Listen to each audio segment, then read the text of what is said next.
find out about some new games, see trailers for games we already know about. I'm just excited. And then we get to play Final Shape, which will be potentially even more exciting. Hello, hello, hello. Why are we doing as to WWD3? Why are we doing that? I'm not even seeing an emote with it. People are just typing that in the chat. Okay. Let me switch over. Hello. Hi. Hold up. My windows are all fucked up. How's your Friday going, y'all? I'm gonna ban that emote. I don't see an emote. I just see the word. Like, I'm not even seeing the actual emote. So, it shows up in the stream chat? No, it doesn't. It does not. I just saw it on my screen. There she is. How's it going? It's going well. I'm excited for Summer Game Fest. It shows up for you? Oh. Interesting. Interesting. Yeah, like I see that. A lot of y'all were just putting the word in the chat and not the emote. Hello everyone. Hi. And no, you don't have to be a subscriber to Astrocross to have that emote. It's a follower emote. So anyone can use it on all of Twitch. You don't need to subscribe to him to use it. Not a subscriber emote. Okay. First people here before I started streaming, which I started streaming 30 minutes before my stream schedule says so. So whoopsies, I'm early. I thought that I was supposed to be streaming at this time, but I really said 3:30.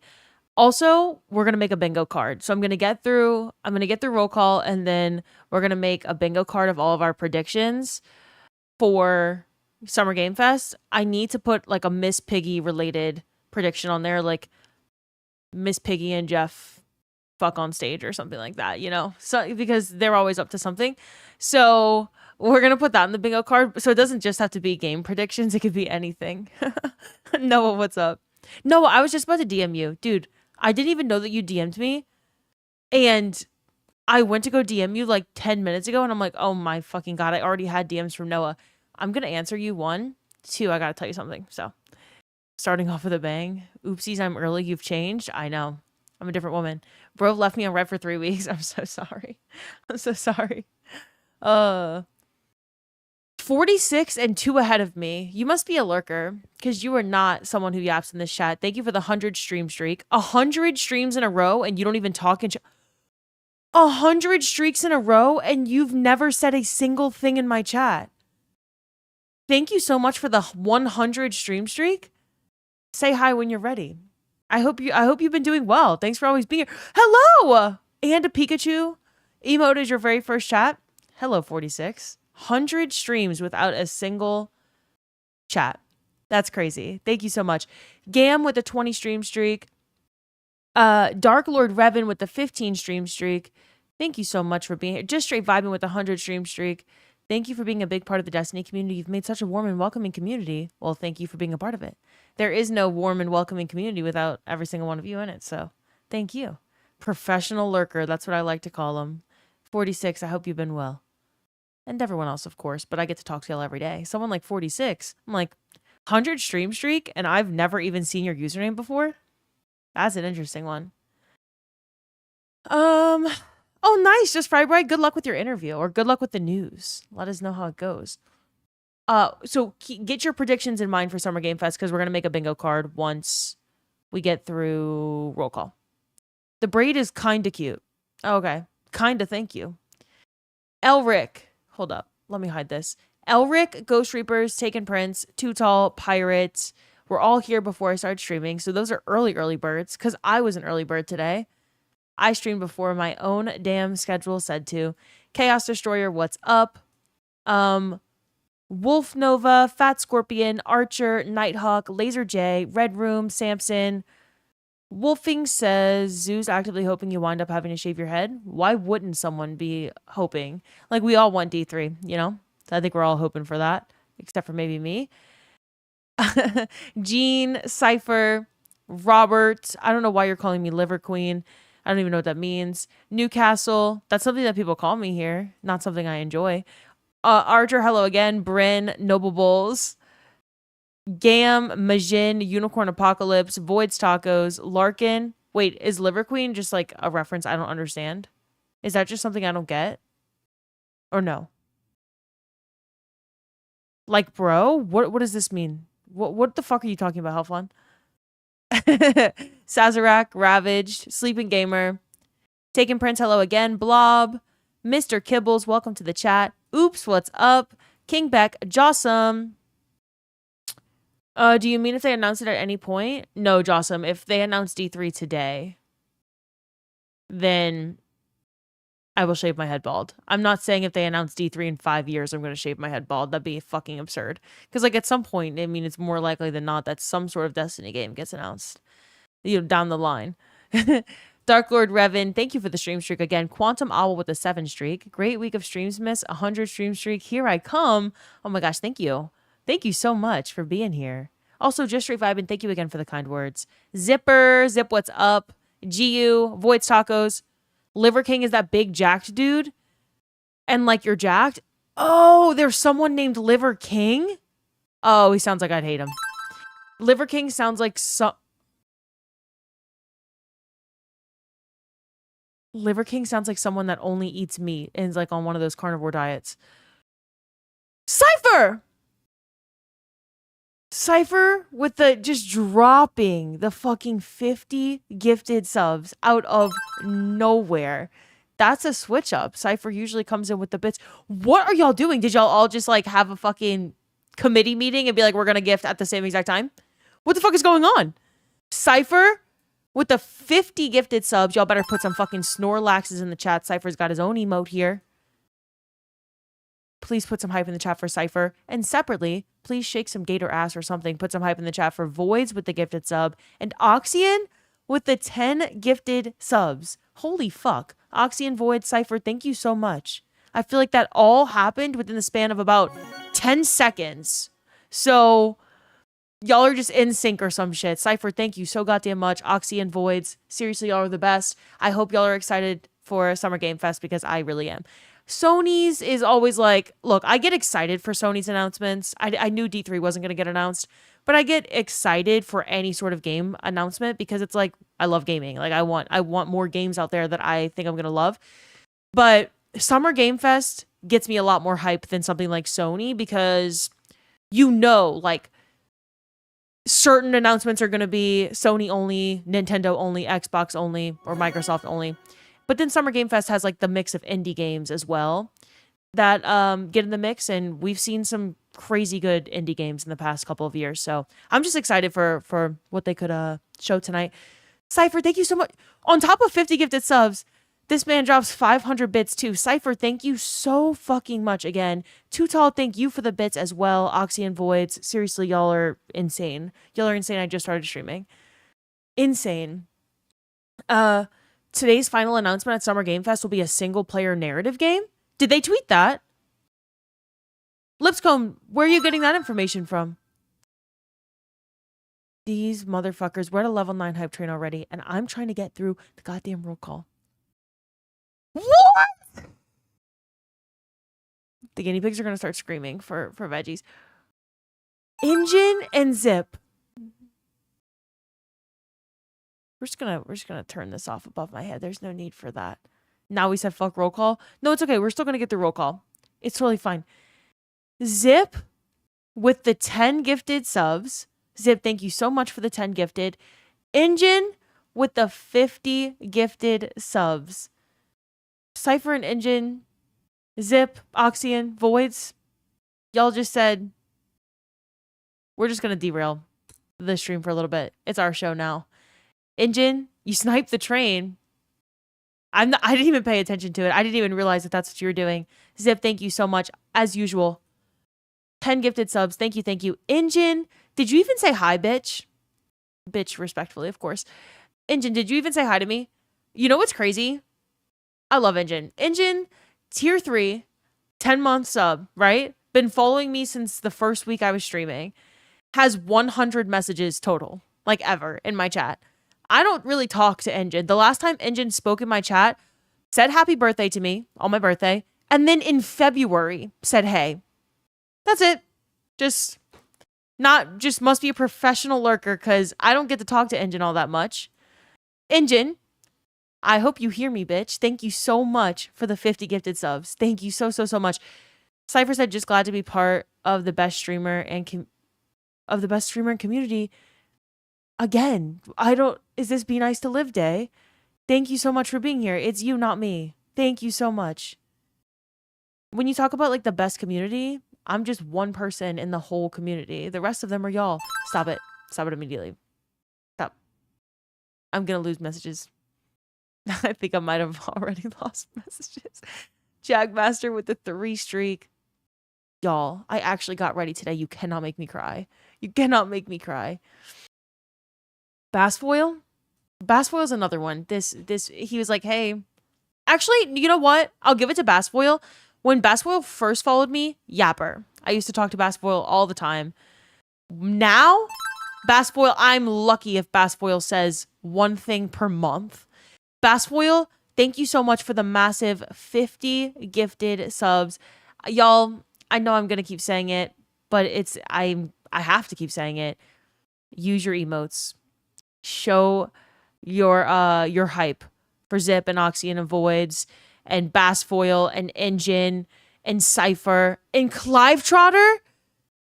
Bassfoil, thank you for the massive 50 gifted subs. Same goes to you, Engine and Cypher. Clive Trotter, thank you for the 10 gifted subs. I'm trying to find my own hype emotes. Hold up. Scrolling. By the way, I'm taking off of stream tomorrow, but I have a list of like 50,000 things that I have to do. First off, my intro screen is probably changing tomorrow if it's done in time. 2, the noise that gifted subs make is going to change, and like hype train noises are going to change, and things are going to look a little bit different on stream. Hopefully it's all ready for tomorrow, but we will see. Sazerac, thank you so much for the 3 gifted subs. Clive Trotter, thank you for the 10 gifted subs.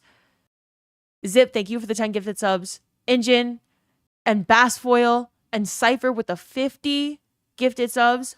Oxyan with the 10 gifted. Voids with the gifted. Thank y'all so fucking much. I don't even know what level hype train we're at right now. Level 14. That is insane. Insane. We're getting a stream facelift. It's overdue. You will not believe what the first company, crazy shit, okay? Like, I met with them multiple times. Like, paid them some, right? For work, justifiably, you know? I don't know how to animate. Like, there's a whole vision. And this quote, I'm not kidding, I get it back. And, like, I have been recommended this company by, like, people I know, okay? Like, same company that Cross uses. $12,000. $12,000.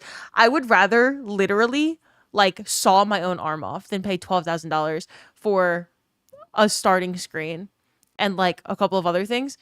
Crazy shit. So, yes, Noah. Yes, they do great work. They do. But like, there's so many other people that also do great work, and you can work with them independently, and you're not really like paying a company name. You're just paying like the artists themselves. So anyway, ET, thank you for following. Welcome to the community. Yes, 12K, of which I obviously did not pay.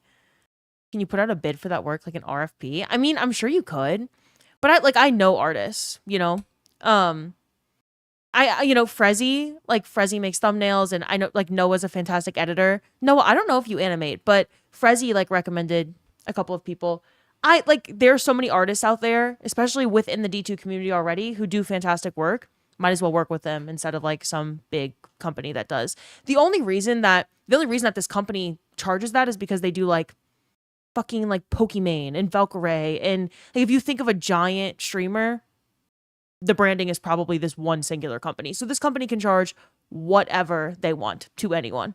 Hold up. We need to continue roll call, but Zip, thank you so much for the 9 gifted subs. Thank you. Sazerac with the 3, Clive with the 10 again. I'm going to say thank you to everyone again, of course. If you got gifted a sub, which is pretty fucking likely because there's so many kind people in this community, please say thank you, because you have 30 days of no ads, and they ensured that. Time constraints, yeah. I'm learning how to animate right now, but Also time constraints. Like, how are you going to learn how to animate when you stream every single day and you never take any time off? So hopefully tomorrow I can get some shit together for the stream. Is anyone teaching Desert Perpetual? Yeah, I mean every day in the Discord. You gotta make an event or join an event. Why are you learning to animate? Because I think it'd be fun. It's something that I want to learn how to do for stream, for videos, just in general. I think it would be really fun. And useful. Changes make me anxious. Remember when you moved the plant and I kept saying dumb things about it? When I moved this plant, I'm thinking about moving it back. I'm thinking about these going bye-bye. We'll see though. We'll see. Okay, y'all. We got 34 minutes. We got 34 minutes until the Summer Game Fest. We have to make a bingo card with all of our predictions. And I need to say thank you to everyone who got us to a level. We're at a level 15 hype train. That is fucking insane. So seriously, thank you so much to everyone who just contributed to that. Y'all blow my fucking mind. Y'all are the best. I think I said hi to it was like Zip, G, Voids, Rob, Just Straight Vibin', Marbles, Fry Bread, Saxon, Cychronic, you're on a flight? Safe travels. Too Tall, Lazy Bear Gaming, DJ says shake some ass. Hello, DJ. Cypher with the 1587 bits. What a number. Cypher, thank you so fucking much. Thank you. Gam, Marbles. Marbles, I hope you're okay. Please let us know how things turn out. I hope you get to listen at least. I really hope you're okay. Quantum. Oops says hashtag we want cake. Were you here last night, Oops? I don't think you were here last night. Did y'all know, not to derail the conversation, not to get, like immature or anything here. Did y'all know that Nimbus has the fattest ass that Bungie has ever put on any character ever? Did y'all know that? I'm not baiting. Nimbus, I've been replaying the whole Destiny story beginning to end, right? We get to Lightfall. I'm like, did I just see a dump truck? It was in a cutscene, okay? It was in a cutscene. Yes, Nimbus's ass and Sidney Crosby's ass. Okay, Sidney Crosby still has Nimbus beat. Sidney Crosby's ass is genuinely the biggest ass I've ever seen in my life. But I'm going to show y'all Nimbus's ass real quick, and then we're going to get back to roll call, I promise. I just said I wasn't going to derail it, and then I'm actively derailing the conversation, but truly, I just need to give y'all a little sneak peek of Nimbus's ass, just in case you didn't know. I thought that Bungie didn't like putting fat ass on characters. No, they do. They just waited until Nimbus to do it. Why? I don't know. This is Nimbus's ass in the game. This is a screenshot of Nimbus's ass in the game. You can't tell me that's the fattest ass an exposed thigh. Can't tell me that's not the fattest ass you've ever seen in Destiny.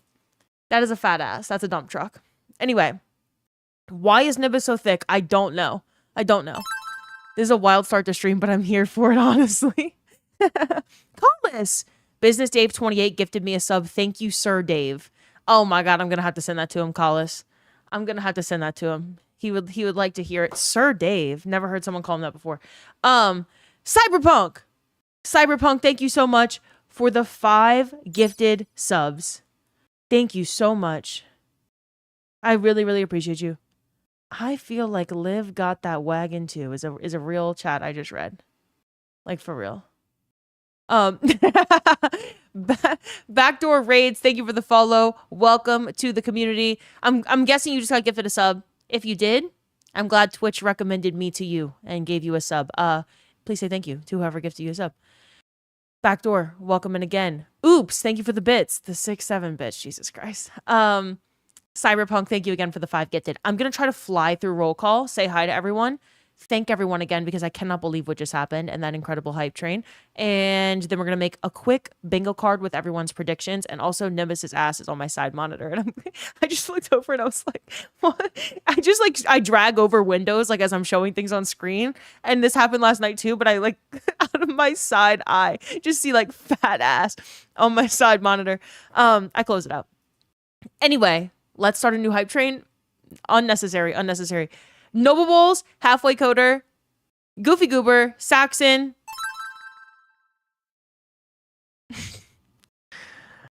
Gunny G, Kobe, Hazy Drip, Oxyan, hello, Namtox. Cashew and Peppa and my neighbors are going to be like, what the actual fuck is going on with this bitch? Namtox, My vocal cords are like fine today, and I'm automatically just screaming again. Namtox, thank you so much for the 10 gifted subs. Thank you, thank you, thank you. Liv, I currently have your stream on my office TV, muted, inverted colors, and zoomed in 200%. The zoom in 200% is completely unnecessary. The other stuff, if that's your preference, whatever, I guess.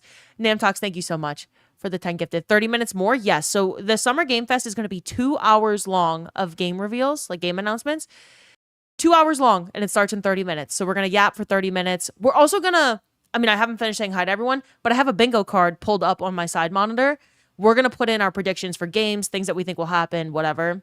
And then we'll see if we get bingo at the end of Summer Game Fest. I always like doing that. We just didn't have time before the Sony State of Play. So also Sony State of Play, they were like, it's going to be in a whole hour. And then 20 minutes of it was God of War. So you're like, okay, well, you know, it wasn't like an hour back-to-back trailers or anything. It was God of War and then, you know, some other games. It was still good. It was still good. Newcastle, hello again. King Beck, Nighthawk, Prince, MJ, the musician, Chief, Element Eric, 46. I cannot believe it again. 100 stream streak, had never spoken in chat. Ovi Snipes, Cyberpunk, Noah, Larkin, Oops Again. Nice braid, thank you. Nick, hello, I'm doing well. I hope you are too. Phantom, hi again. Do you have a braid in your hair? There are like 5 questions about this. Yes. Braid in my hair. Crazy, huh? Never been done before. I'm the first person to ever have a braid. Ever. Liv has left me on red for months. You know, I would think you're joking, but it might be likely. It's not really red, but I'm really bad at answering DMs, and it's just getting worse. Like, it's just that feeling of, I have to sit down and do it, and it's going to take so much time to do it. And then it almost overwhelms me how many messages I want to respond to. And then I don't just want to like quick fire off a response. I want to sit down and like be thoughtful about my response and give people the attention that they deserve when I'm responding to nice messages, because they're really, really nice messages. And then I'm like, oh my fucking God, that's going to take me like 8 hours. And then I just get overwhelmed, and then I start doing other tasks. And then I'm like, okay, well, one more week has gone by. Well, we'll handle that next week. And here we are. Zero, what's up? If I take off tomorrow, I absolutely am going to be answering messages, because why not? Tsunomic Penguin, hello. Angry Beaver Ace, what's up? Hope everyone's having a good day. I hope you are too. You should drink. Should I drink more today? If you want, I guess. I don't know. Teacher, we need to talk about dump trucks. We don't talk about dump trucks here. Just straight vibing. Thank you so much again for the kind words. Chief! You're going to have to re-put your prediction in the chat when it's time. Hellflon, what's up? Hellflon, I hope you're having a good day. Gam, thank you. Kiju Turkey, welcome to the chat. Hello, hello. Oh, SGF had a trailer that basically revealed half the show? That's so lame. I did not see that trailer. Clive Trotter, what's up? Thank you so much again for the gifted. Soul Killer. Chaos. Namtox, Yo Jesse Pinkman, Hellflon, Breaking Trends, Blue Hoodie, Control Alt Chat. Control, it's been a really long time since you've been here. I hope you've been doing well. Halfway Coder, hello, hello again. Enlightened Kyle, Kobe, Quantum Owl. Holy fuck, y'all, I'm so behind. Y'all derailed the shit out of me. Sickdistic, Ace, My Name is My Name, hello, hello. Dan, MC Dude, welcome to the chat. I'm glad you got gifted a sub. Rhyme Ghost, Fat Scorpion, Revan. Oh my God, there's so much Gator shaking ass in the chat. King Gibby, what's up? Bassfoil, hello again. Neo the Fifth. If we get Destiny Infinity instead of D3, still shave my head? Rules are rules. We're not getting either of those things, but D3, I will shave my head bald live if we get a D3 announcement. Lipscombs. Hello, hello. Salvador. So many messages that just people randomly come in and be like, please don't shave your head. Oh, you think I'd be ugly? I'm just kidding. Engine, I don't even think you put anything in the chat. Engine, I appreciate you so much. I hope you know that, even though you don't speak to me. Guapo Garrett, hello. You think the Final reveal after the High Guard reveal will be... Wait, what about... You think it's going to be High Guard 2 or something? Shadow Wolf. I know you're joking. Summer Game Fest leaked the schedule. Destiny 1 Remastered. Red War on Destiny Rising. Destiny Rising 2. Destiny X Witcher. Destiny Dating Simulation. Halo X Destiny X Marathon collab to fight Pete Parsons' Transformer army. Oh, and then it ends with D3. That sounds like a good agenda to me. I'm here for it. Raptor, hello. Montu, what's up? Are we shaving our heads if there's any Destiny mention at all? No. I'm shaving my head if there's a Destiny 3 mention. I know that it's pretty costly to get your game a slot. Like, you do have to... You're going to have to pay for a slot at the Game Awards unless Jeff just thinks your game is so worthy that, you know, he puts it in the lineup. I hope Bungie paid for a slot for Monument of Triumph trailer, but also it's not a game announcement at all. It's like a game death, so it might be a little bit weird.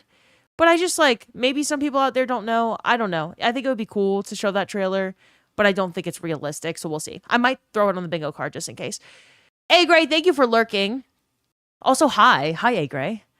Solitary, what's up? Bassfoil, again, thank you so much. Lancaster lives almost at 16,000 followers. I know. I saw that when I was starting stream today. I'm like, what the fuck? We are so close to 16,000 followers. When the fuck did that happen? We just hit 15,000 followers 2 weeks ago. I'm like, what the hell? Lancaster, hi. Squirrels, hello. Gemma Fitz. Oh my gosh, there's so many purple usernames. I feel like I'm missing some people. Pooley, hello. Revenant, hello. Sazerac, T Bergerac. T Bergerac, it's been so long. Hey girl, been a while. Congrats on streaming. Hashtag D3. Hello, T. Welcome back. It's been a while. How you doing? Ask chat will make you pay $100 for a loading screen. If I told you make a loading screen, I'll give you $100. Make the simplest loading screen ever. 1, I would not cheap out anyone like that. 2, you would just put a fucking giant liver on the screen, and that would be my starting screen. No, thank you. ET, welcome to the chat. Howdy. Robo, what's up? Oxuck, Collis, Battle Bear Jer, Jaggy. Tom Chambers, what's up?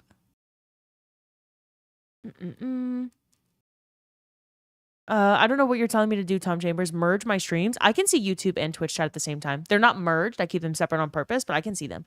Saxon, what's up? The lamp is gone. Lamp is moved. It's Cashew and Peppa's lamp, and I just steal it when they're not here. Saxon, Rose, Cook Dino. Side by side Nimbus versus Crosby is so funny. Cook Dino. Hello. Stall, hello. Again, it's been so long since you've been yappy in here. I really hope you're okay. Check Jeff's Twitter. Okay, I can if y'all want me to. Rainmaker! I come in and we're talking about ass. Mrs. The Stallion made USPS pants look like leather tights. Dude. Megan the Stallion. Don't get me. No. We will spend the next 20 minutes talking about Megan the Stallion's ass if y'all get me on that one. That is an ass. Raptor Eagle, what's up?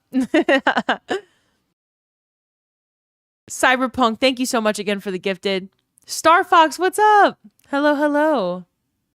Crazy intro message for the day, Star Fox, by the way. T-Bones, hello. Zip, shut the fuck up. Said, why did I get gifted a sub? Just wants me to do the whole spiel. It's crazy. Streaming has made me so good at spiels, I think. I feel like sometimes I just say, I have a Discord server spiel. I have a, why did I get a gifted sub spiel? Certain questions that people have, I feel like I have gotten, not that I've ever written any sort of script or practiced what I say. I think I've just started to answer certain questions so much that I'm like, oh, I say the same thing. I got that down. I can just recite the same thing over and over and over again. Hold up. Braided Jade, what's up? Nothing wrong with glancing over and seeing a dump truck, Stahl says. Quantic, hello, Quantic. A lot of Q usernames in the chat today. Collis, hello again. Psalm Lab, hi. Do we think we're getting a new GTA trailer? If it's not getting delayed, it's certainly possible. Yeah. Who knows? Is that shit actually still coming out in November? I would hope so, because every single game announced at the Sony State of Play is coming out in September or October just to beat the GTA release. So, Ecstatic, what's up? Baldmers, Just Gunk, C. Clark, A. Gray. Hello, everyone. I'm almost on roll call. Where's Hydrate? Oops. We had to turn off Hydrate because there were legitimately 50 plus Hydrate redemptions. I couldn't even see what was going on in my activity feed. I was afraid that I was going to miss someone like following me or something. There were so many Hydrate redemptions. So I turned it off and I forgot to turn it back on. Obi, what's up, Obi? Daz Gone By. Sinsnatic, hello, my afternoon's good. How's yours? Rebel Assassin, what's up, Assassin? Definitions, hello. I'm aboard, Zephyriel. Oh, so they did confirm the final game announcement today is a single player game? Interesting. What if the announcement is D3's in development? Well, that's not going to happen, but yeah, that would count. I shave my head. I'm not just shaving my head if it's like D3's coming out tomorrow, you know? Zephyr Hill, what's up? There's no way you actually shave your head? Well, there's no way that D3 gets announced, so, you know. It's a pretty easy bet for me to make, but it's one that started because chat was like, but what if the copium is real? What if D3 gets announced? And then I got a bunch of DMs of like, Liv, I think you're being a little bit too harsh about the state of the future of like the Destiny franchise. I think there's a really good chance that D3 gets announced. And I'm like, you know what? I'm not even going to argue with y'all. I'm just going to shave my head. If you're right, I shave my head. Then you win, you know? Lunch ladies, what's up? Steel Shot, B-Phil, Subathon? When we hit 60K, when the hell do you think I'm hitting 60K? 60K of what, B-Phil? And Subathon in what capacity? What do you, Subathon for what? Love the enthusiasm. Have absolutely no fucking idea what you're talking about, B-Phil. Eagle Eyes, what's up? Crazy One, Pulley, at the bar. Happy Pride to you as well. Liv, can I just say you're a beautiful soul?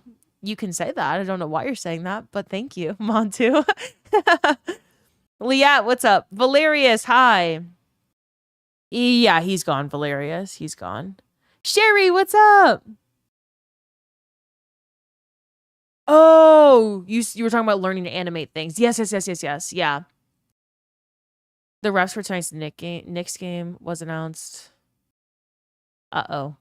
Yeah, that's how I felt about Penguins Flyers game 3. Jackhammer, what's up? Dan Pan, hello. Giga, not a killer. Hello. I'm glad you got gifted a sub. I think you got gifted a sub. 2 more years for GTA? You think so? Do y'all think it's going to get delayed? D3's blowing up the summer games chat? I'm not surprised. They're showing up and showing out. There was 100K glasses redemption? That should be there, Ecstatic. Phantom, hello. Furia, what's up? Drewbert. Hi, I caught up with chat. I take it I missed roll call? Nope, we're still here and you just made it. Mr. Mountain Man, welcome to the chat. Pantheon isn't going to include Golgoroth? No gays during Pride. Nanner Salad. Jeff said the last game will be a single-player narrative game. Yeah, we were just talking about that. They tried to ban the emotes. Luke just renames them. Oh, yeah, that makes sense, y'all. So ready for Guild Wars 3? Is that what you think is going to happen? Let's make a bingo card. Why don't we? We got 15 minutes. So once again, A-Gray with a 95 streak. Happy Friday to you, A-Gray. Collis with the 3 streak. Namtox with a 10 gifted. Cyberpunk with the 5 gifted. Backdoor with the follow. Cook Dino with the 170 streak. Oops. And Cypher and Too Tall with the bits. Zip with the, I don't even know how many gifted subs. Maybe like 19, I think. Sazerac with the 3 gifted subs. Clive Trotter with the 10 gifted. Bassfoil, Engine, and Cypher with 50 gifted subs. That is fucking insane. Oxyum with the 10 gifted subs. Voids with the gifted sub. Y'all are the best people in the entire fucking world. Let me change my category. Seriously, thank you so much. It means a lot to me. Summer Game Fest. I gotta change from the Destiny 2 category to the Summer Game Fest category. Let me change that real quick. Voids with the 5 gifted subs. Thank you so much for another 5 gifted Voids. That's insane. Thank you. I didn't know his real name. Oh, wait, y'all are having a conversation. Luke is not the manager or mod of Cross. No. That is not what Luke is. Anyway, y'all, this is my stream. I'm not trying to be rude, but the entire chat can just become a, hey, does everyone want to go to Astrocross's chat and look at what he's doing? But yeah, Luke works for Cross. The Sam, what's up? Hello. Voids, thank you so much for the 5 gifted subs. Empty Yo Pockets, welcome to the chat. Sir Monty Python, it has been a minute. Good afternoon. Good afternoon. Who's Luke? He's on Cross's team. He is one of Cross's editors. Okay. Incurable Animal, hello. Oh my gosh, right when I finish roll call, I feel like there's more people in the chat. Love Cross, too many people there. What's up, White Shadow? Let me switch over and let's do a bingo card. We got less than 15 minutes to get this done. But why is Luke? Who is Luke? Why is Luke? How is Luke? You know? These are important questions that we should be asking. It's hot today, 30 degrees Celsius where you live. Yeah, it's like 90 in Chicago for the next week. I think it's getting to 90, which it's early June. That's not normal. 90 degrees Fahrenheit. Not good. Not good. It's going to be a pretty dangerous summer here, I'm sure. Look at Twitch chat for Summer Game Fest. Yeah, I saw it. It's pulled up on the side. It's crazy. It is crazy. Let's see. He's also doing nothing. Yeah, I'm sure. Okay, let's do our thing here. Summer Game Fest predictions. Bingo card, okay? We need some bingo cards. We can make the center space a free space. Okay, so this is our free space. But we have to predict some things, okay? This background looks like the traveler took a dump in the last city. Oops! It's a 24-hour time lapse of the last city. Oops, you better not be mean to me. You better not shit on another wallpaper, okay? Ginger. We are going to get a Ginger. Oh, wait. Yeah. Ginger. Main character is a ginger. Just some game that has a main character that's a ginger. I think that's a good one. I think that's a safe one. New racing game. Oh, you were preparing to say that about my wallpaper before I even switched over? How does he exist? Who's excited to play through some of these story beats? I am, Montu. It's going to be fucking awesome. Voids, thank you so much again for the gifted subs. Titanfall reference without Titanfall announcement. Okay. New Star Wars game? We just got one at the Game Awards. I don't know if this is realistic. GTA 6 gets delayed again. I don't know if they're gonna announce that at a Summer Game Fest. Witcher 4. Elder Scrolls 6. Okay. Bloodborne. Hold up. Bloodborne Remastered or Bloodborne 3? Or Bloodborne 2. Sorry. Any other predictions, y'all? Female character incel crash out. Someone stood in the tower to get this background for an entire day. Respect. I think someone might have just like animated this themselves. I don't know, but it's a fucking cool wallpaper. I love it. Balerian, welcome to the chat, by the way. Raven Zero, what's up? If D3 is announced, you'll shave Sony on your head. I'll shave my head bald, but if you want me to shave Sony on it, then sure. Talks about Destiny shutting down in the monologue. Okay, talks about D2 shutting down in monologue. Witcher 3 DLC. Jedi Survivor 3. Again, Star Wars. We already have a lot of Star Wars news confirmed. Horizon 3. Mass Effect. Keely. Would you mean Jeff? I don't think no high guard situation is gonna happen. Can I put mine? Jeff X Miss Piggy flirting. That's what I think is gonna happen. Samurai game. Okay, we could do that. RE9 DLC. Is that likely?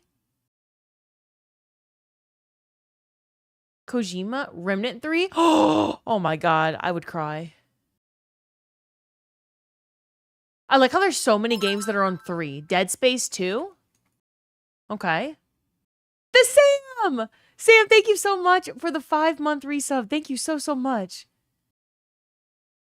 Jeff talks about... Yeah, y'all, they don't have to be games. It could just be a prediction of what we think is going to happen. Like, Jeff and Miss Piggy flirt. Jeff talks about his dad being the name of IMAX cameras.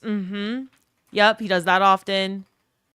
You know, just things that we think will happen during Summer Game Fest, I think are also. Jeff mentions Hideo Kojima. I hope I'm saying that correctly.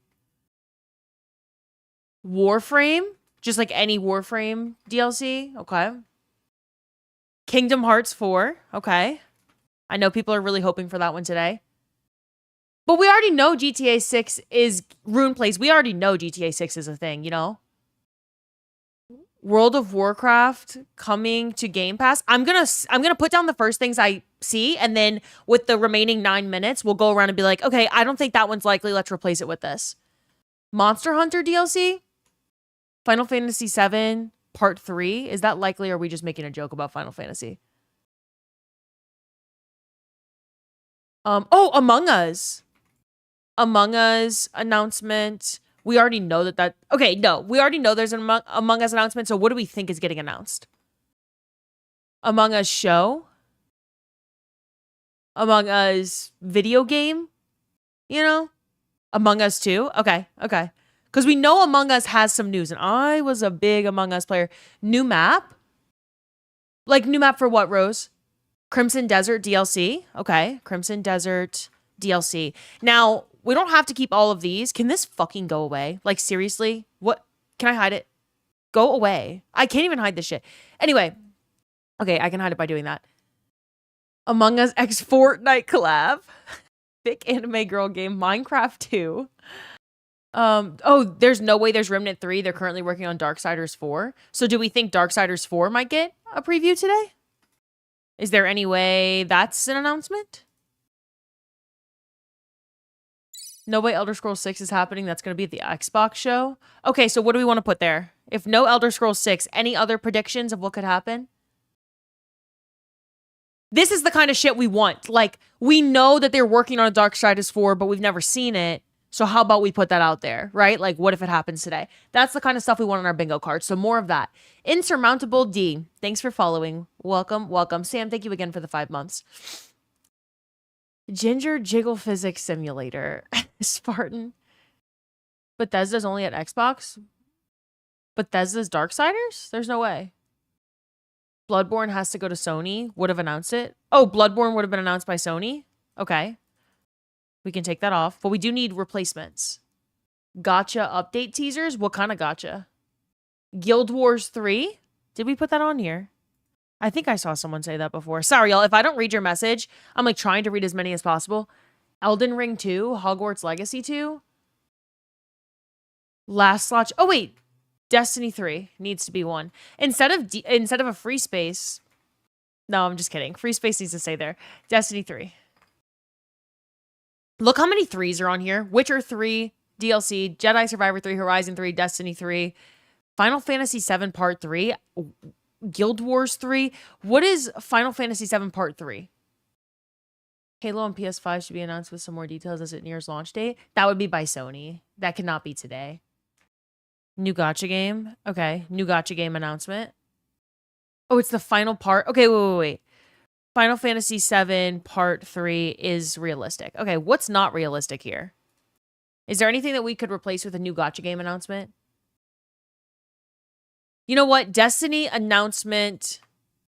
Destiny game announcement of any kind. I'll make it a little bit easier here. Replace Horizon with gacha game. Okay. Gacha game announcement. Or just new gacha game. Warframe is realistic. Yeah, we put Warframe here. Horizon Sony. Okay. Arcane spinoff. Gummy bears. Wow, you type fast live, do I? I think I'm misspelling a lot of shit. No, I think I'm gonna keep it to new gacha game. Tentacons in 3 weeks. Do you think they would wait to announce it there? Riot's new MMO. Okay, what do we want to replace that with? Is Geoff and Miss Piggy flirting in the free space? Because I think that happens every single time. I'm gonna lean more on Halo PS5 details being announced. Yes, Sir Monty Python. Sony State of Play just happened a few days ago. Oh wait, that wouldn't be at Sony anymore. Sorry. Do we think that Halo on PlayStation would be announced at Summer Game Fest. I think they still would have put that at Sony's State of Play. Guild Wars 3, it's here. It's here just for you, Azo. DKG, what's up? Halo would be Xbox. It's Geoff from now on. I have a friend whose name is Geoff, and obviously spells it this way. It's not Jeff. For him, it's not Jeff, but for Summer Games Fest, it's Jeff. So I always get fucked up. Jeff gonna mention D2 is his favorite game and be sad about it. Yeah, so we have talks about D2 shutting down in a monologue. We've got that here. Is there a Guild Wars 3 announcement? Oh, if there's a Guild Wars 3 announcement, y'all are never seeing me again. All right, so we've got main character is a ginger, new racing game, Titanfall reference without a Titanfall announcement, Witcher 4, Destiny game announcement of any kind, Guild Wars 3, talk about D2 shutting down in a monologue, Witcher 3 DLC, Jedi Survivor 3, new gacha game, Mass Effect, Jeff and Miss Piggy flirt, samurai game of any kind, RE9 DLC, Darksiders 4 announcement, Dead Space 2. Jeff talks about his dad being the name of IMAX cameras since he does that every single time he hosts something. Jeff mentions Hideo Kojima, Warframe DLC, Kingdom Hearts 4, World of Warcraft coming to Game Pass, although this would be at the Xbox showcase, so actually we should find something to replace that. Final Fantasy 7 Part 3, Among Us 2, Crimson Desert DLC. You can replace Warframe with Soulframe. They would both be at TennoCon, though, is what Rob is saying. We can still keep it here, because, like, Warframe has been... Jeff has announced plenty of Warframe stuff, so. How about a new Total War game? Dead Space 2 is already a game, so is Dead Space 3. The fuck is Among Us 2? There's Among Us news coming out today. We're just guessing that it's going to be Among Us 2. Who the fuck is Jeff? Jeff is the host of the Game Awards show and the Summer Game Fest. He's the host. What's Soulframe? Also made by DE, the makers of Warframe. GTA 6 trailer? Good idea. Good idea. GTA 6 trailer. Okay. Perfect. And we can replace the Warframe DLC with something else if y'all want. Paramount Studios is getting into gaming, so maybe announcing a game by them. A Warframe ad in general. You like any sort of history game, Sam? You sound like Cross. Pretty sure they said no more Dead Space remakes, so no Dead Space 2. Okay. Hello, Partysaurus. C-Note, what's up? He does not wear glasses. I don't think so, at least. Oh, do we think there's going to be any Division 3 news? Should we put Division 3 news? Since the last time we heard about Division news was at the Game Awards, right? Maybe. Maybe an update? Maybe. I think it's not likely. Riot MMO announcement? I think that's more... We could do that here. Riot MMO announcement. I know they've been working on an MMO. Okay. This is our bingo card. Now, let's do... Hello, X-Noah. Hi, everyone. If I didn't say hi to you directly, hello, hello.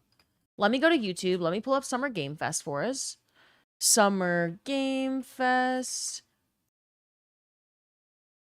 And then it's beginning in 1 minute. 1 minute. Let me make sure that it's going to be in... Why is it only 1080p? Why do they do that? It's not even fucking 4K. Hold up. Let me see if their Twitch live stream is going to be in 4K. That pisses me off. I don't like when things aren't in 4K. If you're gonna... Wait, they don't even have a Twitch live stream. Summer Game Fest. I need to go to their fucking Twitter. My God. This is way less intuitive than the Game Awards. Summer Game Fest. Here's the stream. Okay, they want you to watch it from their site? What the actual fuck is going on, man? Like, Jeff tweets it, and then he tweets the incorrect link. Okay.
265 new game releases, and that's up from 7,800 last year.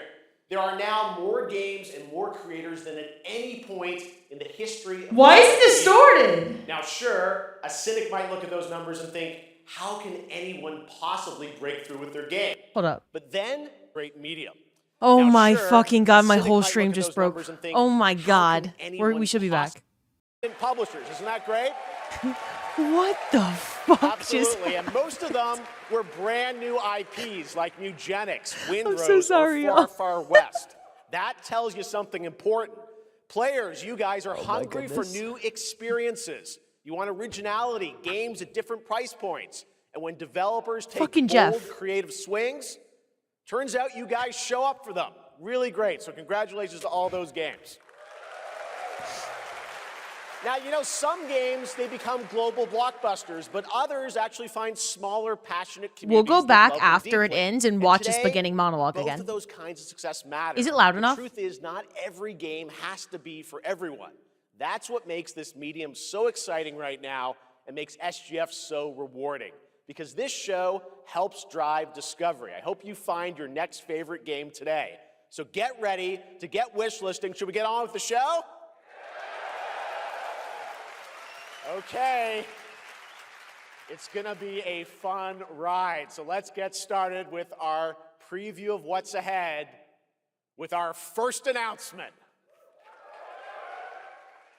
Okay, moving myself down. Holy fuck, I can't believe the whole stream just broke when I tried to turn this on.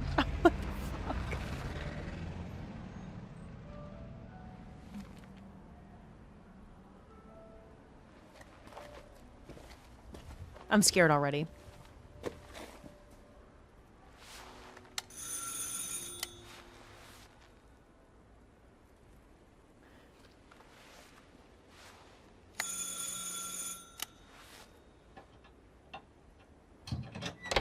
Oui?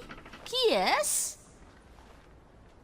So, you're the American who called earlier.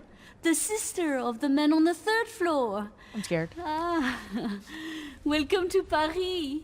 It's so nice to meet you. Brr, it's freezing. Come in. Come in. We don't want you to catch I'm really a cold. scared. I'm really scared. I hate to say it, but your brother is, well, quite odd. In we go. I don't want to watch it. I don't want to watch it.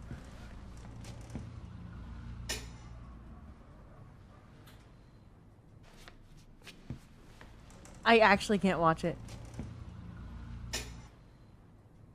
Oh la la. Mais quelle pagaille! He's made such a mess again. Think, I just cleaned it up a week ago. Why did they? What game is this, y'all? Do y'all It's know? like a Or boulder no? rolled through here. Huh? Ah, the delightful biscuit. I'm sure he won't notice if we help ourselves. Oh, long. I'll bring some nice coffee to go with the biscuit.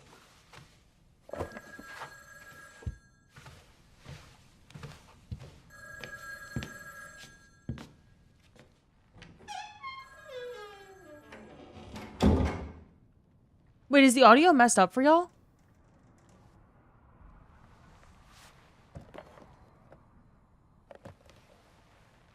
No? Just refresh if audio is desynced. Some people are saying it's desynced. I'm gonna shit myself if this is a fucking jump scare. Why would they start it with this? I literally can't look. No, I'm gonna actually cry. I'm gonna actually fucking cry.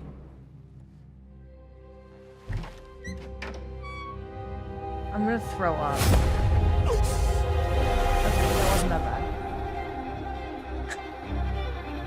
I hate horror games so much. It's RE9 DLC?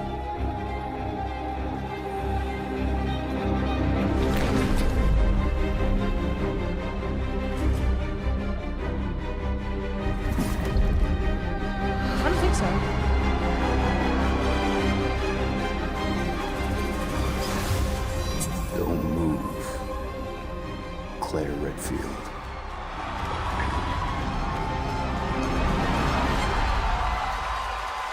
Resident Evil Veronica.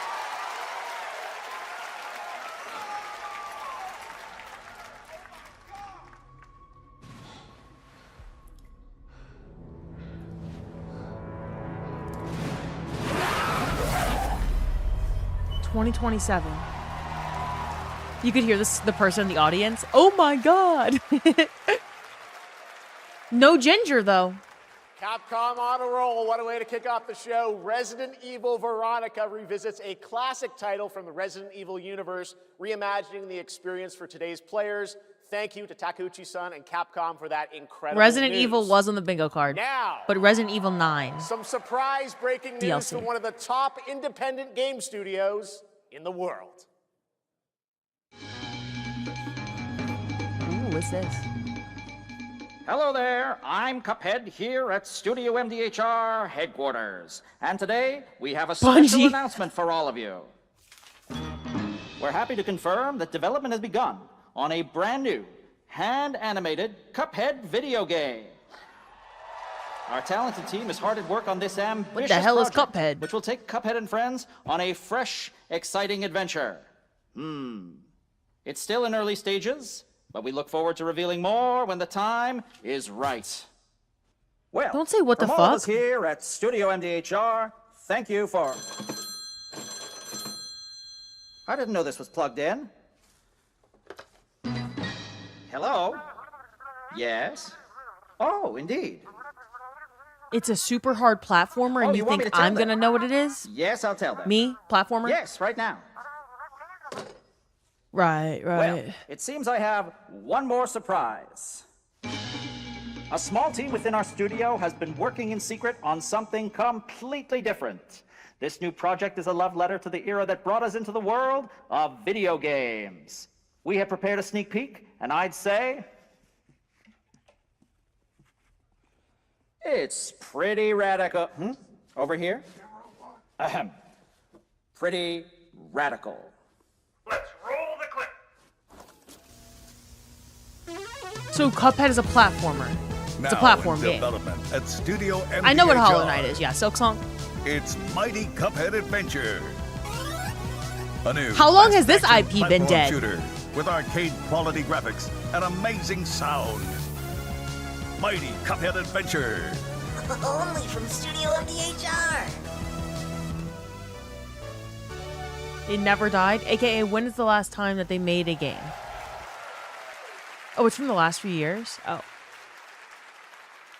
You know I love my puppets. That Never was mind. great. And there you have it. 2 brand new games from Studio MDHR up in Canada with Mighty Cuphead Adventure, a true 8-bit action platformer coming to consoles and PC, and then a brand new hand-animated Cuphead game has been confirmed too. Great news. All right. Well, now please join me in 2 welcoming my Cuphead co-host games. and partner in a new game discovery website called Looking for Game. It's Lucy James, everyone.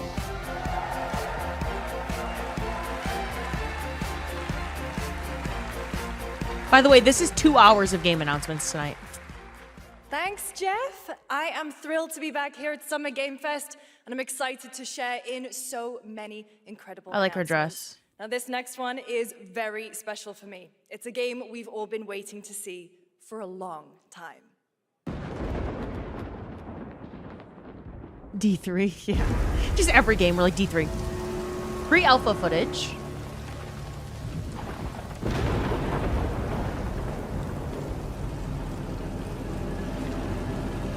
Here, I'm gonna make my camera a little smaller.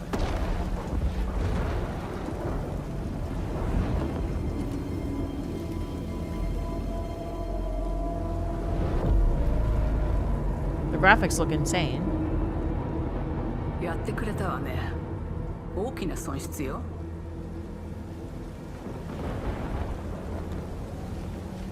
It's Sega? こんな失態を見逃す会社ではないの。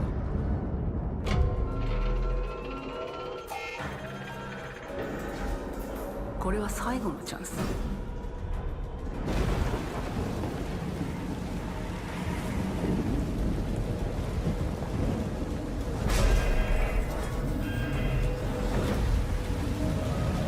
Do you understand?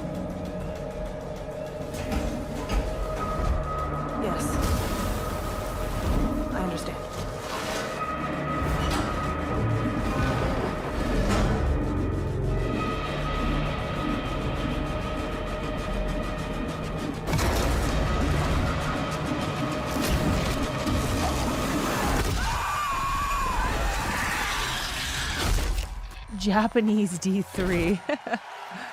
Alien Isolation 2.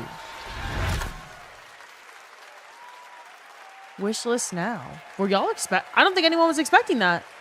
It wasn't even on the bingo card. I'm Al Hope, creative director of Alien Isolation 2. And I'm Anna Sopikova, art director of Alien Isolation 2. On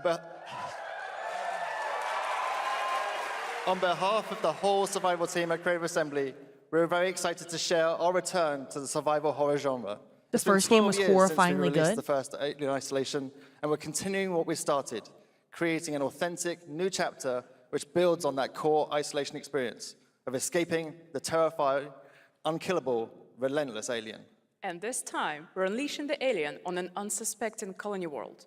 From the claustrophobic confines of the colony itself to the exposed and storm-ravaged landscape surrounding it, Kurosaki Station is a new hunting ground for the ultimate apex predator. Players will face a desperate struggle to survive and escape. So y'all think this game is really scary? In the future. Thanks. Turn the volume up a little? Okay, I can turn it up. So I'm out. I'm not playing that. I hate scary games. Thanks so much, Anna and Al. Today, we are honored to have one of gaming's true visionaries here with us in the audience. For more than 2 decades, his work has reminded us that games can be emotional and deeply human. From Eco to Shadow of the Colossus to The Last Guardian, he has left an unforgettable mark on this medium. Please join me in recognizing the legendary Fumito Ueda-san. Ueda-san, great to see you. Is that the mention that y'all were looking for in the bingo card? And now, that's not Kojima, huh? Let's talk about his next game. A few years ago, we gave you an early glimpse at Ueda-san's next game, then known as Project Robot.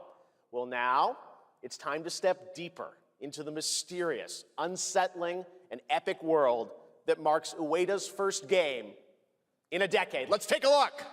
He said Guardian, I know. Too soon? Hello, y'all. If you just got here, hi. Hi, wishlist. Epic Games.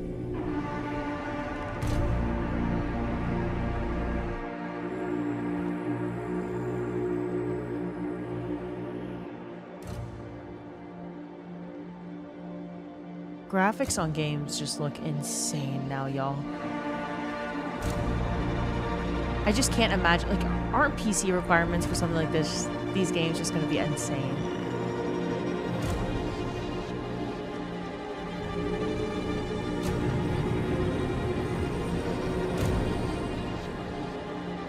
Yeah, Hockey Man, I can see it on the side.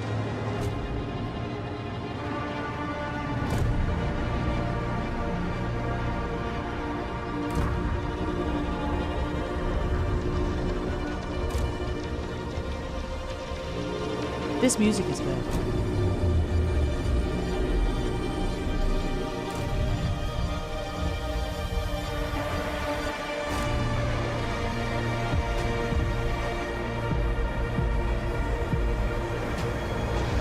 Terrible aim. Me, I would have hit those, obviously. We're reaching Uncanny Valley territory. Yup. Yeah, upgrading a PC is insane. I just can't imagine that something like this has basic PC requirements, which gets into this territory of like, how many games can we make that only like 5 people can buy and play on their PCs? Jin Atlas is what it's called. Wishlist now on Epic Games Store, PS5, and Xbox. Does that look incredible? No old gen consoles, obviously. All right. Okay. I cannot wait for Gen What was that Atlas. called? Thank you, Gen Ueda-san. Alpha. All right. Well, next we travel to the east, to China, circa 848 AD. Blood Message is a The scale on that cinematic was single-player crazy. action-adventure game from NetEase. You are a messenger who embarks on a perilous eastward odyssey with your son, fighting against impossible odds.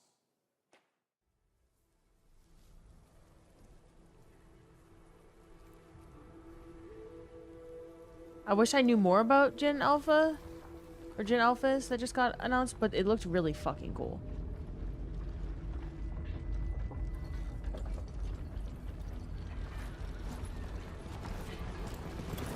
Gen Atlas.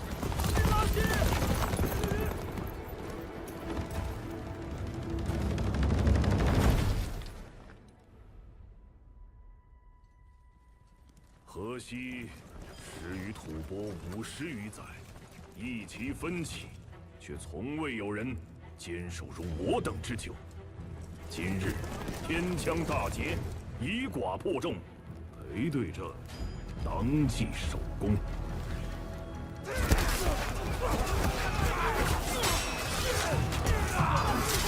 Does this count as a samurai game for the bingo card?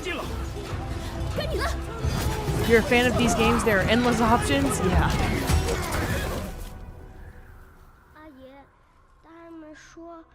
Maybe I should try one. I've never played a game like this before.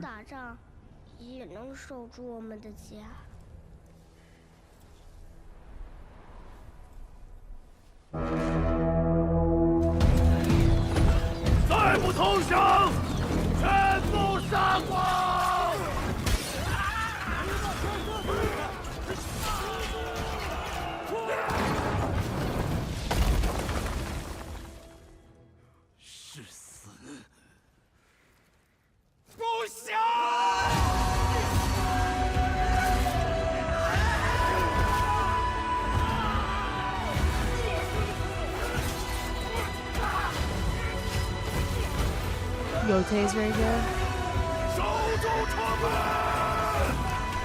No, Dog Dad, no D3. We got 2 hours of this, though. We're only 15 minutes in, 20 minutes in.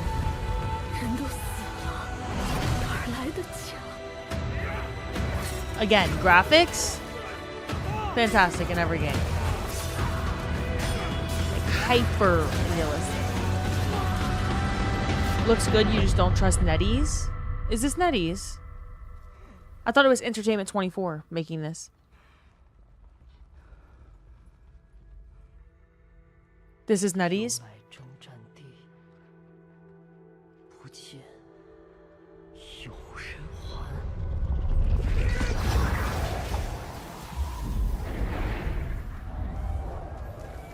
It's called Blood Message.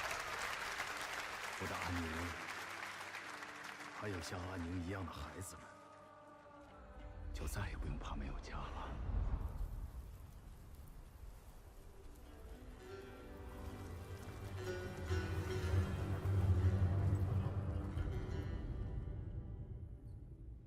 Hands-on preview begins tomorrow.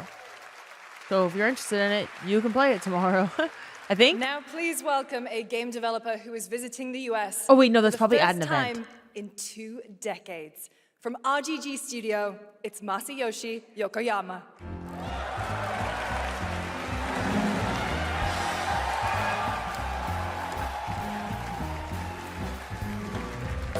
Stranger Than Heaven? こんにちは、横山です。本日はストレンジャーズ・ヘブンについて新しい発表がございます。まずはこちらの映像をご覧ください。Hello everyone, this is Yokoyama. Today, we have an exciting new update about Stranger Than Heaven. First, please take a look at this. 調べたぞ、お前らのこと。海の向こうじゃアジア人ってんでのけ者にされて。日本じゃ毛頭扱い。俺は何人なんだって何度も思ったろ。What kind of game is this? What genre? つまらねえことに人生使ってんな、大統領。この件にけじめをつけねえと俺の人生始まらねえんだ。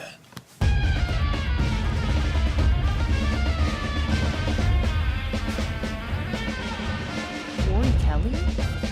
Snoop Dogg? Snoop Dogg's in this. What?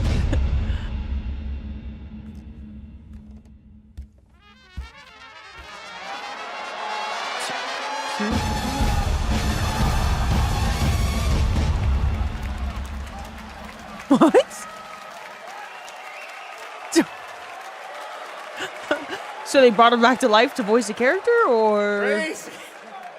Well, The announcement is that he's alive? First of all, we have a release date. 本作の発売日は2027年1月15日となります。そして先ほどのトレーラーには新しいキャストも情報が含まれていましたが、その件に関してはこの方に語ってもらいましょう。Stranger Than Heaven will be released on January 15th, 2027. As you may have noticed in the trailer, we revealed some interesting new cast members. To tell you more about that, I'd like to bring out a special guest. Please welcome Snoop Dogg.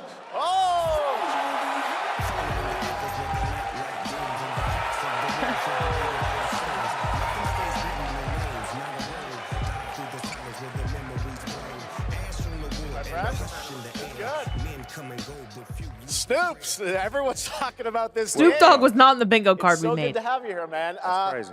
So you teaming up with Yokoyama. Tell us, how does this happen? Why do you want to work with RGG? I mean, I'm a big fan of Sega. I've been playing that game since it first came out, and you know, to be associated with such a great game and such a great person like this and the team that they put together, it's an amazing, feat for me. So I'm happy to be a part of it. Now we got to talk about what just announced in this trailer. How's Tupac being a part of this? The Tupac estate and my son and myself, we work very closely together, so it just made sense to put him in this game because his likeness and his spirit still lives on, and I just feel like it was so connected to what we're doing. So what y'all think? Game looks insane. I'm sure you got more surprises in there too. I know the song sounds great. Well, we're looking forward to hearing more on Stranger Than Heaven. I also want to ask you though about something a couple years ago at TGA, you and Cordell talked about Death Row Games is something that you guys want to do. Any updates on what's happening there, DRG? Yes, sir. Death Row Games, we're building a hip-hop gaming universe, bringing an authentic culture to life, you know what I'm saying? And we just got a lot of plans that we're planning on actually bringing to life in the next, couple of months. Okay. Well, Next couple of hopefully months. hear more on that soon. Yes, sir. Thank you very much, Snoop Dogg. Thank you for joining us. Thank y'all. Yokoyama-san, Jamil, appreciate it. Thanks, guys. Fantastic. Yeah, he got paid a lot of money for that. Yeah. More crazy stuff to come. All right, Interesting. next we're excited to announce the stunning debut title from Seems a kind of new random. studio in Sweden. Hex is an open-world action-adventure game from key creators behind The Division and Little Nightmares. You brave the wild north as researchers Destiny stranded 3? in I'm a just kidding. mind-bending, player-shaped procedural world. This is a very cool game. Take a look.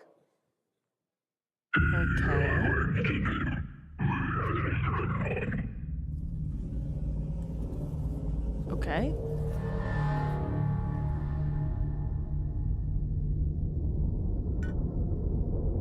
Yeah, it's at a procedural world.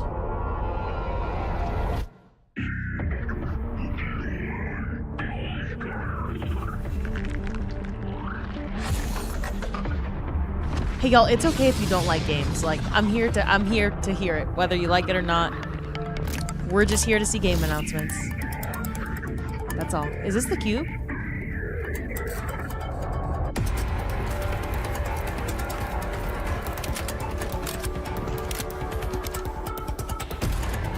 Is this the cube?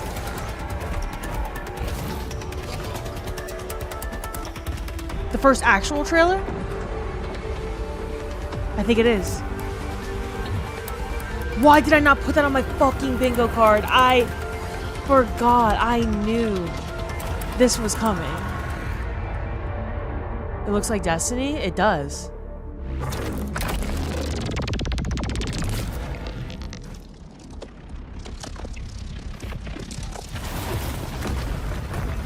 It's not an extraction shooter, Spark. It's like Destiny.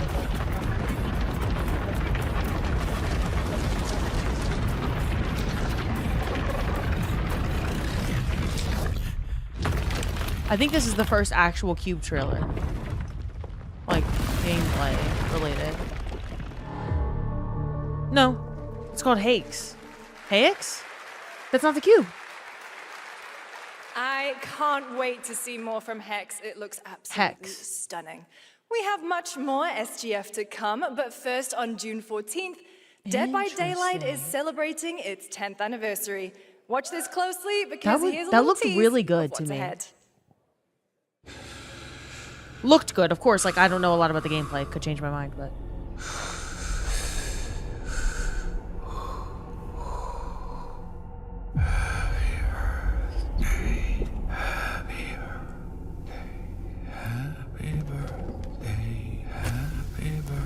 No.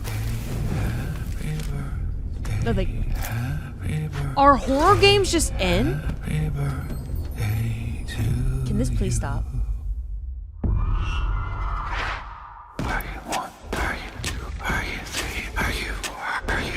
I'm actually taking my headphones out. I'm actually taking my headphones out. I'm not. Nope, they're out. I can't hear it.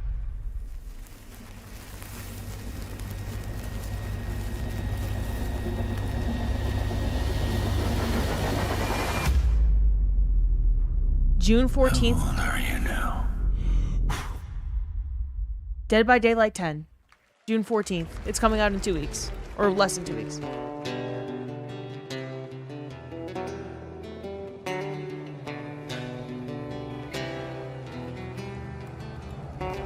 That's true, Commander. I respectfully decline the invitation. I'll spend my birthday alone. Mortal Shell 2? Has anyone played the first Mortal Shell?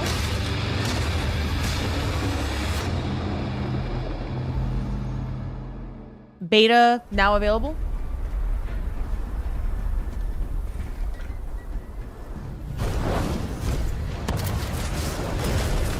A tank game, perhaps. We didn't put tank game on our bingo card. There's always a tank game. Our bingo card is axe.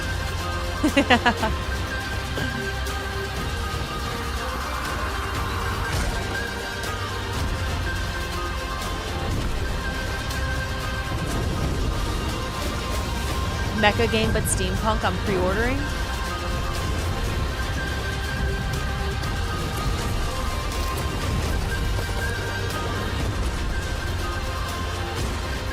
But it's also a first-person shooter?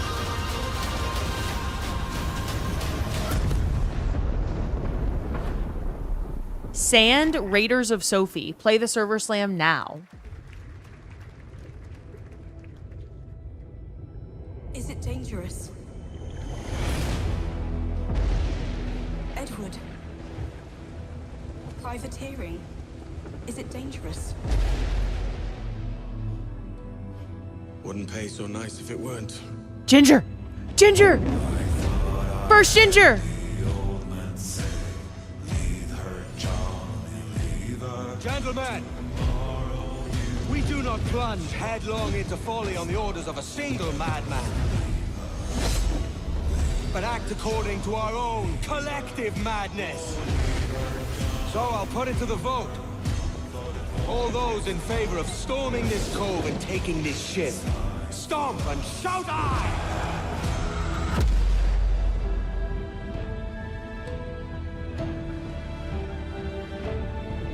This is called Black Flag? Can you feel it, Addy? I've never heard of it. We're moments away Looks from good. the grandest prize of all. After you, Captain. Path ahead is dangerous.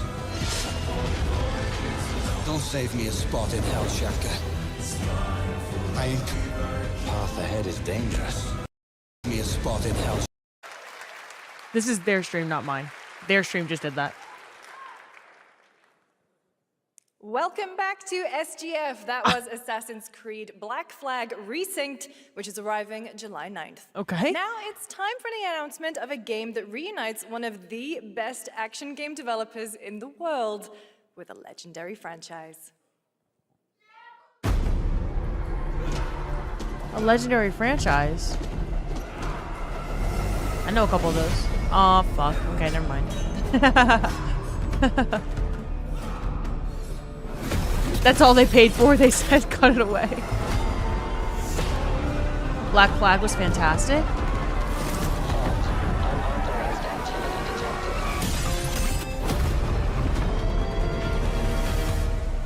Oh, this is Teenage Mutant Ninja Turtles?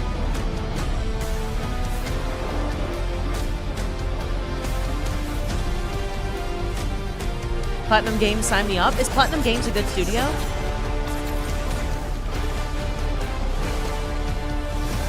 The Last Ronin.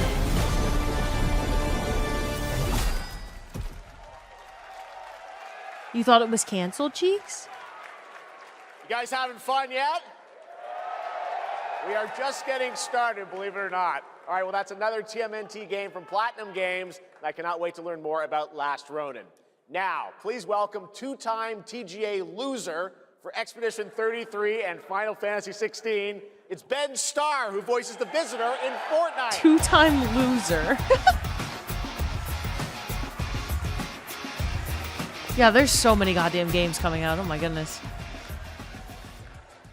Hello, Summer Game Fest. For the past little while, I have had the incredible opportunity to step into the world of Fortnite as the visitor. And today, I finally get to share a glimpse of where that journey is heading next. Fortnite announcement. We've been working on this for a long time. A new season is about to begin, and everything is about to change.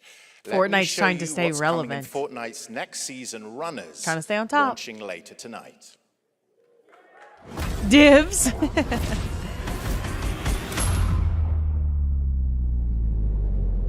hunt for power breeds chaos. You did, Jack. You did. And that chaos is spreading with these sprites. They're trying to take Marathon's vibe. Born from 0-point energy. They can make you stronger, faster, more dangerous. This is literally his Marathon voice. Resist that kind of power. So we must secure them.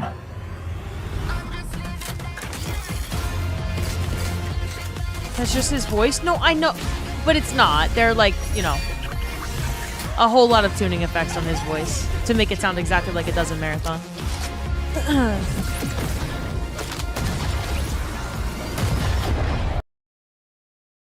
Their stream's buffering. It ain't mine. Runna, get to the towers or whatever. I don't know.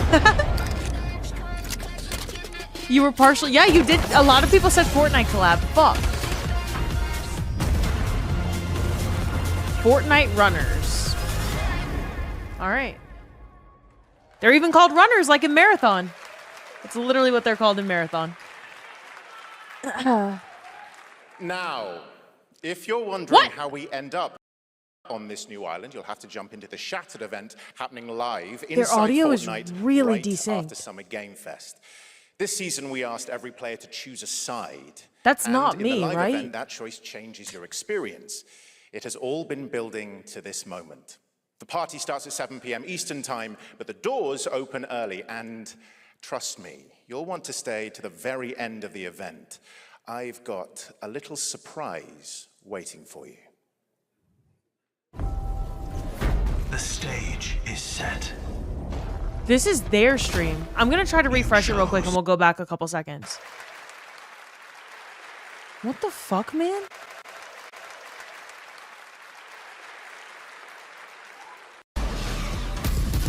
Okay. Waiting for you. Nope, it's them. It was them desynced. It's not us. The stage is set. You chose your side.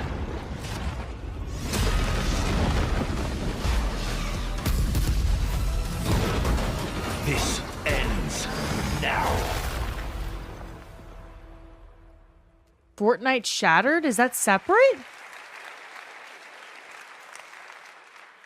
Okay. Now it's time for a special announcement from Bandai Namco. Let me see about if their one of Twitch the stream most is desynced. influential sci-fi franchises ever created. This is bad. On Earth, mankind measured time by seasons, not sirens. By the way, For this a is them, moment, not the us. future felt promising. They're inside! They're inside! Out here, that promise is a lie.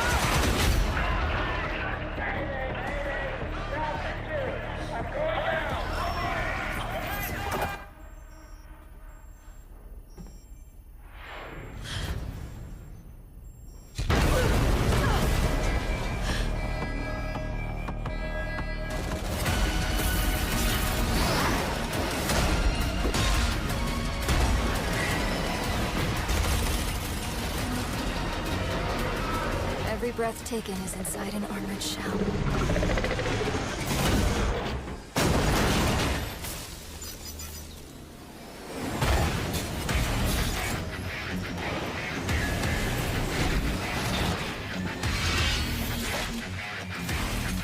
You're our last hope.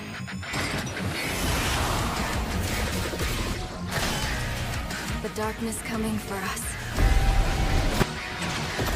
It remembers one man. The pilot.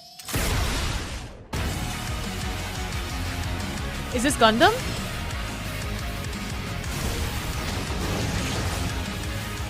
Do y'all like Gundam games? Trailer so hard makes you want to go hell yeah. They flashed the name of the game for about 0.2 fucking seconds. What was the name of it?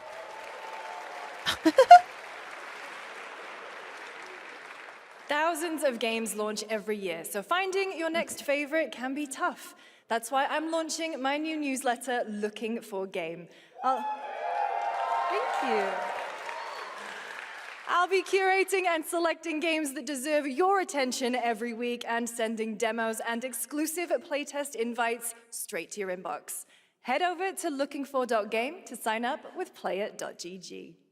Speaking of fun, unexpected games, this next title comes from a solo developer, Adrian Mulero from Spain. It is a co-op physics game about 2 geese and 1 very fragile egg. Okay, Honky, ready to be a parent? Sure, don't worry. This is a piece of cake. I'm in. Be careful with our little baby. A goose game! Don't drop it, don't drop it. A blue and a yellow goose. Careful, to left, your other left. Okay, new plan. This is a good one. Are you listening to me? What is this? It's way too hard. Watch out with our baby. Watch out with our baby. Yay! Just focus, please. If we work together, I know we can do it. How? This is extremely hard. This game's gonna be infuriating with whoever you play with. It's split fiction, but geese. If we look for some more people, it would be easier. And you can play with 4 This people. really is an extremely hard game. Congrats, Adrian. What a fun game. All right, now it is time for a debut I'm gonna game play from it, a yeah. veteran team of Probably developers not on who stream, come from but- Naughty Dog and Infinity Ward Hello, and CB. other amazing studios. Over the past half-decade, they've quietly been working on an ambitious new project. Here is the global announcement. People are endlessly disappointing. They're greedy. They're cruel. They lie.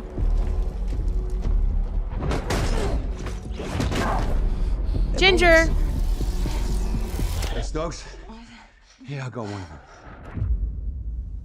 Oh, just So kidding. that's what I say when I look at someone like you. Bully. See, that's where we're different. I genuinely like most people. Oh, well, then you're truly a sick fuck.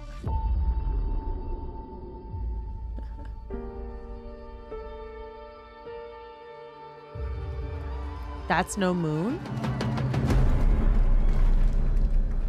We need to move. They'll be coming for you. Coming for us. You're not one of them anymore.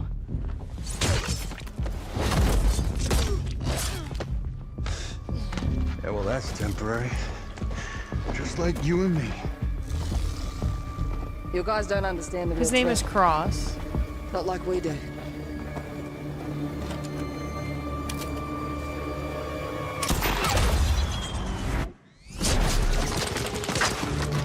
Hurry, stay low! If I go to work with my enemy to survive, so be it. For now, This is like a love story game that you know these bitches fall in love. Either we fight those things together, or die alone.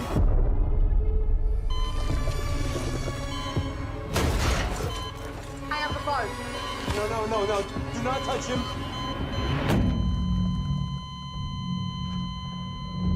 This looks really good.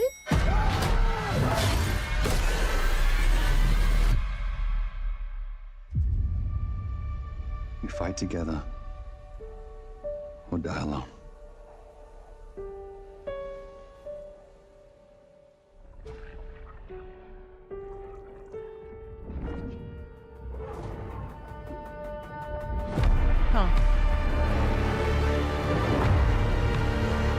called Crossfire, and his name is Cross.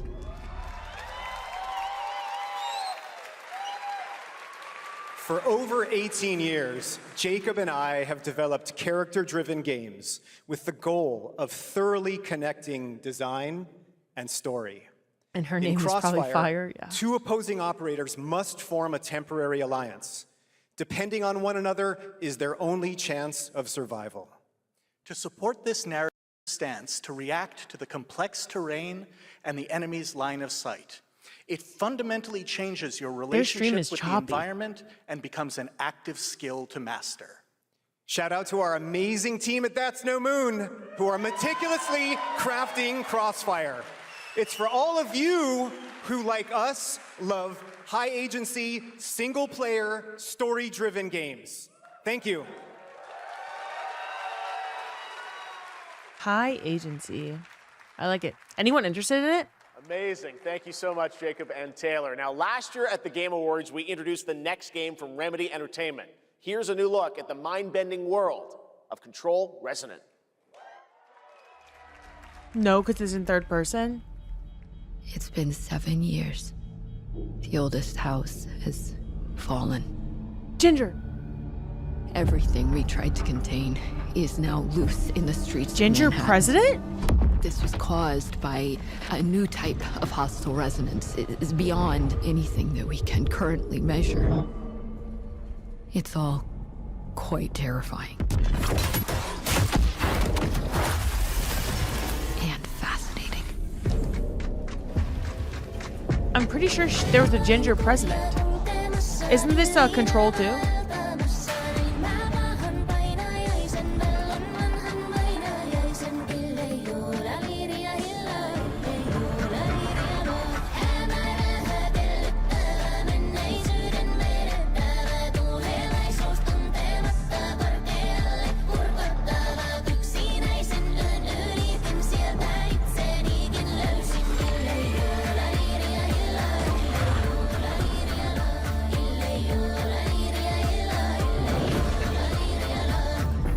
All we can do is dig deeper. Keep searching for the solutions in every way we can.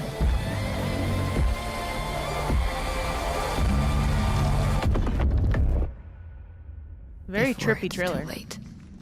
Okay, so we saw Control Resonant at Sony as well. Just different trailer. Right now, it's time for another Summer Game Fest exclusive, the announcement of the next game in a storied franchise. Next game in a story franchise. What's this? We all have our own Horizon? reasons for coming to this vast frontier. But for our guild, we who protect this land, High Guard one 2. reason stands above all others. MMO. Wonder. You feel it too. We see it in your eyes. Wonder at the astonishing power that shapes this land of awe. At the great spirits to whom we are bound. At the gods who hold dominion over all. We cannot guarantee your comfort or even your safety. But if you yearn for horizons unexplored, for fellowship and purpose, for a cause worth dying for, to you, we can promise magic.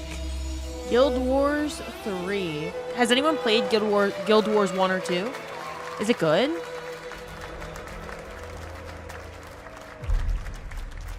And this was on our bingo card. Guild Wars 3 is on our bingo card, so To everyone we'll fill it out watching after. both here and live online around the world, I'm Colin Johansson, the studio head at ArenaNet, and I want to thank you for watching the exclusive first look at our upcoming game. The time is right for the next evolution of the MMORPG, and that game is Guild Wars 3. Is it? Is the time right?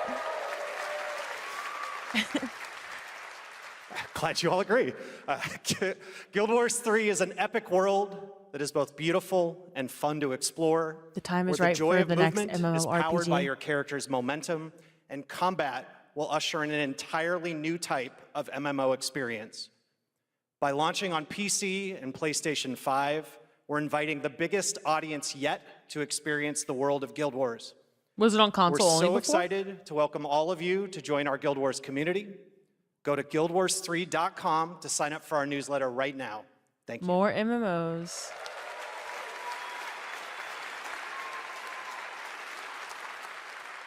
It was PC only Thanks, before. Okay. Colin.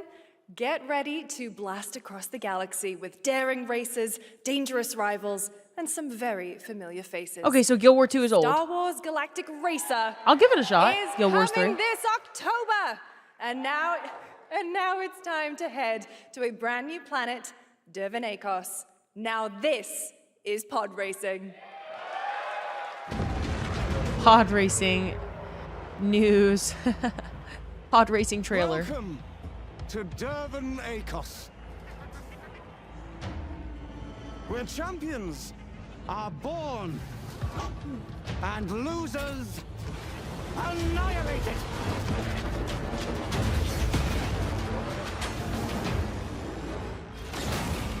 My sources say you've been making friends amongst our fellow League pilots. Racers don't go head-to-head against Bulba. Legends do. They are not your friends. I've seen you at Kestar's side. Everybody's avoiding November like the plague. Yeah. Yeah, there should be one game release in all of November, and it's GTA.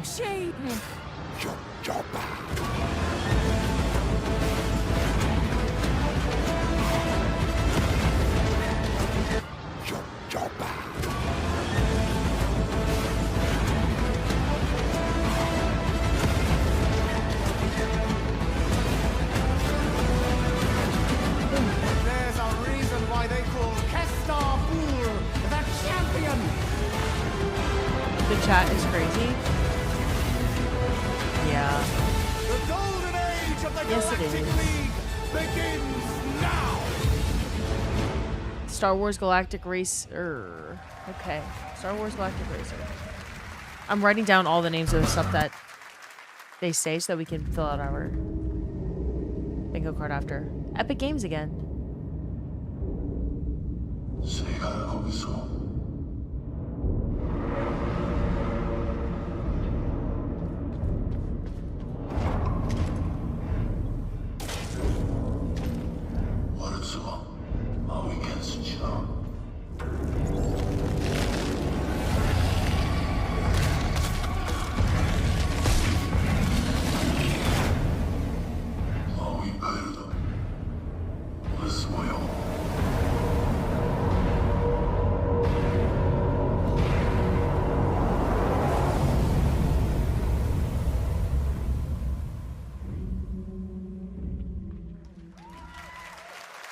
What was this game called? What was that game called by Epic Games?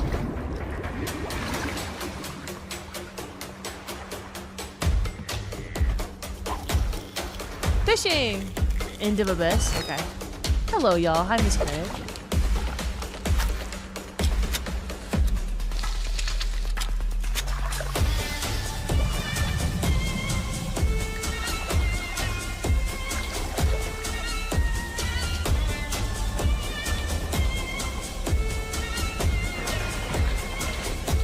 This is the chat currently, by the way.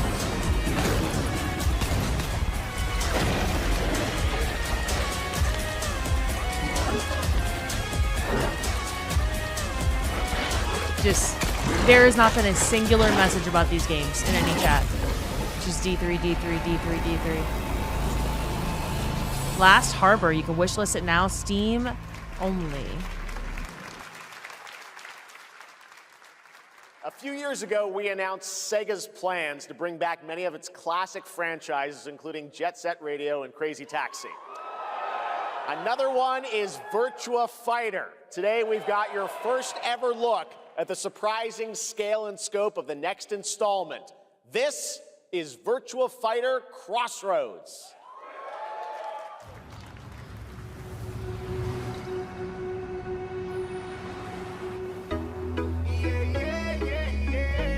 Yeah, the sound desynced it's been a problem with their stream the whole time. They keep fixing it and then it gets desynced again.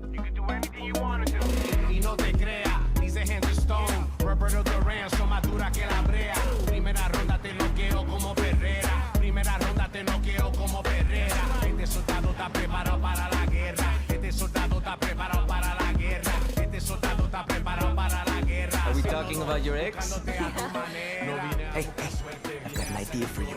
Hey, it's Yellow. Bet you're hungry after this morning, huh? Same as usual? Your sister's really taking this whole job thing seriously, huh? This got leaked a few weeks ago. They really weren't kidding about this being a fighting town. We're all fuck-ups. Otherwise, we wouldn't be living in Villa Sapara.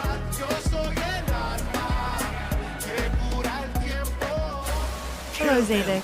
Thank you for following. Hey, it's me. Yo, what the hell is this game? There he is! Shit. This is not gonna blow over, Cielo. You fucked with the Chinese mafia.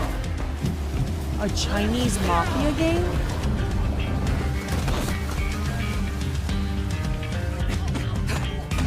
Okay, so it's a fighting game. But like a story fighting game? Well, for fighting game enjoyers, it looks good. All right, just take it easy.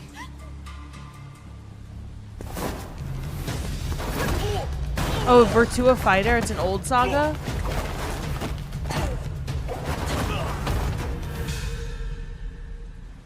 That's your... Madam Sue? You play the part of a fighter, but you are lacking in kung fu. The audio is so decent. Over the cries, city of blood, sweat, and survivors. Lives rolling like dice. Once you're inside, there's no surrender. That's Pai Chan. Hello, y'all. Who's Pai Chan? What? They please get their audio resynced, please. It's been 25 years since RuneScape was born, and 20 years tomorrow that Duriel 321. There's nothing I can do about it. Falador. Finally, this legendary universe is coming to console with RuneScape Dragon Wilds, playable now on PC. Production and is early not access. on point today. Here's a new look.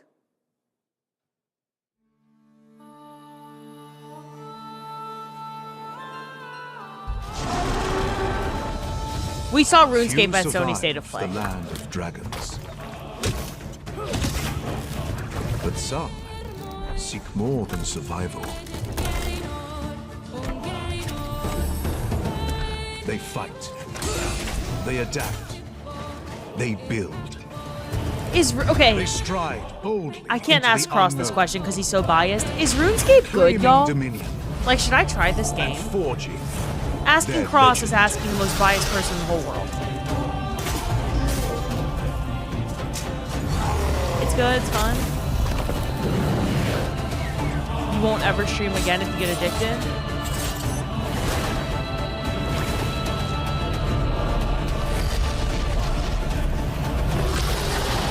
RuneScape Dragon Wild, September 15th. Nintendo?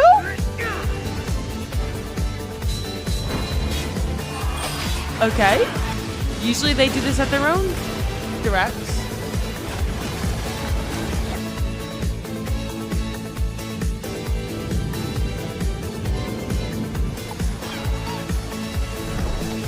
Damn, it's doing so poorly that they like had to put it in this kind of Game Fest.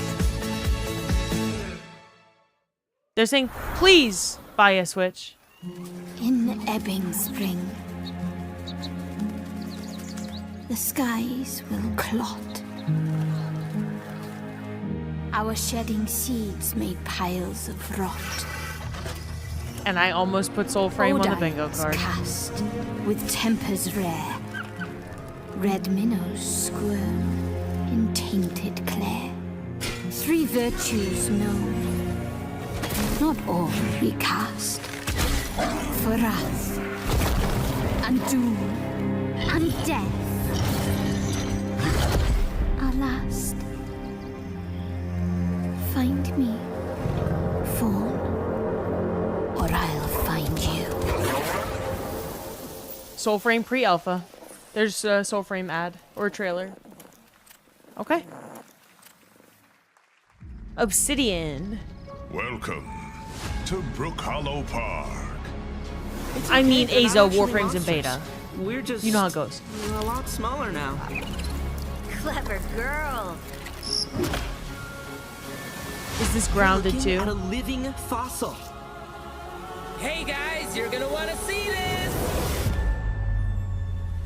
Please tell me that was your stomach. Hold on to your buggies for a survival epic 65 millimeters in the making. What the hell did we get ourselves into?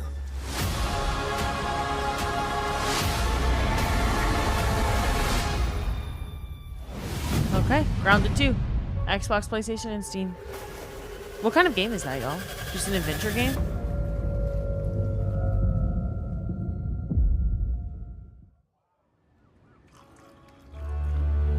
Survival? Some guys leave it to luck. Let it ride on a roll of the dice.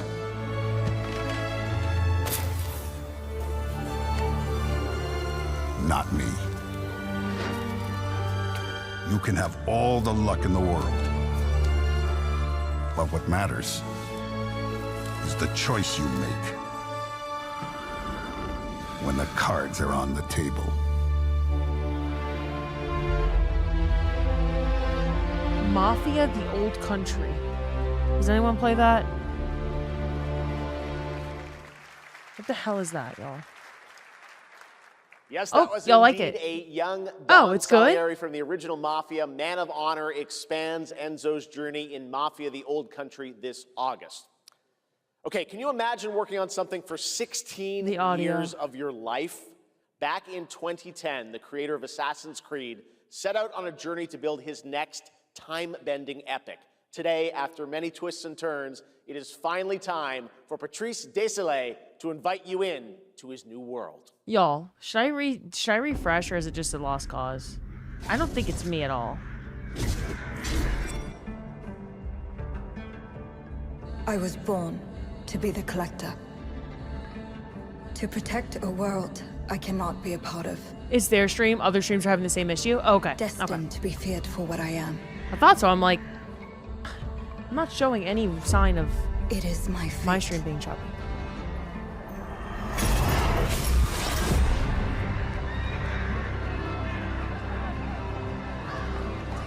I have devoted my life to facing them.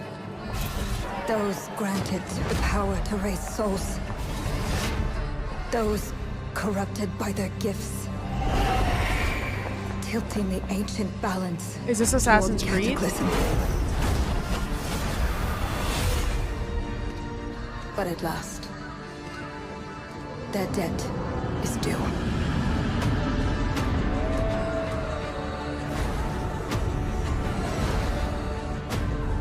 Every choice, every breath has led me to this moment. As the moon bears witness, I take the first step. My time has come. I am ready. 1666 Amsterdam?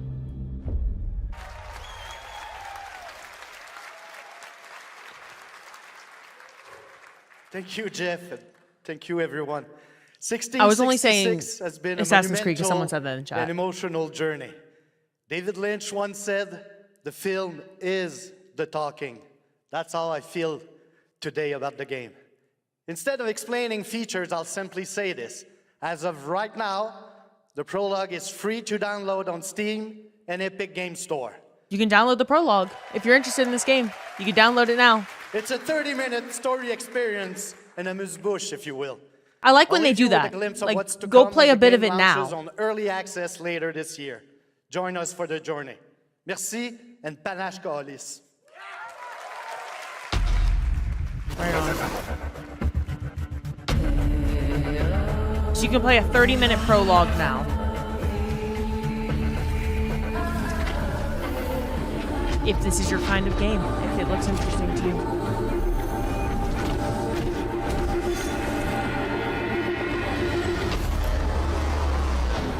I like when they do stuff like this though, because sometimes people don't know if they want to spend money on a game. So they just get to like try it out. May or may not be for them. I think it's a good thing. Thank you, Patrice. Still to come, we've got a lot of great announcements for you, including a special surprise guest. Who's that? What the fuck is going on with all the horror shit? Billy from Saw? Hey, no thank you. Hello. I want to play a game. Oh, you want to play a game? Well, that's great. We're here at Summer Game Fest. This is all about playing games. It's perfect. Roll the tape. You heard the puppet. Roll the tape.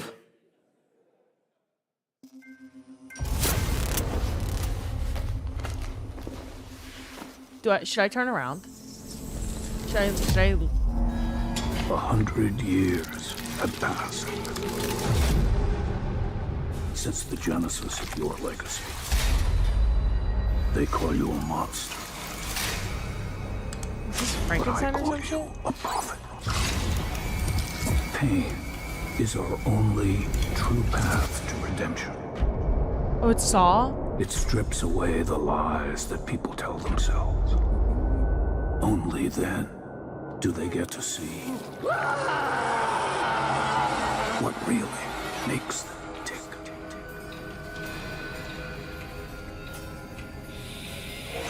A sacrifice must always be paid in blood. Live or die.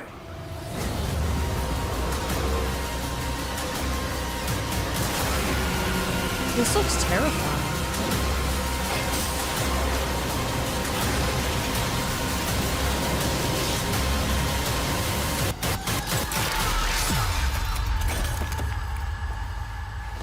I think I'll pass, actually, yeah. Your book, bound in blood, inspires those who are worthy.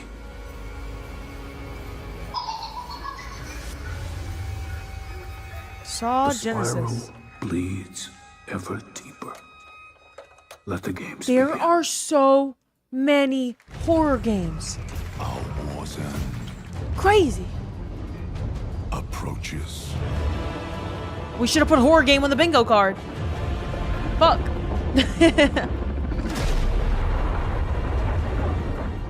Humanity's fate will be determined by one final sacrifice. We are ready to bleed, bearer. Are you?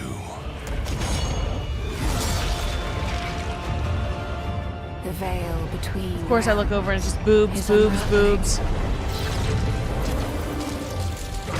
Life or death. You alone will decide. Lords of the Fallen 2. Wishlist now. Lords of the Fallen 2. That's right, Lords of the Fallen 2 is also coming to Steam this fall. Next up is a brand new game from BitReactor, a studio formed by some of the most experienced developers in the tactics genre. This is Star Wars Zero Company.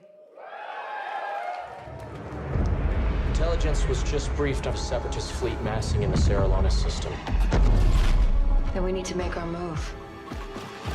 Oh, Smash? You got someone? Who's she? Zero Company. What do you got for me, Bennett? Word Silius. Coil's been spotted meeting with local gangsters. Find out what they're up to.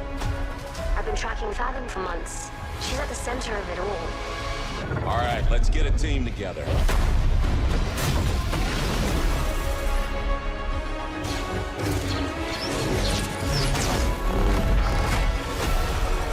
The This is their role-playing game? Oh, tactical RPG.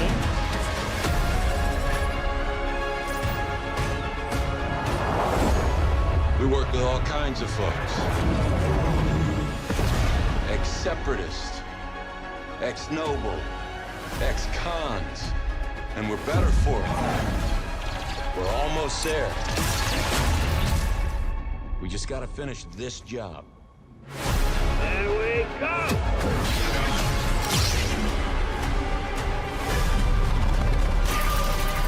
You gotta love a first-time chatter who got gifted a sub. Eat my dick if Destiny 3 releases. I'm sure you wish I would.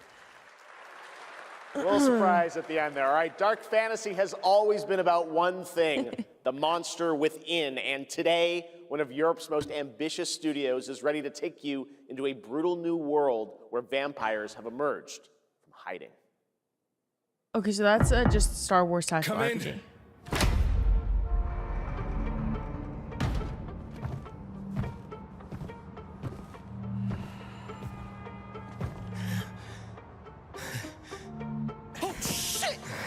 The box. Please.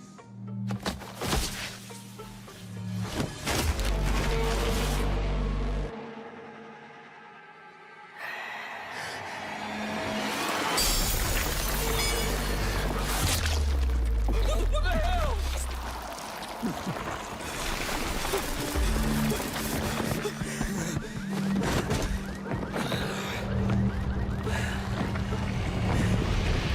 You don't give up easy, eh? Well, neither do I. You certainly have reasons to hate me. My son. There's just blood everywhere in every game. Crave the same thing. I feel bad for people who don't like gore, because there's so much gore in these new games. Am I evil? They adore me. You're a pawn in Prentice's hands, nothing more. This won't end well for you. I've done the unthinkable for my own family. This is Daywalkers?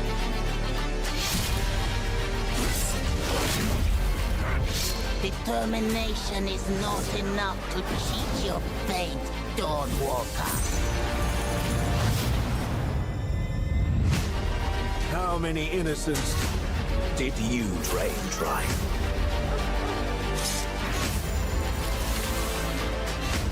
Maybe we aren't so different after all.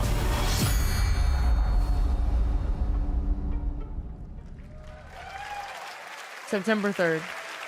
The Blood of Dawnwalker. Hello everyone. My name is Konrad Tomaszkiewicz and I'm the game director of The Blood of Dawnwalker.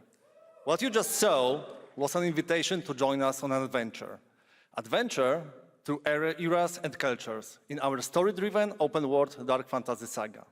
The first part, a CGI, shows where our saga leads to, a present-day adventure. Hello, y'all. The If you just gameplay got here. segment Hi. that followed is from our current game, and it's an origin story of Cohen. I hope you will have as much fun playing our game as we had making it. Thank you, and have a great rest of the show. Okay, Labor Day weekend game. Thanks, Conrad. Next, the creators of Among Us have been hard at work I'm on excited. a new project. And today we're revealing it for the first time.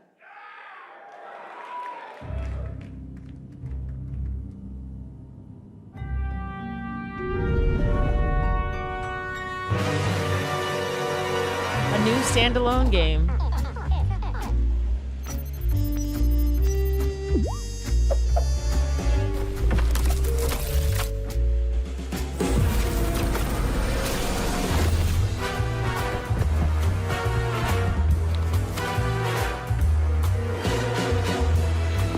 Oh, it's a crime-solving game. Like, I know the original was too, but you like had to have a whole group of people and Among Us on Guard.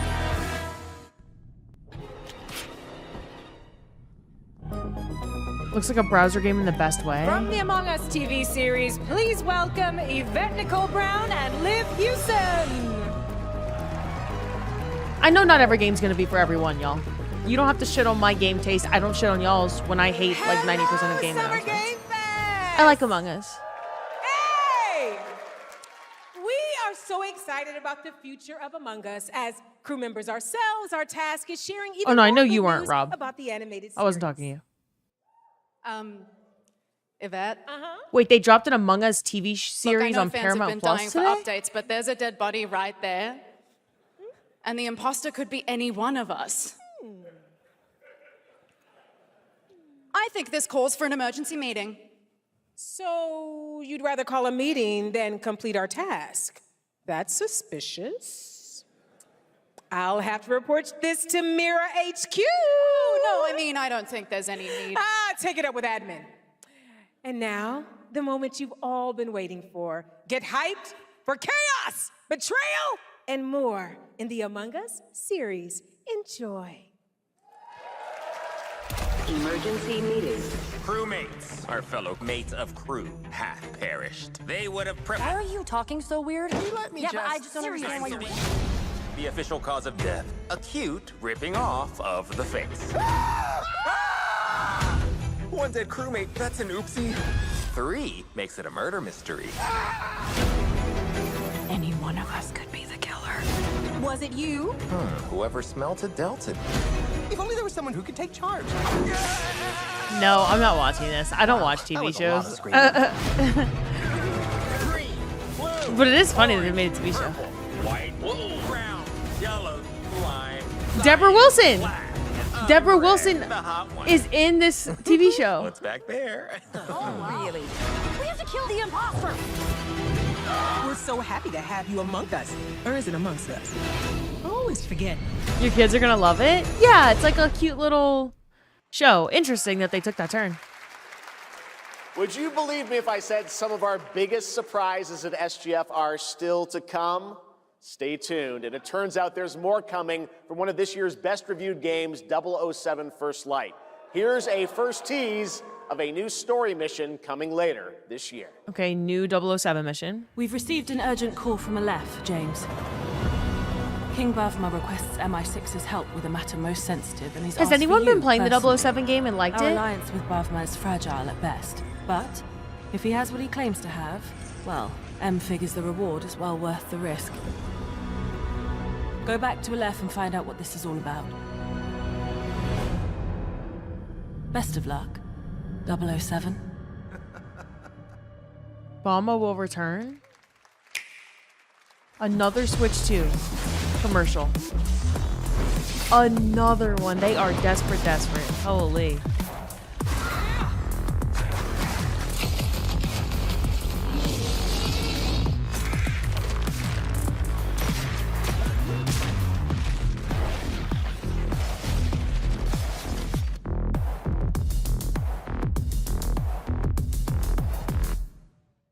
Yeah. It's not doing great. The time is finally here. I know it's been difficult. All these years, the unbelievers mocked you for your faith. Tonight, we shall show everyone how wrong they were. Sleeper, awaken!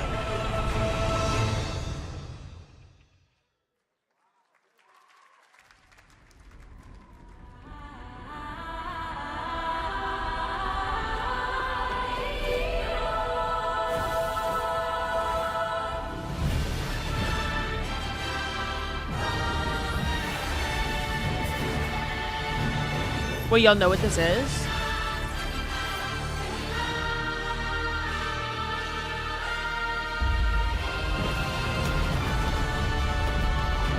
Y'all, I know y'all.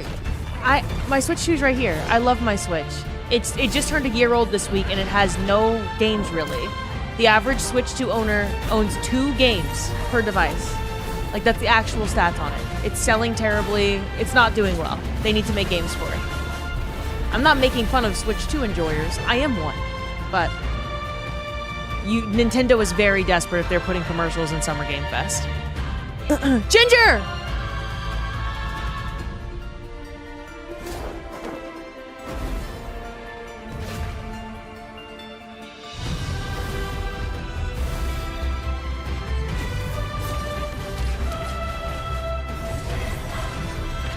More games than PS5.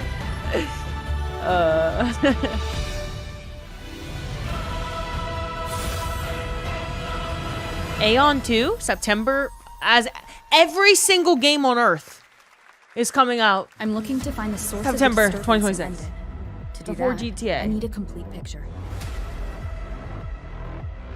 Maybe this is all a brain dance, a simulation? Time to knock the rust off! Maybe the two of you really are from another universe.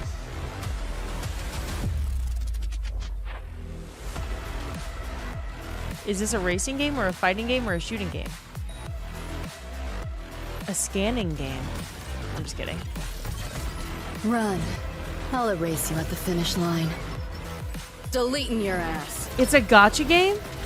Come on! Eat less, loser! I can feel it. That Nightmare Tessa Discord is looking for us. Lucy! Wuthering Waves X Cyberpunk Edge Runners. Coming on June 8th. It comes out Monday. Okay. That was a look at what's ahead for Wuthering Waves and its collab with Cyberpunk Edge Runners on June 8th. Now, if you want to track all the games shown today, head to player.gg/SGF to see the full lineup and wishlist your favorites across all platforms. Right now, it's time for news on a massive expansion coming to a franchise that has been on this stage before.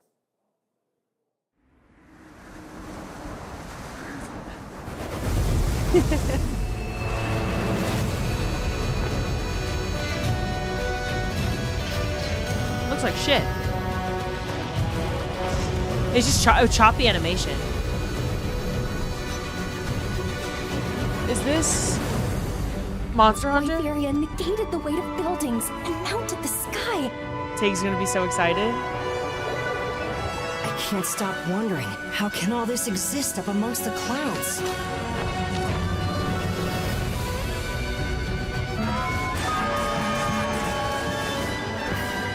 Do we have any Monster Hunter enjoyers here? I've never played it.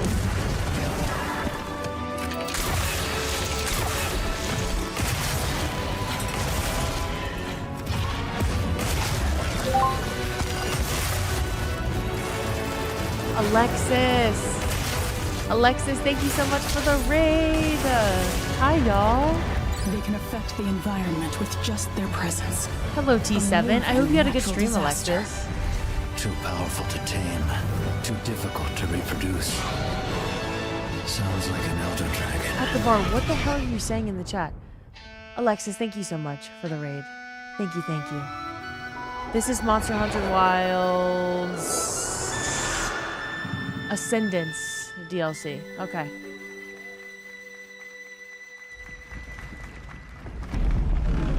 Y'all, if you don't follow Alexis already, you should go follow her. I was lurking earlier. I already followed. 2027? It just says 2027. It says a massive expansion.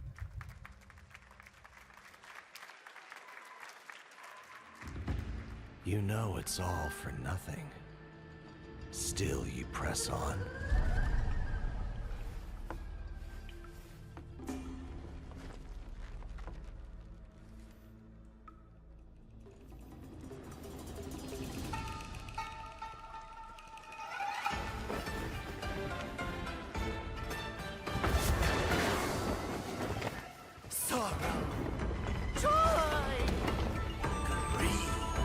Obsession!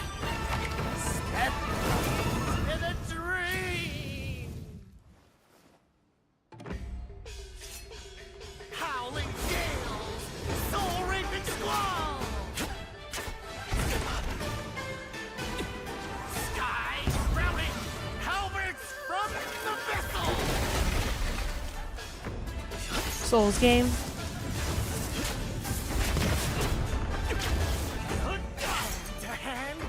Oh, at the bar. I get what you're saying now. I get what you're saying now.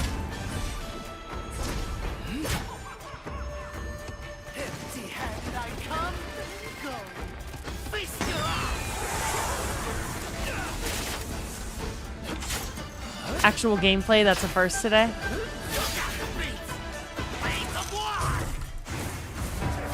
Yeah, we don't see very much gameplay in these announcements. They're just cinematic trailers for the game.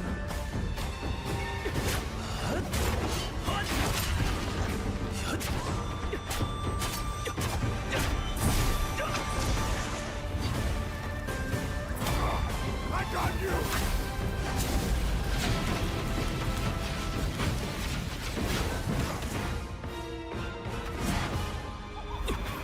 That ally just showed up and got lit on fire and survived. Calling this a Souls game is goofy. I was just reading the chat. Liv still has hair, so I assume they're saving the D3 reveal for last. Exactly. I'm sure. Yeah, I'm sure they are.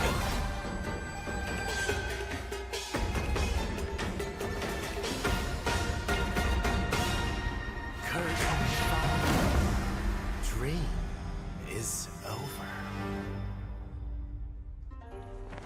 Okay, Swords of Legends. Another sword game. Take your time. If you like sword games, Enjoy. there are about 15 options coming out this year for you.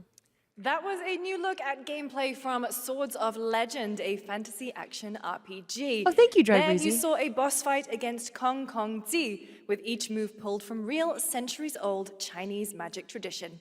Now, how about a little toy car magic? Get ready for lots of loop-de-loops and massive jumps with the announcement of the biggest Hot Wheels racing game yet. Hot Wheels racing game. There are also a lot of racing games this year.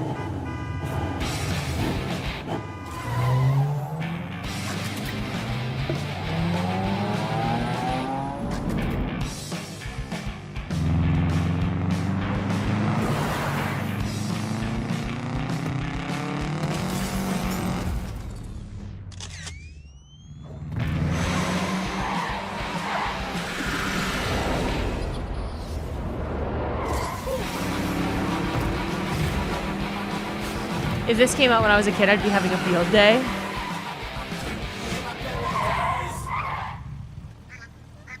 You haven't played Hot Wheels since you did it on the Wii?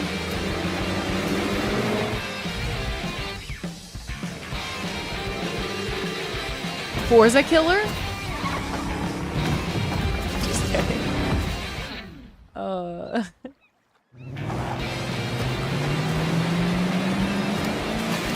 You played the fuck out of Hot Wheels on the DS?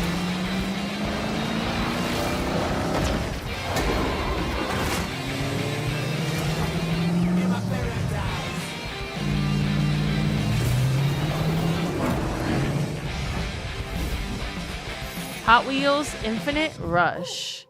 September 24th. Oh my god, every single game's coming out that week, that month.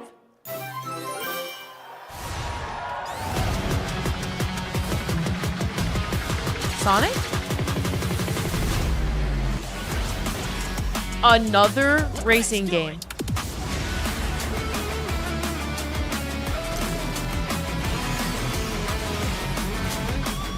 Sonic Infinite Racers with different collabs.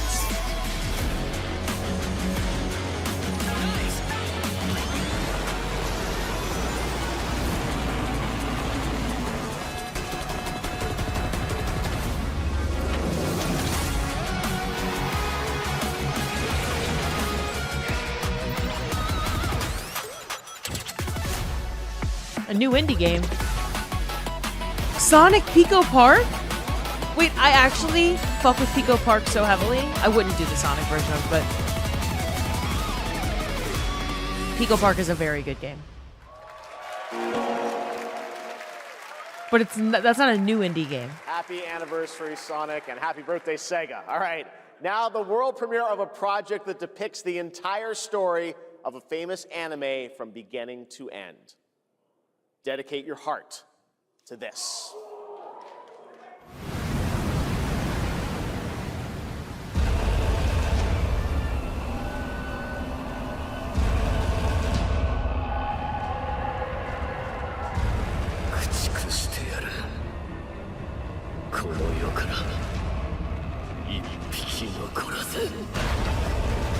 Interesting Attack on Titan.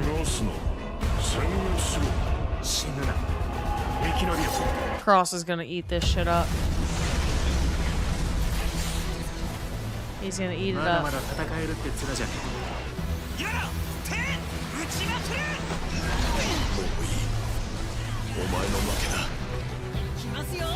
Ginger.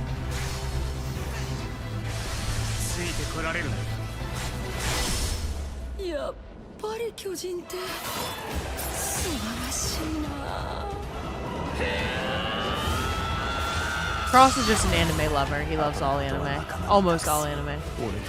I've seen Attack on Titan because of him.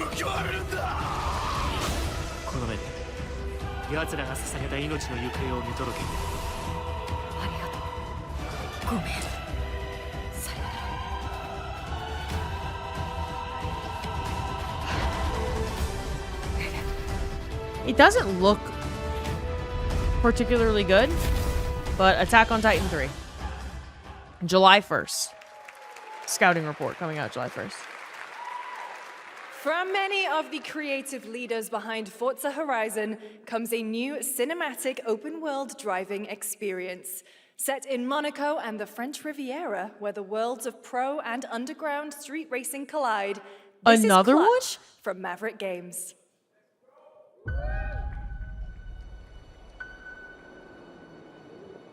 They're like GTA. City racing has nothing on us.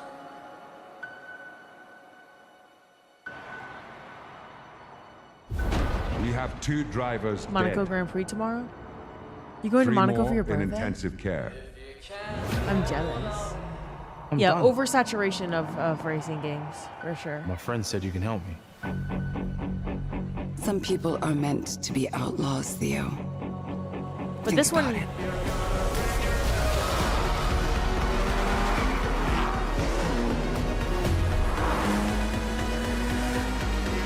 Are racing games really that popular?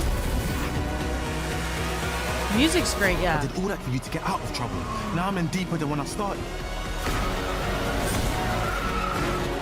Interesting. I can't be taking risks like this. I'm a lead driver in the R1K. I've tried to help you. It's open world, yeah. I'm not The going to open jail world is cool. for you. Kind of similar to sports games as a genre. It's hyper realistic, yeah. Photorealistic. All right, it's called Clutch. New racing game, spring 2027.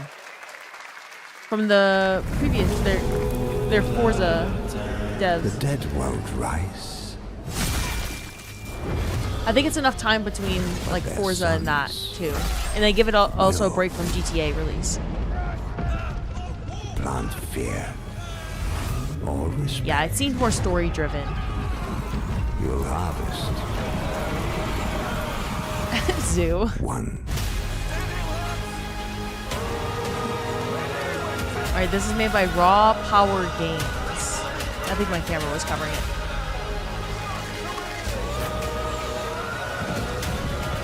I know some people love these games. I'm just not, this is not my kind of game. I wish it was. I'm jealous of people who can like play 12 different genres of games.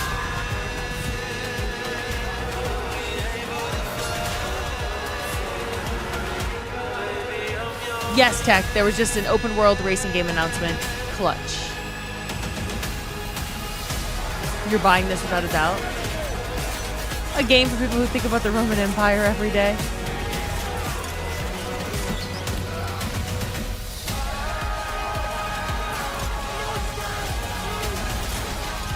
You should try DayZ.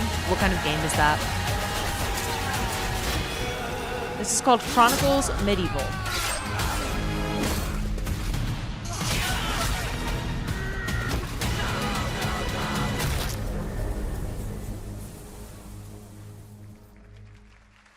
Early access 2026. We have lots more Summer Game Fest ahead, and trust me, you definitely will want to stick around. Right now, here's a new look at Sea of Remnants from NetEase. Another NetEase. Another NetEase game.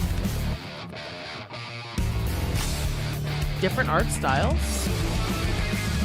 Wake up laughing, half a mess, wrong direction, no regrets. Every face feels out Ginger. of line, that's how I know they're all mine. We don't fit and we don't care, broken jokes and broken air. They say grow up, act your age, we just light another flame. Make it out, don't look back, burn this moment till it cracks. If this one won't let us stay, we'll steal this night. Make it loud. Say we're lost, say we're strange, say we'll fade and drift away. But if memory lets us choose, I'll remember all of you. Hands up, shout it out loud, laughing over the doubt. If tomorrow cleans the slate, let tonight decide on it.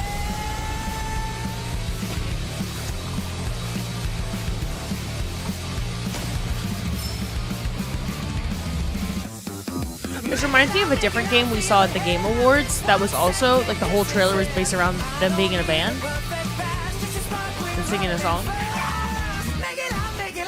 But not this game.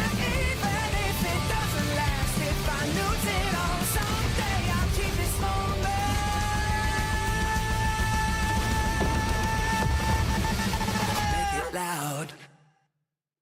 Sea of Remnants. In a room on a shelf?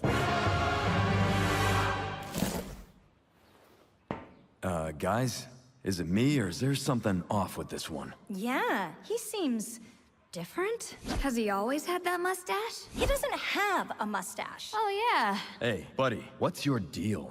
Howdy. Name's Ryu. What's all this mess about me being different? Well, look at that. He sounds different, too. What in the Sam Hill? Everyone in Tokyo talks like this. I know what this is. It's called a knockoff. Well, tarnation! Could a knock-off do this? Howdy! Dukin'! Yikes. The Capcom Summer Game Sale is here. Take home genuine, bona fide, 100% authentic, real deals on select titles. No knockoffs. I can't do it Up if to you're watching. 87% off. Ladies and gentlemen, representing the elite ranks of the Ark Society, Mr. Graves! Yellow paint. I hear they're scared of it, but them pros ain't. Are we really still using black and yellow? Oh, Wiz Khalifa's in the...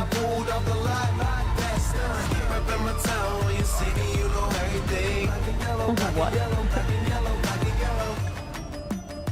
It's called The Wizard. It's a Wiz Khalifa fighting game. What the hell is he on? What? That wasn't on my bingo card.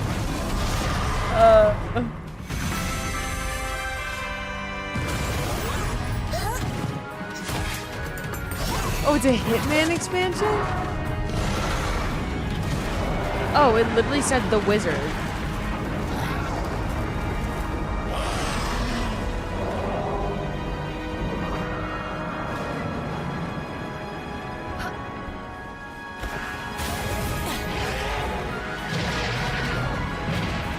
Nah, this isn't Pokemon. This is a Pokemon ripoff.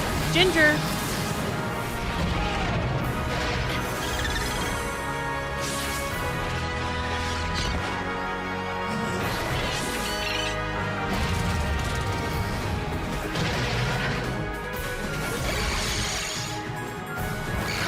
It's same Pokemon sounds, Pokemon design. Ginger main character though, in the trailer.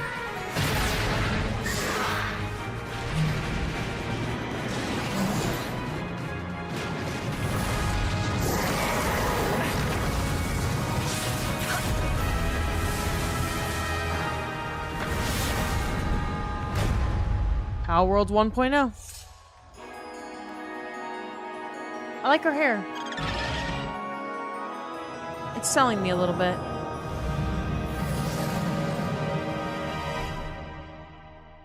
July 10th? We have a community Power World server. There you have it. Power World 1.0 is coming out on July 10th. Now, at the start of the show, I mentioned we'll have lots of new worlds to explore today. That's and your the birthday? return of some long-awaited ones as well. This next game falls into that last category. It's your birthday too, Halfway Coder? It's been a long, long, long 8 years. Homicide. They didn't say 9 years. 6 total so far. Each case, husband and wife found. Shredded. Yeah, Valerius, we have a community server for Pal World. If anyone plays Pal World, we have a channel in the Discord too. Is out there.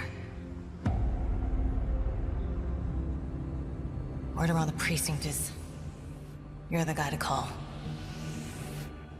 Bigby. Sheriff, I'll have your job within the week. Are you living under a rock? You're a raging dumpster fire of a person. What is this? She's a detective.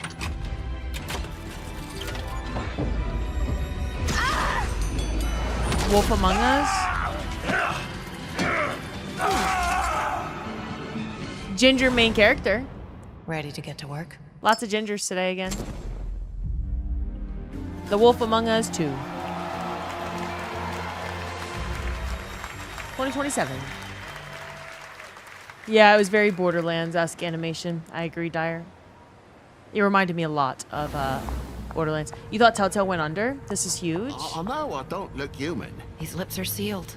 But I'm not helpless. See you around. I was wondering when you'd turn up. Looking for me? Ginger male main character.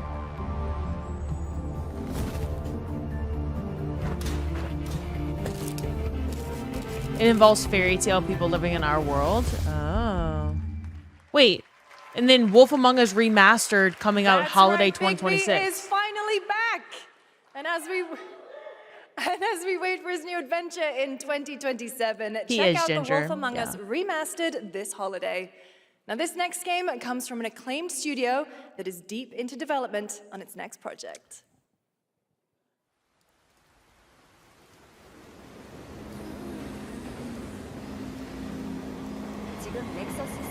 Every time y'all put D3 in the chat, it makes me want to throw up a little bit. I get scared.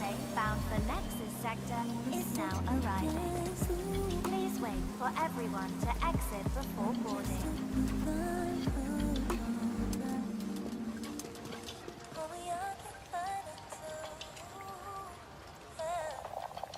Stop.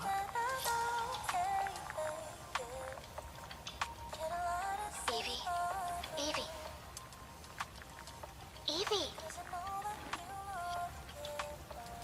I'm listening.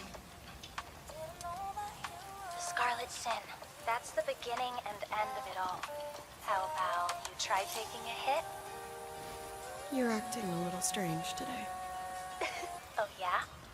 It's our first mission in a while. Aren't you a little excited? What the hell is this? Stop saying weird things. Reddish hair. Okay, take it easy. Quiet. They're moving. Initiating C3 sync. Ready, Angel. Roger, Kenna. Tracking. 출입문 닫습니다. Doors closing. Rob, I said reddish hair. Don't put that shit on me. Her hair's kind of red. I can't stand crowds. It'd be better for both of us if we got out of here. I don't know how old she is. In the movies, this is not always me. where things go wrong. Hey.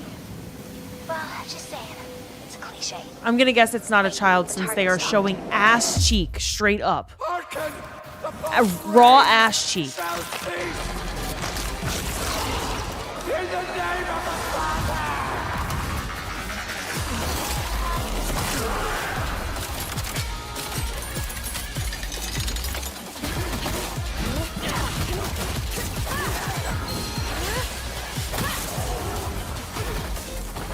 Damn, she powerful.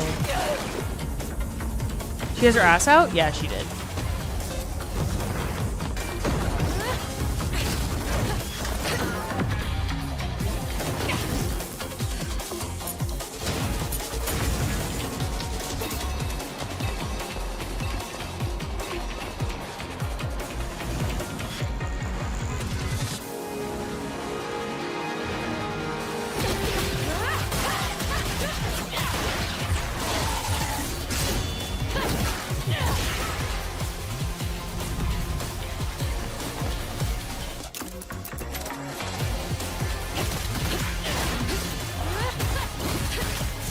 There we go.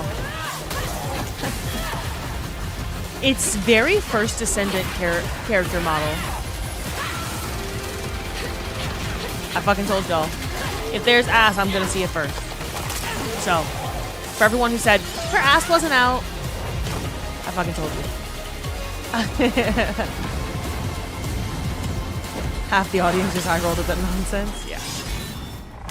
Stellar Blade Blood Rain. Okay. Oh fuck! I didn't listen to the person that said put Stellar Blade announcement on the bingo card. That was card. a good one. Shift Up is returning to the world of Stellar Blade with an all-new sequel developed entirely by the original team that's here today. Set in the same universe as Stellar Blade, this next chapter continues the story beyond the events of the first game, introducing a new protagonist who you saw there, Evie. It's early in development, and we will have more to share in the future. All right, we're almost done, but not quite. It's been almost exactly 3 years since Street Fighter VI was released in June 2023. What's ahead? This is Street Fighter VI Year 4. Are we ending with a fighting game?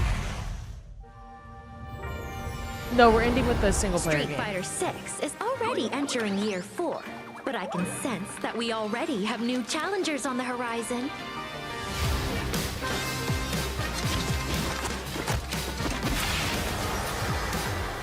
Oh wait, really, Oxian?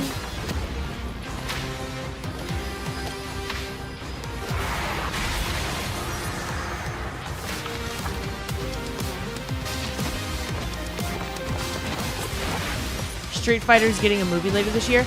It was confirmed that Summer Game Fest is ending with a brand new single-player game. We just don't know what. But yeah, Street Fighter is getting a movie too.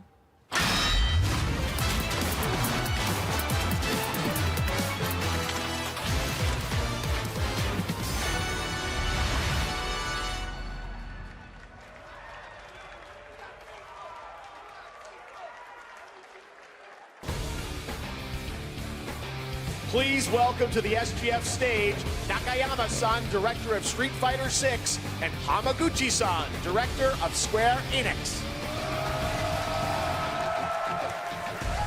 Those are the ones you're interested in, Raven? 皆さんのおかげでストリートファイター6は3周年を迎えることができました。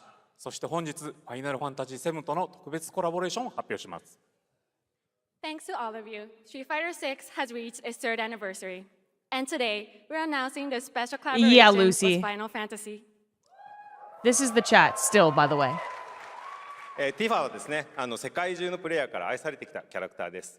だからこそ目指したのは、ストリートファイター6の世界で本当に戦っているティファの姿です。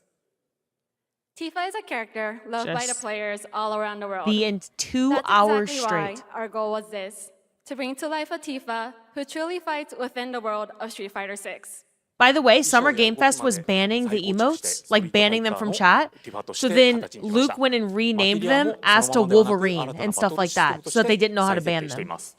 So the names have nothing to do with the D3 from her anymore. design to movement has been rebuilt as Tifa the Street Fighter. Materia has also been reimagined as a new gameplay system. そして今日はまだお見せできないんですが、ファイナルファンタジーの象徴的な要素もバトルに落とし込んでいます。We cannot show it today, but we adapted an iconic Final Fantasy element to the battle experience. ティファの戦いはまだまだ終わりません。ぜひこれからの展開にも期待してください。Tifa's fight is far from over. We hope you all look forward to what's coming next. ありがとうございます。ありがとうございます。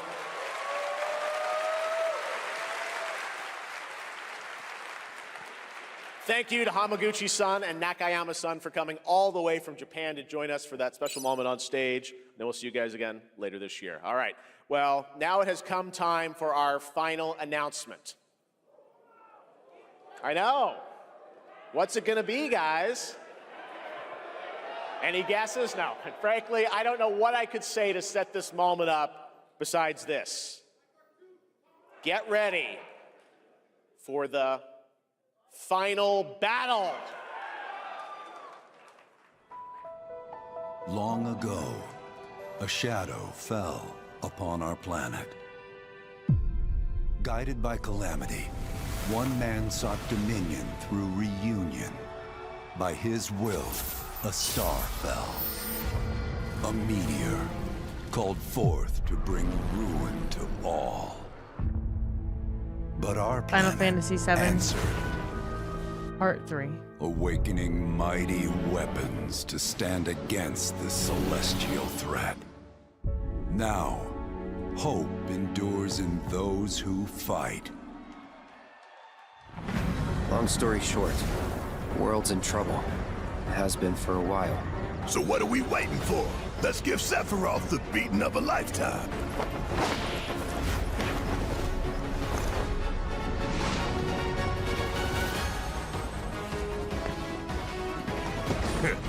You're mine. I'll make this quick. Good night. The sky's the limit! I could do this. I'll make you proud. Just ain't your day. Oh my, is that a weapon? Dark I Lost will see? like this. Far as I can tell, these things don't distinguish between friend and foe. Save the planet by killing her protectors.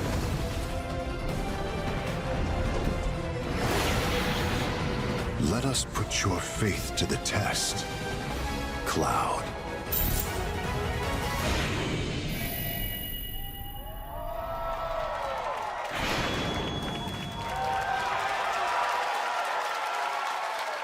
Never would have made it this far without you guys.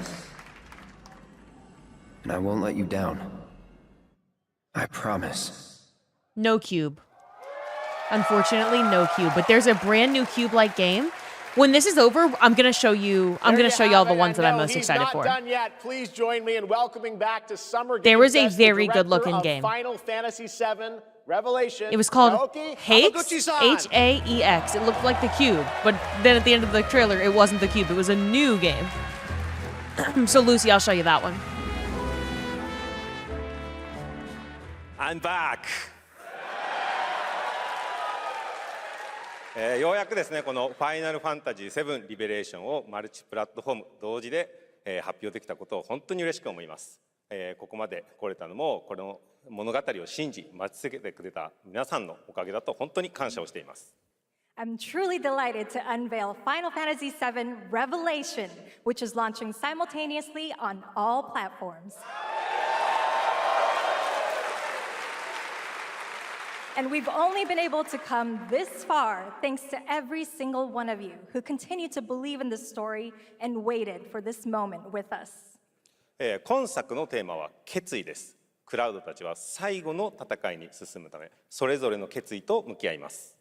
The central theme of this title is resolve. Cloud and his companions each confront their own destinies and find the resolve to march toward the final battle. そして私自身もこのシリーズを完結させるという決意を胸にこの作品と向き合ってきました。I too have carried a promise in my heart throughout this journey, the resolve to see the series through to its very end. 皆さんに最高の形でお届けします。ぜひ見届けてください。We're committed to delivering this experience in its ultimate form. Please stay with us and witness what lies beyond that resolve. Today, to help guide us on our path, please show me and welcome to the stage the voice of Vincent Valentine, Matt Mercer.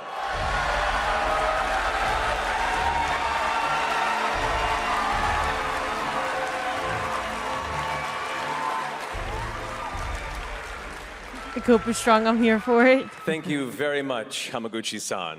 It's truly a privilege to be here with you today, if you know me. There's honestly so much to see in Revelation. I think we just kind of need to dive right in. What do you say? Let's do This it. man is everywhere. I don't mind if I do. How many people here are Final Fantasy players? I've never played a Final Fantasy the meteor game. looms in the skies above, a constant reminder of your mission and the grave threats you'll confront as you embark upon your journey and face the epic conclusion of the remake series. Aboard the Highwind, your very own airship, and the Sony pride wouldn't of the sell, Shinra DJ. fleet, you'll take to the Thanks for skies following, and by the witness way, our DJ. most expansive open world yet. From the outskirts of Midgard to the sun-drenched Midil Archipelago to the warrior nation of Wutai, simply pick a direction and set sail. But Okay, how we can you got be expected to mixed. protect the whole world Some at people once? played it, want to You play need it, to couldn't cover get ground into fast. it. Got a lot of mixed opinions. No way, no how. Don't worry. These parachutes are top of the line. Pull the cord and pop. You'll be floating from through South. the air like a feather. At any moment in Fake the open Southern world, accent on that one. simply pilot the Highwind to your destination and take a leap of faith. With the wind rushing past, you'll descend seamlessly from the sky above to the ground below. Where will the winds guide you first? That Yeah, freedom trees. is in your hands. I did. Welcome But to no the matter chat, your by the way. destination, to defeat your enemy, you'll need a fighting chance. Used to be more into That World of starts Warcraft with than your Deep trusted Rock. allies. At long last, with the world teetering on a blade's edge, everyone assembles at Cloud's side, forming an epic ensemble of heroes, each with their own story that brings you closer together than ever. But a good unit needs more than friendship to save the day. It needs a disciplined combat regimen. The hybrid battle system, established in Remake and refined in Rebirth, is perfected in Revelation, putting even more power in your My hands. first girlfriend broke up with me in high school because I bought a PlayStation and Final Fantasy VII instead of buying her a Valentine's gift. Good times. And the fight calls for strategy. Enter tactical mode to unleash a suite of powerful new spells and abilities. Activate devastating synergies with your companions. Nice job. And of course, call on mighty summoned entities that can turn the tide of battle.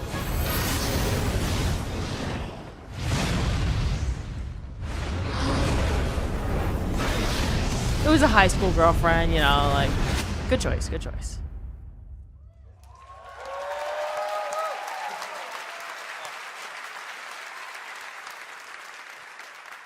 It looks like a good, yeah, the game looks good. Yeah, I just haven't ever played a There are Final truly Fantasy game some before. chill-inducing fights ahead in Revelation. I'm so excited to see all of your reactions. It's gonna be amazing. I'm guessing you have a favorite character to play in battles? I might be a little biased, but since you brought it up, let's have a look at our newest coffin-dwelling companion, Vincent Valentine.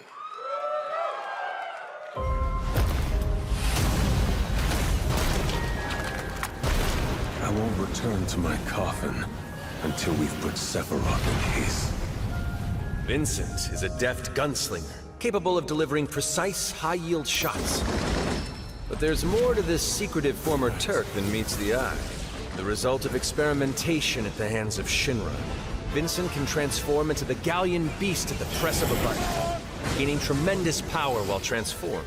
And when combined with the skills of a certain ace pilot, their high-impact synergies disrupt the fight with ferocious results. The Leaping Lancer, the Dashing Dragoon, the one and only Sid Highwind. Sid Highwind, the cantankerous pilot extraordinaire, joins the party and their mission to defeat Sephiroth. Sid's command of his lance allows him to rapidly close the distance for powerful strikes, or Sid? engage in sweeping area of effect attacks to bring a whole host of enemies to heel. But to fully Final control Fantasy the is a good battlefield, series, depends on skill what kind with of a weapon stories you only gets enjoy. you so far. To further augment your combat capabilities, try this on for size. Function Integrated Tactical Suitwear, or the FIT system for short, allows you to further customize your playstyle with new uniforms imbued with unique movesets. Alongside your equipment and materia, FITS gives you an extra edge in battle. And to face what's coming, you'll need all the strength you can muster. Sensing its fate hanging in the balance, the planet itself has unleashed its last line of defense. The weapons, ancient beasts that are larger than life and capable of untold destruction. Will you be enough to stop them before it's too late? As the world is torn apart, you and your friends must unite. In Revelation, we come to the thrilling conclusion of the Final Fantasy VII saga. And your mission is clear. Take up your Buster Sword, equip your materia, and stand together. One last There's a definite focus on certain body parts. Yeah. These skies belong to me. Yeah, I'm getting that vibe.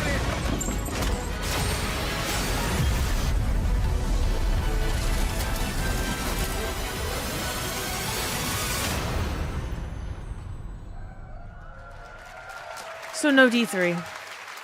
My hair is safe. My hair sees another day.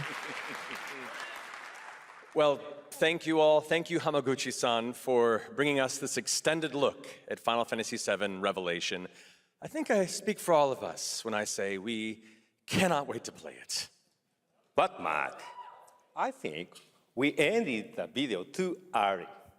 I hate to leave a story unfinished. Is that right? Well, then, we better take a look.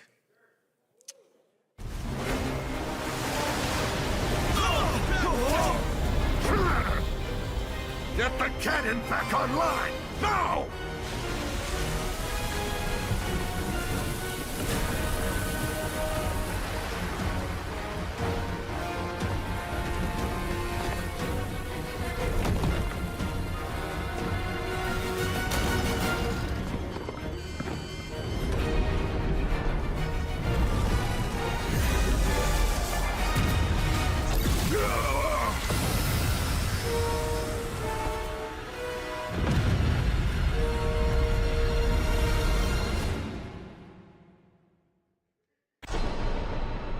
At last, the promise is fulfilled. The journey ends here.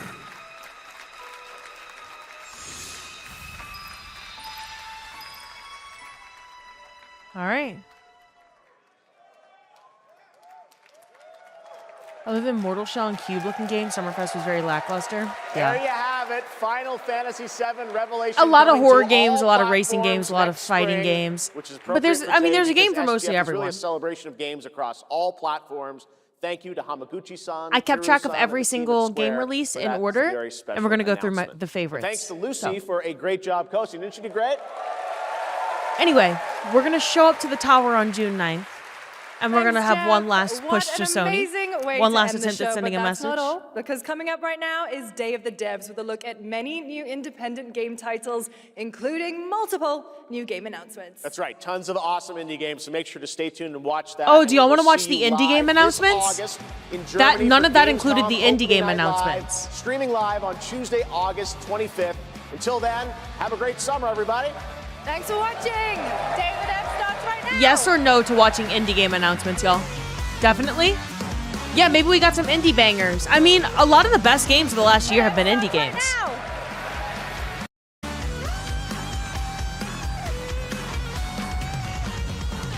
Is that gonna be on this? Yes, it's coming up next Day of the Devs. Is that a different screen though?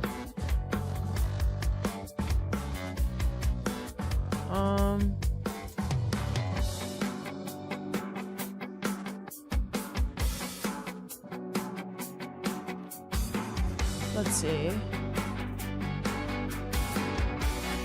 Nope, it's not a different day, Chief. It's today.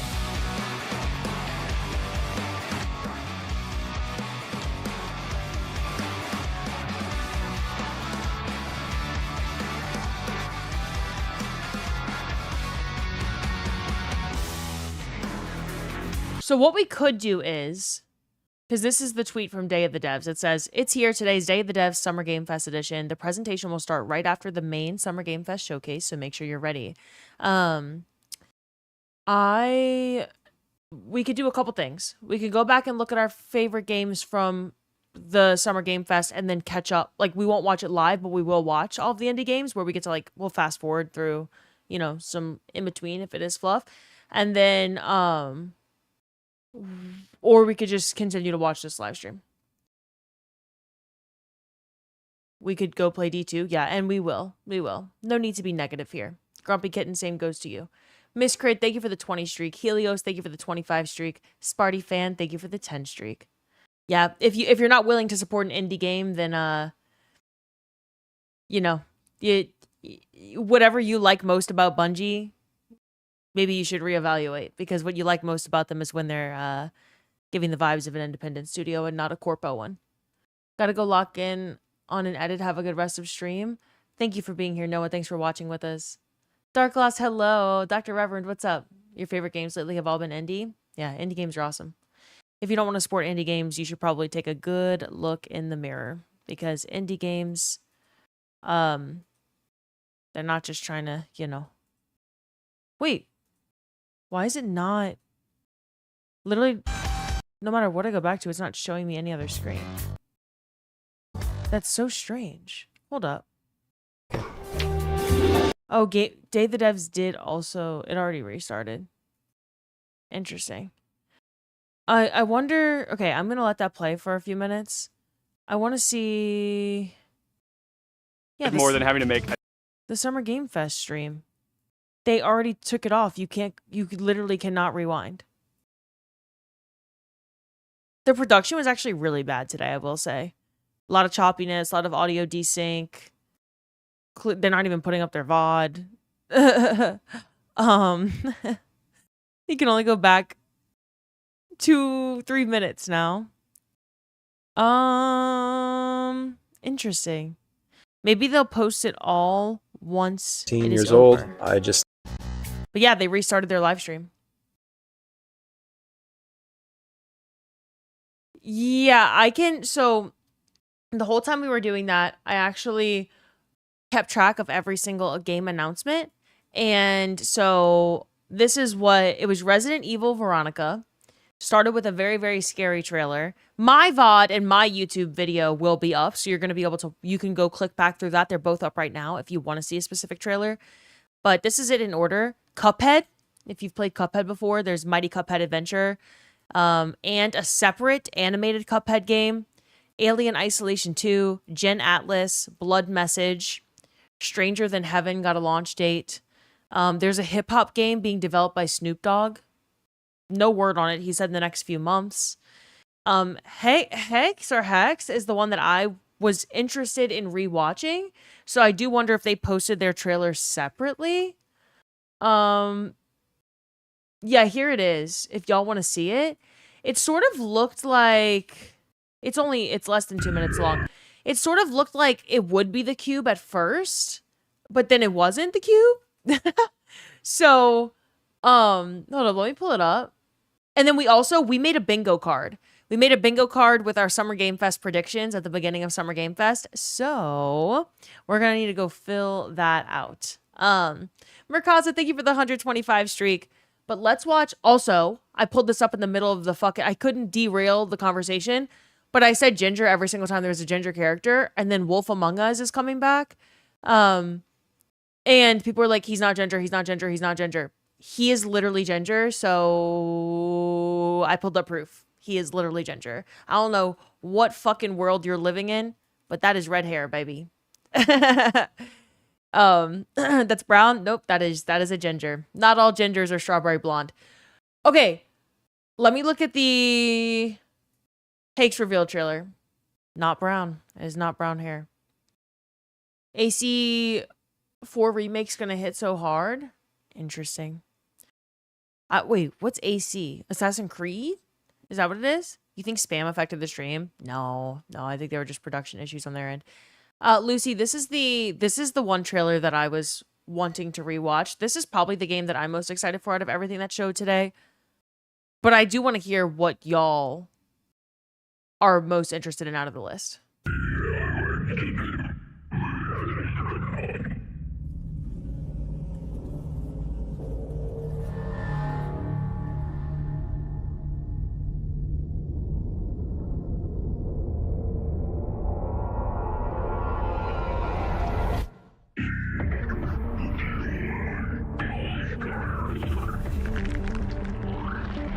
I agree, it still looks rough too, Lucy.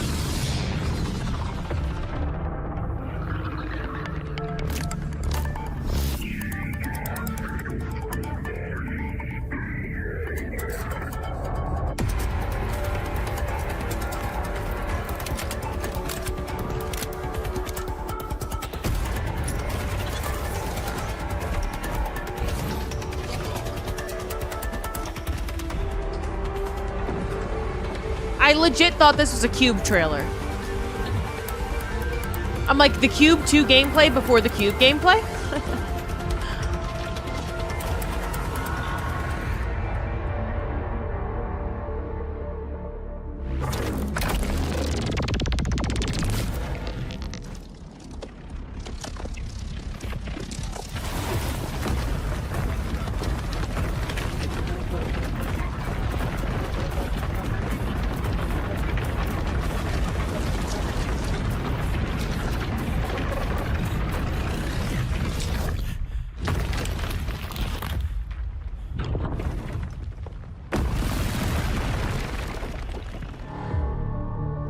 says it comes out 2027. You can wishlist it now. It's only on PC. I have absolutely no idea what kind of, like, you don't really know much. It was just as vague as the game, or as the cube. He's holding a cube the whole time. There's cube, like, art everywhere. Like, the vibe is everything's a cube, right? This is not the cube, though. It's called Hex. So, it's a game. I'm interested by it. The trailer intrigued me. It looks like it could be really good. I thought the same thing about the cube when I saw the cube trailer. I was like, I'm down. Like, first-person shooter with a weird, like, sci-fi world. Okay, I'll take it. But of course, like, it needs polish. I need to know more about the game. Like, what's the gameplay like? But it did intrigue me. First-person cuber. If they hadn't mentioned the name, I would have 100% thought the cube. Yeah. Oh, on the Steam page, it says co-op open world survival. I like that. I like that. Someone's going to beat the cube to the cube. Okay. So, there was that. And then Dead by Daylight 10, Mortal Shell 2, Sand Raiders of Sophie, Assassin's Creed Black Flag, Teenage Mutant Ninja Turtles, The Last Ronin. Fortnite is doing Fortnite Runners with Ben Starr in the same exact voice and like effects that he uses in Marathon in Fortnite Runners. So they have runners now, which is the same thing that they're called in Marathon. Just interesting because it's absolutely intentional. Like, games are always mimicking other games. I don't know why, but Fortnite Shattered, Gundam Rogue Orbit. Then there's a Goose game. Y'all, I love geese. An extremely hard game. It's going to be like a co-op.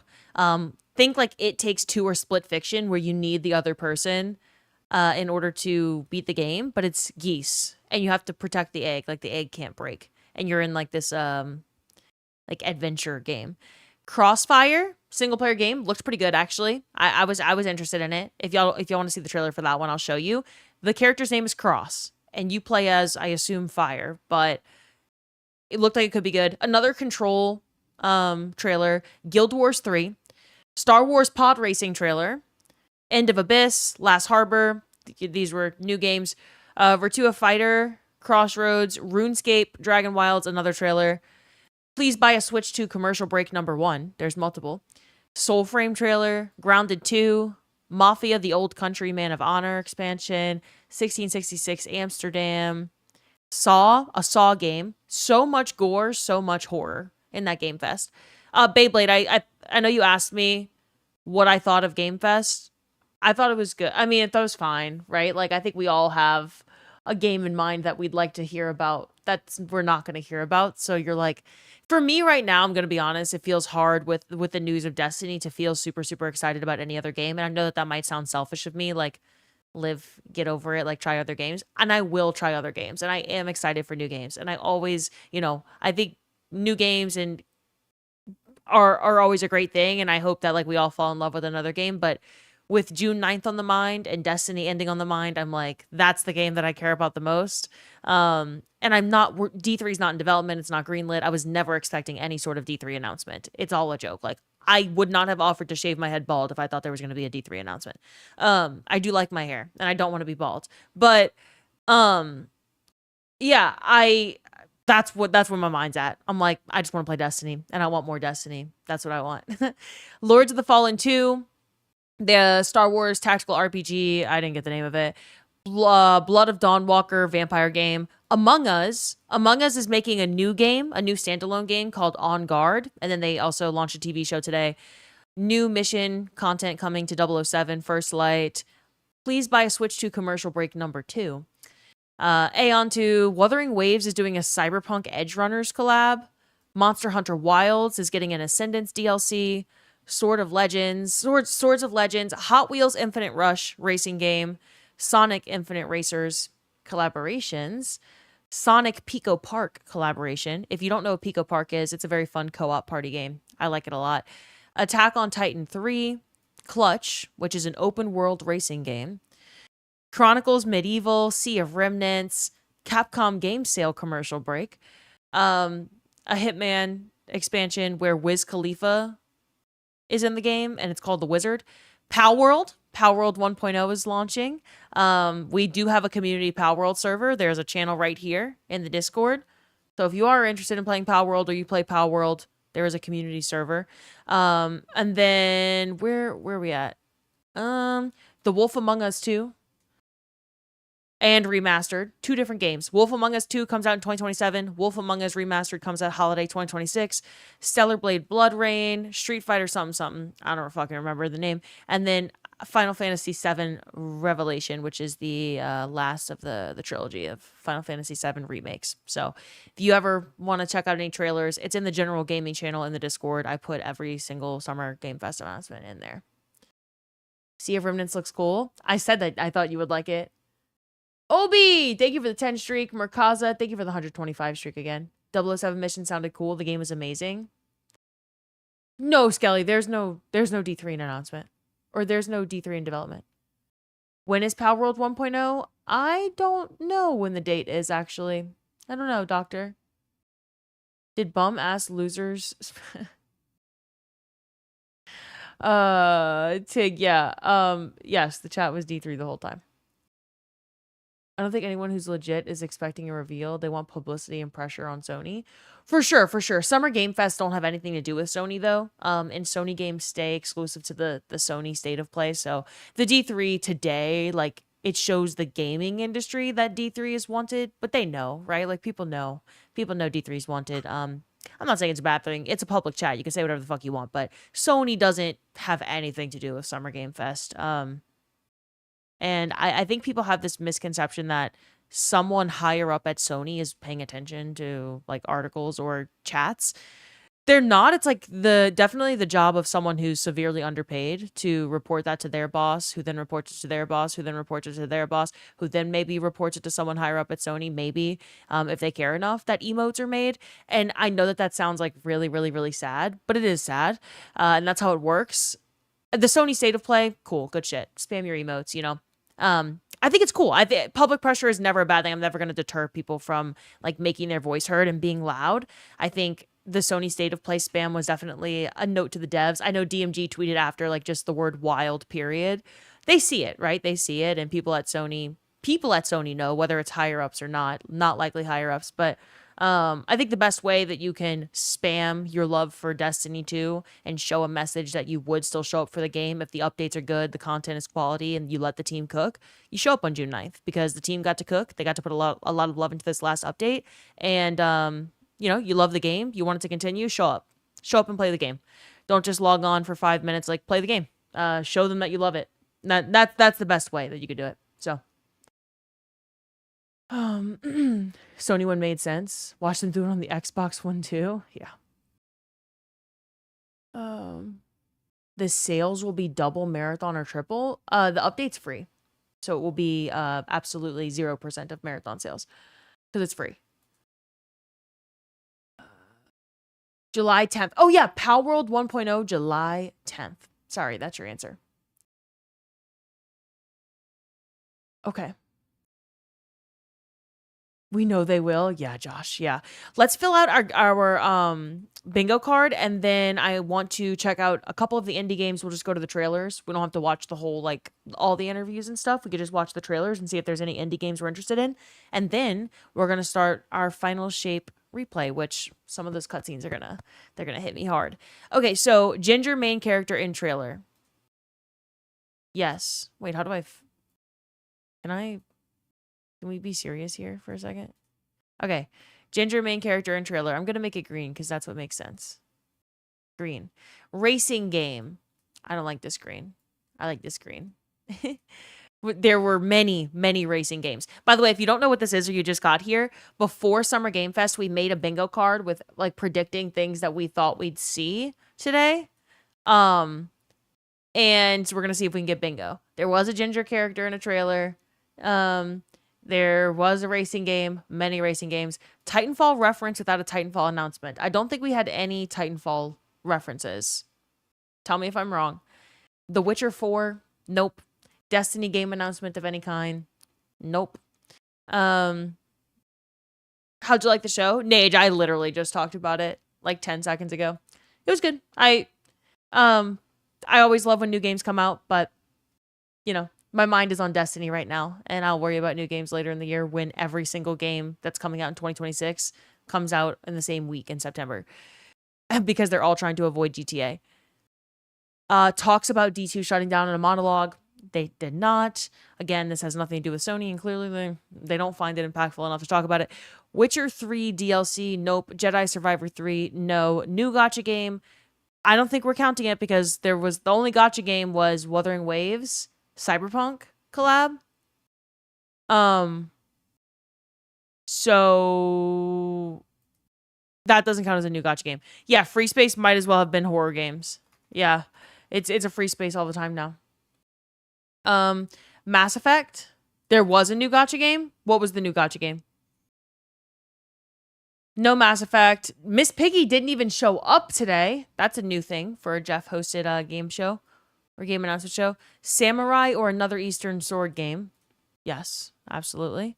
RE9 DLC, no, because we're getting Resident Evil Veronica, not RE9 DLC. So, Darksiders 4, nope. Division 3 news, nope.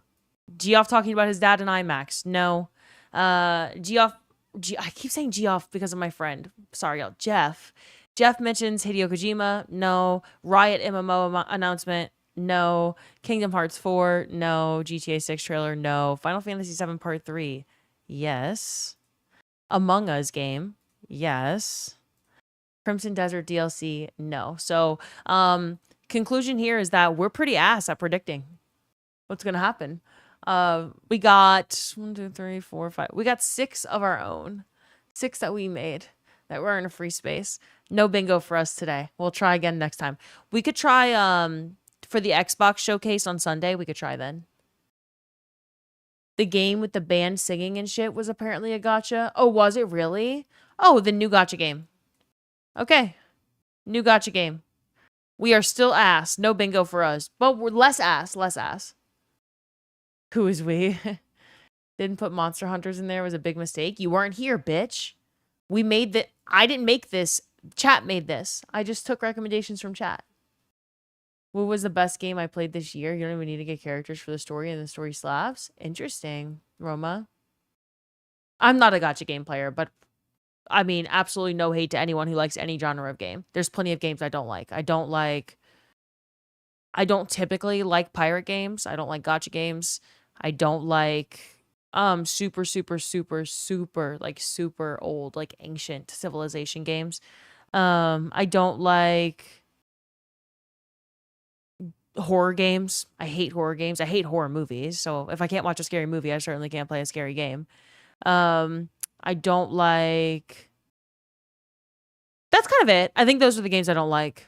Anything else I'll pretty much try, but... You would have said Burnout, but that's honestly just me coping. You have to play ill on stream. Did you just hear me say I hate horror? Hello, Paul. I hope you're doing good today, too. All the games I mentioned you never put in. I was reading every single chat. I I think the only one you said is Lord of the Fallen 2, Cypher. Yeah, that's all you said. I just looked. You just said Lord of the Fallen 2. Now, I couldn't put every single one in. It's only one bingo card. But I was trying to, like, if more than one chat said something, I put it in. Like Guild Wars 3, like 20 people said that. So that's going in. I don't know what Guild Wars is. I had no way to predict that, but a lot of people in chat were saying it, so we put it in. RE9 DLC, y'all would know more than me. There's like 20 people that said that shit, so it went in. I am excited for the Riot MMO announcement, and Darksiders 4, because these are from the makers of Remnant 2 and Remnant. So, Division 3 I'm excited about. Kingdom Hearts 4 when that comes out. But yeah. We were okay. We did okay on the bingo card. What were those strides I asked about yesterday? Are you trying to go back into the... You just want me to go in your chat messages? I don't see any questions about strides yesterday. Iron Lord Vader! Iron Lord Vader, thank you so much for the 10-month resub. Thank you. How you doing today, Iron? You're starting a DA group, Destiny Anonymous? The background's awesome. Thanks, Solitary. I love it. New Guild Wars was not on your bingo card. Not a fan of horror, but Metro series games along with the books are close enough. Horror games make you sick. They don't make me sick. I'm like actually a scaredy cat. Like I don't like jump scares. If y'all saw the very, very, very beginning of Summer Game Fest, the first thing you saw today was Resident Evil Veronica, and I had to take my headphones out. The Saw game, I had to take my headphones out. I don't want to hear that shit. I don't want to hear scary whispering in my ear. I don't want jump scares. I don't want the music that leads up to a jump scare. I don't care about blood or gore or anything like that. I also don't care about things that aren't like realistic. Like, I know that this sounds stupid because there's like a lot of things in horror games aren't realistic, but if it's like a vampire or a zombie, no zombie game is scaring me, or like, yeah, some shit like that. That doesn't really scare me. It's like paranormal, jump scary, like murdery, like there's someone following you sort of a situation. Those are games I absolutely hate. So something like Silent Hill, something like, I don't know, like Resident Evil, those games are an absolute fucking hell no from me. I could not play those. I would not sleep for weeks. Like to a point that's not healthy, you know? How do you feel about fighting games? I do not like fighting games typically. I'm willing to try any game. I'm willing to try anything because the thing is that I always try to say, new Stellar Blade, you're so down for that. Stellar Blade did look good. It actually did look good. A lot of ass cheek in that one. My favorite kinds of games are games that you can be social in. So at the end of the day, MMOs are going to be my favorite game type, probably forever. The kinds of games that I like, though, don't get made anymore. They're not highly profitable. They're typically like a live service-esque game. Always going to be something I could bring my friends into. So I tend to play like these cheaper to create party games with my friends like Pico Park.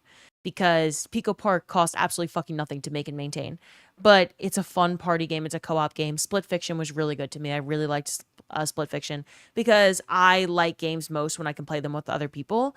I think the trend now is single-player games, story-driven games. And I am always down to try them. But like there's a game that I want to play so badly. It's called South of Midnight, and it's New Orleans based, and all of the characters are in New Orleans, and there's a gator boss, and it's about a flood after a hurricane, and it's just so like that game speaks to me. Like I want to rave about that game before I even open it, and I bought it months ago. I bought it months ago at the Game Awards when it won Game for Impact, and I still haven't played it because I'm just not someone who, one, lack of free time, right? So if you're going to see me play a game, it's most likely on stream. I don't have a lot of time off of stream to play games. It's got to be like, I just don't get compelled to play games that aren't with people. So, yeah, maybe I need to change that. Maybe I need to try more games and fall in love with more games. I guarantee I will love South of Midnight when I eventually play it. But I still haven't found that game that like hooks me into a single player game. I bought Expedition 33 and didn't even finish it. So, you could probably call me like a half-ass gamer, like a fake gamer, because I do love games. I love gaming so much, clearly. Like it's every day of my life. But I don't think that I play games that studios want to make anymore. So find myself in a hole where I don't get ultra excited about a lot of games that other people do get excited about. The other thing about me is that I didn't really start gaming until Witch Queen. So I've only been gaming. Like prior to 4 years ago, you could not call me a gamer in any capacity. Like other than fucking like Smash Bros or Mario Kart or some party game with friends, I didn't play games. A Pokemon game. So yeah, I am new to the gaming world, and I feel like there's a lot of different game genres or types of games that I need to try. Why a lot of games don't appeal to me in these Game Fest situations is because Final Fantasy, like remakes or long-standing franchises, that games that are on like the second, third, fourth, fifth iteration of the game, remastered games from 20 years ago, people feel nostalgia for those games or have played previous iterations of those games, and I have absolutely zero attachment to them in any way, shape, or form. And this is the Destiny cycle as well. In 15 years from now, when they revamp Destiny in a new way, and like there's certain groups of people that get excited about it, but maybe someone who's never touched a Destiny game would be less excited about it than us. Final Fantasy doesn't appeal to me because I frankly don't feel like learning a whole new world of game that I've never experienced before when there's like 8 fucking billion of them. That's just overwhelming to me, even if it is easy to get into and the onboarding experience is good. So I tend to steer clear of games that would require a significant time investment from me to grasp, because I don't have the time to invest.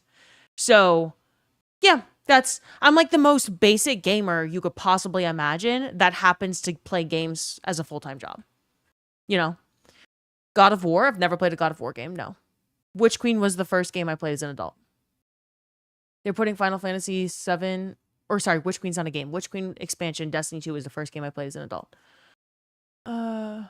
I think you not being a gamer is your greatest strength. You socialize and speak well with us, and that's our desire more than it is watching you slay a game. Just saying. Well, thanks for being here for it. I tend to lose a lot of credibility in a community like Cross is, because it's like you can't give that opinion because you're not a real gamer. You can't give that opinion because you haven't been playing games for 20 years. Or if only you knew what this game did 10 years ago, maybe you'd have a different opinion today. And like, maybe I would. Maybe my opinions about Destiny or Bungie or whatever would be incredibly different if I've been a gamer for a long period of time. But I think that some people on Twitch or who are super invested into specific gaming studios and like track all of their like development phases and stuff tend to get this very inaccurate perception of what gamers want or think about, because the average gamer is not asked across. Like, if you look at the Destiny 2 content creators, the ones that you would think of were Destiny 2 gamers, like zero people I know in the content creation space have tried 007 First Light, but 007 First Light might be the best-selling game of the year when it's all said and done. They don't, like, the gaming space and what's actually profitable and what people are buying doesn't really align necessarily with what, like, niche gaming communities are thinking. And so, yeah, I think sometimes a neutral perspective can offer a different, that's all it is. It's just like a different perspective. But, you know, if I try to even like talk to Cross at all, it's like, well, you've only been a gamer for 4 years, so you don't know what you're talking about, so you can't say anything. But I appreciate y'all letting me yap. Doesn't mean I'm always right. It's just an opinion. It's just a different perspective. Cypher, thank you so much for the bits. I really appreciate you. Thank you so much for the bits. I beat Chippendale on an old console on a brick of a TV and I was hooked. Cypher! Cypher with another 500 bits. Cypher, thank you so much for all the bits. Thank you. You're British and you hate Bond films and games. Is that anti-British? Not really sure. That's the kind of thing someone who can't form logical arguments says when they're losing. Cross is known. Cross, this is a known thing about him. He's done this his entire life. Cross, if he's losing an argument, he'll admit it too. I have it like in text form, okay? Cross, if he's losing an argument, he will straight up just say, you don't know what you're talking about. Nah, you don't have it. Your opinion's just incorrect. You don't know what you're talking about. he like actually will do that if he's losing an argument. It's actually his response. So then he like rage baits you, like he infuriates you. Sunlight, what's up? I know you said you typically don't like pirate games, but Black Flag story was genuinely incredible. I'm down. All that being said, just because I'm like maybe much more inexperienced with different gaming franchises than the vast majority of y'all that are here, doesn't mean I'm never negative about a game. I don't like horror games because they scare me. Otherwise, maybe I'd be interested in trying some of them. Silent Hill, the Silent Hill game that previewed at Sony State of Play, actually looked really fucking good. I can say from my perspective that looks really good. It looks like a very good design, like a well-designed game. The graphics look good. I could see someone who likes horror games really loving that game. So I don't shit on games just because they're not the game for me. I'm not like an anti-marathon bitch where like if I don't like a game, then no one can like that game. I think that it's so fucking cool that there are so many games out there and that there's a game for everyone. And I've been saying that for months and months and months. But I do hope that I find more types of games that I enjoy, because the only games that I know that I enjoy are typically like these like very social MMO, like open world-esque situations or at least like large area, large scale games. So the Cube interests me. The Hex game interests me. Guild Wars 3 interested me today. Guild Wars 3 is an MMO, right? That actually looked, I mean, it looked good. I don't know anything about Guild Wars 1 or 2, so I don't know if I can just jump into number 3, but Guild Wars 3 interests me. The thing that deters me from games like that is there's a 3 behind it, which means I missed out on a lot of that franchise, so sometimes you don't know if you can just hop in. But then I say that as someone who hopped into the Destiny franchise 9 years after the release of Destiny 1 and just fell in love with it. So maybe I should think less about missing out. Maybe I should try Final Fantasy. Maybe I should try Guild Wars. Maybe I should like hop into more of these worlds that I don't know anything about and just give them a shot. Currently playing Mario Kart, Super Smash Bros. And Sonic Rider with the bros. What's up, Relkin? Cypher, thank you so much again for the bits. You're glad people are giving Forza a chance. It's your favorite newer racing game. It was fun. Yeah, Forza was really fun. You had never seen Silent Hill until recently when your friend played it, and it's very good, psychological, and fucked up. South of Midnight's amazing. You will love it. Maybe tomorrow, on my day off, I will commit to trying some South of Midnight, but I have a lot of things I want to do for the stream. Be playing Final Fantasy soon? Maybe I should try it. Maybe I should try it. Guild Wars 3 is coming for Blizzard. It doesn't matter for Guild Wars, to be honest. You can play 3 without playing the other ones. Wonder if you would like an actual MMO? I think I would, though, right? Because everything that I say that Bungie should have focused on with Destiny that I was upset that leadership didn't focus on are all the aspects of an actual MMO. And the things that like everything I wish for in Destiny 2 is just like for it to be more true to an MMO. I shouldn't say I was never a gamer. I just think that Cross has always called me a fake gamer because I'd play games that you would think were typical of maybe like a young girl. Like, I played a lot of games. I got my first gaming PC as a Christmas present when I was 8 years old. And it was a combined present for me and my siblings because we all loved gaming so much. Me and my siblings loved to game. I just think that some people were playing, like, real games. And then, like, the games that I was playing got called, like, fake games. And I don't really love that narrative. Like, people who play games are gamers, right? But I played a lot of games. They're just stupid shit. They're shit that you would expect me to play. Like, I played so much Toontown, you could not get me to get away from Toontown. And like Neopets and a lot of Sims, like so much Sims. I played Call of Duty with my siblings. I played GTA 5 growing up. I played Where were you last week? We were playing Toontown. Rob, I literally said W Toontown. Like I was excited that y'all were playing it. I was streaming when you started playing it. And Final Fantasy is very long to catch up on, but it's a rich story with a lot of the stuff people wanted in D2. The best MMO on the market is Wizard 101. You played God of War 1, missed 2 and 3, played the new God of War and loved it. Don't think it matters if you miss games in the franchise. Interesting. Okay. If you ever do decide to try Silent Hill 2 Remake is fantastic. Guild Wars is amazing. You enjoyed Guild Wars 2, Mont? Maybe I need to hop into Guild Wars. Maybe.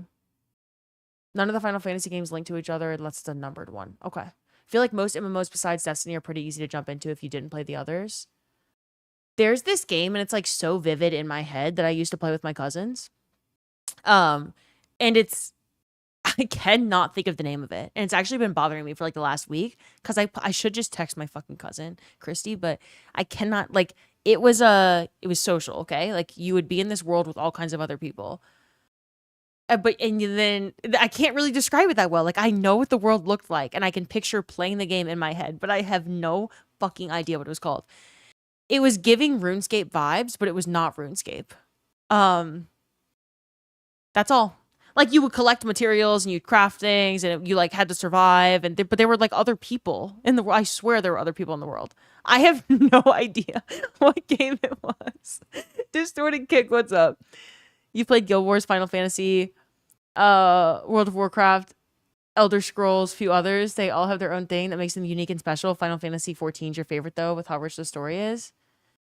Ooh, was it EverQuest? It wasn't Ark. Was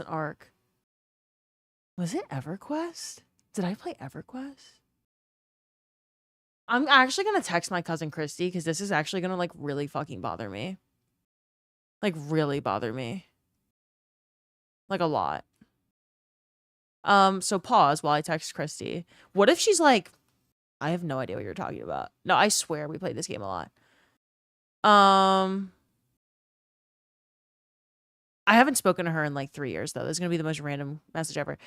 Hey, random ass question, but what was the name of the game you and Katie played a lot when we were growing up and it had other people in it? And you I'm describing every game ever. You gathered materials and you could die and lose some stuff. And it was very third person and kind of shitty graphics. I mean, it was like 2005. What do you expect, shitty graphics? I don't know what this game is. It's like every game ever. I don't know. I don't know how to describe this game, but I do know that I played it. I do know I played it. I played a lot of it, but clearly not enough to remember the fucking name. I think it might have been EverQuest. It sounds familiar. Hold up, how about I just look up EverQuest? Hold up, I'm just gonna look up pictures. Nope. Wait. Actually, it could have been EverQuest. I'm just not. I'm gonna look up the other one, Ark. Definitely not Ark. Absolutely not Ark. I'm gonna look up MMO from the 2000s. I'm finding this fucking game. Okay? I'm finding it. It was an online game, though. Like, let me just be clear. It was an online game, not like a physical game you had to go buy. But, like, okay, think about... I was a very much like a website gamer, like an online gamer. Like, Pop Tropica, Toontown, Club Penguin, like, all that shit. I played that era of games. That's when I was growing up. So I played a lot of online games. Not like I need to go to the store and buy this game and then like put it in a console or a PC kind of a game, you know? So maybe think like give me MMOs that were online games because that's what I would have played. If you look through every MMO ever, you'll find it. That's a great idea. That's what I think that I should do. Y'all, I'm determined. I'm determined to find it. I texted Christy. That's my first time speaking to her in 3 years, by the way. She like literally doesn't even know that I stream. She knows nothing about me. We're not close. So hopefully that doesn't... Hopefully she just gets the vibe and she gets the game. I'm looking at... Yeah, I played Club Penguin. I played Neopets. I'm looking at online games from the 2000s and it's like, yeah, I played every single fucking one of these, but I'm not seeing the name of the game that I played. Was it RuneScape? Am I just like describing RuneScape and then saying it wasn't RuneScape though, and then it was RuneScape the whole time? I'm gonna look up what RuneScape looked like back then. Hold up. It would be like a very fitting thing for this to just be RuneScape. Hold up, let me look up what old school RuneScape. Was old school RuneScape like you had other people in the world with you? Yeah. This is the game. This is it. So remember when I said it wasn't RuneScape? I guess I played RuneScape. I just kept telling myself like, this is such a vivid memory. This is exactly what I was picturing in my head. That's exactly what I was picturing in my head. Definitely related to Cross. I was like, okay, I kept thinking like, I know that I played an MMO growing up. Like I know I did. But I can vividly picture what it looked like, but it wasn't RuneScape. And why was it not RuneScape? I don't know, because I just thought, I think I would know if I played RuneScape. I'm not fucking stupid. But apparently I am stupid, and I did play RuneScape. Because this is exactly what I played. So, thanks for investigating with me, guys. Really, really tough investigation there. Cool. Good shit. Good talk. Mods, give us a RuneScape command. 0 more days since RuneScape mentioned. Cross will be pissed you couldn't remember it was called RuneScape. Time to upgrade to something better now, Liv. Yeah, I gave y'all my gaming lore. Like, TLDR, I'm interested in trying new games. It's not that I never played a game growing up. It's just that they weren't, and they were like core childhood memories, but the core childhood memories with games were what Cross would say is like being a fake gamer. It's sitting in front of the TV with my sister, running over people in GTA. You know, stealing helicopters and shit. Like that core memories there. Or like split screen with my siblings playing Call of Duty. That, you know, those are gaming memories for me. Not necessarily me like where Vince got his first gaming PC when he was 5 years old. His dad built gaming PCs. He's been a fucking gamer, not just like a casual gamer, but a gamer since birth, basically. Like, I mean, and he's played like every game known to man since he was 5 years old to now. So sometimes I'm like, look, I don't know shit about like these old standing franchises. And I feel like I've lost a lot of lore with them as they all get remastered 20 years later. Liv's gonna build a crew for GTA 6 if I just heard. I'm definitely gonna try it. Oh, it's actually gonna be on console only first, so probably not. Didn't expect Summer Game Fest to be how I found out Tupac's been hiding in Japan though. That was so weird. That was like the weirdest part of it. Do y'all want to see some indie games? Y'all want to see some indie games? Let me refresh this. We're just gonna go to the trailers, not all the in between. I just want to see if there's any indie game that we could that we see interesting. Remaster like Star Wars Knights of the Old Republic. Yeah, my first time seeing a Star Wars movie was in November 2025. So like those games don't have any sort of. I have zero pull to those games. You like running people over in GTA? Same. It was very fun as a kid. I did it a lot. Bungie's audio team put out a thank you letter. Yeah, I mean, not related to what we're doing now, but if you were interested, I put it in my Discord. So I think everyone here that's in the Discord already knows about it. I put all kinds of updates in my Discord. But if you didn't see, earlier the Destiny 2 game, not Destiny 2 team, released the OST, the final OST for Monument of Triumph. And so it says, may this music accompany you into the future, wherever in the stars your destiny takes you. And they said, Guardian, for more than a decade, your triumphs have echoed across the Sol system, a resounding chorus of bravery, selflessness, and teamwork, of running towards danger with enthusiasm. You've faced down invincible foes and solved intractable challenges. You've explored countless locales, filled your vaults with all manner of exotic gear, and even defeated gods at chess. Truly, your accomplishments are without equal. The journey of Destiny 2 has been unforgettable for us, full of moments of joy and awe as we've watched Guardians overcome the challenges put before them, to come together in the spirit of teamwork and overcome the odds, to rise and to fall and to rise once again. We're proud to present this collection of music, our largest Destiny 2 soundtrack release ever, featuring a wide range of tones and moods. These songs have accompanied your triumphs throughout the game and continue to reflect one of Destiny's enduring themes, an unwavering optimism for a brighter future, even in the darkest moments. We hope you enjoy this collection of music as you continue your journey in Destiny 2 and beyond. For your next sparrow race, your next quiet moment contemplating an impossible vista, or your next battle to protect those who need it most. Thank you for being a guardian. May this music accompany you into the future, wherever in the stars your destiny takes you. Bungie Audio Team. Good letter, Bungie Audio Team. Good letter.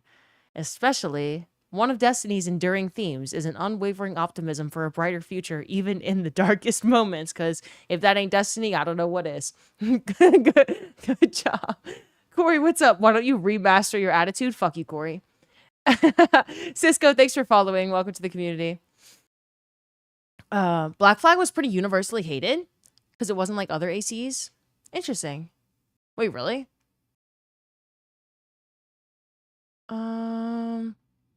Also, Spartan, is your cousin ginger? No, my cousins are not ginger. Thank you for asking. Destiny 3 Cope is canon. Let's go. Let's go. So I'm going to do a Final State playthrough. But first... What? What are you saying? Oh, y'all are just behind on what I'm saying. Sorry. There's a delay. First, I would just want to watch some of the trailers from the indie games and just see what they're called. That list. So I'm very excited to show you a world premiere of what Messhoff's been working on. Keep in mind, these are all indie studios. So at Summer Game Fest or game award shows, you often see like huge AAA games or like They're certainly not indie, even if they're not made by AAA studios. These are indie games. Hi, I'm Mark Essen. I'm the creative director and co-founder of Messoff. You might know us for our 2014 hit Nidhogg, which is a fencing tug-of-war game with flying worms that eat you at the end. More recently, we came out with Wheel World, an open-world bicycle racing game about saving the world. I love making games. I've been making games since I was probably 15 years old. It's something I do for fun in addition to my job. So at night, you might find me just sketching out ideas for little games and sending them around to friends, which is how Blood Dungeon was created. Nidhogg was so good, drunk in the dorm room.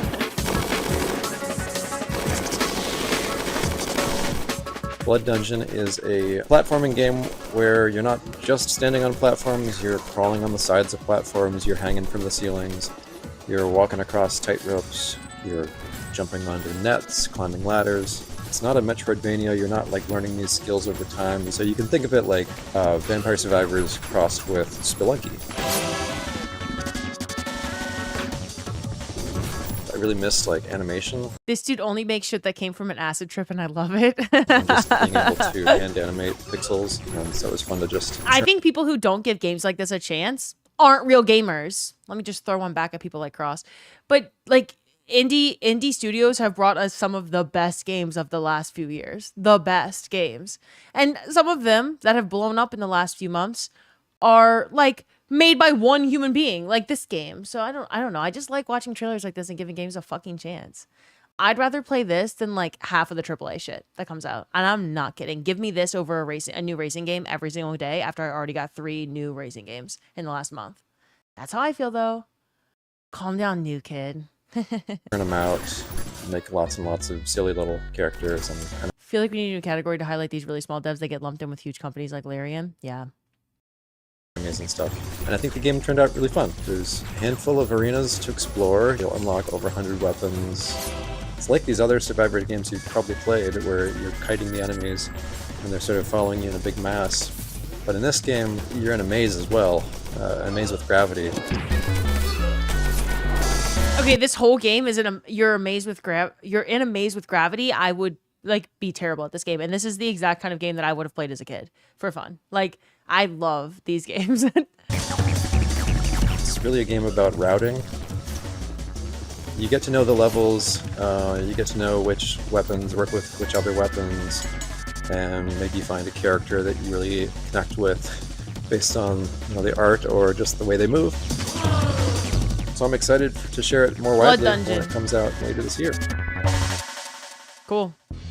The coolest thing about video games is that anything is possible. However, it is likely impossible that you could guess what this next game is.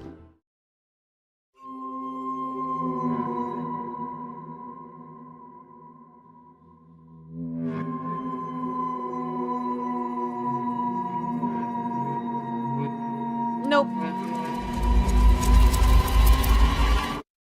Hello, I'm Andres Bordi, and I'm Mason Smith, also known as Airdwarf, and we are very excited to show you Tenebris Somnia, our game, which is a retro survival horror with live-action cutscenes. No, thank you.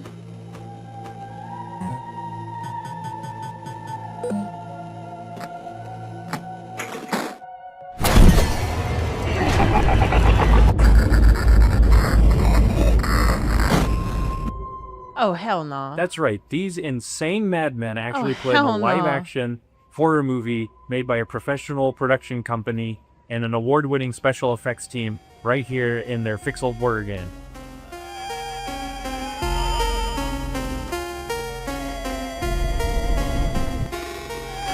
Are you afraid of the dark? I don't like horror. No, I'm not afraid of the dark. This is a horror game. If the dark's got that in it, then yeah, I'm afraid. Somnia follows Julia, an Argentine girl who's having nightmares every night about her ex-boyfriend Ivan being killed by horrible monsters. And she finds out that the nightmare is real. I like that they have like movie-esque vibes incorporated with this like very 2D game.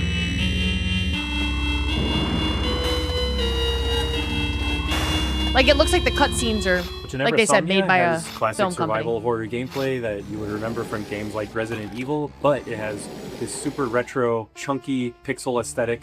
And in order to survive, Julia has to solve puzzles and collect items and also manage her consumables if she's going to make it through. What the fuck that tongue doing not in a fun way? So once I was I don't know playing what that Faith show is. on streaming. Are you afraid I of the said, dark? I would like to do something like this. Yeah, and in 2023, Dave Autry came to me with the trailer for Tenebris Somnia, and he said, hey, I want you to check this out and let me know if you think this would be a good title for us to publish. Well, I had known Andres and Tobias and the guys at Cybot Studios down in Argentina for quite a long time, and I knew how much Faith inspired Tenebris Somnia. So I said, guys, there's really only one way we're making this game, and that's if Erdorf signs on as executive producer. Andres was the director of one of my favorite horror short films, Alexia, and so I was really excited. I immediately said yes. Yeah, I know. I was didn't put it muted on together at the purpose. time, but I think it was just this weird, evil twist of fate that we get to work together now. Okay, so you got a horror game.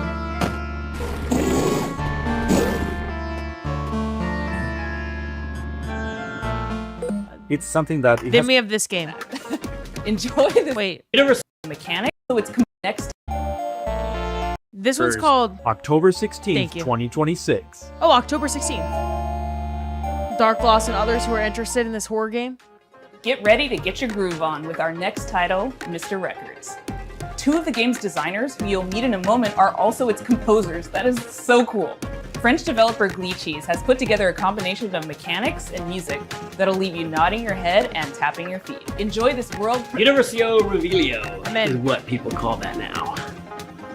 I'm not doing that. Enjoy this world premiere of Mr. Records.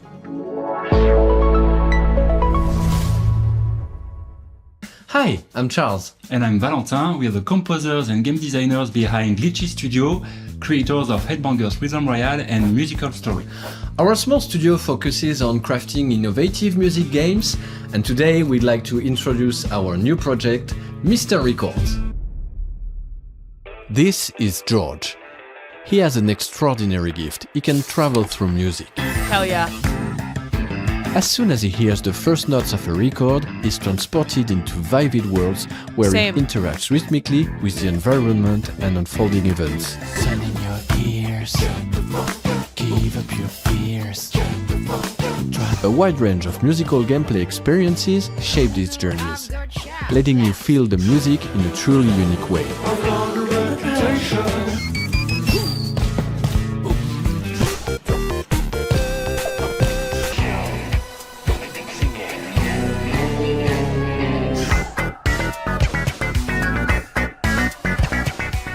When he's not exploring these musical worlds, George runs his record store. Every journey completed becomes a vinyl available for sale in the shop. Your goal is to understand each customer's needs and match them with the right record. Everyone has their own way of expressing what they're looking for, along with a distinct personality. Their stories intertwine with George's, creating a narrative that is intimate, humorous, and heartfelt.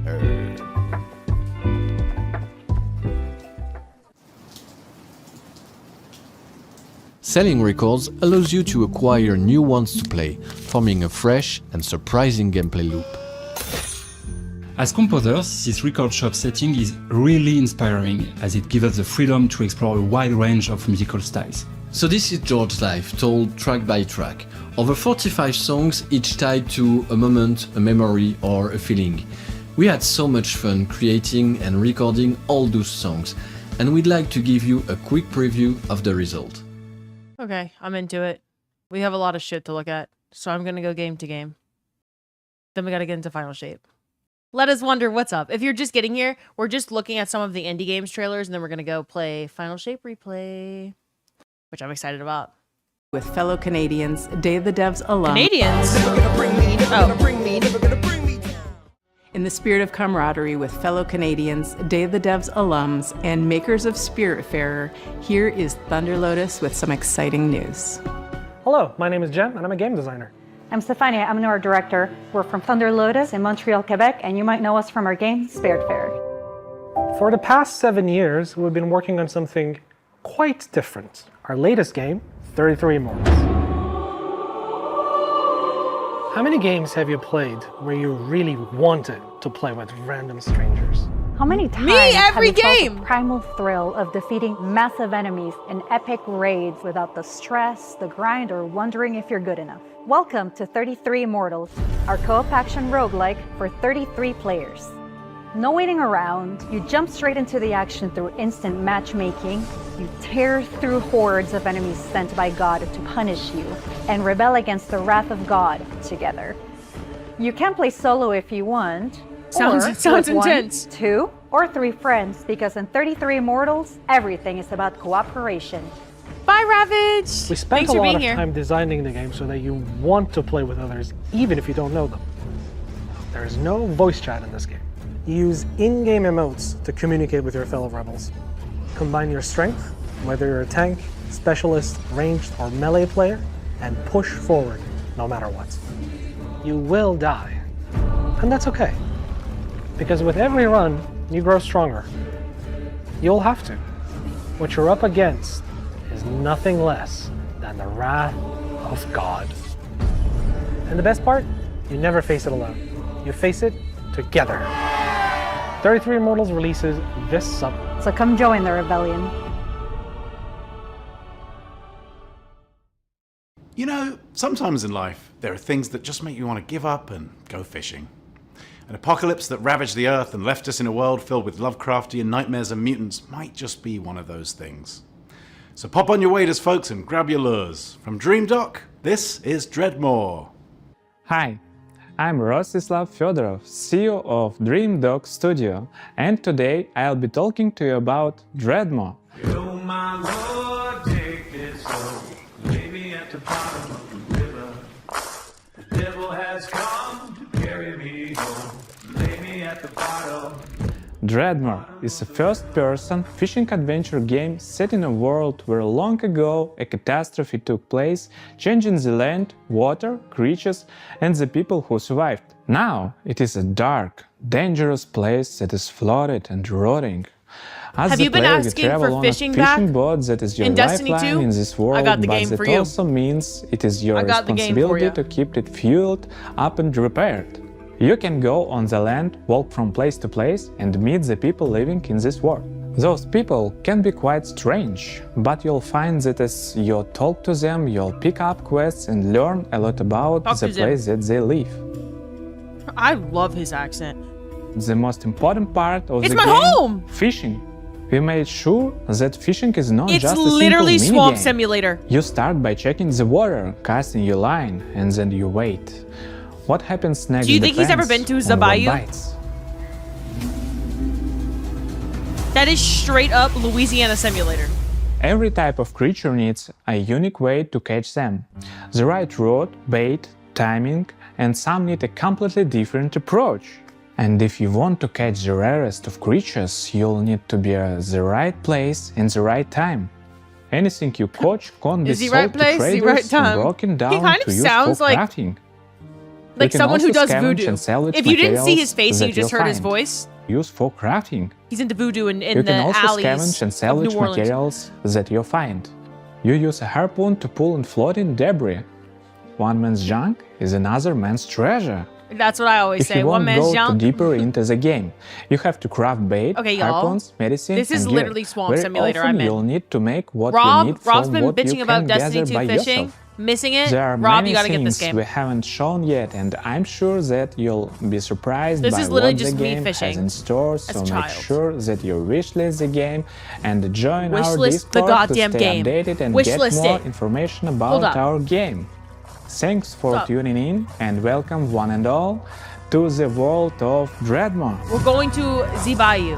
That's what we're doing.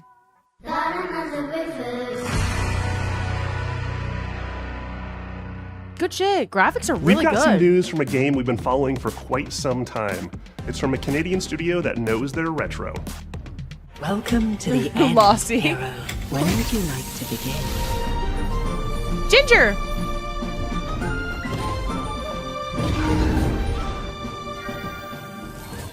Hi everyone. We're the co-founders of Real Games, a small Canadian. Yeah, you get to cruise around the water on your Back boat. in high school, the two of us made a promise to cruise each around- other that we would Yeah, one yeah. day make a love letter to the JRPGs we grew up on.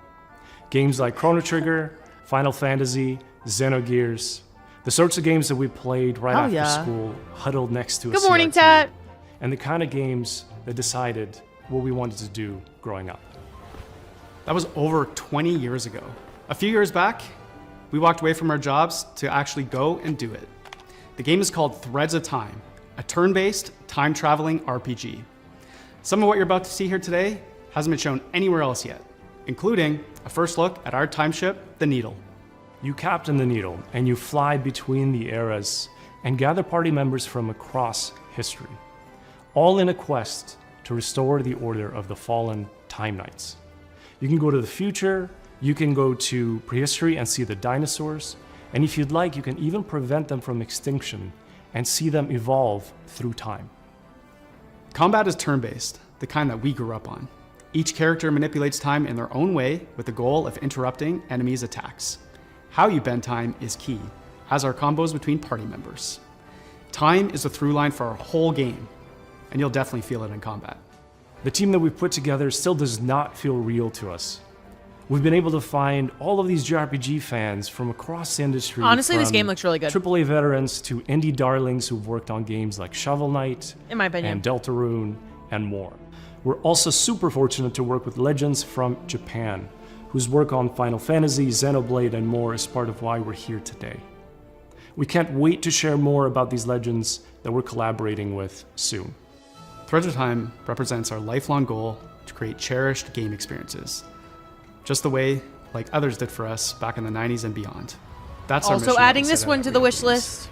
to craft retro-infused RPGs that awaken cherished childhood memories. So that's a bit about us and Threads of Time. It means a lot to show a glimpse of what our team has been up to, and we cannot wait to share more. Thanks so much for having us at Day of the Devs. Bye, everyone. Okay, so that was that one. Mirror a game that's been in development for 22 years, but here we are. I first played this game back in 2004. It's since gone on to be released in multiple fashions, and I'm excited to show you the next evolution.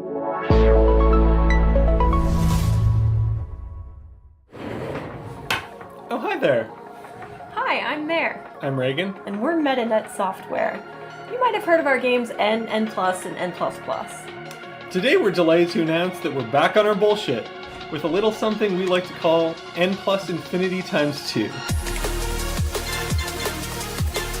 What was the fish game? You can go to the Day of the Devs Steam page if you're on Steam and see all of the games they're announcing today, but it was called Dreadmore. Dark first-person fishing adventure. It's set in a submerged world rotting from a past catastrophe. It's literally you just be in the swamp on the water with your boat fishing. I'm getting this game.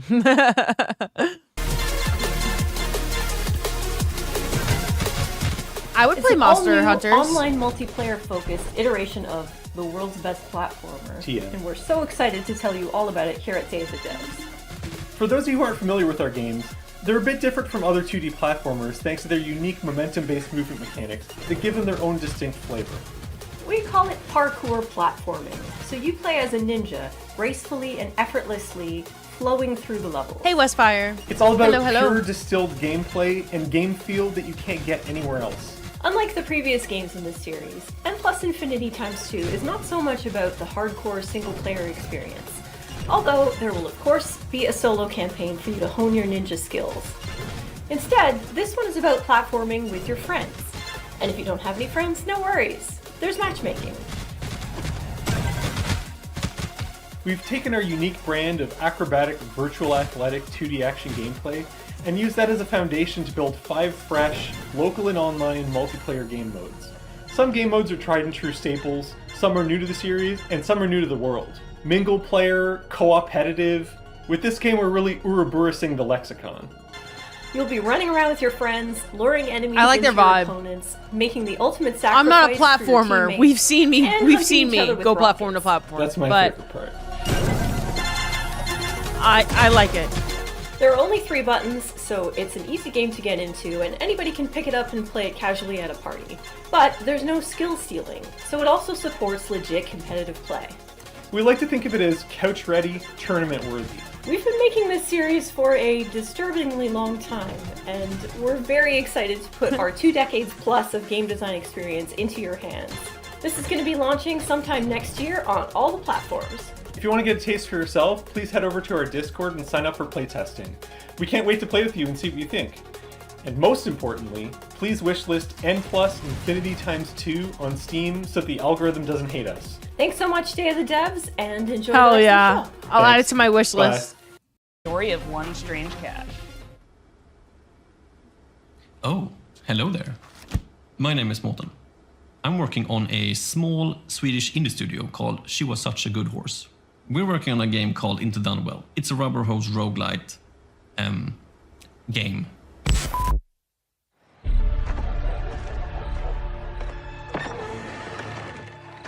Hey, dude, you made it! Come sit down. I was just about to tell a little story. Have you ever heard about this very unlucky cat? No? All right. So he was just walking around town, and I always wondered, how did he end up in this bad situation?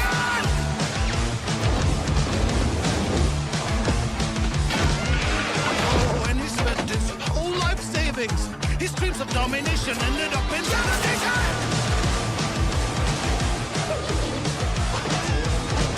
And he was popping pills for the thrills, you know. Uppers, downers, in-betweeners. Over-medication!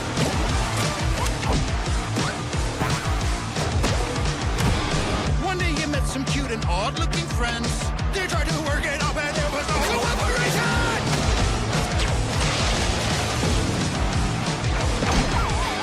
And after everything and all the lessons learned, suddenly he was face to face with the absurd. This is it! He's gonna show the world! But nah, he failed. Anyways, the moral of the story is...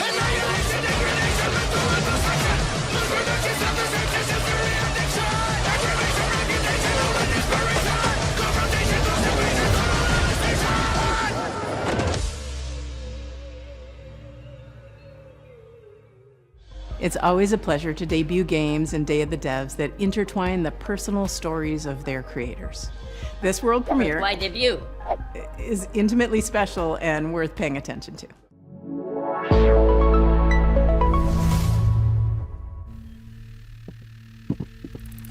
Okay, just gonna watch some highlights real quick and check some emails. Where were we? What the hell are we doing? Come on, focus, focus, focus. I'm Case, and this is Bub, a narrative adventure game about making art, healing, and New York City.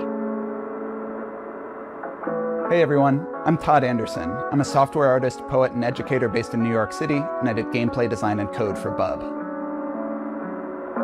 Since I was a little kid, I've always liked drawing, whether that was with pencils or markers or scissors or collage, whatever I could get my hands on, really.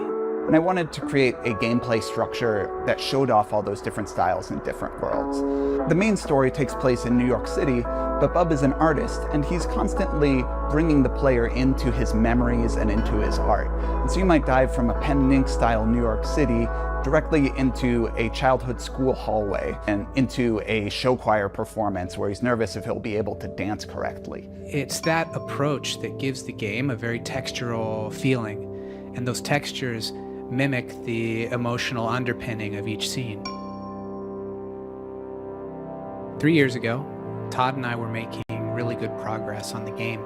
We lived in the same neighborhood in Brooklyn, and in the afternoons we could walk to each other's houses and work on Bub. But something unexpected happened, and I got really sick and was diagnosed with multiple sclerosis. And during that time, I lost a lot of my vision, my dexterity in my hands, and it was basically impossible for me to make art. So Todd and I focused on our friendship, and I focused on healing. And little by little over time, the old connections that had always existed in my brain the ones that told me how to make things and how to use my hands, they started to come back. I had a choice. I could keep looking down into the bottomless pit of despair, or I could focus on how many good things had happened to me in my life, how many good people I'd met. I decided to go there and focus on gratitude, and that's become a central theme of the game. But it's ultimately a hopeful story and about drawing connections between your own hardships and difficulties and using that to connect with other people and appreciate what you have and share it with others. Bub is also a game about New York City. It's a place that both Case and I have lived and made work for over 10 years. And we want to capture it's a super some of unique that art energy style. of being a young That's because he person, makes it all figuring out himself. what you care about and how to say it, alongside a bunch of other people that are just trying to do the same. Like it's on paper. We've been lucky to collaborate with our talented friends. Adam Schatz has laid down an amazing blanket of music and sound throughout You could see it at the beginning of the trailer. Asher Kurtz has written beautiful additional guitar music for the project as well. Whitmer Thomas, fresh off of his supporting role in the film Weapons, is the voice of Bub. Life used to feel like a coming of age that was never gonna end. Then it all changes.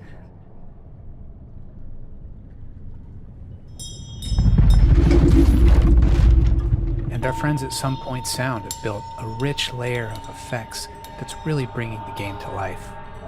We're so excited to share this game with you in 2027, and please follow along with us at our Steam page, and thanks so much. I first met Mike Boxleiter in Iowa over a decade ago when he was making incredible. What was the name of that games. one? He went on to create Secret Hitler, which is a huge success in the board game community. Oh, it's called Now Bub. he's back with a few friends to make a new video game, and they're here to show you a world premiere of what they've been working on. Hi, I'm Mike Boxleiter, creator of Lazy River. Woo! Yeah, see, it's working!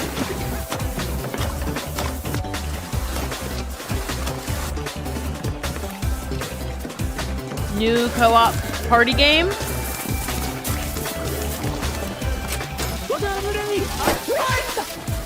Lazy River is a co-op first-person shooter set at the galaxy's most unregulated water park, Water Station 1.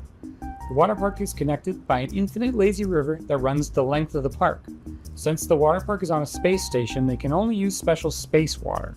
Because of the special properties of space water, you should not pee in the pool.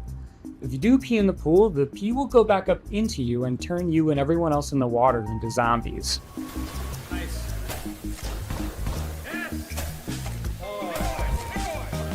I want whatever drugs this guy was on You and three friends when are he at made the this park game. for a fun vacation. What? One guy peed in the pool, and now everyone else in the park is a zombie. It's that a wants to kill piss you. zombie game? You'll need to build a raft and ride the lazy river to the other end of the park to escape. Like, genuinely, you could have given me 100 guesses of where that sentence was going to go next, and at any point while he was saying it, I did not know what was going to come out of his mouth next.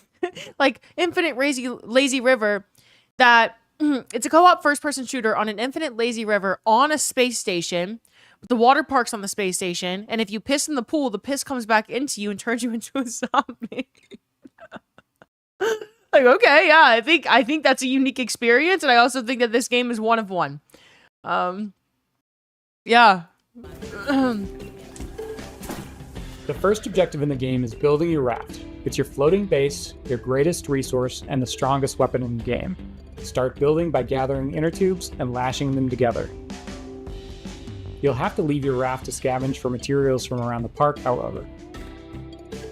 The whole place is infested with zombies, but lucky for you, once the zombification process is finished, the zombies are vulnerable to water.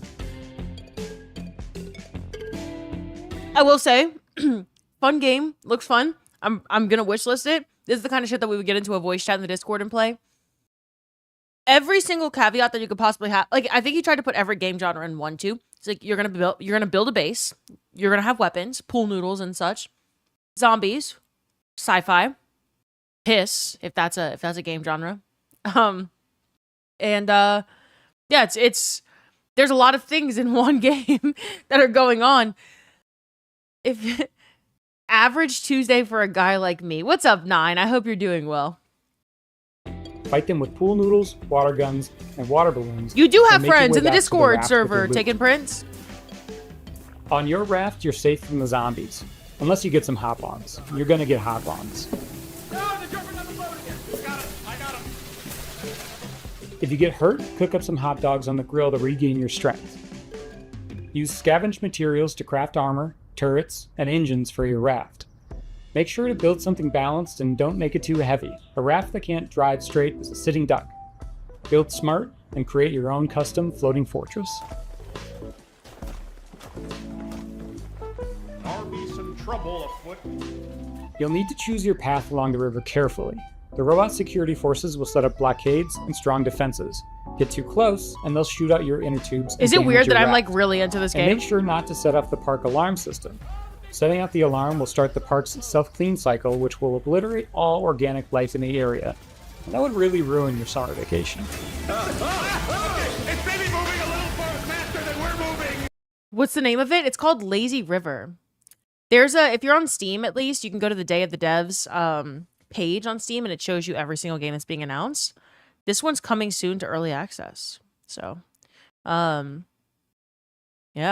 It's a co-op adventure, roguelike action, FPS, crafting, survival game.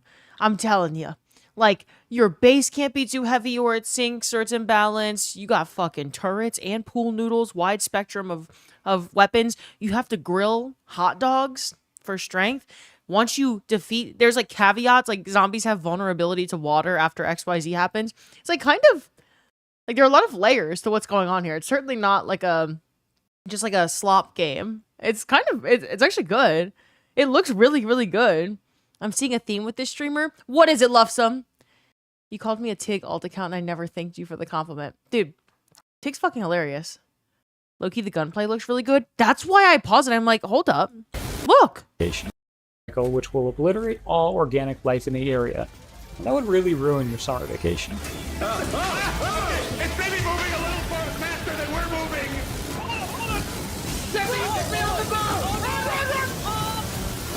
I've been making this game with 4 other amazingly talented devs from across the country. 5 devs! We're excited to announce Lazy River is coming to early access next year, summer 2027. Please wishlist us now on Steam. Thanks so much. I could see this being the next peak. Uh-oh, I'm dying. Low-key, that's a Bungie gun. Gun earrings before we die. Our next title is as complex and thought-provoking as you'd expect from developers Sunset Visitor. The Vancouver-based studio created Peabody-winning. Everyone is Canadian in this their next in game this is looking just dev as intriguing, hour. innovative, and slightly unnerving, in the best way. I'm so excited to present Prove You're Human. I have dreamt so long of my body that I know everything about it. I have dreamt it into existence. They say you think you're human. I am human.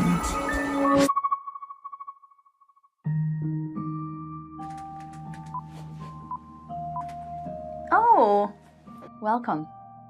My name is Pinky, I also go by Natalie, and I am narrative designer at Sunset Visitor Studios. In our upcoming game, an AI dares to dream that she's human, and it is your job to put her in her place. Prove You're Human is a sci-fi narrative adventure where Very interesting parallel to current day interactions with AI. It's very interesting. They're taking this concept of like AI is going to come to life. And the whole point of the game is that you stop it from doing that. OG Kush, thanks for following. Welcome to the community. Because we goaded. The devs for Lazy River are listed individually instead of a group name. Yeah, 5 people made that game. you play as Santana. You've split your consciousness into 2, and you've been uploaded to a digital world to work. On your first day, you head into the office and you meet a giant face extended off of a mechanical arm. This is Mesa. And day in and day out, you spend time with her. And through doing rather esoteric captchas, you learn more about her as she learns more about you. My name is Daniel Bolio. I'm an artist here at Sunset Visitor, and my background has mostly been in animation. It's the Summer Game Fest indie game segment, Marcus. Game for the Nintendo Switch called Boreal Tenebrae. Animating Mesa is we're approaching it in a unique way, where we're trying to have this balance where there is enough complexity in the animation system so that she's able to hit all these poses and expressions and micro-expressions Love some. that we want her to hit, but also have the system intuitive enough that the writers are able to control a lot of that animation from within their writing documents through text-based macros. Having them be able to suggest animations for her to do in the writing document is sort of imperative to Wow, how Liv, congrats on being in wanna the make this game. Some interesting challenges for Mesa is just how big she is in frame. Like I've been finding that really like subtle micro expressions that usually you wouldn't be able to read on a character, they're all you need to convey an emotion on Messaface. She can be very serpentine, she can be very robotic, but she can also be very organic. So there's a lot of different ways that she can be animated and a lot of different kind of modes that Messaface can hit. Something is different about Mesa. In the middle of the night, you catch her muttering to herself about a body. And not just any body, her body.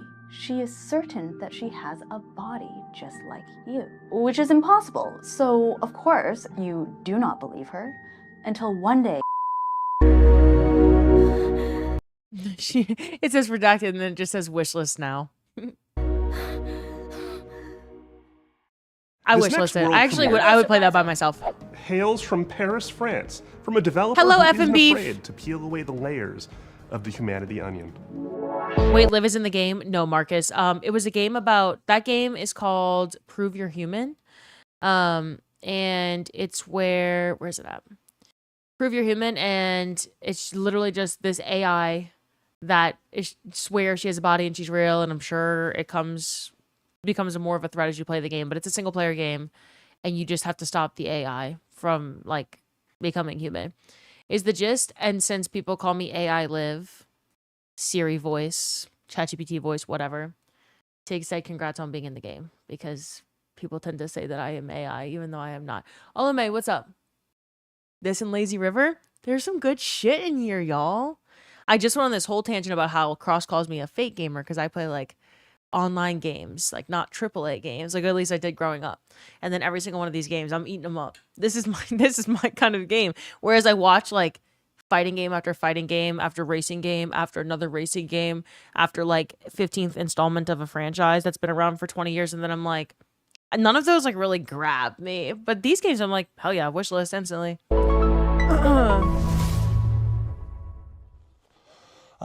Video games. They should always be fun and lighthearted and designed to make us forget about all the worries in our lives, right?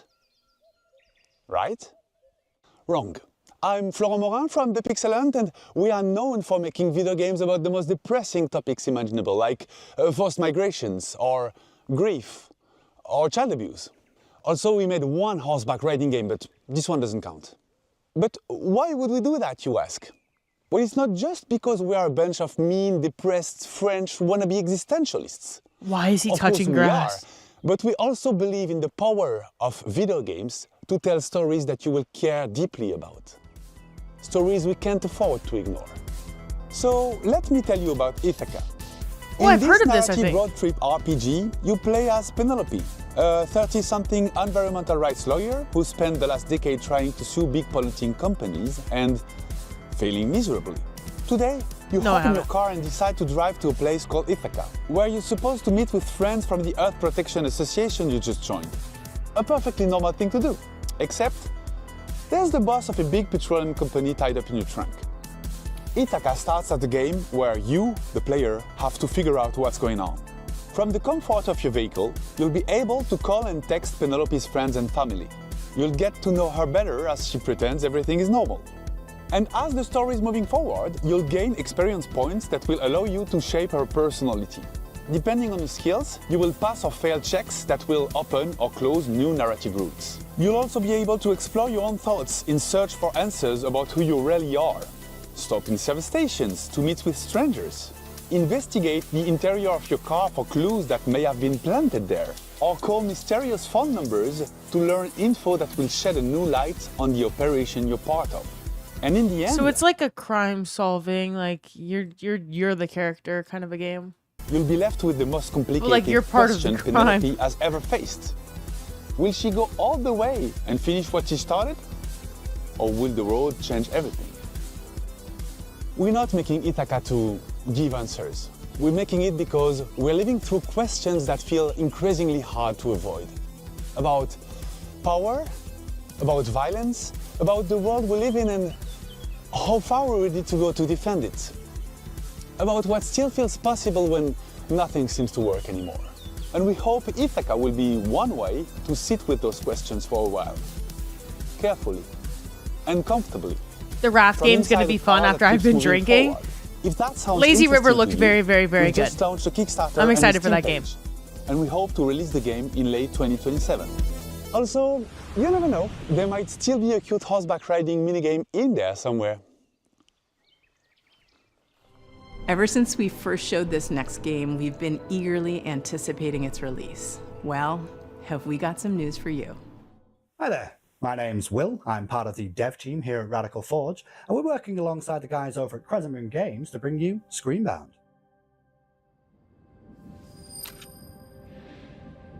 Ooh. Now, previously on Day of the Devs, Crescent Moon talked about how they initially came up with the idea for Screenbound and showed off some of the early mechanics. But today I wanted to talk about the narrative and show off some of the design choices we've made in the game. I like it.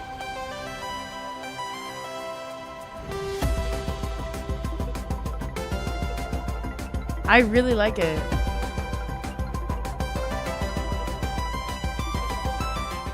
So, for the narrative, you, the player, find yourself in the role of Pavi, on the hunt for her missing mother, Lova. Now, after finding a trans-dimensional device called a Hello, Cubot Big amongst C. her things, you are thrust into another dimension. With the assistance from a questionable guy, You're gaming in Wexler, the game, your job exactly. is to traverse the Q realm and solve this land's puzzles in order to figure out what's been happening in this place, where your mother is, and how to bring her home. Peppa? Design-wise, we've shown a lot of our first cartridges mechanics, where we pay homage to the side-scrolling games of old, trying to encapsulate that feeling of nostalgia and You wanna show familiarity Peppa? within the game. Hold up, y'all. You get to see Peppa. Everyone say hi to Peppa. Everyone say hi to Peppa. Peppa. Hold up. You have to move up. Wait, forward. Miss Peppa, hello. Hello. You're being so good. Okay, she hates that. She can go now. A gerbil? She's a guinea pig. Also, hi, Ian. I'll tell him y'all said hi.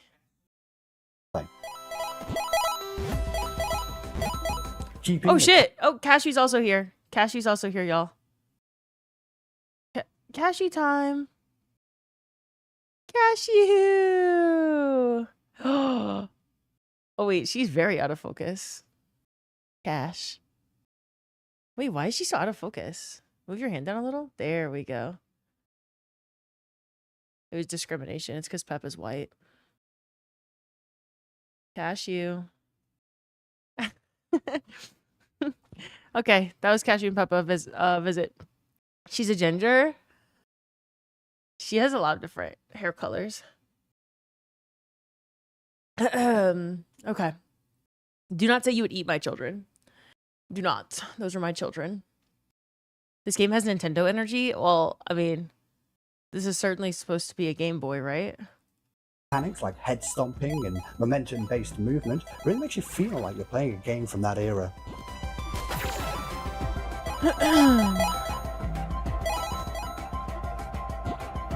Recently, though, we teased our second cartridge for the True game, time and this to one we wanted sue. to shake things up a little bit and change perspectives from a side-scrolling platform-type game to a top-down adventure game, reminiscent of the ones from the late 90s, with a whole host of new mechanics, enemies, and challenges to overcome. So keep an eye out for more in the coming months. Rose living in 2070 playing a game in a we're happy game. to announce that the game Screenbound will be coming out for release across all platforms September 10th, 2026. Oh, finally, a game that's actually almost ready to release. Like, everything else says Q4 2027, so. Screenbound, September. But you don't have to wait till then. We actually have a demo going live right now on Steam. So, grab your controllers and cast your minds back to a simpler time, because it's time to become Screenbound. Cool, cool.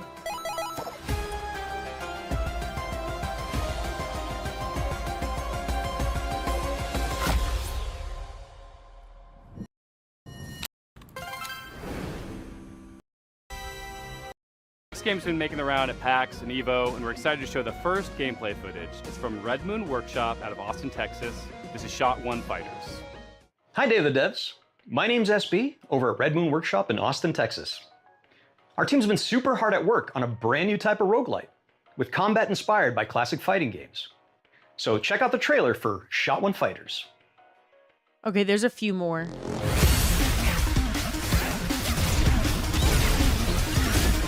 Ginger.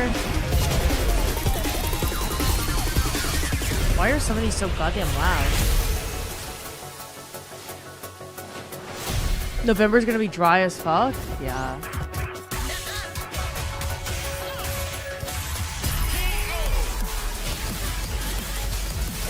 Main character is a ginger, though.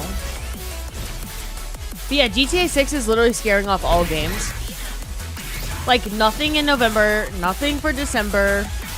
People just say 2027 because they don't want to put an actual launch date on something yet because they don't know how long GTA is going to be a thing. So everything September, October.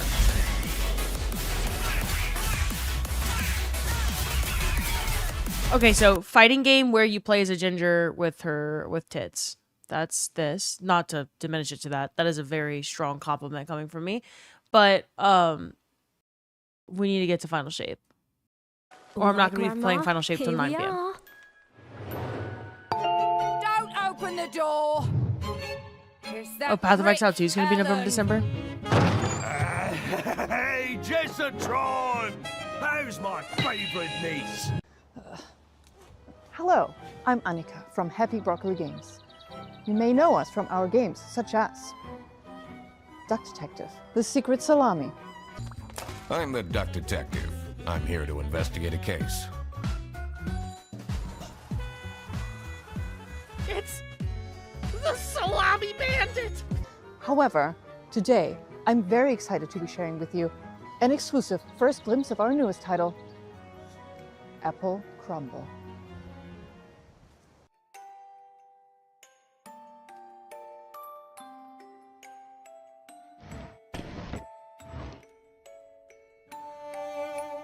The game is simple. It's your grandma's 84th birthday party, and one of your family members is trying to murder her.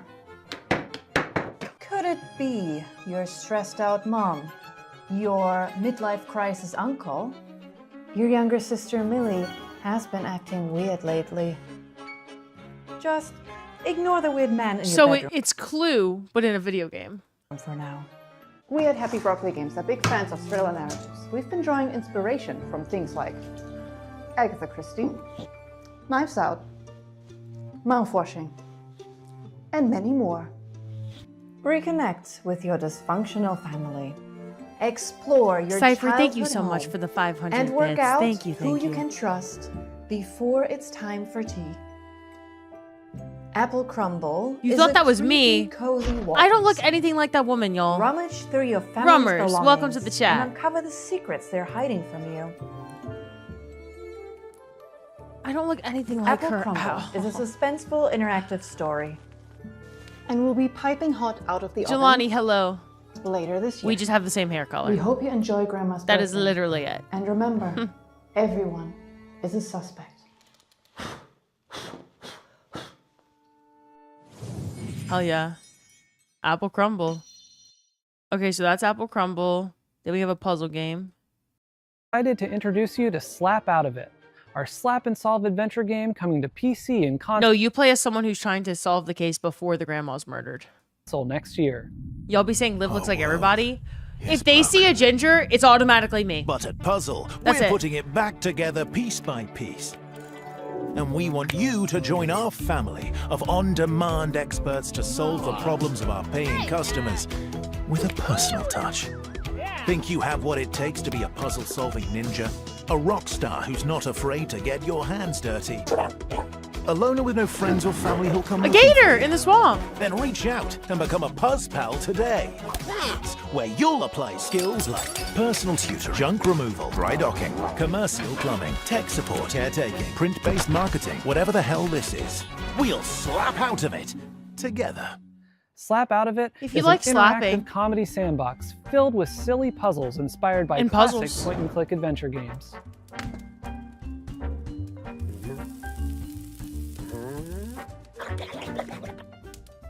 You'll be tasked with exploring a very odd office building, where each floor is a gateway to another world filled with new characters to meet and strange secrets to discover.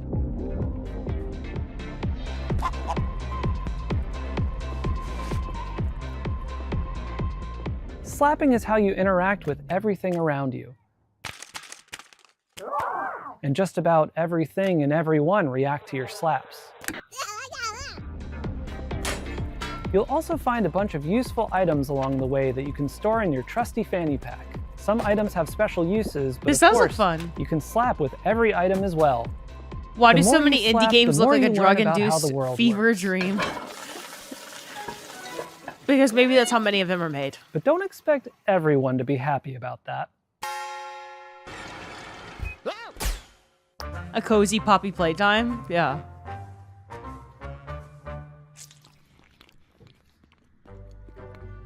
Our team is dedicated to interactive comedy and celebrating the art of dumb. Okay. Up till now, we've been known for making a bunch of silly VR games. But I told you, drug-induced fever dream. That's, yeah, it's kind of how it's going over there. Proud of it is our first. Okay, so this is Slappy Game. I'm into it. Then we have Platonic, maybe? Cast. Canoe puts mustard on that. Hello, I'm Gavin Price, studio head at Platonic Games. And I'm Chris Sutherland, programming lead. We're absolutely thrilled to be here to introduce you to the next chapter He looks like he's for our favorite buddy duo. He drug-induced. He is not with us currently. Ukulele cart. Ukulele cart?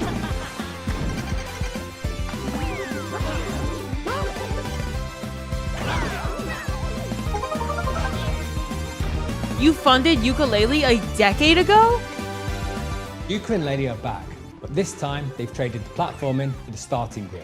We're hitting the track in a unique style to give karting fans an experience like no other. One where above all, skill reigns supreme.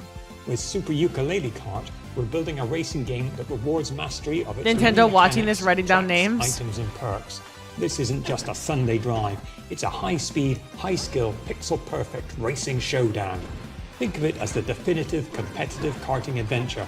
It's just a touch more lizard and bat than your usual Grand Prix.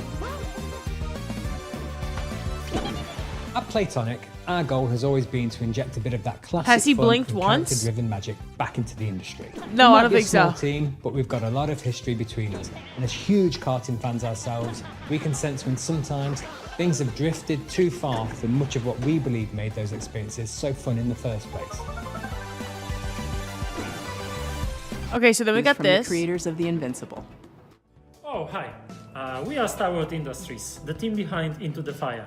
It's a Cataclysm extraction survival game where you have Extraction to navigate ever-changing survival. terrain, battle against fire and volcanic demons to find and rescue survivors. They've got the next big In thing. order to truly capture the I know it. high-stakes pressure, obviously, and fire physics itself, we didn't just read the manuals. We took part in a fire safety training Marathon and participated killer. in professional research sessions.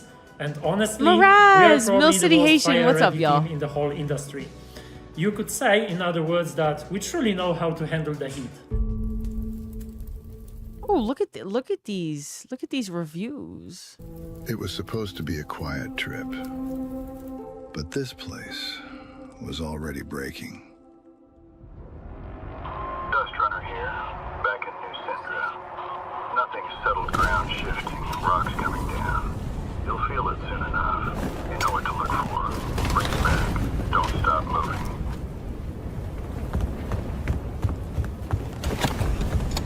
Every time we go out there, the island takes a little more. More ground, more paths, more people. And the fire brought more than ash.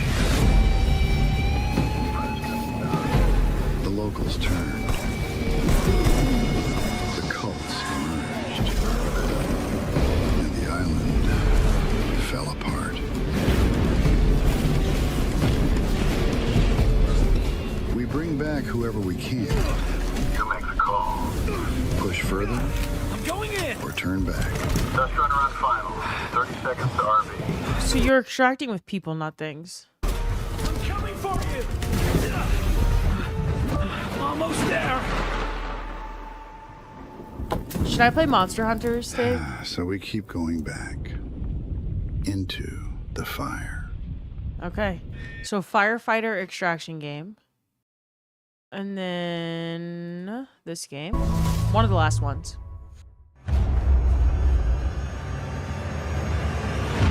Once upon a time, in a distant corner of the kingdom, two youngsters stumbled into trouble and unknowingly bound their fate to the realm's greatest heroes. Who are you two? They must have somehow tampered with Trine's magic. Are they trying to replace us? We're just as baffled as you are. The heroes of Trine are three. Three. You don't need to convince us. The last thing we want is to be stuck with a trio of fossils.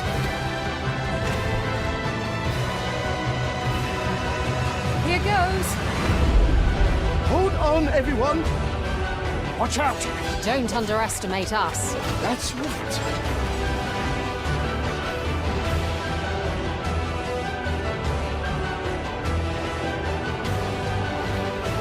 What's that? It's another magic beastie. Cypher?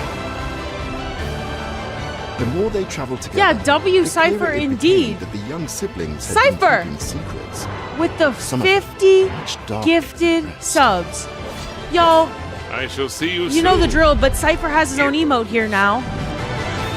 So please, drop some hype in the chat for Cypher. Trine 6, if anyone has played Trine 1 through 5. Put on your detective Cypher, thank cap you so for our much for next 50 title. gifted. Italian That is developer insanely LKA fucking kind is of known you. for their Thank you atmospheric, so much, character-driven and for all the games like bits. Martha is Dead. Their third entry. You should When tell me Sirens what Fall game you're Silent, most excited looks for, like because it's you gonna have be an not been upgrade yapping of here, everything Cypher. they do Thank you best. so much. I can't wait to dive That into Cypher emote's great. Check out It's almost When like Sirens Fall Silent. Hannah did a good job, huh? I'm gonna get Hannah to remake Dark Lost Riches and like the other ones too, the other Pokemon. I am Luca Darko. I'm the founder and artistic Whoever made that is so director of talented. LKA Studios, a I small just talked to 10-person Hannah company yesterday. specialized in About deep emotes. narrative-based psychological games. Our first games were The Town of Light and Martha is Dead. When Sirens Fall Silent is our third title. We named this series Stories and I thought something happened to my headphones. The mic quality got really bad. Voiceless Like his stories. mic. And through these stories we try to explore He's recording this in an open room. forgotten Trine 6 wasn't your bingo card. You're most excited for June 9th Destiny? I'm with you, Cypher. Cypher, thank you so fucking much for the 50 gifted subs. Seriously, thank you. Hold up. Oh shit, this one's a long one. people, voiceless people. We aim to shine a light on their suffering because they deserve to be heard, and also because their stories are still sadly relevant in today's world. Holy shit, what happened here? You hear that, kid? I bet he's exaggerating. Come on, let's get on with it. When Sirens Fall Silent is a dark psychological thriller with You're still baffled that Final Fantasy VII Part 3 will be on PC at launch? The player takes on the role of Mila, a rookie police officer who is unexpectedly pulled into a major case triggered by the rampage of a serial killer. As the investigation unfolds, Mila becomes increasingly vulnerable, and the boundary between reality and supernatural grows even more blurred. We address many complex and controversial topics that we believe deserve more attention, like human trafficking, addictions, trauma, and misogyny. That missing girl in the photo. Are we going to save her? makes me nervous to think she's depending on us. Yes. I'm sure we'll be the ones to find her. And you will become the new commissioner. Instead of that pathetic little man. I don't know about that. You like to fantasize, huh?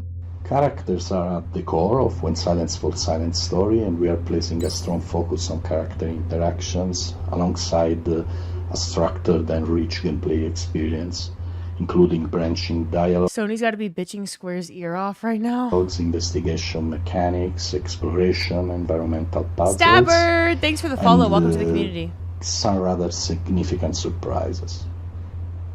The UV lamp has shown up large traces of blood. Why did that man bring me here? It must be an important clue. That lagoon is cursed. Based on previous choices, the protagonist's inner fragilities will gradually emerge and significantly change the way the game's story is experienced. This is a huge evolution for us as a studio, and we really hope you can feel the passion we are putting in this game as we continue to push boundaries and stay true to the DNA that defines RKA games. Thank you very much for watching.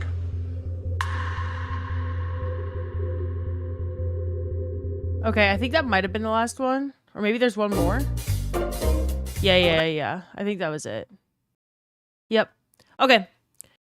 There were actually a lot of indie ones that I'm excited for. Square in 2024 said they were ditching exclusivity. Interesting. Yeah, I mean, I'll try Final Fantasy. If it launches on PC. That's the thing about GTA. It's like, I know GTA is going to be console only. Am I going to play it at launch on console? Or am I just going to wait for like a year or more for it to come on PC? I don't know. I don't know. I'm sure that consoles are grateful that it's going to be on console only because it will drive up hardware sales, but no, GTA is never on PC, or sorry, never. They release one game every 50 years. The GTA is not a PC first game. Right? It's going to take a while for it to be on PC. Or am I wrong? Am I wrong? I thought it was only console at launch. Not wrong? Okay. Yeah. Console only at launch, and it takes like... I mean, there's no timeline. I think it's going to be at least a year before it's on PC. At least.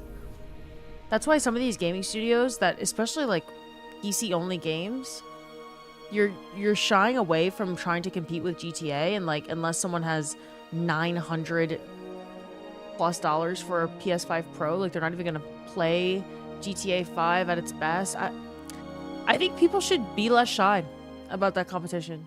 But yeah, it used to be PlayStation at launch only, but now they do both. Yeah, it's just interesting. I know that there's a fuck ton of console players. Like, I have a console, but I'm not buying a PS5 Pro. And if it's a Scarlet and Violet situation where, like, yeah, you can play it on PS5, but it's going to be way better on PS5 Pro for some reason, then I'm not buying a PS5 Pro for it, you know? PS5 Pro is great if you game in 4K, but not for 900. No, not for 900. You remember having to wait to play San Andreas? Yeah.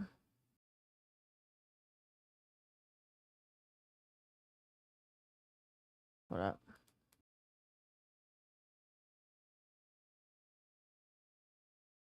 Okay. So I need to figure out where we're on. We finished Lightfall last night, but we did not watch any of the seasons. So that means I need to get on and do... I think I'm going to replay Final Shape of My Hunter, just because that's my main. But I need to get on and look at the timeline so I can figure out which seasons we're watching first. Or which season came first after Lightfall, because I can't remember. Season of Defiance. I never remember the name of the season that comes directly after. Like, Season of the Risen, couldn't have told you that was the name there, but I knew the others. Like, Haunted, Plunder, Seraph, I knew. And then, like, Deep Witch and Wish, I knew. But Defiance, okay. Season of Defiance. We should have the cutscenes available from Bungie directly. We do. I just got a friend invite on the bottom right from John F. Kennedy. What do you plan on doing first on Tuesday? The story beat. Oh, actually, I wanted to. That's a good time for me to look at this new Destiny 2 team tweet. So they put out their new and returning player FAQ. I just remembered you look exactly like this person when you have your glasses on. Like the resemblance is uncanny. Who, Tech? Who? I'll play the God of War game on base PS5. Surely it's gonna be fine. I know. I really don't want to buy a PS5 Pro for that either. You sent it on Discord.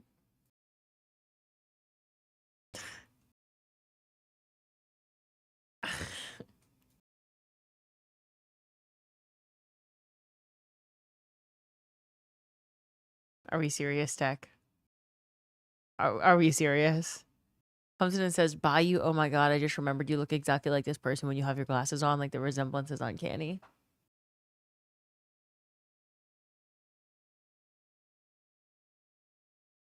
Are you fucking for real? You see it? Honestly, like this kind of looks like me in a lab, like, you know, my science days. Lab coat. I kind of look like this. Yeah. You know what? I see it. Baddie alert. Crosby, get out of my laboratory.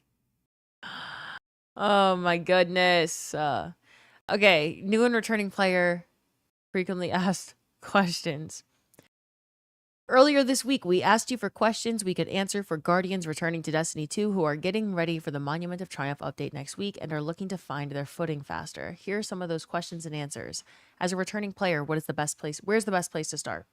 We recommend you go to the tower and visit the main social hub, or go to the Cosmodrome to interact with Shah Han and begin the new light quest. Where should I start Monument of Triumph on launch day? Here's the golden question you just asked.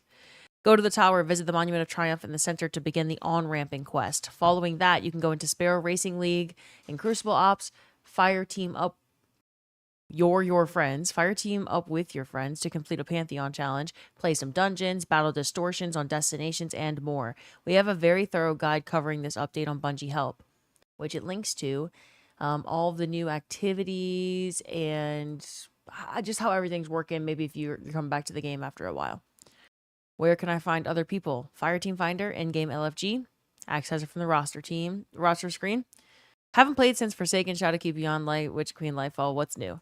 Welcome back. There's a lot of content for you to discover. Campaigns, expansions, destinations, some raids like Vault of Glass, King's Fall, and Crota's End available to all players. If you're looking for your first steps, check in with Shah Han. Complete the new light quest. Where did my legendary shards and planetary materials go? They were deprecated and no longer required for gear infusion. If you still have them in your inventory, some of these deprecated currencies can be exchanged for other currencies with Roll in the Tower.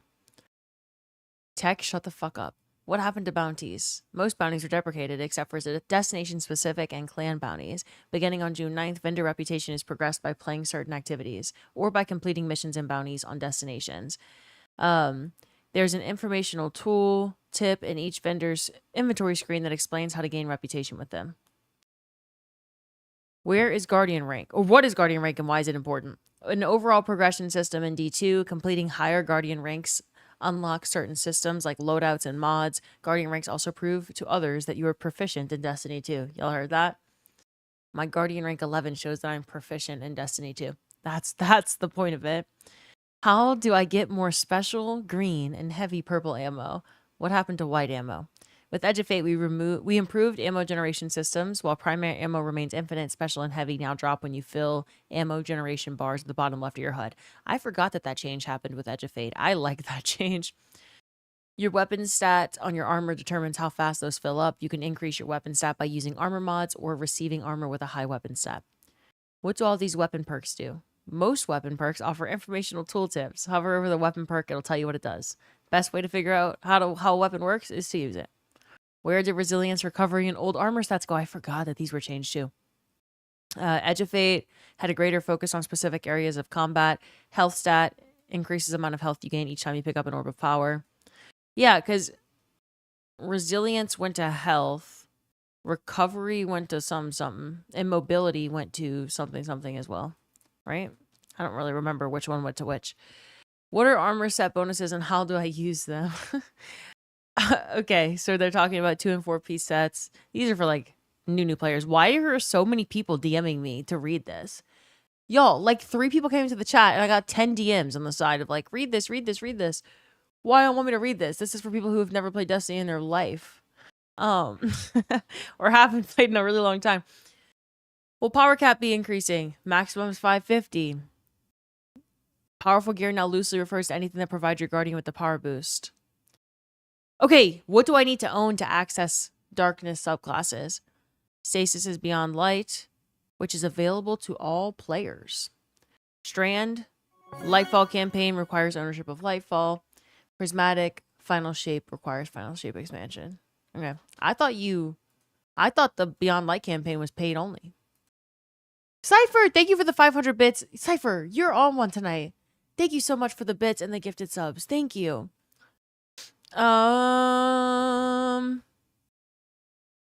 Okay, so this answers our question about needing strand meditations for strand subclass. So it's still simpler to get stasis. You just get like stasis aspects and fragments with the Exo Stranger on Europa. But for strand, it sounds like you're still going to need strand meditation. So you go to the Puka Pond in Neomuna, same way we do now. So I actually do need the strand meditations that I've been working for. Got about 3 of them. And then you can unlock aspects and fragments for Prismatic, same way. So they're not changing that. I have a question this post doesn't cover. Ask in the comments. That was the most pointless tweet I could have ever read to this group of people. Not a single damn person here is returning after years of not playing. If you're returning after years of not playing, last time you played, you certainly didn't know who I was. Hello, Loki. Hello, Gig. We're going to replay Final Shape. You're on the moon farming the item for the dungeon. You had 6 level 2 peeps, and one messaged you saying, I want to create a ton of orbs. You messaged him some mods to use. Then he and his buds were just pooping out orbs. It was a fun time doing altars. I love that. That's like my favorite kind of experience in the game, Red. I'm guilty of asking you to read this to hear you read it and so you know it exists. You're returning after Final Shape, if that counts. It does. It does. There are new systems, right, Brando? Like, if you are interested in some of those, like, where the fuck, like the ammo generation bars at the bottom or other quality of life changes that they implemented since you played, like, they implemented them with Edge of Fate. I think that tweet's helpful. Like, the FAQ release is helpful. But certainly not for the people that were asking me to read it. I do think it's a great thing that they're making it. But I feel like I'm reading, where did my legendary shards go? And it's like, well, if you don't know what if you don't know where they went, you haven't played the game in a long time. You were overwhelmed immediately after starting again. You got the hang of it, though. The cool thing about the June 9th update is that there's no real, like, you don't have to have been playing every day. Most people, I mean, player count was at an all-time low. Like, most people have not been playing every day. So you're going to hop in with a bunch of other people that haven't been playing.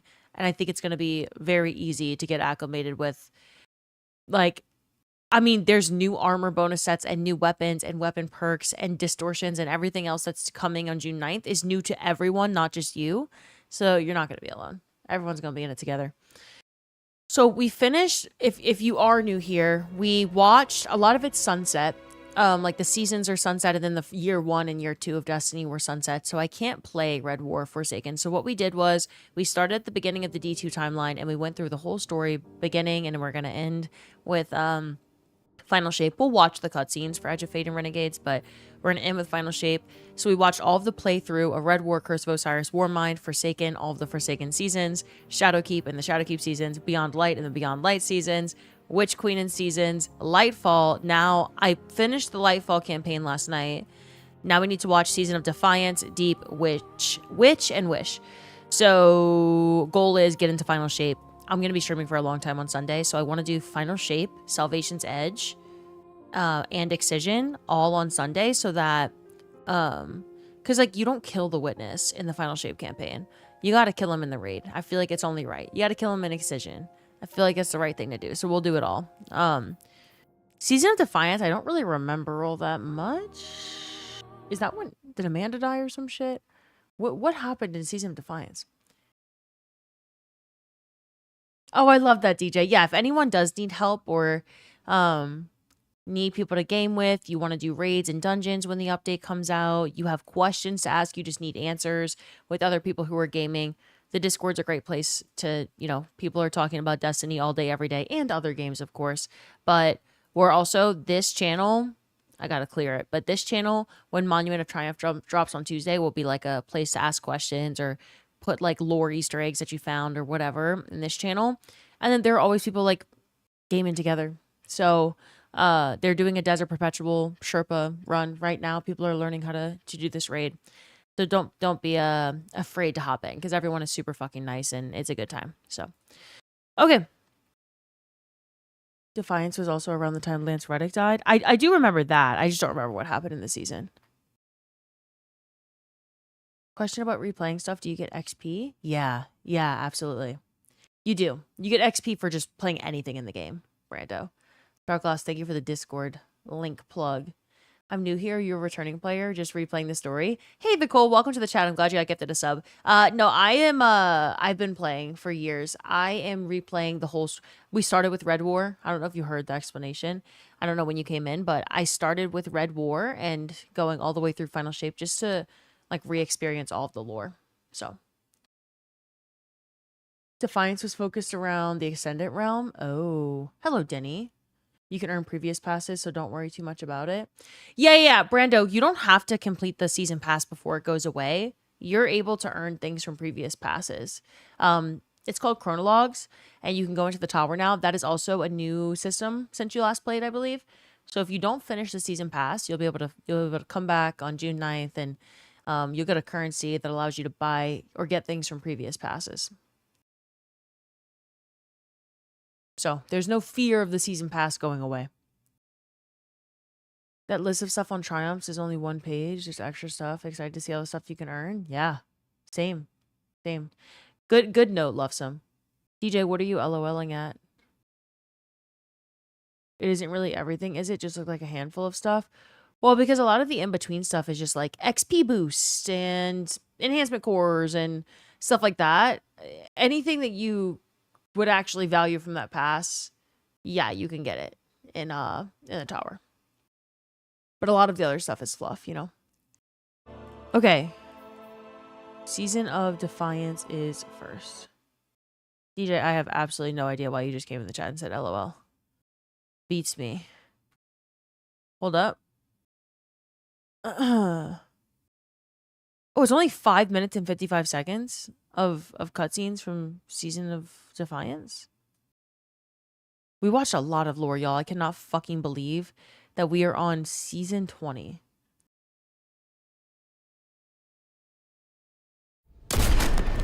Wait, it's on 2x speed. What the hell? Why was it doing that?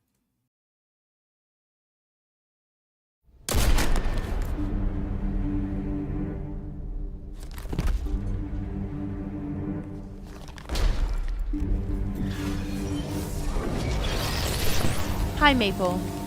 Hey, Guardian. Thanks for your help back there. Just need to clear out this...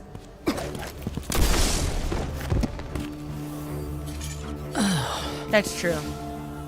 First season was always the weakest.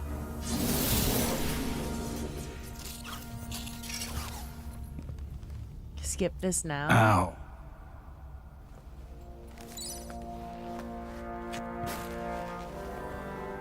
Nice shot. Right through the heart. Thanks. Sorry. We thought you were Shadow Legion. Easy mistake. I'm just so beefy.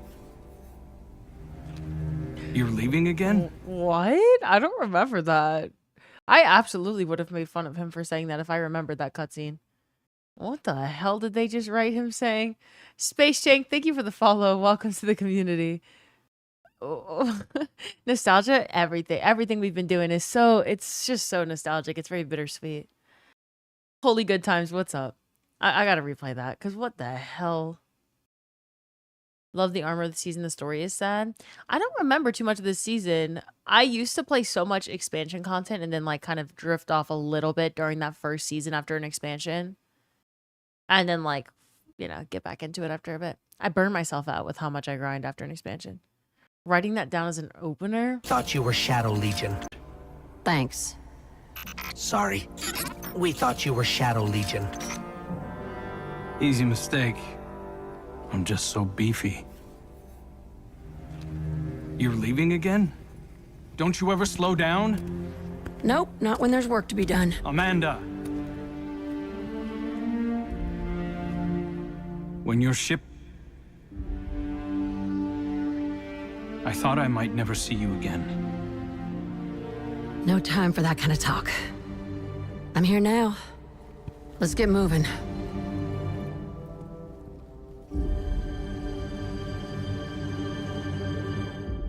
That's the Hunter Vanguard, ladies and gents.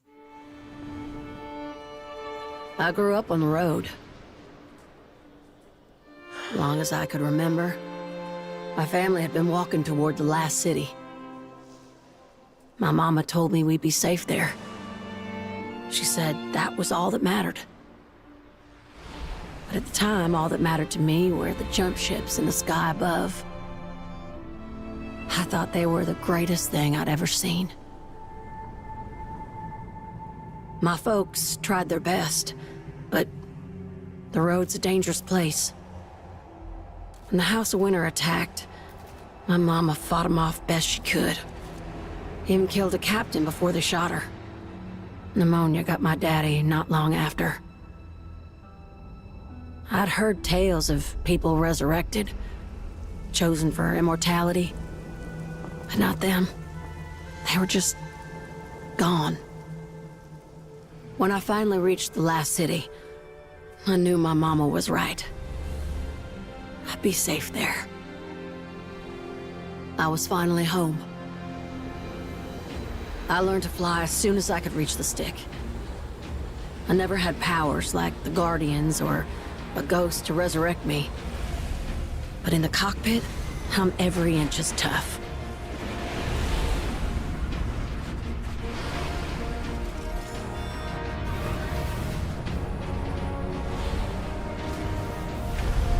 Now, every time I fly, I remember where I came from and who I'm fighting for. And that's all that matters.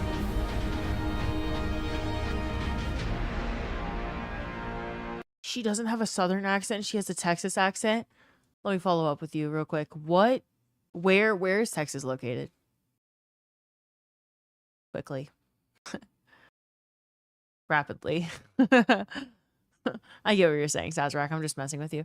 But yeah, Texas is Southern. You're definitely Southern if you live in Texas. And I get it though, because like there's a difference between a New Orleans accent and a Southern accent. But I would say like, if you're not talking about a specific city, Texas is just Southern.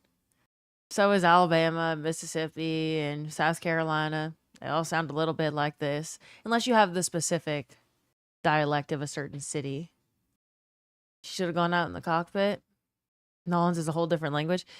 That's just because of like influence of what kinds of people live there, right? You know, you don't like Texas got a lot of Texas roots. New Orleans is not the same. Deep South is different. For sure. No, there are definitely different dialects, but like she's got a fake Southern accent because her voice actor is not actually Southern. So like the accent is a fake Southern accent. The same one I do all the time, even though this is not Louisiana accent, it's definitely Southern. And some people in Louisiana do just have Southern accents, just not New Orleans. I've heard this debate between my friends from the Eastern South and friends from Texas. People from Texas love to think that they're special. Yeah. People from Texas, let me shit on my Texans real quick. People from Texas love to think that they are not like the rest of the South. Everyone from Texas is like, no, actually, Texas is its own country. Actually, we do things different around here. We got different accents. We got different food. We got different everything. We're not like the rest of y'all. And it's like, bitch, you're like the rest of us. You're like us. You're just like us for real.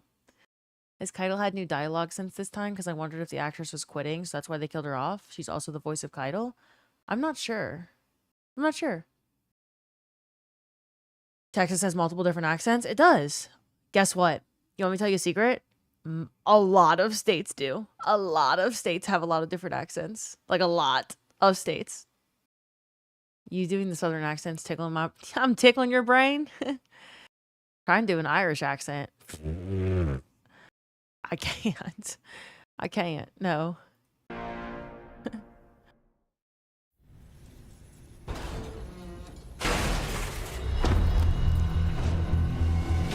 I'm here. In position. I have located the prisoners.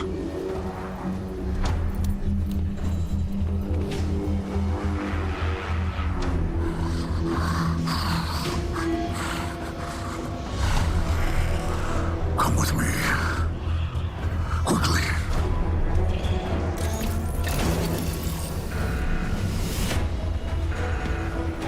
It's gone into lockdown. We're trapped. I'm on it.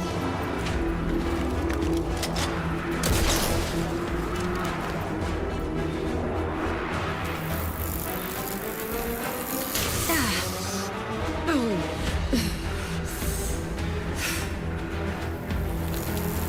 Come on. Go. Now.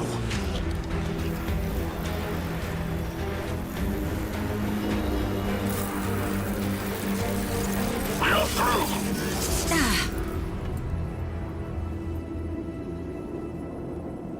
The hatch leads outside. We are safe. That's all that matters.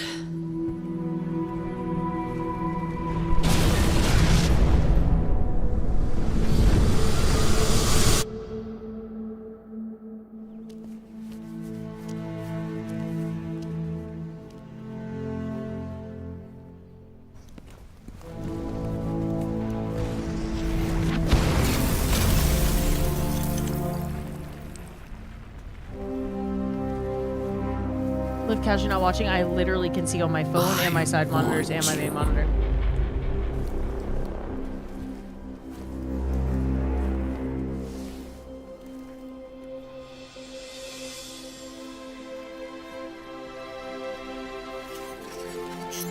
Where's Amanda? Amanda, come in. Amanda. Are you there?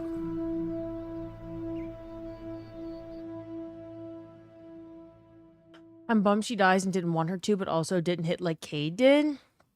Yeah, that's fair. Even though Crow loved her, I feel like Zavala took it the hardest. No, Technofuzz, 1, I was watching. 2, I've seen the cutscene so many times. I could probably recite it by now.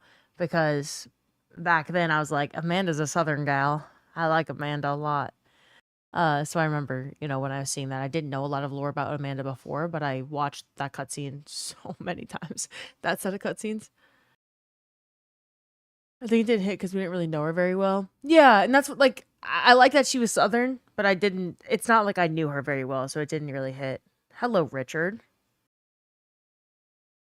Clapatalist, even though Crow loved her. Oh, that's, you were the one who said that. Zavala took it the hardest. Yeah. Yeah.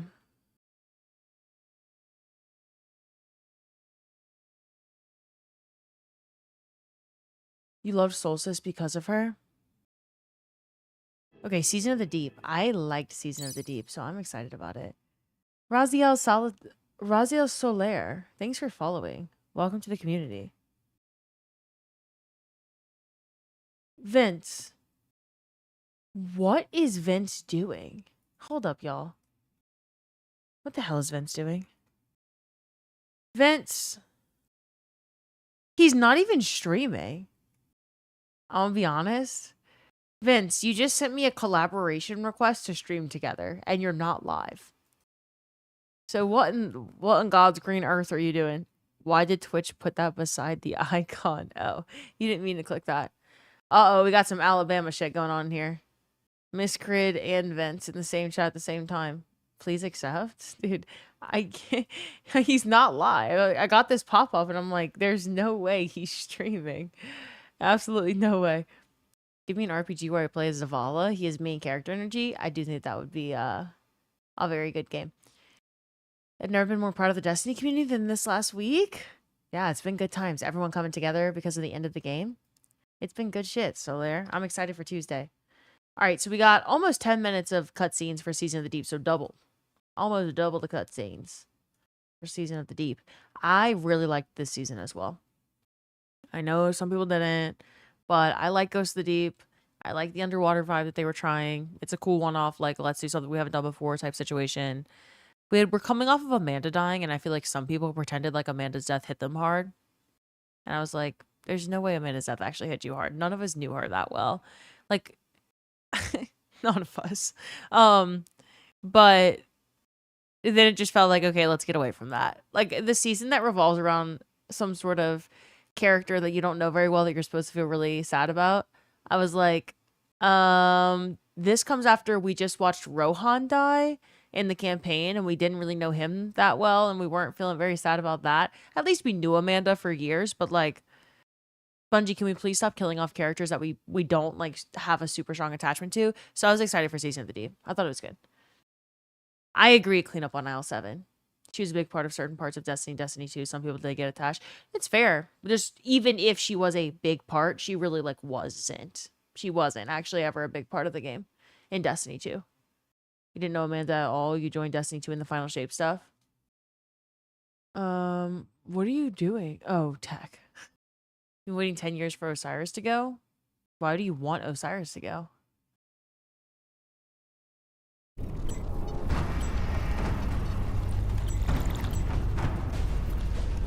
The Witness has moved beyond our reach.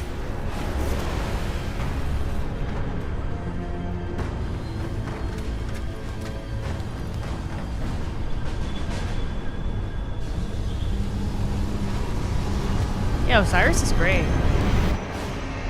Hello, Joe Pro. I'm excited for Tuesday too. Can't wait to game with y'all. All attempts to follow it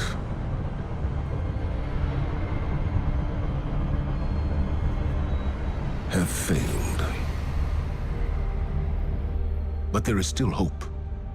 On Neptune, we learned that a key to defeating the Witness lies hidden away on Titan. Now we know why the Witness's fleet came there when it first arrived.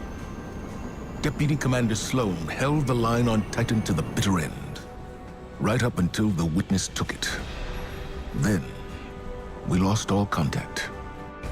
But now, just when we need it most, Titan has returned.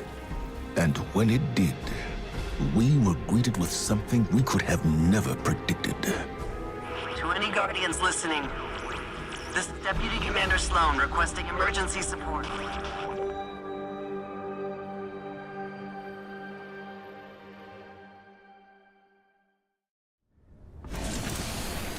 Sloan? Hello, Canoe Carver. Here, Commander. Okay, wait. The Season of the Deep zone on the helm? Fucked. It was a good one. You're alive. Staying alive was the mission. And I always complete the mission. No wonder you called us, sister. Let's get you back home. You don't understand. That distress call wasn't for me.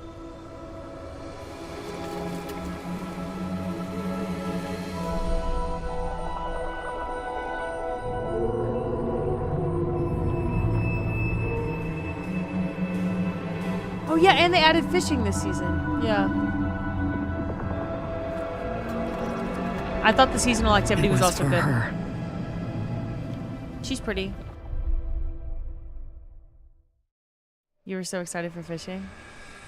Before you can confront the Witness, you must understand it. The Witness's first victims were once like you. Too tall. Struggling for survival, bolstered by hope, until their hopes became reality. They called it the Gardener, their deity of life. It ushered them into a golden age. For eons, they prospered. But their newfound god never spoke to them. It lavished them with gifts, but not with guidance. And though they lived in paradise, they came to crave a greater purpose. They desired meaning, structure, a winnower, to shape the garden. Their scholars discovered that the Gardener shared a connection with another entity among the stars. They called it the Veil, and when they found it, they arrived to claim it. They already knew much about the light, how it could bend the laws of the universe and create life. But they came to realize that it could bring ruin just as easily. The cosmic events it set in motion could wipe out entire civilizations in a heartbeat, without reason. And so they saw the light, not as a source of prosperity, but of unfettered chaos. By studying the veil, they came to know the darkness. A power that was shaped by thought I love this cutscene. and consciousness. And in the darkness, they found the means to carve away the chaos of existence, to calcify it. This cutscene into is a so final good. shape. Eternal and perfected. That cutscene is so good. They brought the veil back to the gardener in an attempt to strengthen their connection. There, they could reshape reality itself. The gardener would not allow it. And so it fled their world. But they would not be deterred. Having witnessed the truth in the darkness, they used its binding power to merge themselves into the salvation they craved. Thus began the Witness's pursuit. Its campaign to impose meaning on a meaningless universe. One that is nearly at its end.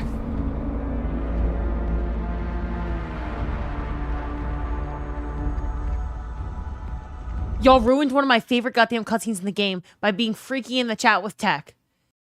Okay, Canoe Carver, thank you so much for the 5 gifted subs. Too Tall with the 5 gifted subs. By You Live with the gifted sub. To start a hype train. We're starting a hype train for tech because tech wants one specific hype train emote. If you don't know this, Twitch puts in pools of brand new, like limited time hype train emotes. And every time you participate in a hype train, like whether it's bits, a gifted sub, whatever, like any form of participation, it gives you a random emote at the end of it. Okay. Why are y'all giving me 5 subs? I don't know. It's unnecessary. Y'all are the fucking best, but you did not need to do that. Tech is trying to get this specific emote, but he's getting robbed of it. So maybe this is the hype train where he finally gets it. Tech with the 5 gifted subs. Thank you so much, Tech. Sazerac with the 6 gifted subs. You know what? Texas can have its own accent. You know what? Texas ain't in the South. Whatever you want, Sazerac. Sazerac, thank you for the 6 gifted subs. Canoe with the 5. And Too Tall with the 5. Y'all are the best. Thank you so much. Tech set Miss Crid! Miss Crid with the 20 gifted subs. All that's for Tech? That's for Tech to get his emote? Y'all are so nice. Miss Crid, thank you so much. We got a lot of people to give hype for, y'all. Too Tall and Canoe and Sazerac and Tech and Miss Crid. So shake some gator ass or something in the chat. Put some hype in the chat. If you got gifted a sub, please say thank you. And let's hope, fingers crossed, Tech gets his Serval Bop emote. Y'all are fucking insane though. Thank you. Thank you. I'm so excited that we just get to hang out together and watch the lore. Cypher, thank you for the 1587 bits. King of bits. Cypher, thank you so much. Hold on, I'm trying to catch up with chats. Oh my goodness. Did the Traveler stick with humanity because we were the only species not to go completely radical after meeting it? Traveler tried to leave us. Have you ever seen the cutscene where the Traveler tries to leave us, Manton? Because I can show it to you if not. It's also one of my favorite cutscenes in the game. Traveler's with us because we're doing what it wants us to do. Traveler's left plenty of enemies before it could leave us whenever it wants to. Taken Prince! Thank you so much for the bits. Stormy Mushrooms! the OG Stormy, Stormy number 1, because we got a new Stormy in the community yesterday. Stormy, thank you for the 5 gifted subs. Cypher, thank you again for the bits. And Miss Crid, thank you for the big 20. Tech, Sazerac, Canoe, and Tutal with the 5 to 6. I'm getting the emu because that's the only one that's showing up. I don't think that's how it works, Tech. Oh, wait. What level hype train does it need to reach for Servobot? Oh, no, we didn't think about this. Hold up. I'll give subs for it. Wait, Servobot. Hold up. Servobot's only going to be available at a certain one. Hold up. Servobot hype train level. How do we get it? Let's look at the hype train guide. Jesus Christ. Holy fucking white screen. Okay. Here are the emote tiers. These are the hype train emotes you get at level 1, level 2. I'm trying to find Servobot. We're on level what the fuck? Levels 5 to 9. That's Gritty Goose. We're on level 9. Okay. Oh, this one's so good. This orange one. I love this orange one. Level 10. Wait. Oh, Servobop is limited edition. I don't know. It's not one of the like static ones. I don't know what level you get Servobop at. So good luck. It's just going to randomly give it to you, Tech. Like, I don't think you get to know if you're getting it or not. I certainly don't see it. So. It was in 3? Oh! Tech, it's right here. So the lower the hype train level, the more likely you are to get it, Tech. Because you can get one of the emotes you don't have, or an emote from any of the levels below it. So if you get the emu this time, then you're only going to have a certain number left, you know? Eventually you'll get this guy right here. At Jeff Bezos, please. Oh, good shit. That's why the Elixir were so bitter. Traveler moved to protect humanity and then cut itself off to protect Earth. Yeah. I don't think it was leaving. It was moving away from the city. Could have left with the collapse. I suppose so. Yeah. Nacho, thank you so much for the 313 bits. What a specific number. What's the relevance of that number? Thank you so much for the bits. Y'all, thank you for all the bits and the gifted subs. Y'all are fucking insane. Tech, I got my fingers crossed for you. Hopefully, you get Servobop. Destiny 3?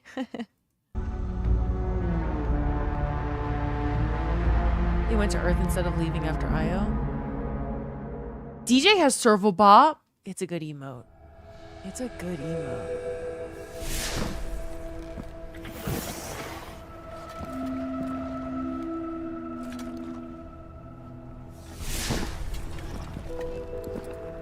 Zivorath's forces are in full retreat. Good. Time to complete the mission.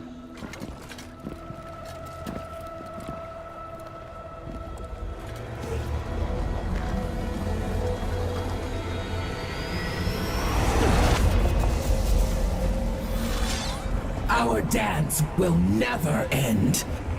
I am war. You carry my banner. Cling to me like hope. What are you without me? Sink into my embrace. Drown in the deep. Fight forever.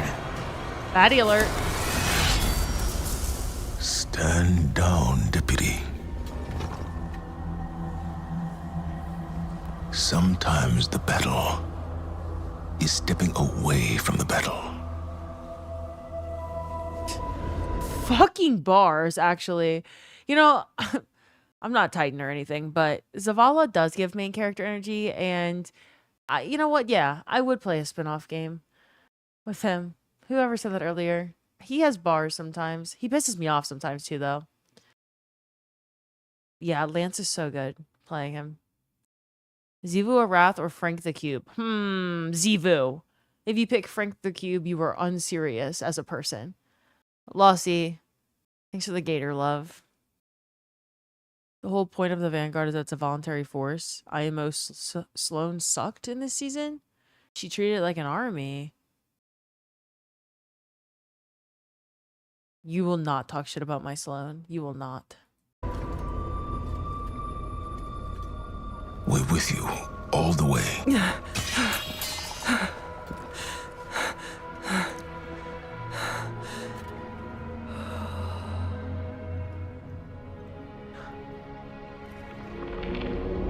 The true path lies obscured.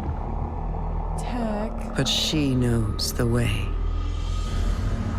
She who hides truth in deception. The Witch Queen must rise.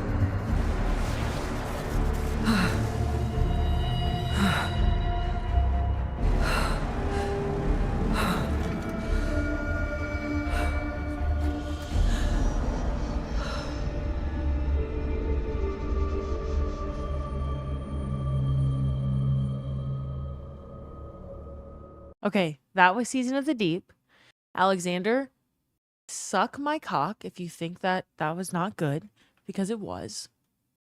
And if you think that Sloane sucks, you suck. And I will not be taking any counter arguments.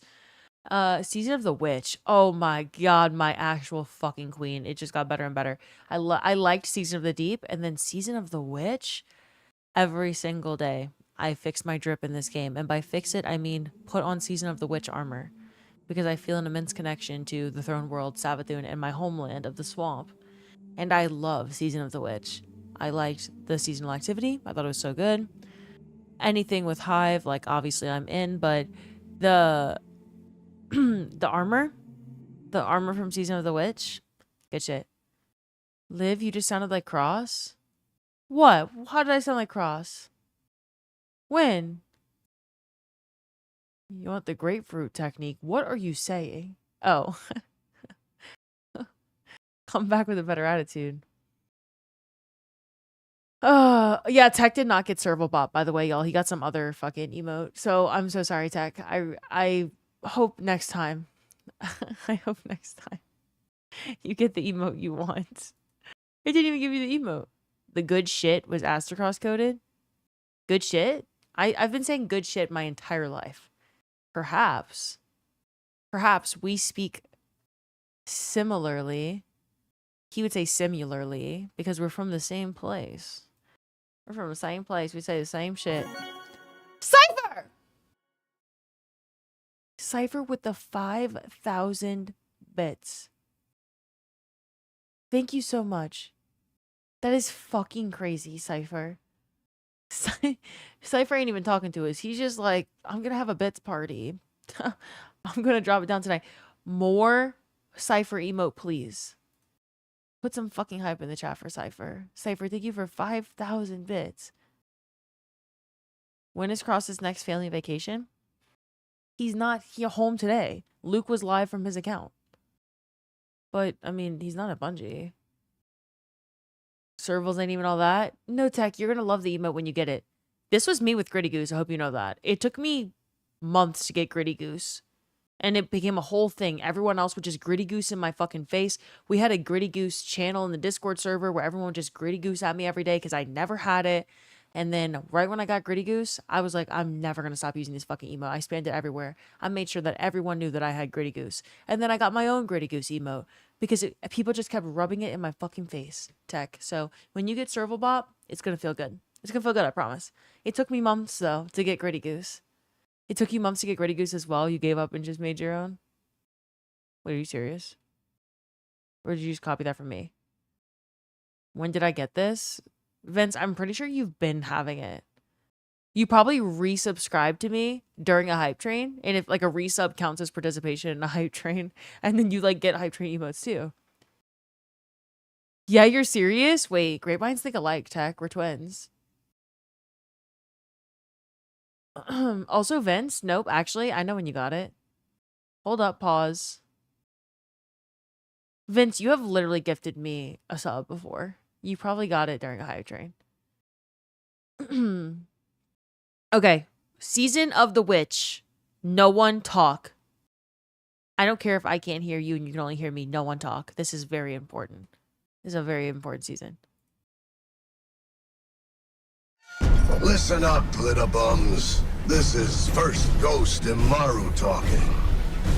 You're still trying to get through the witness's portal, huh? That ain't a door you can just kick open. Okay, hold up. Joe Pro, thank you so much for the gifted sub. Thank you, thank you, thank you. I'm gonna start it over and we're not gonna be freaky in the fucking chat. I look over and the first thing I see is in all caps, witches arouse me sexually. And then Hannah says silence in the library. Exactly, Hannah. What do you mean no one talk? Bitch, you only read? I mean everyone needs to pay attention to this, Vince. Okay? Corey, wait, that's a good emote too. That's a good one too. Amaru's voice is so annoying. Everyone shut the fuck up. Okay? In my defense, the cutscene hadn't started yet. Okay, crazy. Yeah, no, that's good. Yeah. Hannah! Hello, queen. Listen up, glitter bums. This is First Ghost and Maru talking. You're still trying to get through the witness's portal, huh? That ain't a door you can just kick open. You even asked some leftover worm for answers. Too bad she led you right to us. Now you need help from the one witch nobody can trust. My boss, Savathun. Even though she's temporarily dead, she left instructions for this very situation. As usual, you maggots are 3 steps behind. Savathun will help you on one condition. First, deal with her sister, Zivu Arath. She's the hive god of war and the witness's best general. It's a win-win, see? Don't look so sour. You've already got everything you need. I suggest you start with a witch of your own. No talking streamer in all caps from fucking Vince. Most annoying bitch award goes to Vincendium FX. What happened to Neon Nerds? I've never had a nerd in my life. Deep has Sloan main character energy, Witch has Eris main character energy, and they're both worthy. Crimpy Foil, welcome to the chat, by the way. Welcome to the chat. How you doing? I like that emote you're using. Live in DMFX is still my Marvel Rivals username to this day. It's a good username. Yeah.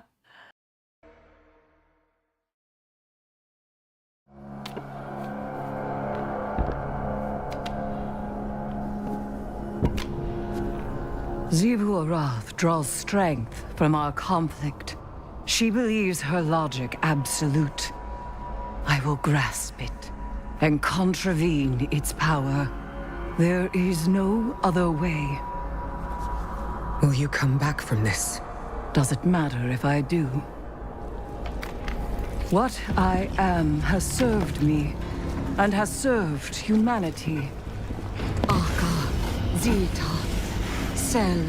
This is what Savathun wants. We serve our interests, not Savathun's. She's outmaneuvered you again. You need me. We need your silence.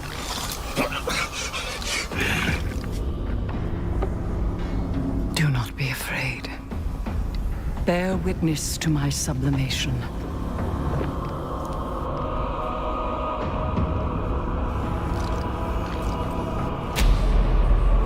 I separate the true from the dead. I am the many-mouthed hunger. I am the knife-edged truth.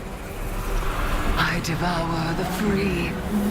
I conspire with my vengeance. I will take what I need. The words in my throat are the weapon in my fist. Hayat! Hayat! Hayat!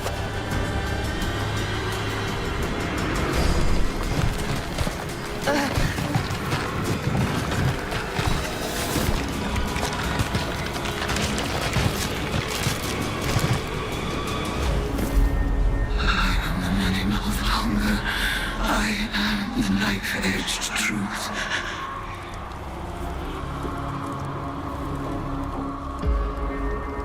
Bring me your tithes.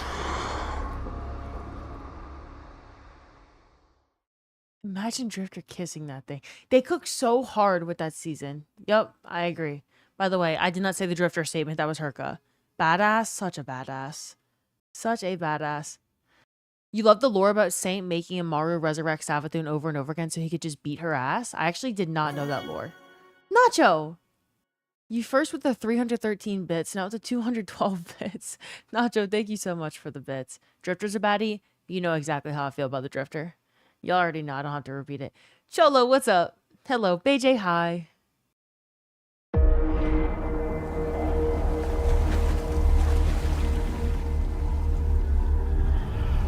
The sword logic. The impetus of the hive.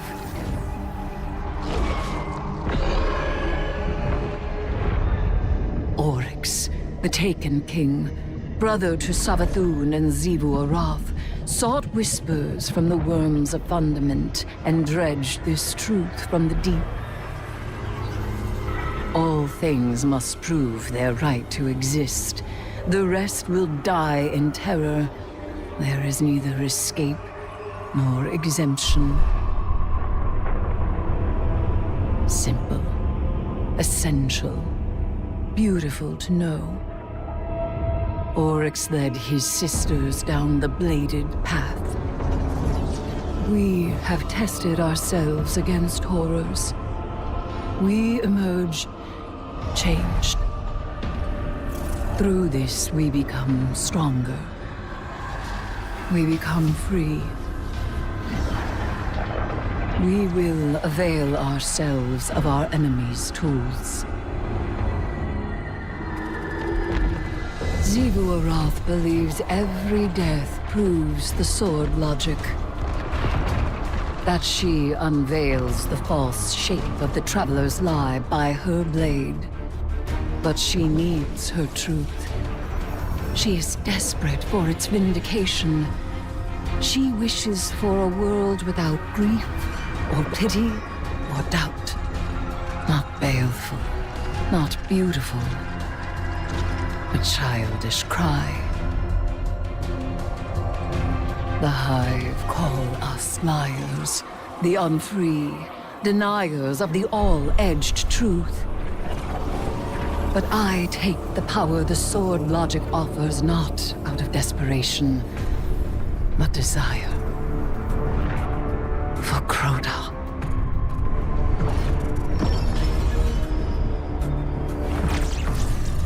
Oryx.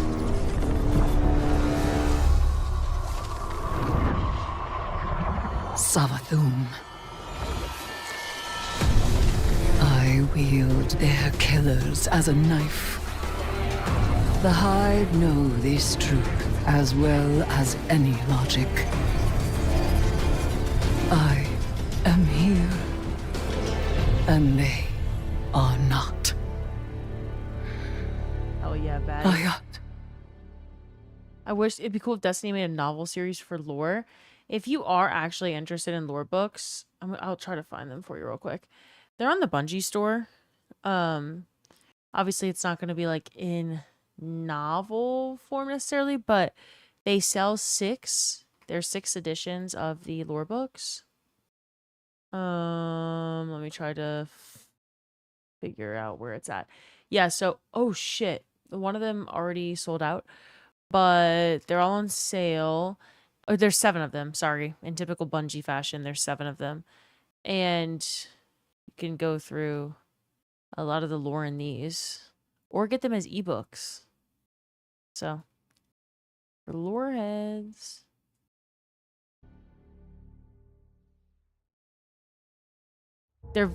Wait, those lore books are very good and the artwork in them is fantastic.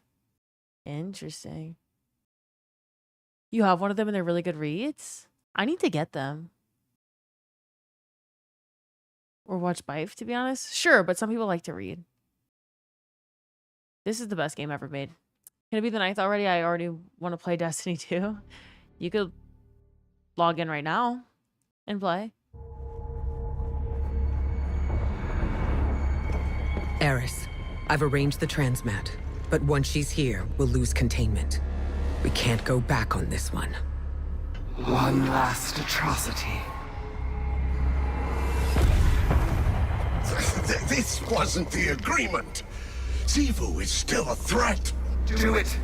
You will not have another chance.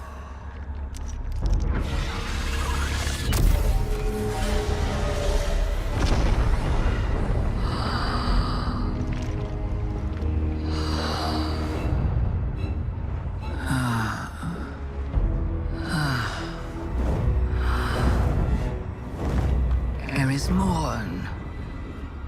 Finally out of her shell. It looks good on you, honey. I am your ruin. Can you rewind 20 seconds? Sure. I wonder for what. Hello, Lucky. I know what you want to say.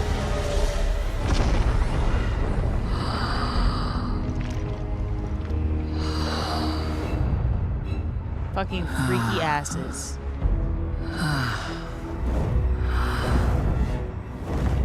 Eris Morn. Finally out of her shell. Hello, Zero. It looks good on you, honey. I am your ruin.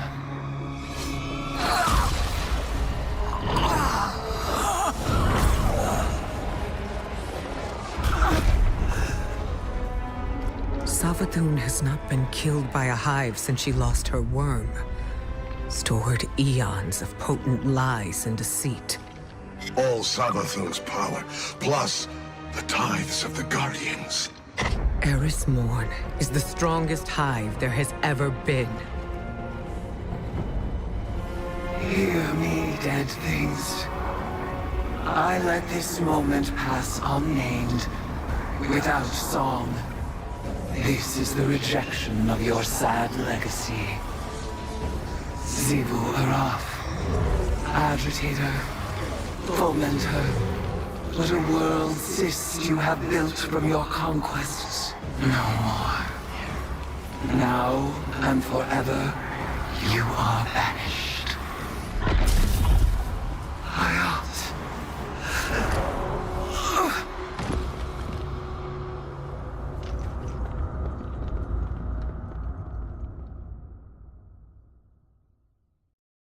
All that just to lose your power? Guardian, what have you been working on in here? Look at that drip!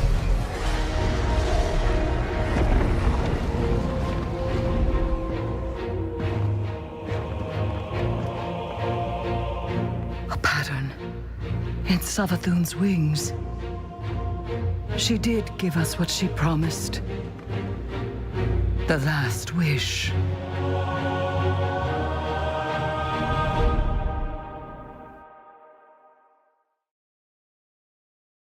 All right. But yeah, Cole, we watched all of the VA messages like Drifter and Oryx and Savathun, Lodi. It's all the VAs that were putting those goodbye messages. They're all so good. The Last Wish. Now we go to Season of the Wish. Shocker. Cutscenes. We got some Marasov in here. No one. You listen to me, y'all.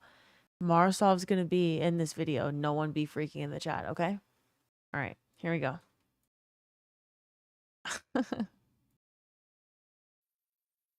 The Dreaming City. An awoken stronghold beyond the reach of any outsider. Such was my wish. Granted by Riven, the last Ahamkara, who bargained only with me, until my city was invaded. First by the Taken King, and then the Witch Queen. Riven struck new bargains with them, and with her dying breath she granted a wish that laid a curse upon the Dreaming City. But Savathun is shrewd and clever.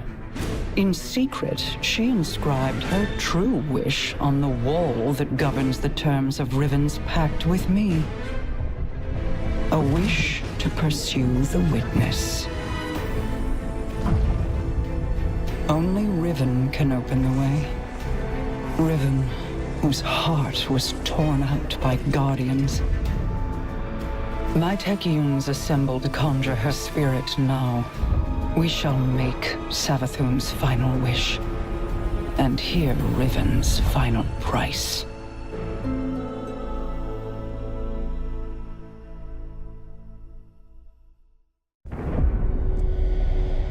Y'all are crazy. Y'all are crazy. Oh my gosh, those heels, as Cross would say. Leave us.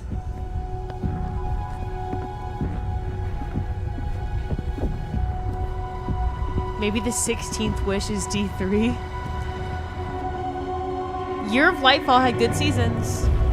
Did indeed. Queen Mara, what a joyous reunion. For what reason do you refuse to grant the wish?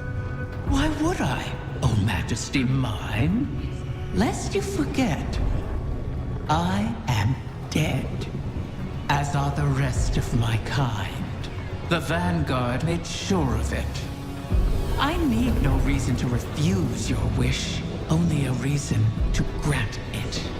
What could you possibly offer to entice my cooperation? It wasn't enough for your champions to slay me, but then you saw to the destruction of all my eggs. Well, not all of them. Like the one in Savathun's spire? One of many, hidden within my lair, away from your vengeful eyes. But if you were to secure them on my behalf, then you would also secure your heart's desire. And ensure that the Ahamkara live to terrorize us once again.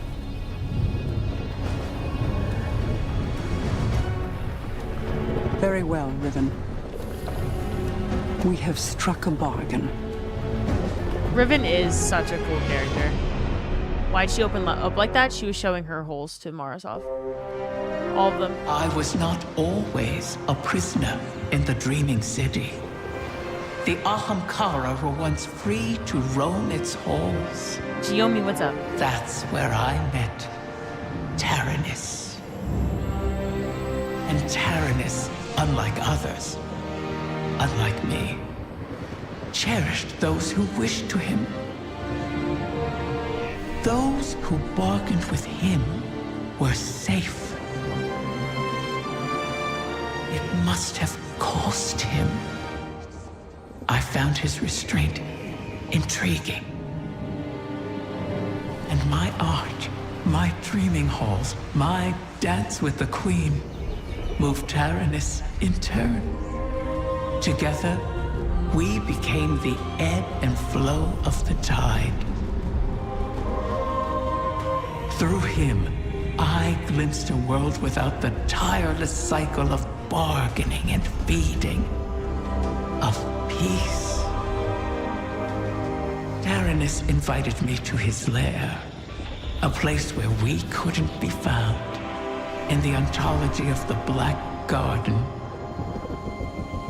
My joy of turning desire to woe faded for one rapturous moment. We made successes together. We built secrets together. And then came your great hunt of the Ahamkara.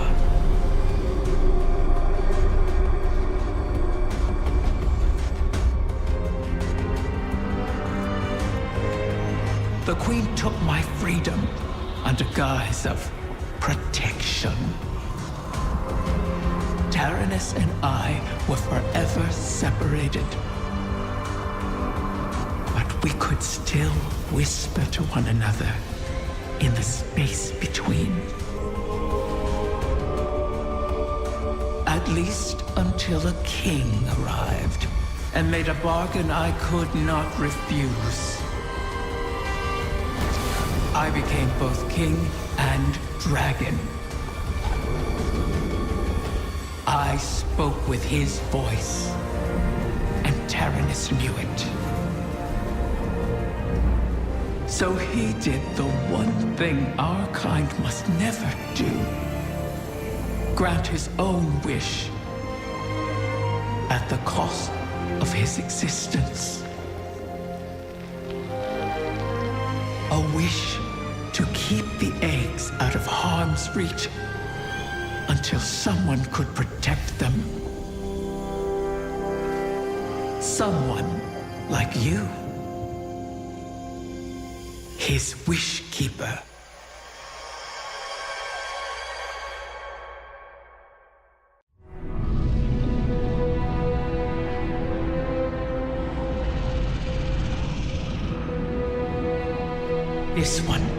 you shall cherish, O guardian mine.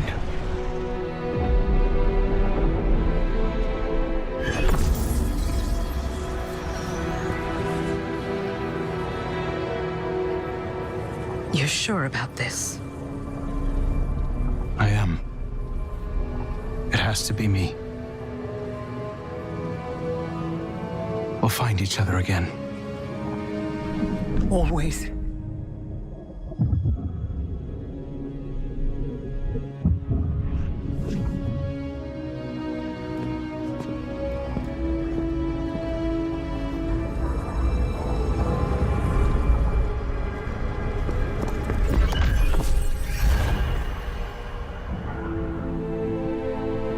I kept my promise, as you did yours.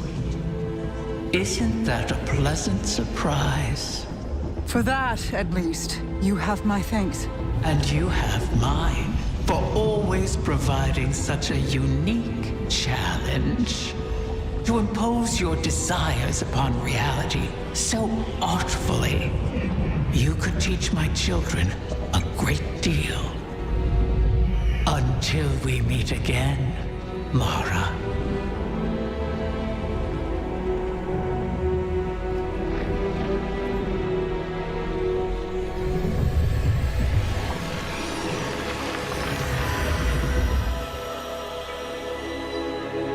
Just a couple baddies shooting the shit. Real. The bow was mid. I thought it was pretty fun.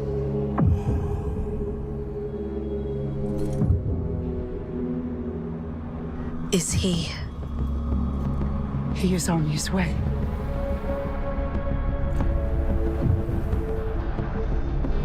We're never gonna get the payoff to Riven's kids.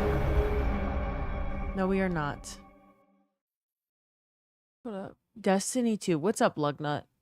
Yes, this is Destiny 2. It was fun, but how does the Strand bow end up on Earth before we discovered Strand? I guess fair, if that's the lore. If it was that the bow was landed on Earth first, or was found on Earth first. You wanted so many more shenanigans from the bow?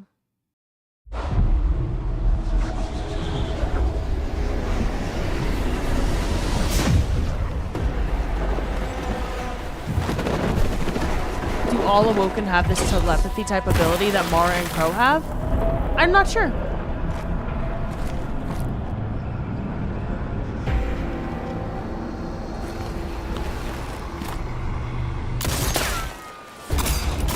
No, they don't.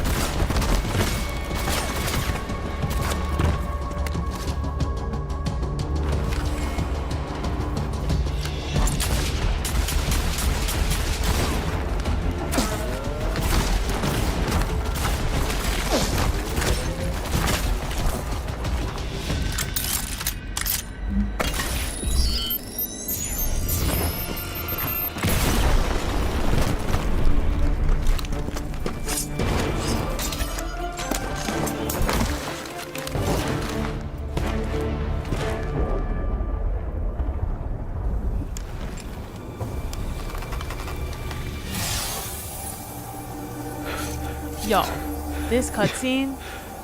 You died. This cutscene is so important. Y'all are making fun of Crow as if y'all don't remember that this is the first time we re-see Kate again. I'm watching y'all make fun of Crow for cheating. Crow is the one that's fighting him the whole time. Or Cade's the one fighting him the whole time.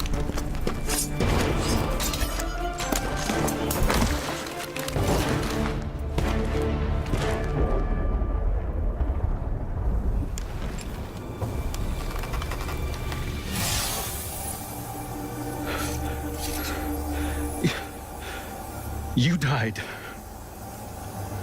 So did you.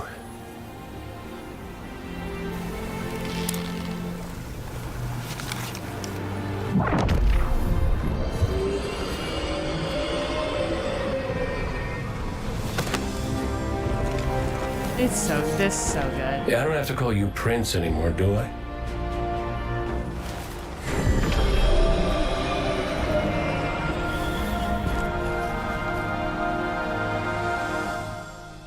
You can't tell me that's not fucking fire. Like I know Lightfall Year was shit on, but it had some fantastic lore. Some really good seasons. You can't get behind Crow. You know the character arc is good, but he irks you. I knew Richard was gonna talk for that cutscene. This made me hate Crow again for a bit because I remembered what we lost because of him. Yeah. So many cool hunters and warlocks. Oh, so many cool hunters and warlocks only need Ikora. Ace at that range, that's a headshot. I'm having none of it. You wish we got Ace at that ornament? Yeah, and they brought back Nathan Fillion for this. Yeah. So that was the end of Season of the Wish, which led into Final Shape. So the very last thing we see before we go into the Final Shape is that Crow goes into the Traveler, and they stand in. This is the last scene we see, is them standing in front of the Traveler hole. My love for Kate is undying. And this is what I'm gonna do. It's 9 p.m. for me, so what I'm gonna do is watch the cutscenes for Final Shape with y'all. Because there's no way I'm barely gonna get through the campaign tonight. I want to play the entire campaign through, like with the dialogue and the missions and stuff on Sunday, and do Salvation's Edge and do Excision. But I want to watch the cutscenes tonight and maybe for the episodes as well, so that we just get like a wrap on. You can't stop at that. You just can't. Hold up. And then I'm gonna cry because it's Final Shape cutscenes. Believe in your gamer will? I can't, Zero. I can't. No. I haven't had a day off of streaming in weeks, and I'm gonna have to really, like, I know I'm not gonna sleep next week. So I need one singular day off, and it's gonna be tomorrow. And I'm starting that by getting some sleep. Here's our Final Shape cutscenes, and it's like a fucking movie. It's crazy how we got to this point. I can't believe it's over. I can't believe it's over. I'm watching these cutscenes, and every time I just see a cutscene that's so fucking good, I'm like, I can't fucking believe that it's over. I cannot fucking believe that it is over. My name's Crow and I like birds. Make my cap a bird with feathers. You have well for Salvations and Excision live. I'm a warlock with a well too, but I got you, Herka. You're around. Traveler hole. Nathan Fillion was so great as Cade. He was. Excision's one of your favorite moments in all of gaming. It's fantastic. Yeah, it's fantastic. How do you restart the campaign for Final Shape? So any of since Witch Queen, you've been able to play on Legendary and replay them. So like you can replay all of Witch Queen right here. You can pick any mission that you want to do. You can do the same on Neptune with Lightfall. You can replay on normal or legendary difficulty, and you can choose any of those missions. We just finished that last night. And then with Final Shape, you can replay any of the campaign. And I have a checkpoint? How the fuck? Oh, I was helping someone else do a mission at some point in LFG or in Fireteam Finder. But so you can replay them whenever you want. Good night, Cypher. You went fucking crazy tonight. Cypher, thank you so much for the gift. Yeah, the gifted subs and the bits. That is incredible. Thank you so much. You can play Hunter. No, I'll probably play. I don't know when I'm gonna do it or what group I'm gonna do it with, or if I'm gonna do a Sherpa. I haven't planned it yet, but I don't think that far in advance on what character I'm using. Probably Warlock though. Probably Warlock. Anonymous, thank you so much for the 20 gifted subs. I know who this is. I need like a Kate or a ghost emote. Rich. Yo, what the fuck are you doing? We're about to watch the Final Shape movie. Sounds like y'all are excited about it. It's 35 minutes. We got so many cutscenes with the Final Shape. Oh my god, it's gonna hit me. I'm gonna cry. Anonymous, thank you so much for the 20 gifted subs. Lucky, thank you for the 10 gifted subs. Y'all put some fucking hype in the chat for them both. For Anonymous and Lucky_Clips1. Thank you both so much. So much. Okay. We are going to watch the Final Shape cutscenes. Which kind of feels nice that we get to watch them in movie form. Without interruption. And I get to rewatch them as I play on Sunday, broken up by missions. Both are good. You don't understand how excited I am to do that one particular mission in Final Shape. I'm excited to do it all, but the mission in Final Shape where you're at Zavala's house, I'm gonna cry. I'm gonna cry for sure. Seeing their memories and stuff, yeah, I cannot wait to replay Final Shape. And Salvation's Edge. Long ago, the Traveler came to the Sol System. It brought a golden age to humanity. Hold up. It's choppy. I need to refresh. It is choppy. And I don't know why. Of all the things to be choppy, don't pick now. It was good all day. Okay. Okay. Can you do it without random loadouts? Every mission... Wait, can I do the Final Shape with random loadouts? Every mission with dim RNG?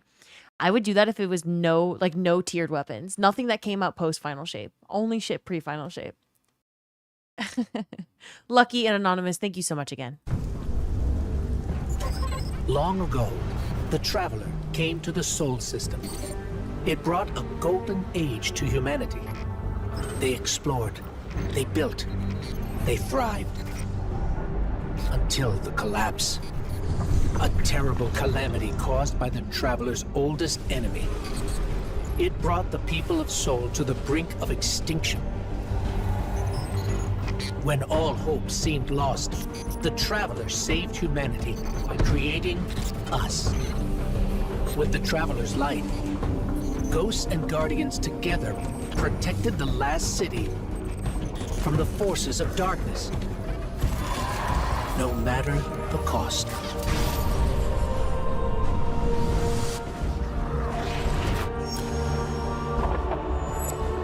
But we soon learned even that was more complicated than we thought. Our enemies wielded the light, shaking our faith in what we once thought we knew. From old conflicts grew new alliances. And just as our enemies learned to wield the light, we found a way to leverage the darkness.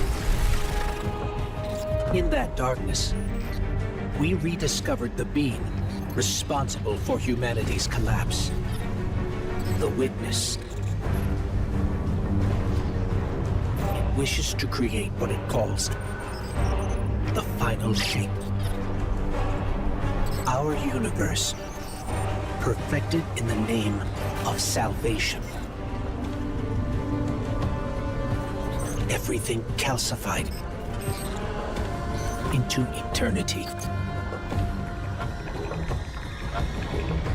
We've tried to follow the Witness into the Traveler, and every attempt has failed. Until now. Vanguard Scout Crow wished his way inside. The paracausal bond he shares with his twin sister will guide us safely through. Now, our leaders prepare a strike force to enter the Traveler, to confront the Witness. That's our role, the tip of the spear. Every battle we've fought has brought us to here and now. Dude, and now I know all the lore. It's time.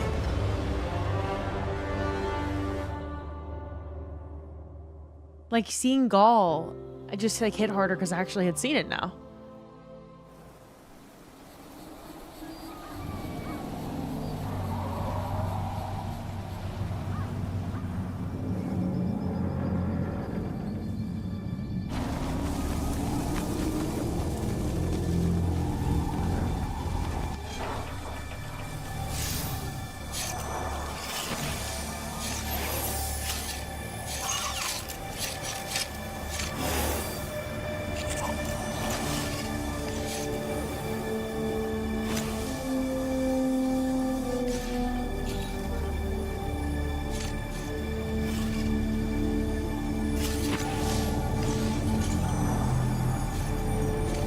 Is it possible?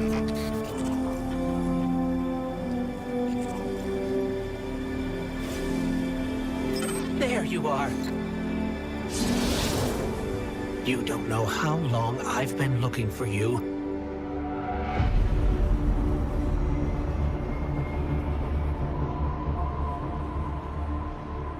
Hello, Sick with It.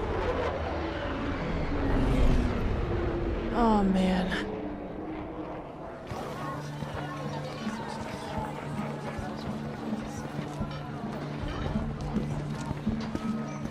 I was so happy playing Final Shape on launch day.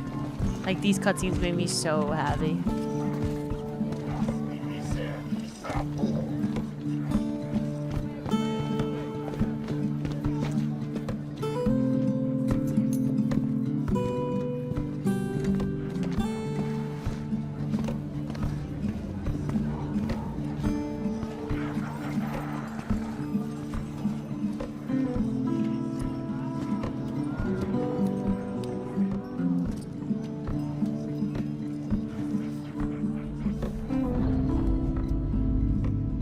You live without purpose. Anguish. Bliss. A meaningless cycle of action and reaction. Like, this is fucking crazy. Let's bring an end to your futile exertions. A final shape is coming. Chaos untangled, made knowable with immaculate intent. Let us know you and be reborn into perfection.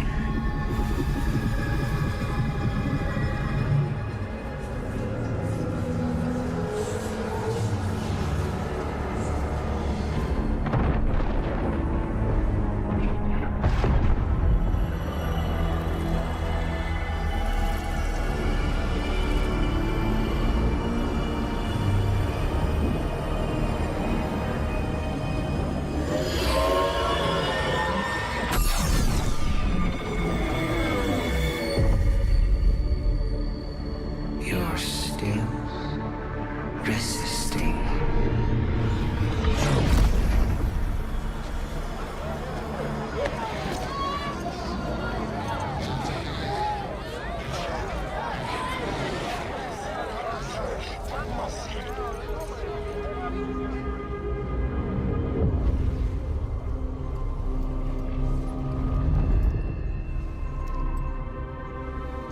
The witness nears the final shape.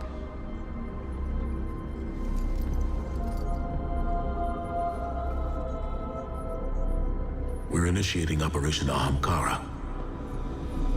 Now. The Traveler cannot abate it much longer. The portal is unstable. Ikora, the Guardian, me. I won't lose another soldier in this war.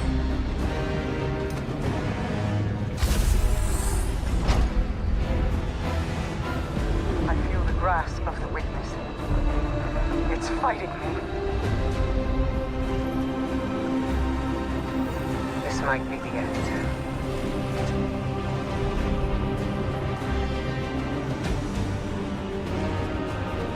That's the first time I can ever recall, like, Zavala looking actually, like, normally when he's confronted with the idea that he might just be, like, dead, he's not that scared. Hello, Teensy. Like, he looks distressed here. It's the first time I had seen it from him. Which I'm glad that they gave him that expression. We're in a fire team with the two baddest guardians ever. Real. Well, you forgot Cade.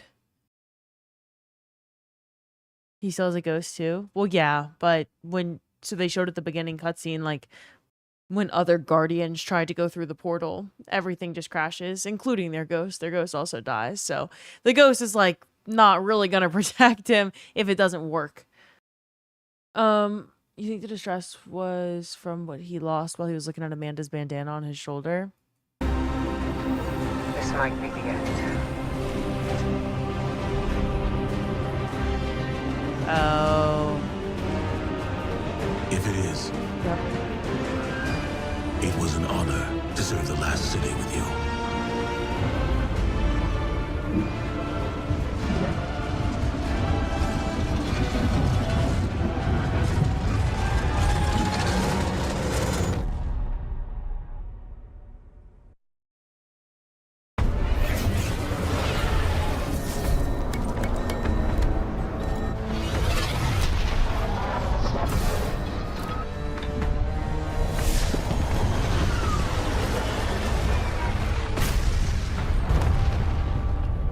I remember seeing this for the first time.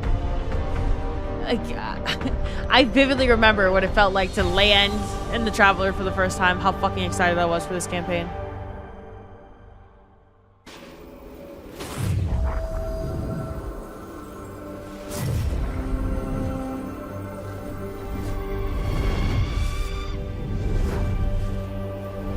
This is the bird, the new Void Hunter melee. When the hunter's in the middle of the melee, it becomes this bird.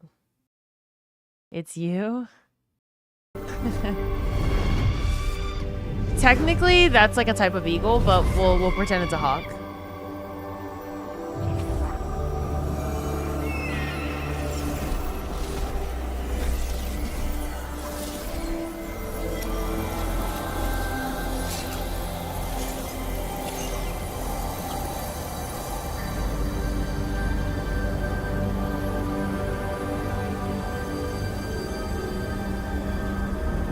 Technically, shut up, pal.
Hello, Hex. Welcome in.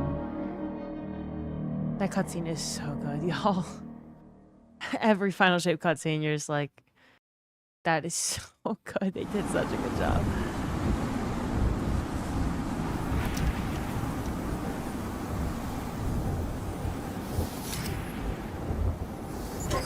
Thanks. So, what's next? We're outmatched. We're alone, and what is that noise?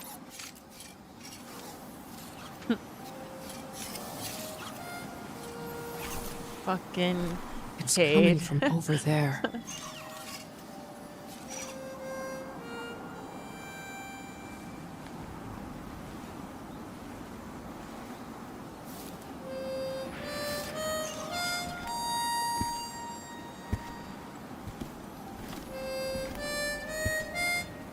Oh, you gotta get better boots, Crow. I could hear you coming a mile away.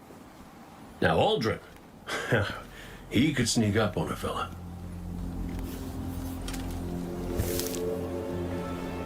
You're not Crow.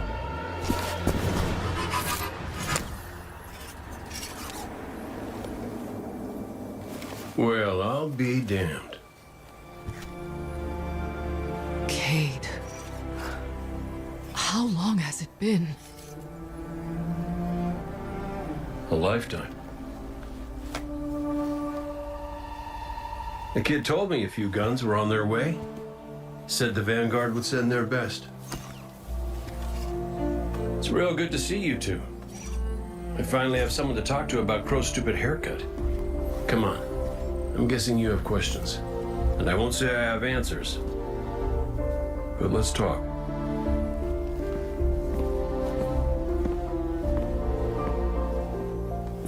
I Hello, like Felix. Crow's haircut.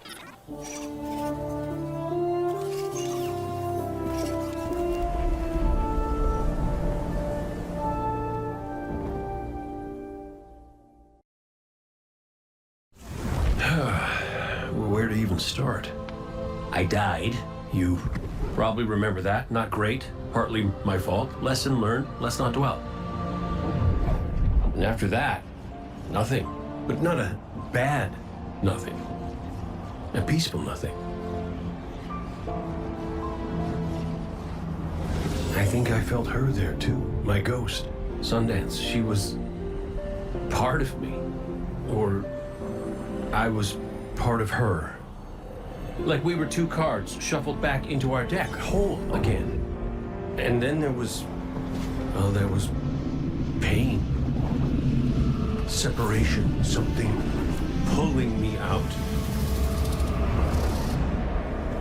I woke up here in this body alone. No ghost, no way to use the light. And what could make this traumatic experience better than finding my killer waiting for me? But we talked it out because we're adults. He seems nicer these days. Yeah, pretty low bar, I'll admit. Because we got bigger problems. Bigger, weirder problems. Crow said this was all inside the Traveler, but I already knew.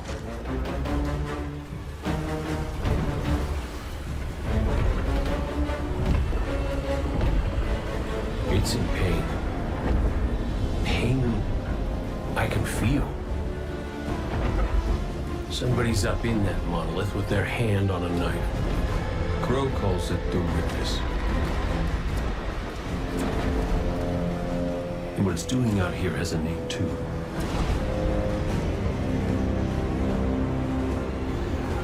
The final shape. It's the end of everything.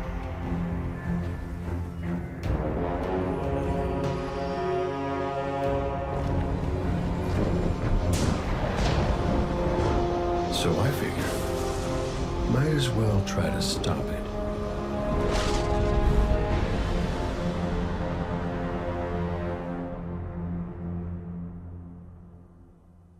Sundance cutscenes always make you emotional. They end with The Sundance witness again. brought darkness Kills into me. the Traveler. Everything you see here inside it is a physical manifestation of a thought made real by the light. Your thoughts, mine, the witnesses. It plans to weaponize that light, reshaping reality outside the Traveler into a perfect stillness. A great silence, never changing, never dying. Imagine your greatest triumph, or your most profound regret, immortalized as a part of a universe where nothing exists except by the witness's consent. It chooses what your eternity will be, and imprisons you safely inside it. This is its promised salvation. This is the final shape. The witness sees itself as the god it wishes the Traveler was. And although the Traveler resists the witness's corruption, it and everything we know will eventually succumb.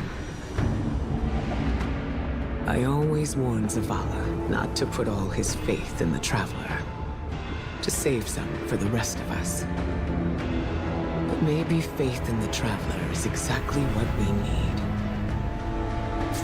If light is powerful enough to destroy the universe, then light is powerful enough to destroy the Witness. The Cole and Bear, thanks for following, y'all.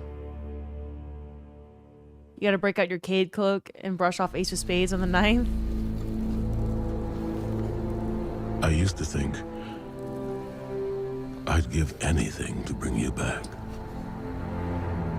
But when the Witness offered me an eternity here with you, with our son,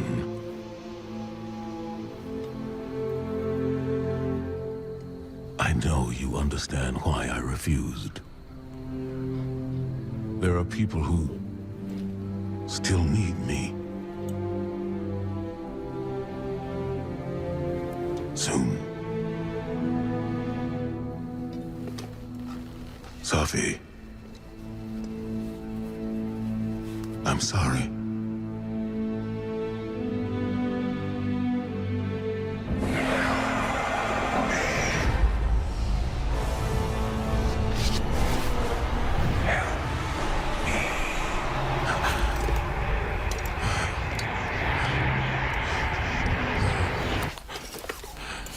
Eyes up, Commander. It's a lie. The Witness shows us what it thinks we want. And what has the Traveler shown me?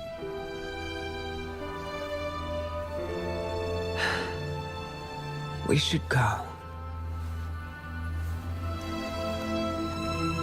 Oh my god. That hits me so much harder now that I've seen it all with him.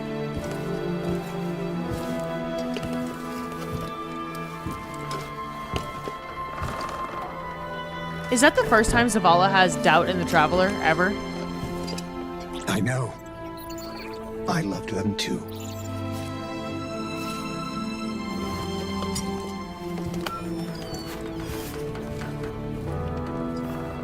No.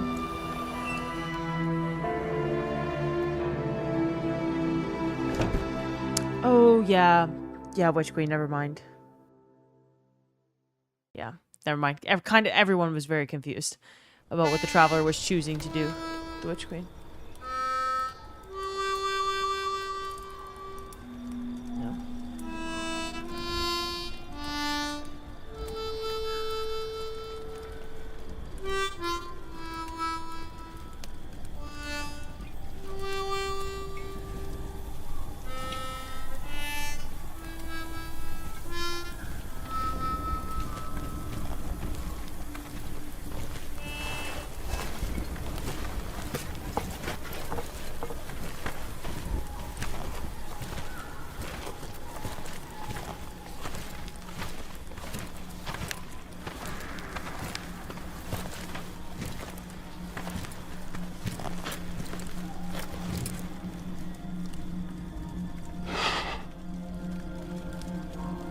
I don't know how you're here. But...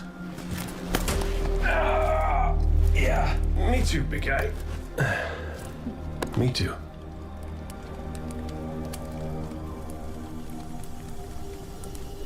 And I thought we lost her when her ship went down. But she's tougher than that. She soldiered on. She...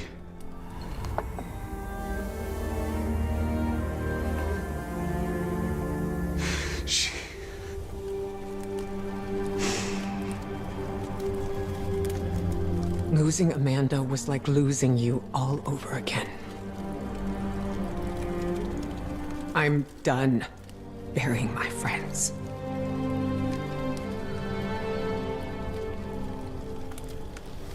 Life isn't about holding on forever. I mean, I was gone, mourned, at peace, and now I'm here, opening old wounds, filling them with salt. And eventually, you have to let go.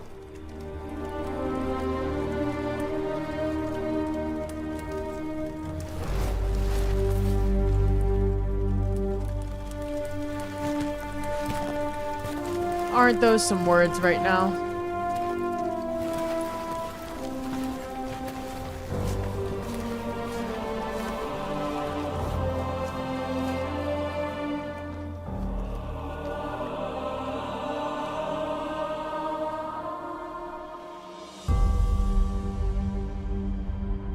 On Sunday, yeah, Ikora and Cade do hug. It's in like a side quest visit Ikora situation. We're gonna play through all of it on Sunday.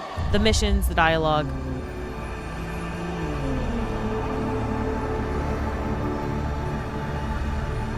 Hello?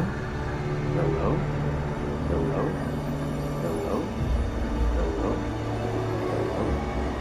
Oh! Hey! You're here too. Great. Maybe we can...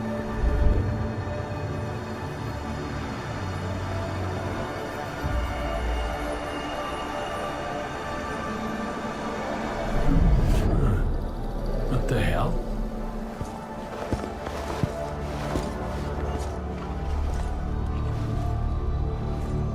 Oh, Ikora's gonna love this.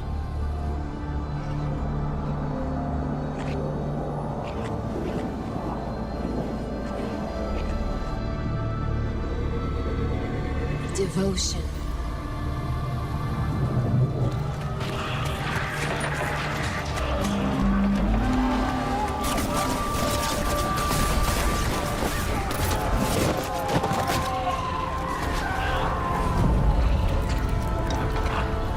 Bravery.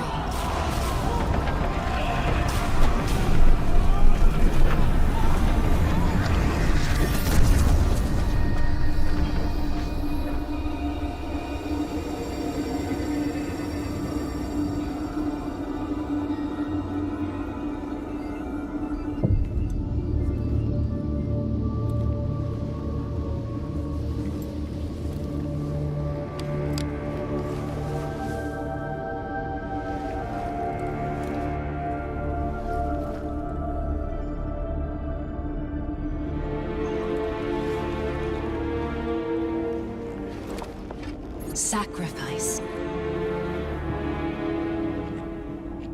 The Guardian tenants. Hi. Sundance?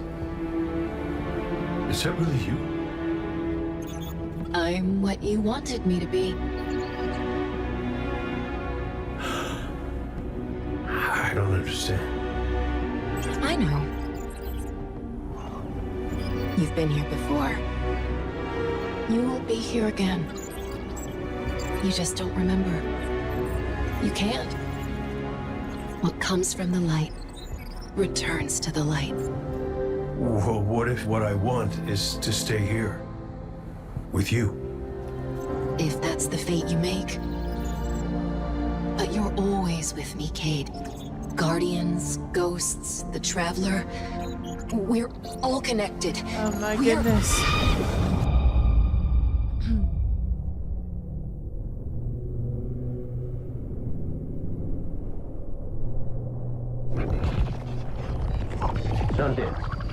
Devotion, bravery, sacrifice. The Guardian tenants. I know. I know. I heard you the first time, but you forgot one. It's...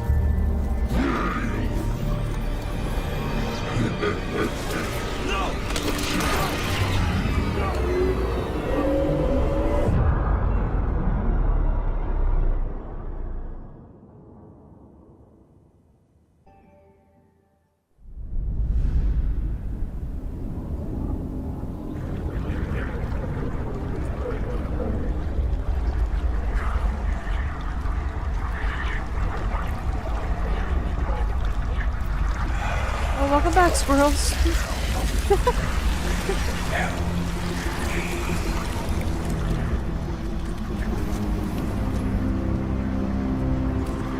Zavala, please. Don't do this.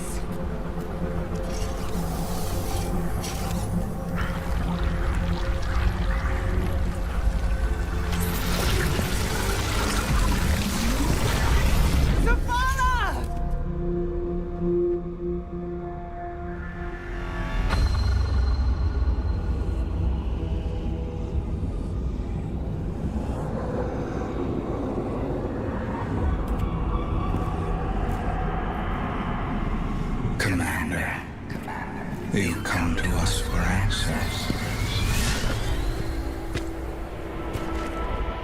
We too once looked to the silent God for purpose. But all he could offer was more life, void of meaning. No. Lies. We ran from it.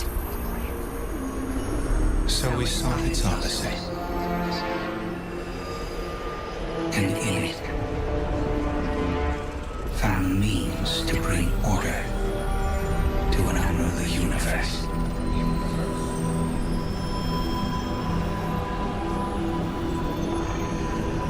Your traveler had no tolerance for such vision.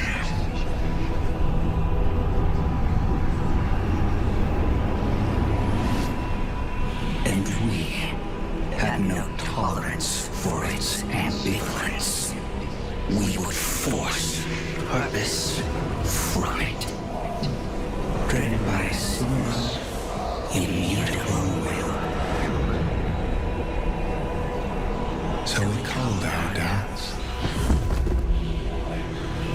fear.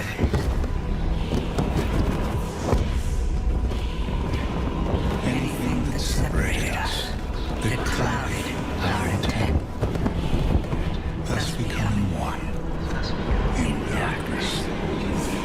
What was made can be unmade. Lead us where we destroyed ourselves.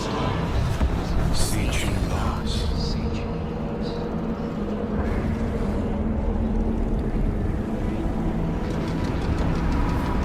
And now, we will have you join us. Commander. No! I see what you are. What do you see? I love this part. I see fear. Taj, no! We have done away with fear. We are not afraid. Yes, you are.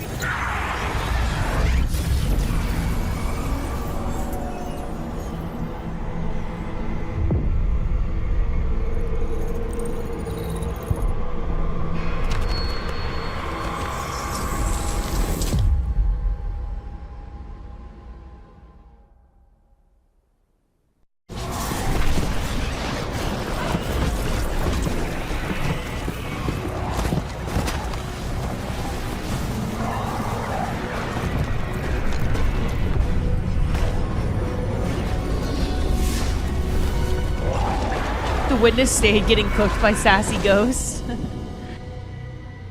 Kid Colin, what's up? Hello, Mr. Obi. Midnight. Hi, everyone. Ooh, nice bike ride, Obi. Yeah, we're rewatching the Final Shape cutscenes right now, and then I'm gonna replay the whole campaign, like missions and dialogue and everything on Sunday with Salvation's Edge and Excision. Like, play all of it. It'll just be a long stream.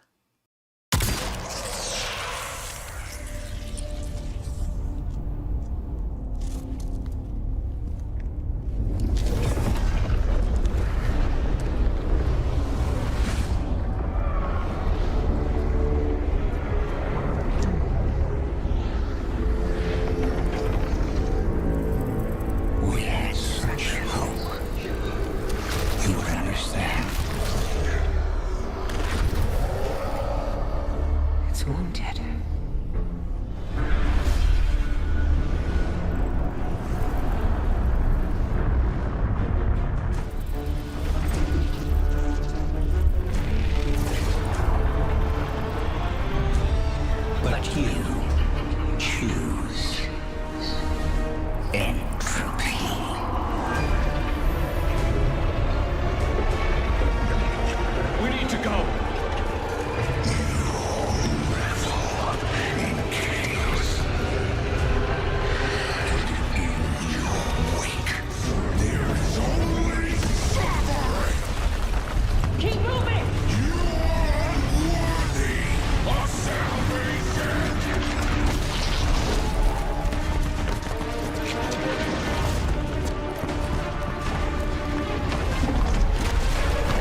Yeah, D2 has the same number of players right now that it did like the day after Renegades. I'm excited for Tuesday.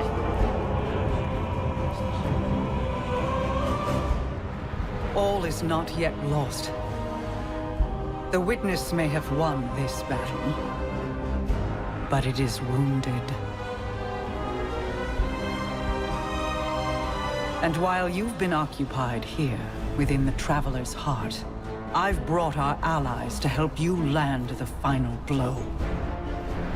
The full might of Keitel's empire stands behind us in this endeavor. Mizrax Kel rallies his House of Light to save their great machine.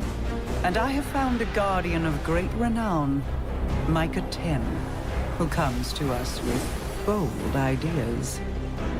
If you intend to subdue the Witness, we must first fight its corruption and weaken its hold on the Traveler. You will grow in strength, in power, and when the reckoning is at last upon us, you will storm the Witness's monolith and strike where it is most vulnerable. You will shatter its hold on the Traveler, and you will end it.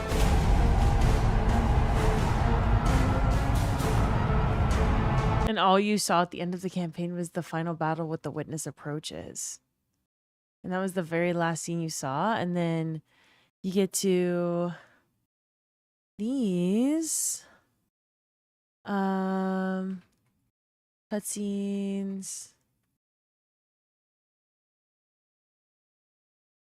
Let's see. This is the one after Salvation's Edge. Yeah, okay. This is what happens at the end of Salvation's Edge. You wanted to watch the Final Shape trailer, but really realized there's a Billie Eilish song in it. I can stop my stream on YouTube and we watch it at the end. I need to separate even my browser channels and like not send browser to YouTube. It just sucks. Like you can't watch anything on stream to YouTube. I wanna watch it though. I love that Billie part of that trailer. But hold up. Okay, so this is what you see after Salvation's Edge. And this is the video that gets me every single time. Every single time.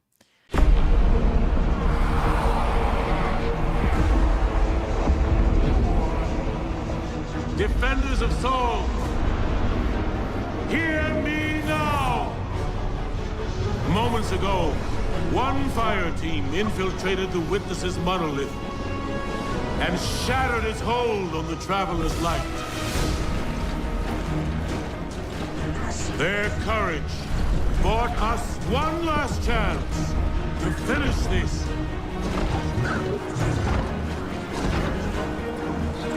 But the Witness... Hold up. Still... Hold up. We don't have to. We could just do this. We could do this with cinematics in the game. Hold up. Who's joining me to fuck up the Witness right now? We're doing the cinematic version of Excision in the game.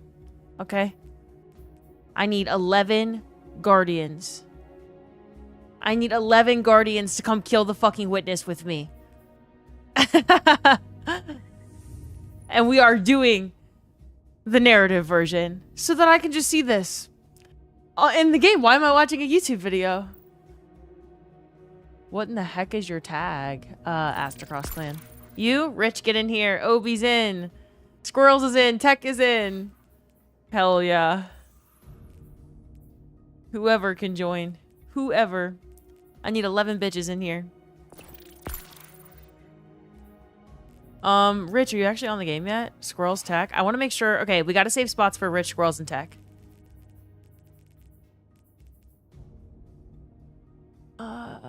Is this a 6-person thing? It's a 12-person thing. My tag is live_8265. I will not be joining. Shocker, Vince. Shocker. I'm shocked. Vince hates me. What's new? What's new? Okay, Rich. Rich is here. We're waiting on Squirrels and Tech. Isaac was just on the game 3 seconds ago and now he's gone. You know what? Let me message my friend. Join to fuck up the witness? Damn 8265 getting pounded. Shut up. Alright, we need... I mean, we don't need 12 people to do it, but I want 12 people to do it. Squirrels, get the fuck in here. Squirrels, get in here. Who else is joining? Fuck, Dolls is probably in orbit. They just finished like a raid or some shit. Zip, are you joining? Zip's playing Vow with Too Tall, Roman Candle, Angelus, Rob, Mav. What a fire team in the Discord. What a fire team in the Discord. Are they gaming? Hold up. They are. This group of people is doing Rolk. These people are hanging out. Desert Perpetual. We got raids going on in the Discord right now. Corey! Corey's here. Lufsum's here. Lunar. Tech. Who's Supra? You're in the Bayou Crew clan. Clan number 4 represents. Wait, and Squirrels? Squirrels is in clan 3? Oh my goodness. We're gonna have to, if people don't come back on June 9th, we're gonna have to kick them from the clan and refill the clan with new bitches. Oh, boot that Corey guy. He needs a shower. Oh, okay. It's not personal. I'm playing PvP, trying to unwash. Wait, you're on the game? Vince! Vince, you're not on my friends list. You're invisible, aren't you, you stupid fuck? Seeing you on my friends list would make me really happy, and there's no one else that's tracking whether you're online or not. You better put yourself as visible. Right the fuck now. No, you're invisible here too, dumb fuck. Vince, reveal yourself. Oh, you're John F. Kennedy? Oh, hell yeah, Fry Bread. He's on my friends list. Vince, you pissed me off. Oh, look! Look who's online. Y'all don't know how long I've been waiting for this day. This makes me so happy. This makes me so happy. He's online. Let's fucking go, Vince. Fuck him up in PvP, bitch. Fuck him up. Sick emblem, Vince? Yeah, sick emblem, Vince. Where you got it? Y'all, I have like not really been able to show you Vince in the game since I started streaming because he stopped playing essentially when I started streaming. He came back for Equilibrium and never played again. All right, let's fucking go. We have 11 people. We have 11 people. Yeah, Vince, did you see the emblem that's exclusive to people who get 77 wins in comp with the new update? It's a pretty good emblem. Who is joining? Who is our 12th guardian? Liv, what's your tag? Cross. Cross's clan. You can see here, Vince. I'm in the same clan as Vince. Oh, okay. We got 12 guardians and we're gonna go fuck up the witness narrative version. Y'all just tell me if it's too loud when I go in there. I do want to make sure that for like my audio's up first. Yeah, okay. We should be good. I think the volume will be all right, but y'all just let me know. Yeah, Nader, you waited too late, bitch. We got 12 guardians. Are you friends only? No. No. What that means, if it says it's unable to join me, it means probably someone on console that was taking a long time to load in had already joined me and my team was already full. You just like couldn't see that it was full. Did Nader just join you for PvP? Vince's emblem is from heavy metal. Vince. Okay, we got launch bug. Someone tab back into the game. Richard. Get out of your inventories.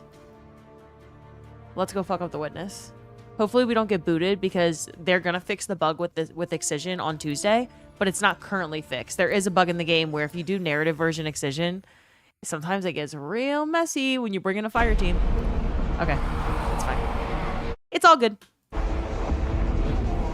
How's audio? Defenders of Saul, hear me now! Moments ago, one fire team infiltrated the Witness's monolith and shattered its hold on the Traveler's light. Their courage bought us one last chance to finish this.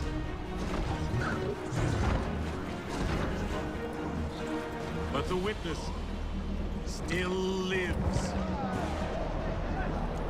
The Guardians and their ghosts will face the witness, while we eliminate the remainder of its forces. Our final chance at freedom lies on that field. This enemy has taken so much from us all. Elixni. Cabal.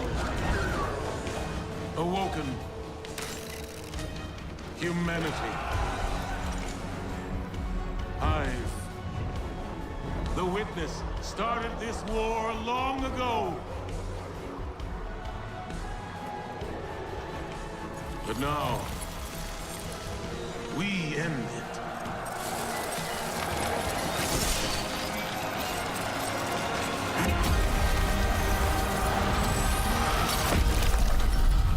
Fuck yeah, Zavala. Fuck yeah. You want Savathun to read you a bedtime story. Now let's see if we can load in without issue. Let's see. Hold up. Vince is... No, we did get kicked. We did get kicked. No. The bug is still there. It's definitely not going to get fixed until Tuesday. It was nice of the Scorn to wait for him to finish his speech. Thank you for following. It's Big Homie Al. Thank you, thank you. I will try again. But I fear Fry Bread and Blue Hoodie are the only people on console, and that may be causing problems.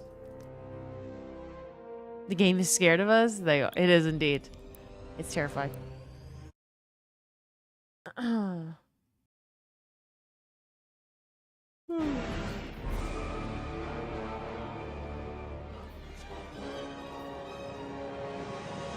Wait, it says matchmaking.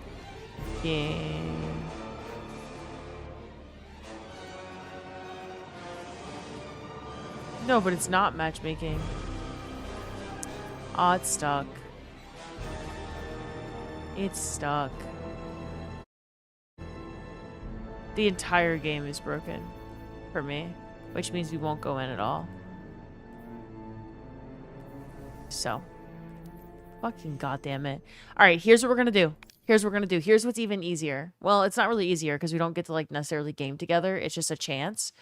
I'm gonna have to change characters just to get off the frozen screen. If we all load into narrative excision at the same time, then we should be able, like, 12 of us are going to get put together. So, and if it's not me with 11 of y'all, like, you're probably going to get put with other people in the community that are loading up at the same time. I'm currently trying to change characters. Excision is so buggy that it will, like, fuck up your entire game. I might need to restart my entire game. That's actually what I'm going to do. And then when I restart the game, we're going to load into narrative at the same time. You're full stock. If you're full stock, just restart the game. Unfortunately. Placeholder type, my favorite destination. Same, Thorsten. It's incredible. You wonder who's the first to get booted during Excision? Once you're in, it's totally fine. There's been some long-standing issues with Excision. Narrative mode is buggier than non-narrative. And when you're trying to load in with full fire team, especially if there are multiple platforms in your team at the same time, like Steam, Xbox, PlayStation, it gets very, very weird. So it'll kick you, and I kind of had a feeling that would happen. Maybe I jinxed it, but I wanted to load in with a full fire team of 12 Guardians. It feels cooler to do it that way. Like, that's what I want to do. Hold up. And I can't fuck up the witness without using Still Hunt. That's what I would have used to fuck up the witness. Where is she at? I might just pull from collections. Narrative doesn't have matchmaking? Are you sure? Once you watch the cutscene, you go into a matchmaking. You should go into a matchmaking screen. I was helping someone do it like last month. I'm pretty sure that's how it works. Like, you're not watching the cutscenes together. You watch the cutscene individually, and then you go on the matchmaking screen. Hello, Idio Meme. It's nice to see you, too. I hope you get some rest. Painted Doll, what's up? Let's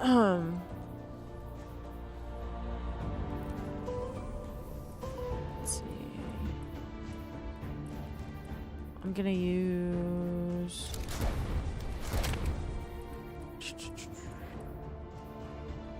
what would I have used against the Witness heavy-wise?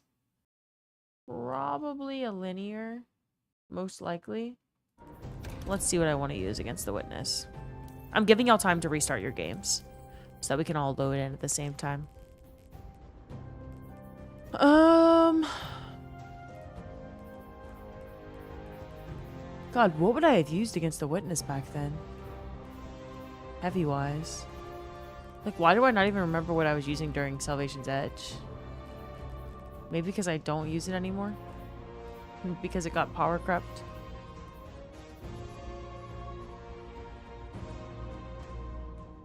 We could just do a replay so I can get my Ergo Catalyst. But then I can't see the cutscenes. We can do a replay, Corey. If you want your Ergo Catalyst, we can try again. If you load in with 12 people, you're going to get kicked no matter what. Tuesday, that won't be the case. They have 71 pages of bug fixes. I cannot fathom them not including Excision in those bug fixes. It's like one of the most known bugs in the game. You never did Final Shape when you're Hunter, you have to switch? Heavy No, wouldn't have used the heavy trace rifle because you're using Still Hunt. It's interesting. I have no fucking idea what I used against. So I'm gonna have to go back and like look at old loadouts. Wait, I have them. Let's look at my loadouts from day 1 Salvation's Edge. Ready? Day 1 Edge of Fate, day 1 Final Shape. Okay, day 1 Final Shape. I was using... I had no weapons saved. Perfect, Olivia. Really good. Oh, no. Yeah. Every single weapon I used during day 1 Salvation's Edge, I don't have anymore. All weapons are missing. That's how power crept we were when Edge of Fate stuff started dropping, because it's like there was no reason to keep non-tiered weapons. You had better versions of those weapons. Interesting. Yeah, I was like, why can I not remember what I used against the Witness? Oh, because it's just not relevant anymore. It's just all gone. That's crazy. What I used to beat the Witness is like literally became meaningless. Crazy. Crazy. Corey, you have to do Grandmaster to get the catalyst. Not non-narrative. You have to do Grandmaster.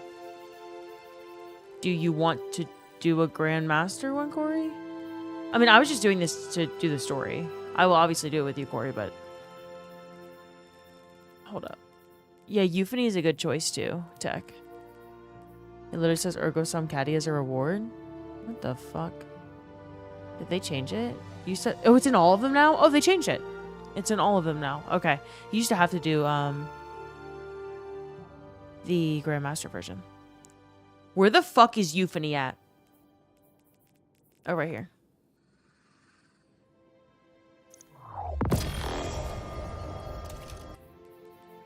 Can you get Sherpa'd for what?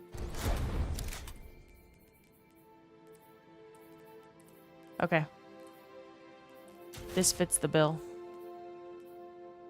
This'll do it. This'll do it. I'm gonna put on Goldie. Perfect. Not that this matters, but it also does matter. That's why you don't have the caddy?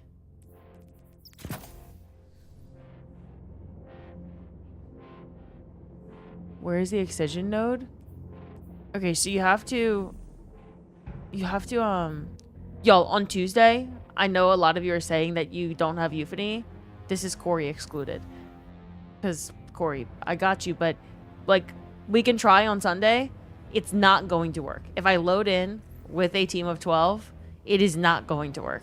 Or we'll have to do it multiple times, and I'll be sitting here for 45 minutes with all of us restarting our game over and over again. I knew it wasn't going to work. I was just like, maybe by some magic, we all get in. It's not going to work. It is like literally one of the worst bugs in the game.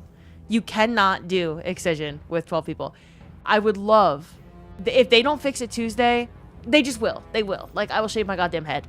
I'm sure it will be somewhere in the patch notes because they know of the bug. It is a really, really bad bug. Like, you literally cannot do Excision with people. And they have 71 pages of patch notes, and DMG said that they tried to tackle every single bug in the game. So yeah, it's the most amount of patches they've ever had. I can't imagine that they don't rectify some of the Excision issues, and I will run Excision with y'all and get y'all the Ergosom Catalyst.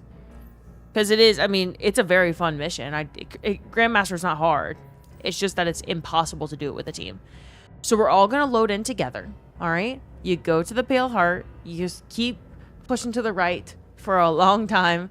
And you've got the Witness over here with Salvation's Edge and Excision. So I'm going to do narrative because it will matchmake us after the cutscene is over. And then I get to see the cutscenes after, which is what I'm really in it for. We'll get a D3 before they fix launch bug? Perhaps, yeah. Launch bug is crazy. It's literally if someone's tabbed out or in their inventory. Defenders of Soul. Yeah, Cuthbert, that will not happen, no. It's archived on their YouTube. Moments ago, one fire team Unfortunately, they couldn't do that. Monolith and shattered its hold on the Traveler's light. Y'all can also just wait to load in when my cutscene is ending. Bought us one last chance to finish this.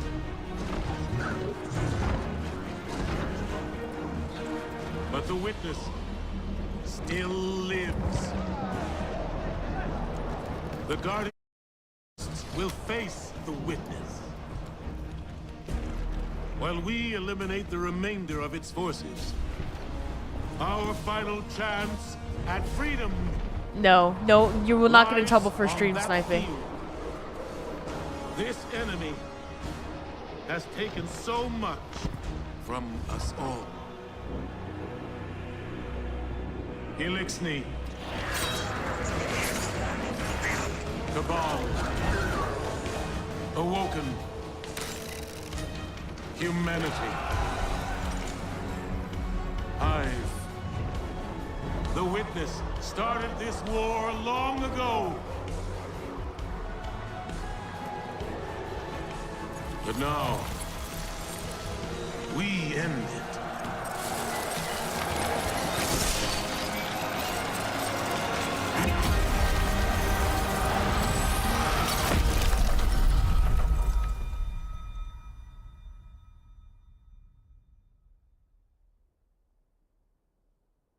Rich, I saw that you found it.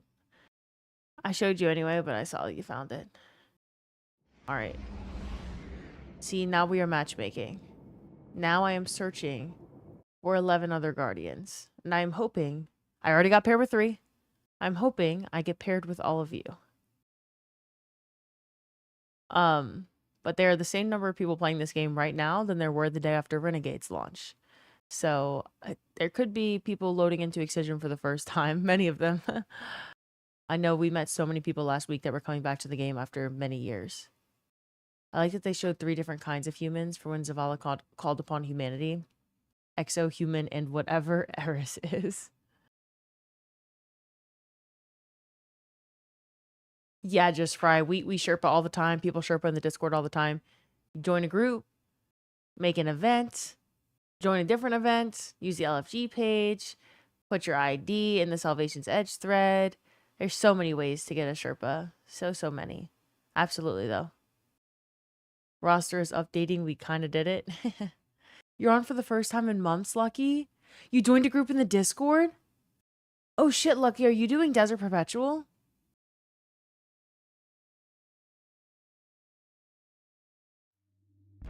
Wait, Squirrels. You're with Painted Doll? I'm with Rich, Fry, Guardian, Crimpy Foil, Corey! Caesar, Animal, Toyota Supra, Misty, and Frost. So that's like 8 people from chat that I know of.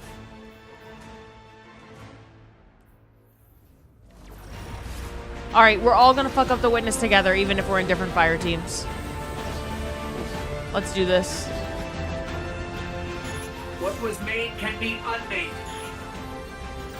I know what to do. Guardian, channel the Traveler's light through me. I'm ready. I just don't.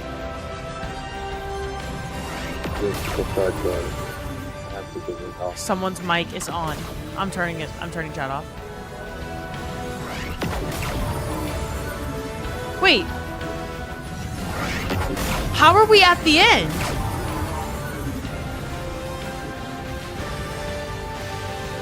We joined someone's fire team? We joined someone's fire team who was in progress.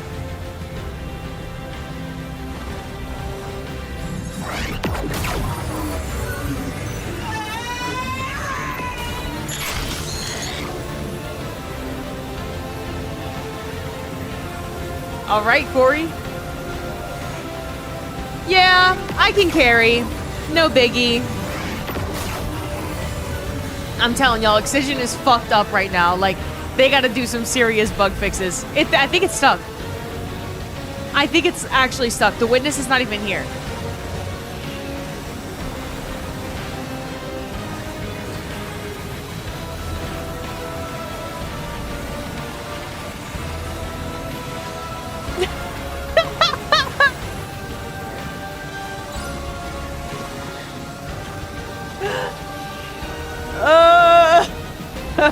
I'm just busting an indefinite load into the void. And you can spray everywhere. Holy shit. Wait, look. My load is going all over the witness's house. That's for sure. Oh my god, I love this fucking game. Oh my god. Oh, let's go back to orbit, man. Holy fuck. Alright, so we're gonna have to watch that cutscene a third time. This is my third and final time, or else we're just going to YouTube again, alright? I'm gonna try again. If not, we're gonna have to wait till Tuesday to play Excision, but I will be playing the Final Shape campaign and a Salvation's Edge on Sunday, no matter what. But man, I tried telling y'all.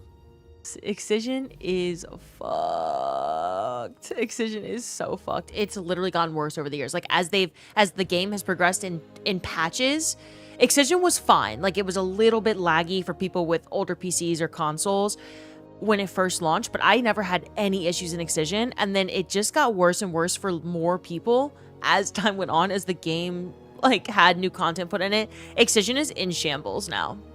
Like, good fucking luck getting Excision to work. Maybe I shouldn't have even tried until Tuesday. I just got really, I got in the moment. I put on the YouTube video and I was like, you know what? Why don't I just fuck up the witness myself? Why don't I just go do Excision? And then I remembered. Defenders of soul. Hear me now. All right. Pretend like we've never seen this before. One fire team infiltrated the witness's monolith and shattered its hold on the Traveler's light. Their courage bought us one last chance to finish this.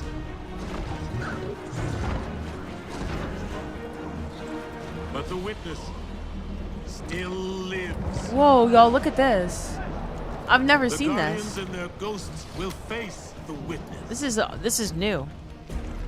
While we eliminate the remainder of its forces, our final chance at freedom lies on that field.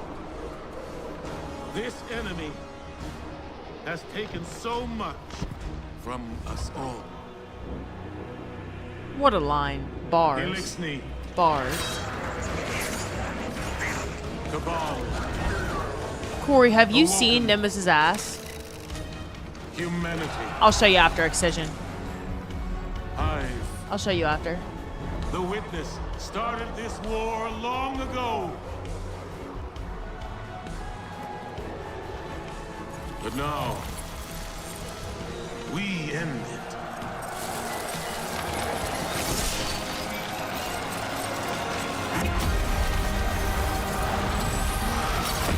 Zavala baddie alert. Alright, y'all. I'm calling all my bitches again. Load into Excision. Let's do this. Squirrels, did y'all's fire team finish it without problems, or did y'all get fucked up too? Corey? Let's reload in. Let's actually maybe perhaps meet the witness this time. Not the void. Maybe the witness will be there in Excision with us this time. You backed out. You're queuing again. Everyone queue. Richard? Get in here again. What is this? A new part of the story? Went up to Guardian ranks in 20 minutes. Figure refresh your rank, go for 11 since it's permanent. You're gonna be able to get to 11 on Tuesday. Yeah, so no rush to do it before Tuesday. But yes, once Monument of Triumph hits, you'll be able to get to Guardian rank 11 and it'll be permanent. You see Rich? I'm not with y'all. Squirrels! I don't know these other fragging noob. Kevin, Kel of Dr. Pepper, Wheezy like Carl, Bruin Von Bear, William Rock, Bow Bow. No other way. Hello, Poner. What the fuck? Another one in progress. Y'all, I feel so bad. People are coming back into the game after years and they're probably trying to experience the final shape. And that means that so many of them are doing Excision for the first time ever. But maybe not realizing that there's like is really fucked. The Excision's really fucked. I wish Bungie would have put out like a little bit of a, hey, returning Guardians, wait to do Excision until Tuesday.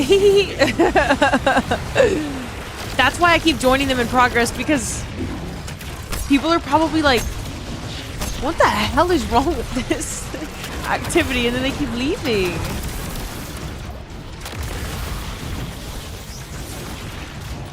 Loaded into one in progress, bugged like my first one. Well, the witness is here. Look at him. Look at it. Fuck you.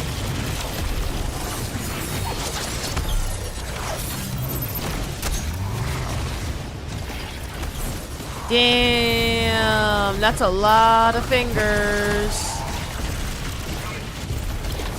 Holy. Look at all the faces of it. The witness's design is so goddamn cool. Alright. Let's fuck it up. The synaptic sphere is ready for your hand. My assistance comes to you soon. Don't cut yourself. Obi, it took me 3 tries. Don't give up on it. Corey, are you in one now? Fraggin' noob is your alt? Oh, I figured. No, that sounds like you. For sure.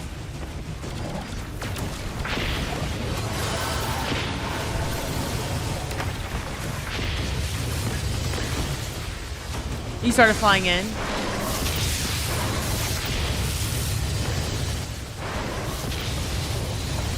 We need one more. We need one more light gather. I forgot the witness just tells you, you do not matter. Just like the last time. I love all the things the witness says to you when you're going into these rooms. And you're like, bitch, I am literally killing you. Like, I'm actively killing you and you're telling me I don't matter. You sound like Gaul, just wanting validation. Projecting. We won't suffer one more day with you. Oh, okay. Wouldn't be me if I didn't miss the fucking platform, that's for sure.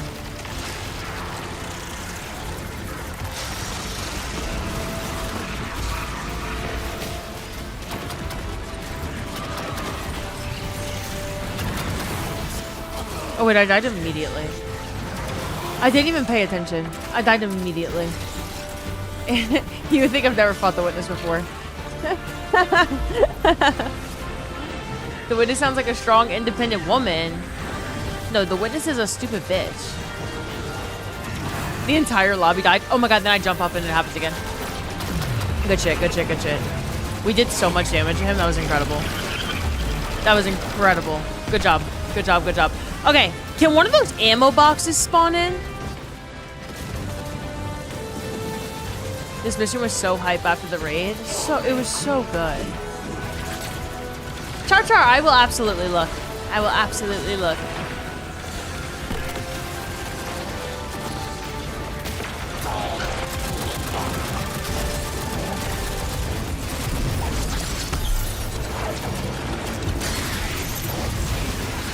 Prismatic also fucks.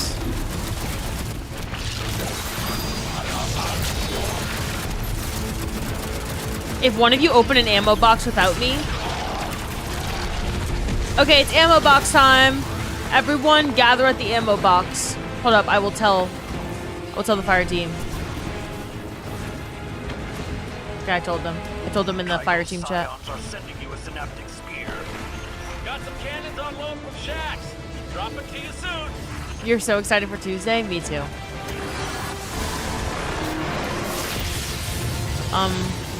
Hello? Oh, perfect. It's not letting me dunk it. I'm stuck. I'm literally stuck. It wouldn't let me move. Oh, I love this activity. It's great. Great activity. Okay. My light went away. Good, good, good, good. Let's try this again. Drawing from the Traveler's Light. I have light undying. Again. Let's see if I can dunk it this time. I can. Perfect. You have your builds for Tuesday ready. You don't need builds ready. There's gonna be all new armor and weapons in the game. Might as well nuke your vault like all the Bungie employees are, and you have no idea what the meta's gonna be, really. It's the most fun time to just put on whatever the fuck you feel like and see what works.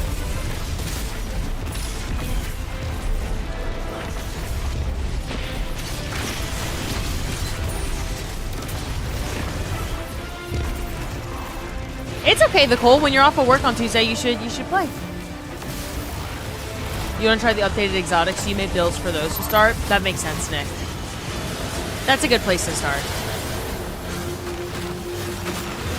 I would always get really pissed off if people hit the statues that I wanted to hit. Like, that's my statue. I'm breaking it, you know?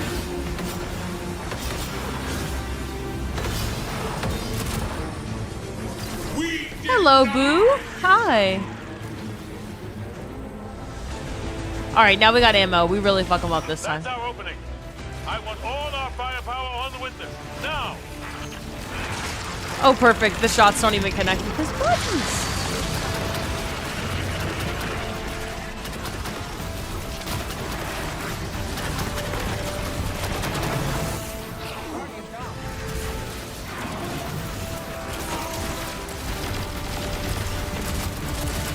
Hello?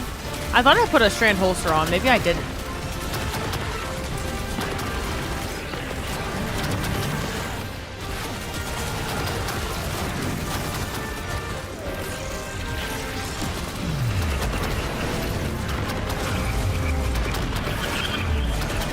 One last phase.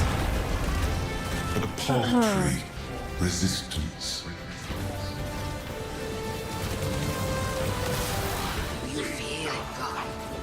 The Witness's design is genuine. It's so fucking cool. I want to go get a close look at this guy. This fella. Yo, look at his arms. You could look all the way down there.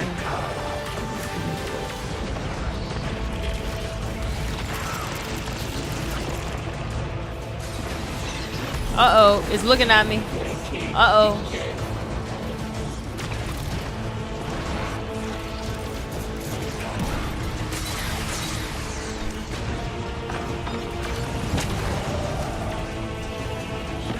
He has a beautiful chest. He does. Alright, one last damage phase. One last phase, then we get cutscenes. A scorch cannon is within your grasp. Oh, it's bugged again. I can't dunk. Oh, I dunked 20 seconds later. Okay, cool, cool, cool.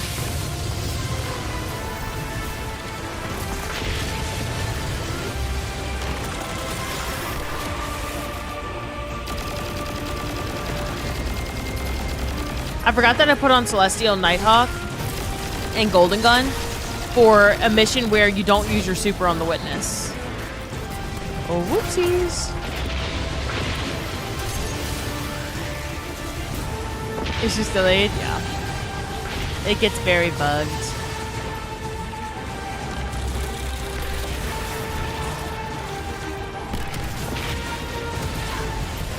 Like it won't let me pick up anymore. See?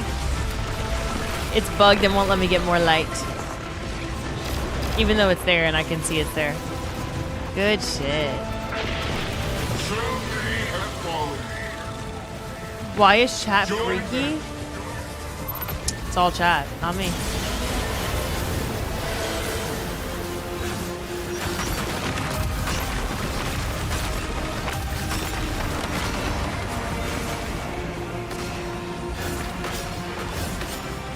This mission is so cool. Hello, Kurgan.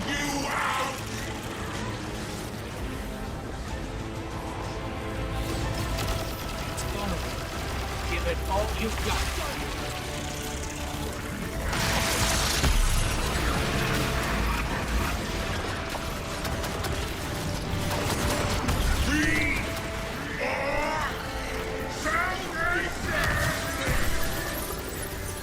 Here and now, Guardian. All right, we've got it on the run. You show that shape, it ain't final. What was made can be unmade. I know what to do. Hi, Ronan. I've been good. I hope you have too. Channel the Traveler's light through Excited me. for Tuesday. I'm ready.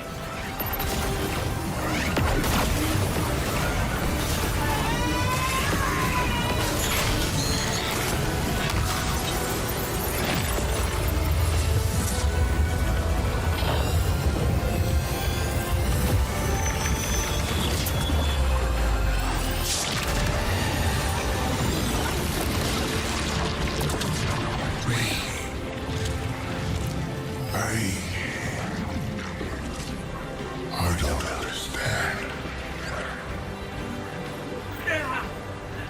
That's it. We did it.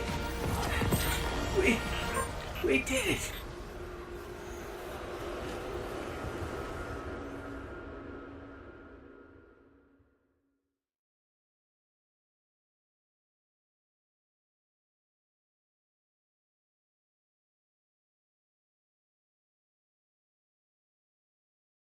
I wonder if it's going to load the cutscenes for me.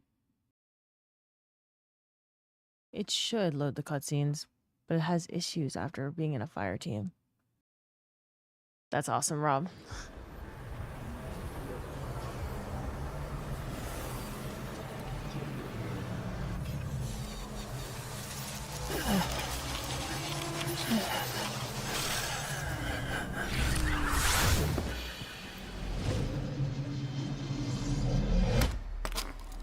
No!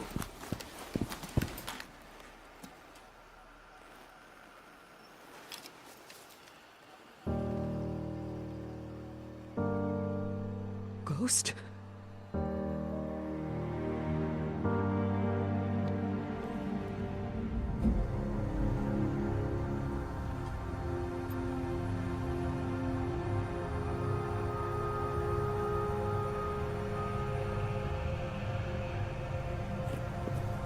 Please.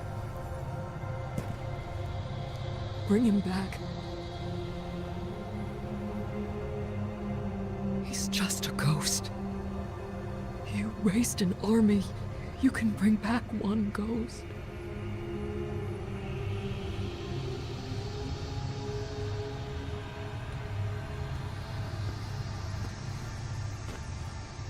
He sure shined bright back there, huh? Cade. What comes from the light returns to the light. My gal Sundance told me that. She also said we're all connected. Guardians, ghosts, the Traveler.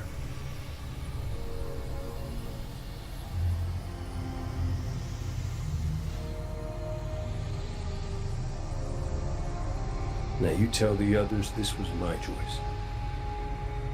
My light. Nobody makes my fate but me.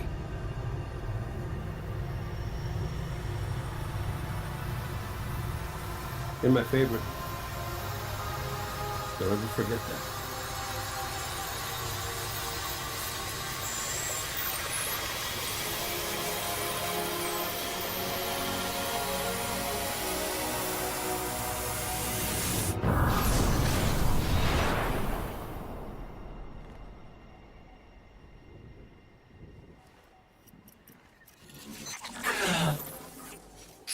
Guardian. There you are.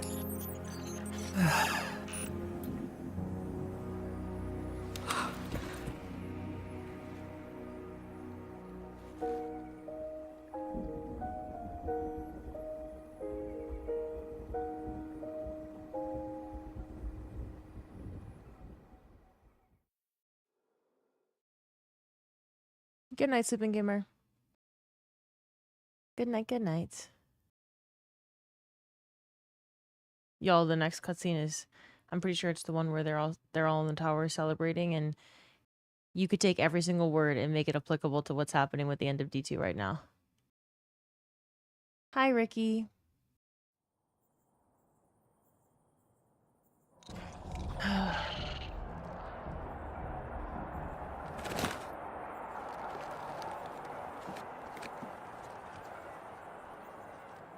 It's definitely healing, but we've still got a lot of work to do.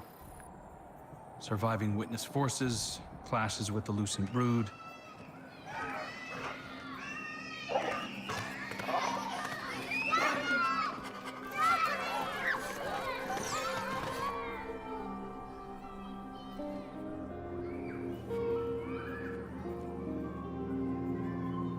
So much change. We've been fighting for so long. And now we've won. I thought it would feel different.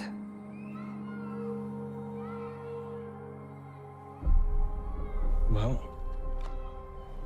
maybe because we haven't celebrated it yet.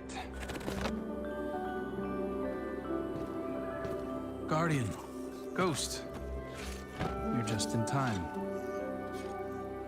Tell them Cade wouldn't let a little work get in the way of having a good time. You're right. For now, our task is appreciating this moment. And after that?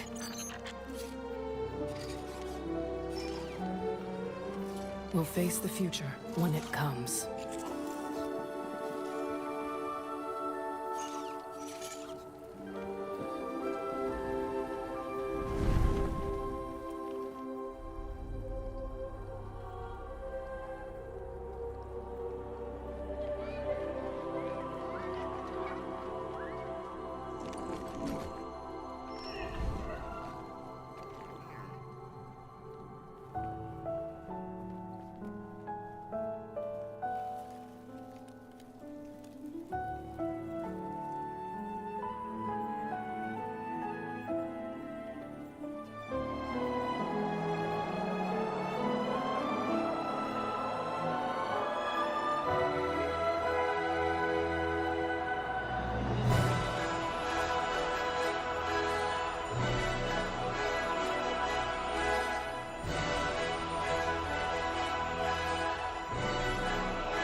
I'm in like actual disbelief that this game had the coolest, like just natural conclusion to a saga that it had been building up forever.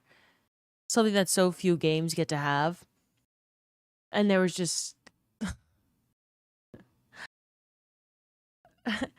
the pitch for D3 was just like rejected. Like no need to make a new game. That one can keep going. And like reality is just, there's just no way. That was the end of the game. Oh my goodness. Good night, y'all. If you're going to bed, good night, good night.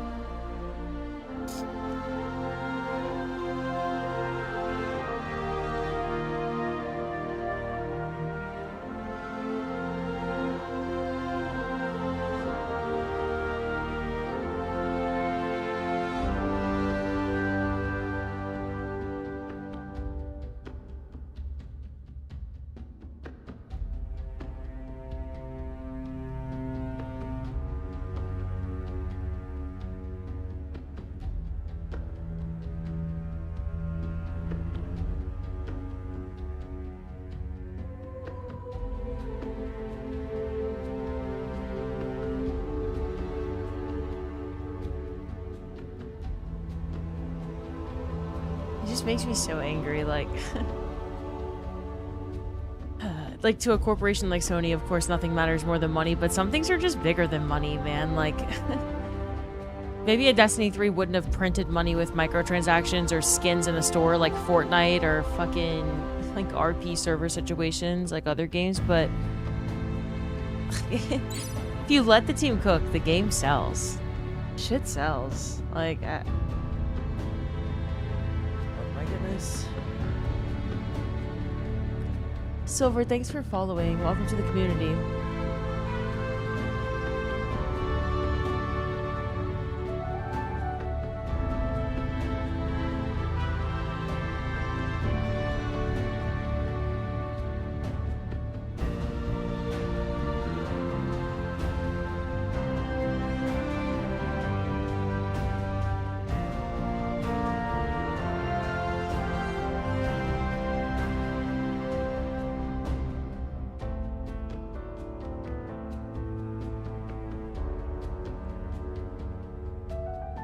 This is literally a tribute to the entire game. And then the next day, you're just like, right, so there's an echo off the, there's an echo, and you've got new people that are a little bit, angry. They want to fight you now. How do you just do that?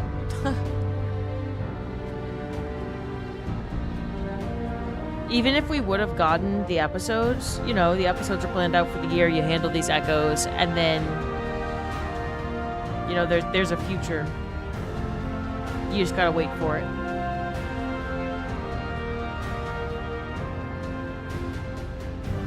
This doesn't sound like send-off music, it sounds like a moment. Justin, thanks for following. Welcome to the community. We know the 9 are afraid of Maya being able to bring them into our realm. But yeah, beyond that, what else? Yeah. Yeah, there's so many unanswered questions.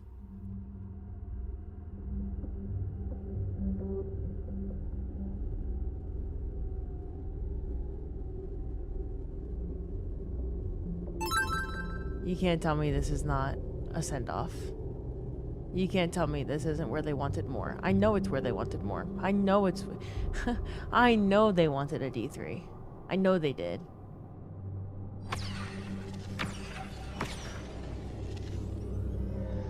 Crimpy Foil, thank you so much for the 5 gifted subs. Thank you, thank you, thank you. That's very kind of you.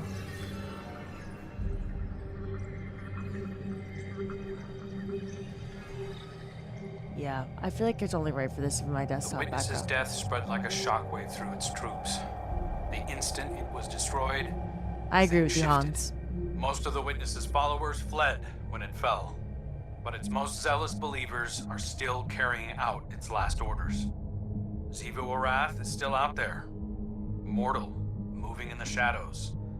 House Salvation is turned on itself, with Aramis nowhere to be seen. Savathun and the Lucent Brood are trying to claim control of the Pale Heart. With the witness dead, both Scorn and Taken are directionless.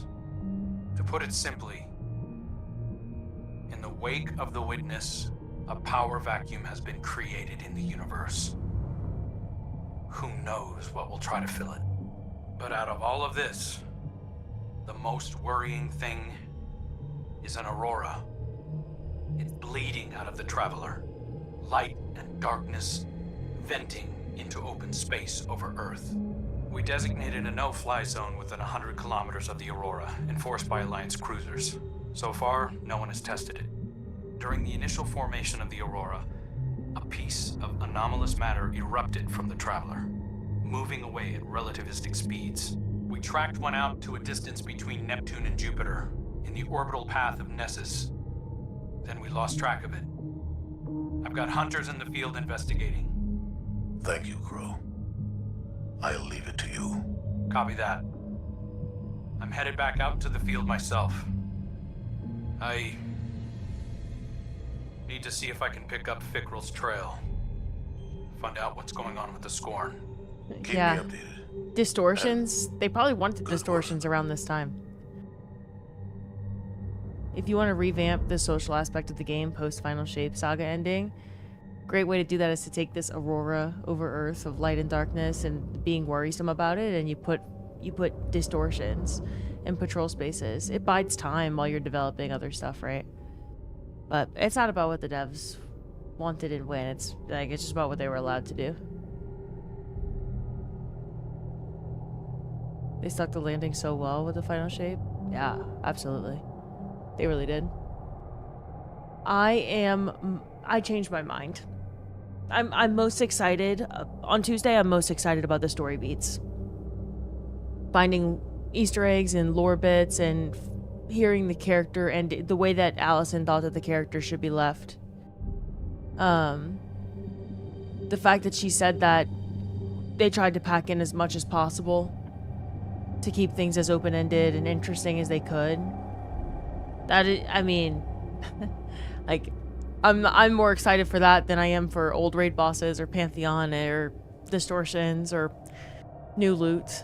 Like, I'm so excited to log on Tuesday, go straight to the tower, interact with the monument, and try to figure out, like, because they tweeted today that the first thing you do is go to the tower, you interact with the monument, and you get like a quest. And I'm assuming that that quest is sort of to lead us in the direction of the different characters or places we visit to wrap things up. By the way, I have no idea who is sitting here with me. I loaded in by myself. Who is this person?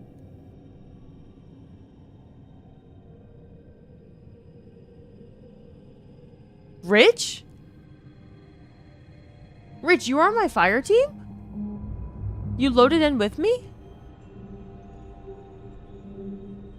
You're really excited to see everyone out patrolling like the good old days? Oh, I can't wait to do 7 hours straight of distortions. I want to do like a 7-hour distortion run where I spend the full hour on every planet in distortions. Just like meeting new lights and stuff. Yapping in local chat. You know, real MMO vibes. Treating every area like a social space, but I'm so excited for distortions. Oh. Wait, huge brain, Rich. Huge brain. The fact they're keeping it open-ended, saying they might anticipate the storytelling would continue. That's what you do when a franchise or an IP's ending. Oh, you leave it open for the future, because you never know. We see stuff like Summer Game Fest, like we saw today, 2 hours, and how many of those games were either a continuation of a franchise that maybe wasn't expecting a new game right now, or like a remaster of a super old IP. You always leave it. If you just close the door on all your characters and leave them complete, like, you shouldn't feel like every single character is perfectly concluded. You should have some unanswered questions, or else you have nothing else to build on. If there can be a Division 3, there's got to be room for a Destiny 3. But I hope you realize, like, the Division franchise needed a lot of breathing room before they greenlit a Division 3. It's not like they greenlit Division 3 when Division 2's player count started to dwindle more.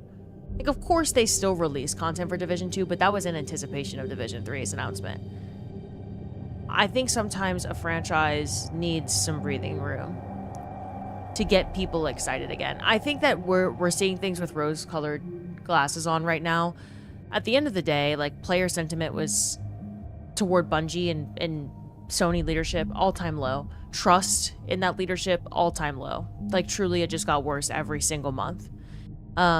Player counts reaching all-time lows. Just like no hope for the future, because even if you believe in people like DMG, or you believe in the dev teams, or maybe you believe in the Raid and Dungeon team, you believe in the trailer team, you know that these people are talented and passionate, you don't believe in what they're allowed to produce for the game.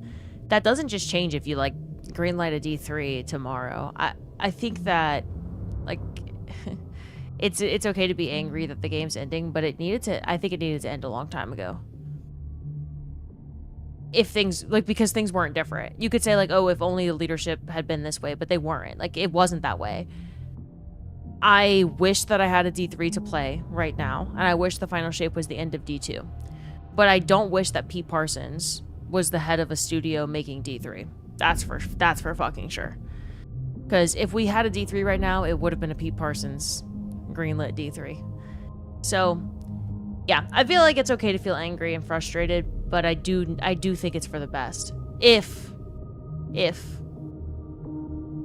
Look, I'm not making fun of them, Vince. There are still PvP people left there. They're just not allowed to do their job. Or haven't been for a long time. But like, yeah, my worry is that Bungie closes down as a studio before there's even time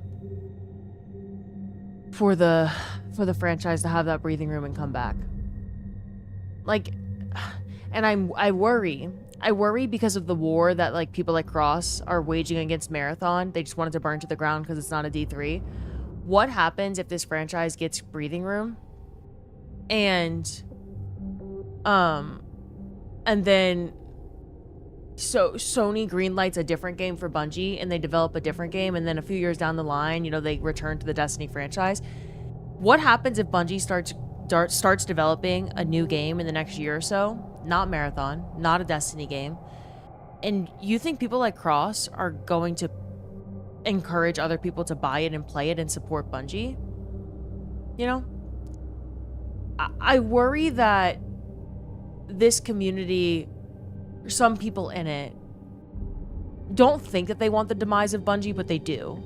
They claim that they want a Destiny 3, but they do everything in their power to ensure it doesn't happen. That there's like no hope that it can happen. That might be the most frustrating part of it all. The more I think about it, the more angry I get. It's just so irrational. It's so immature. Feels like Sony's setting Bungie up for failure. Yeah. To be able to close the studio. Yeah. Maybe. I guess time will tell. But waging war against its only other game that it has to stay open is certainly not helping the case. And Sony, I don't think Sony wanted Marathon to do anything other than continue to live. So, Marathon might be the best game with the worst reception. The best game with the worst fucking community. Like, Bungie fans cannot accept the studio making anything that isn't exactly what they want in that moment.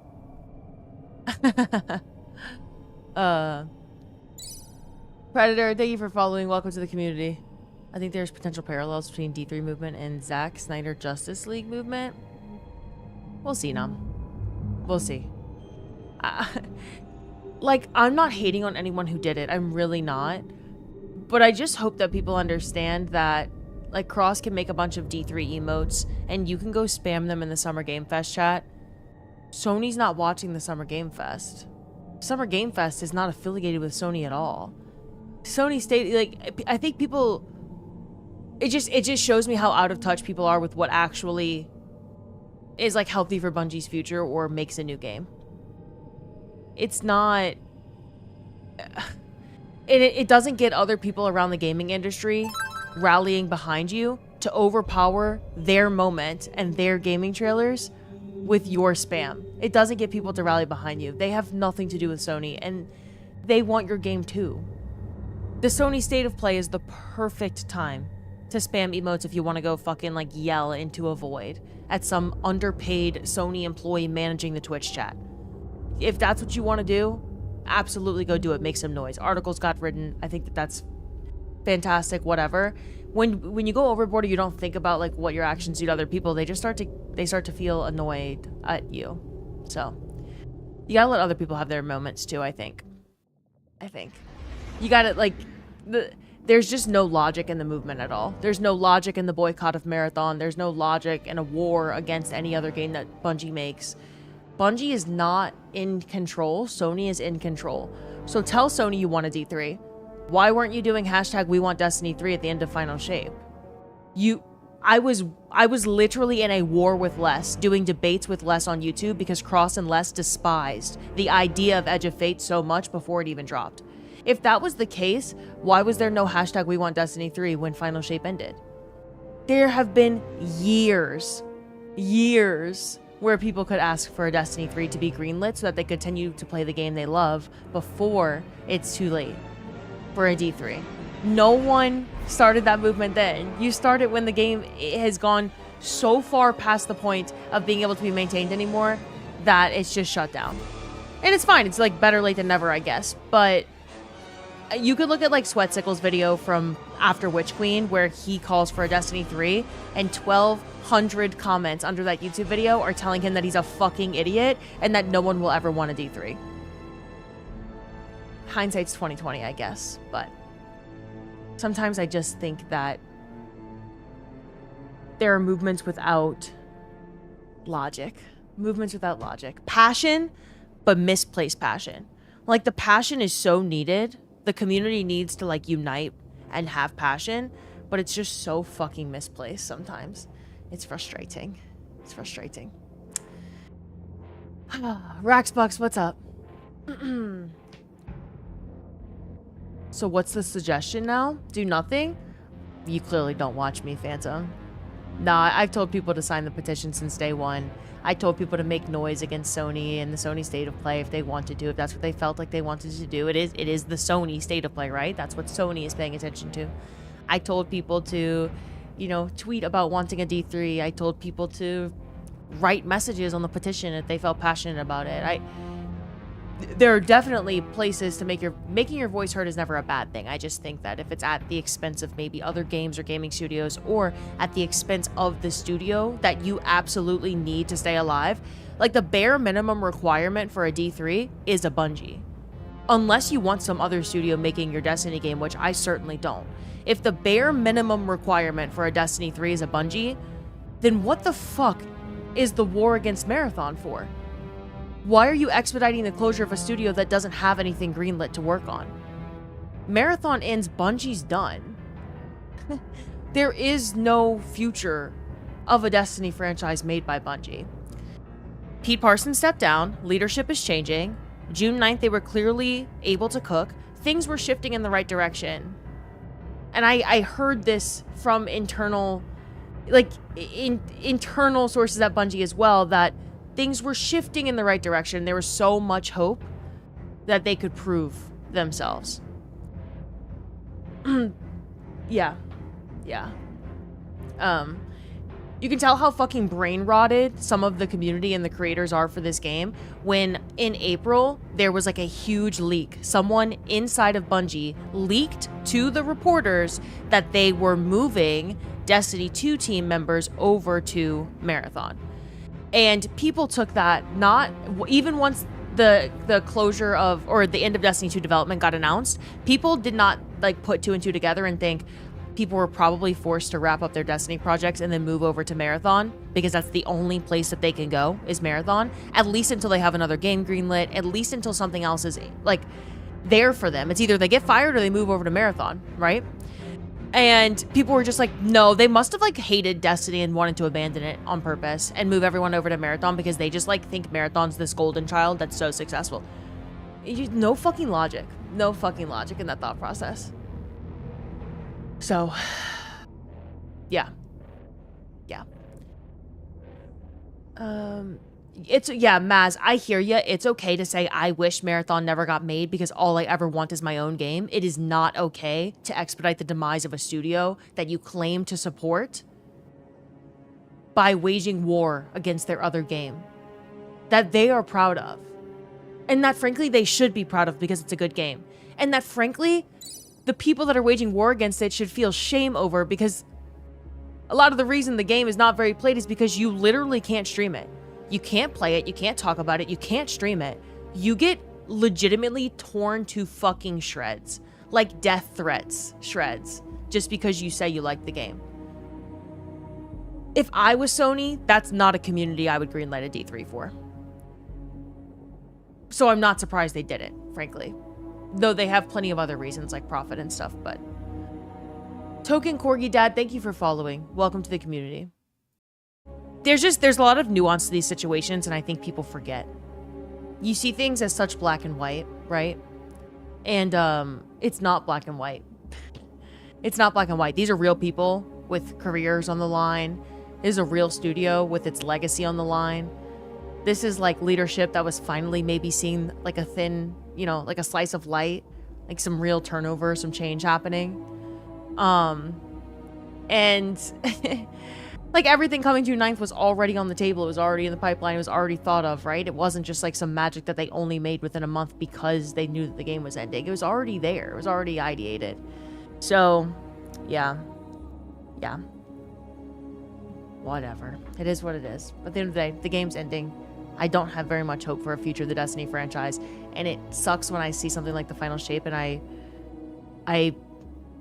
it frustrates me that I wish that I could say that I had hope, that Bungie gets to stick around and that people get to keep pitching ideas for new games and that I get to play another Destiny game.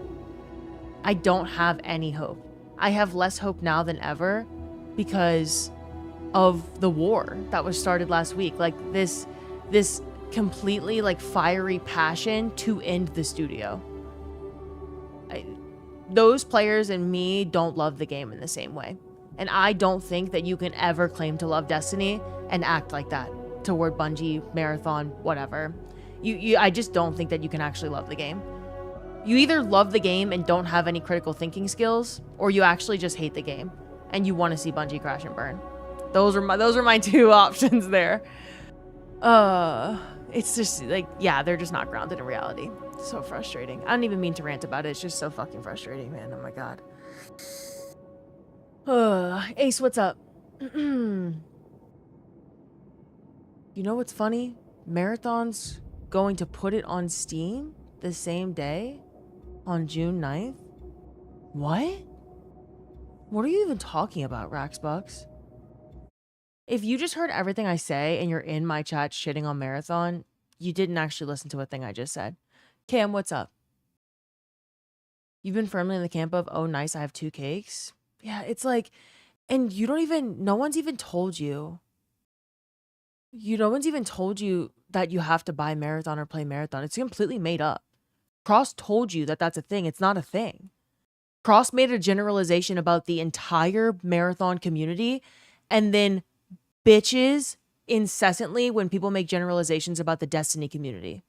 Because he doesn't like to get called toxic or immature or irrational or anything like that. And so when people say that the Destiny community is toxic or irrational or immature, he's like, no, that's not the whole Destiny community. Don't generalize.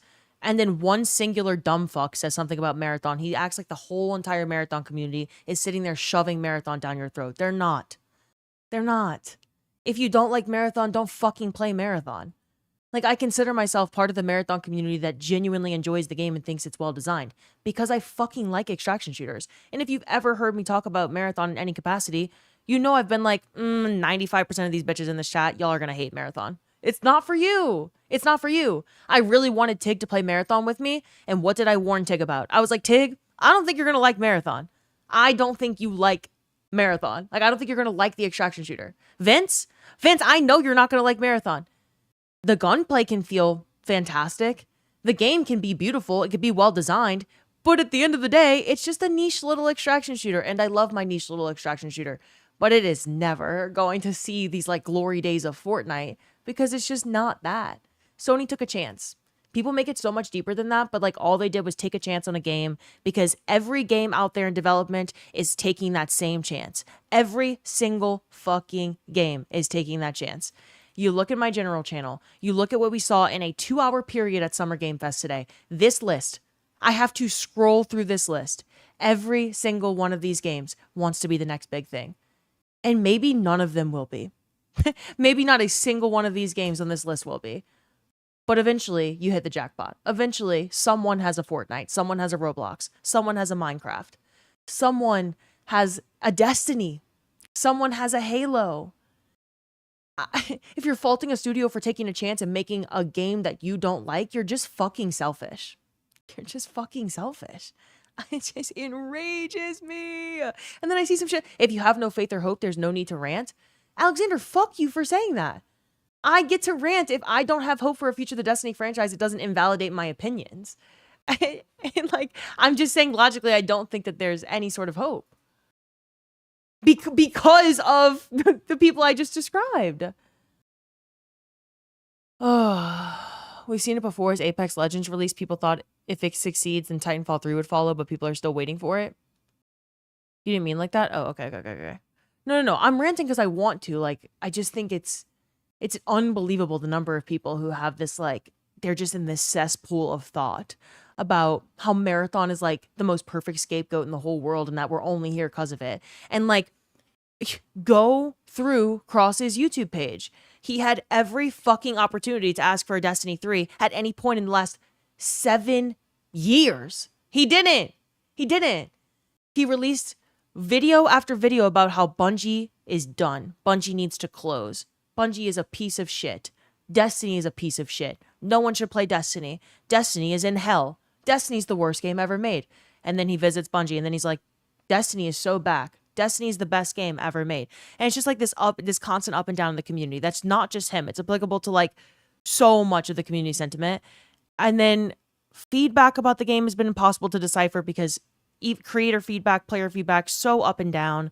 Leadership not letting people do their jobs. I mean, like at no point in Destiny 2's life cycle were people begging for a D3 until now. Like, I think around Final Shape, it really started. It really started where people were like, I feel like the game maybe should have ended. But like, where was this movement then? Where was this movement then? I don't know.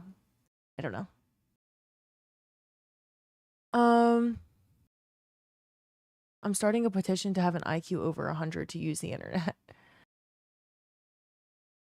I low-key enjoy Marathon, but I would rather play new Destiny content. Sure, valid take. Why not? Why not say something like that? Yeah.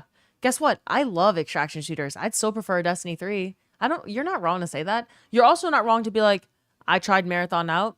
I don't want to spend any money on that game. I really don't like that game. Or someone like Zoo, who plays Destiny and never saw himself ever liking an extraction shooter.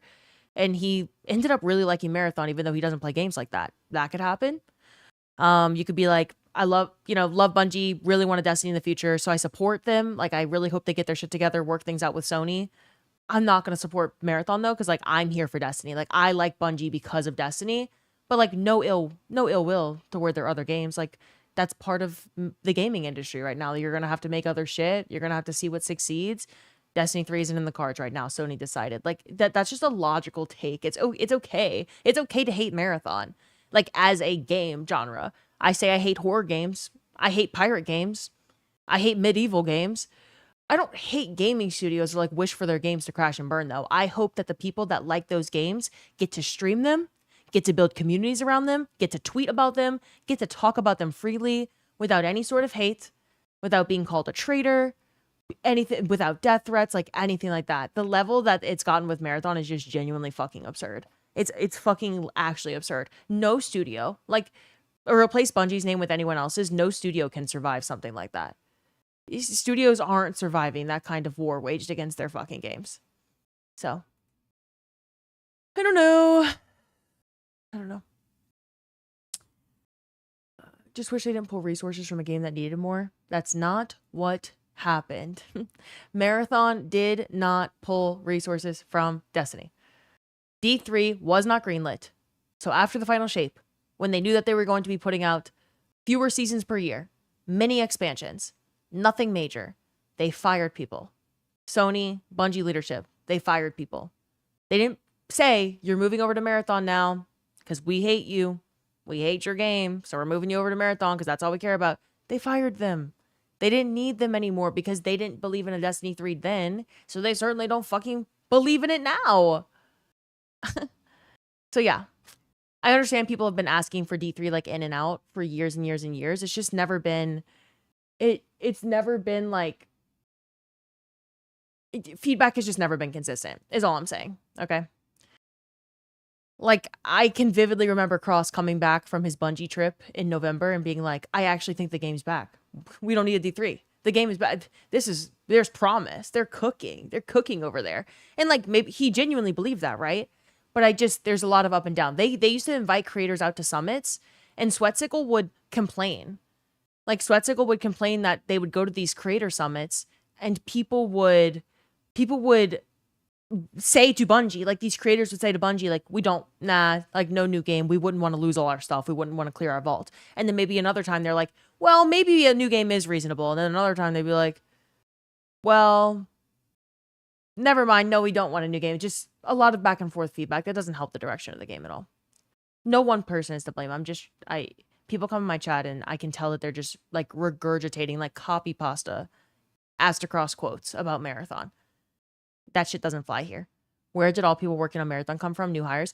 Not 100% new hires. No, absolutely not. Some people chose to move over. Some people moved over as projects ended, and then a lot of people were new hires.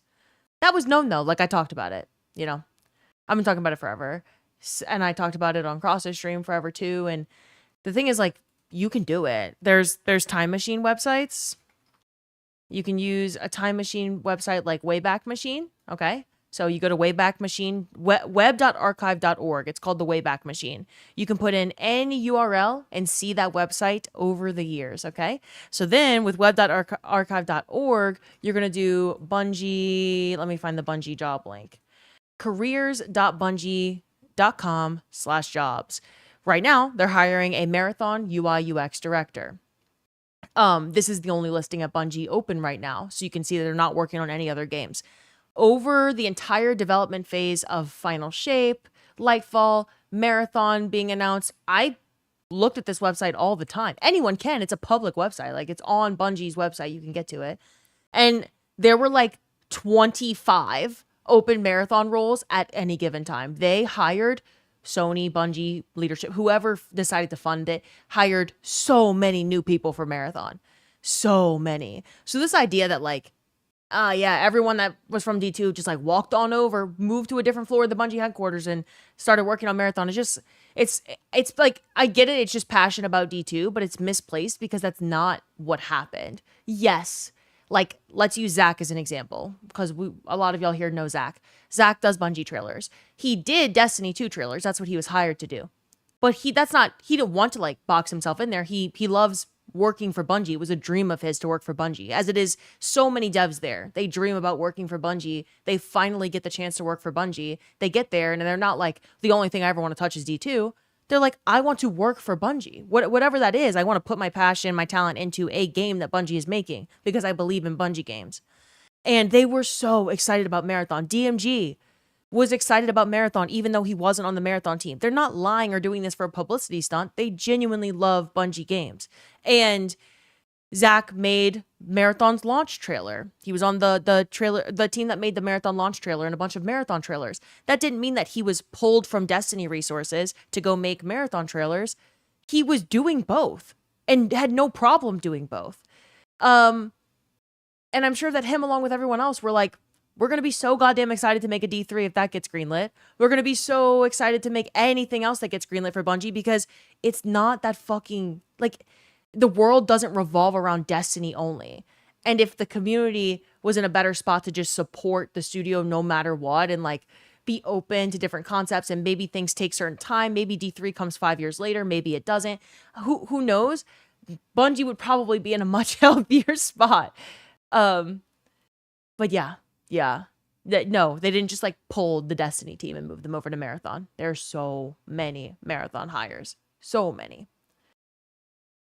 The economy was different when Pete and Co decided to greenlight 4 new games. I mean, we were in a different place when Sony decided to buy Bungie too. When Sony decided to buy Bungie, it was basically like a let's just fucking do this without all of the, like, we get to reap the lack of tax consequences with this purchase. The COVID era was so lucrative for corporations like Sony, and they just, they have so much money. It really wasn't that serious to them. A lot of that money went to like leadership pockets. It's not like they spent $3.6 billion in the Destiny IP.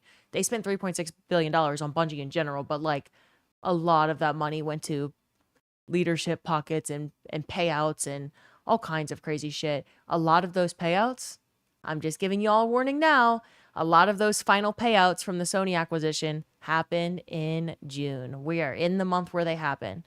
So if you see a lot of people conveniently in leadership positions walk away from Bungie after this month, after they get their payouts, don't act surprised. Sony had to secure their position in online shooter ownership space, which probably incentivized the purchase of Bungie. Yeah, they're always just like, how can we have something that Microsoft doesn't have?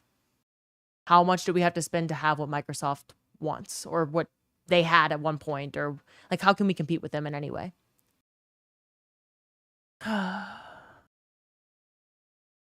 They didn't make a new Crucible map for years there. Yeah, Zella, that's not because the devs were like, oh, we're so lazy, we hate Crucible maps, we don't want to make them. That was just leadership being like, this is what you make, This is what you don't make. I mean, you can go back and read former Bungie opinions. You can read between the lines about current Bungie takes on Twitter, but I mean, previous community managers are a good source of that. Mark Noseworthy. Look at Mark Noseworthy's Twitter. He explains why he doesn't think that like a Destiny remastered or a Destiny 3, why in Sony's eyes that wouldn't make sense. Just go look.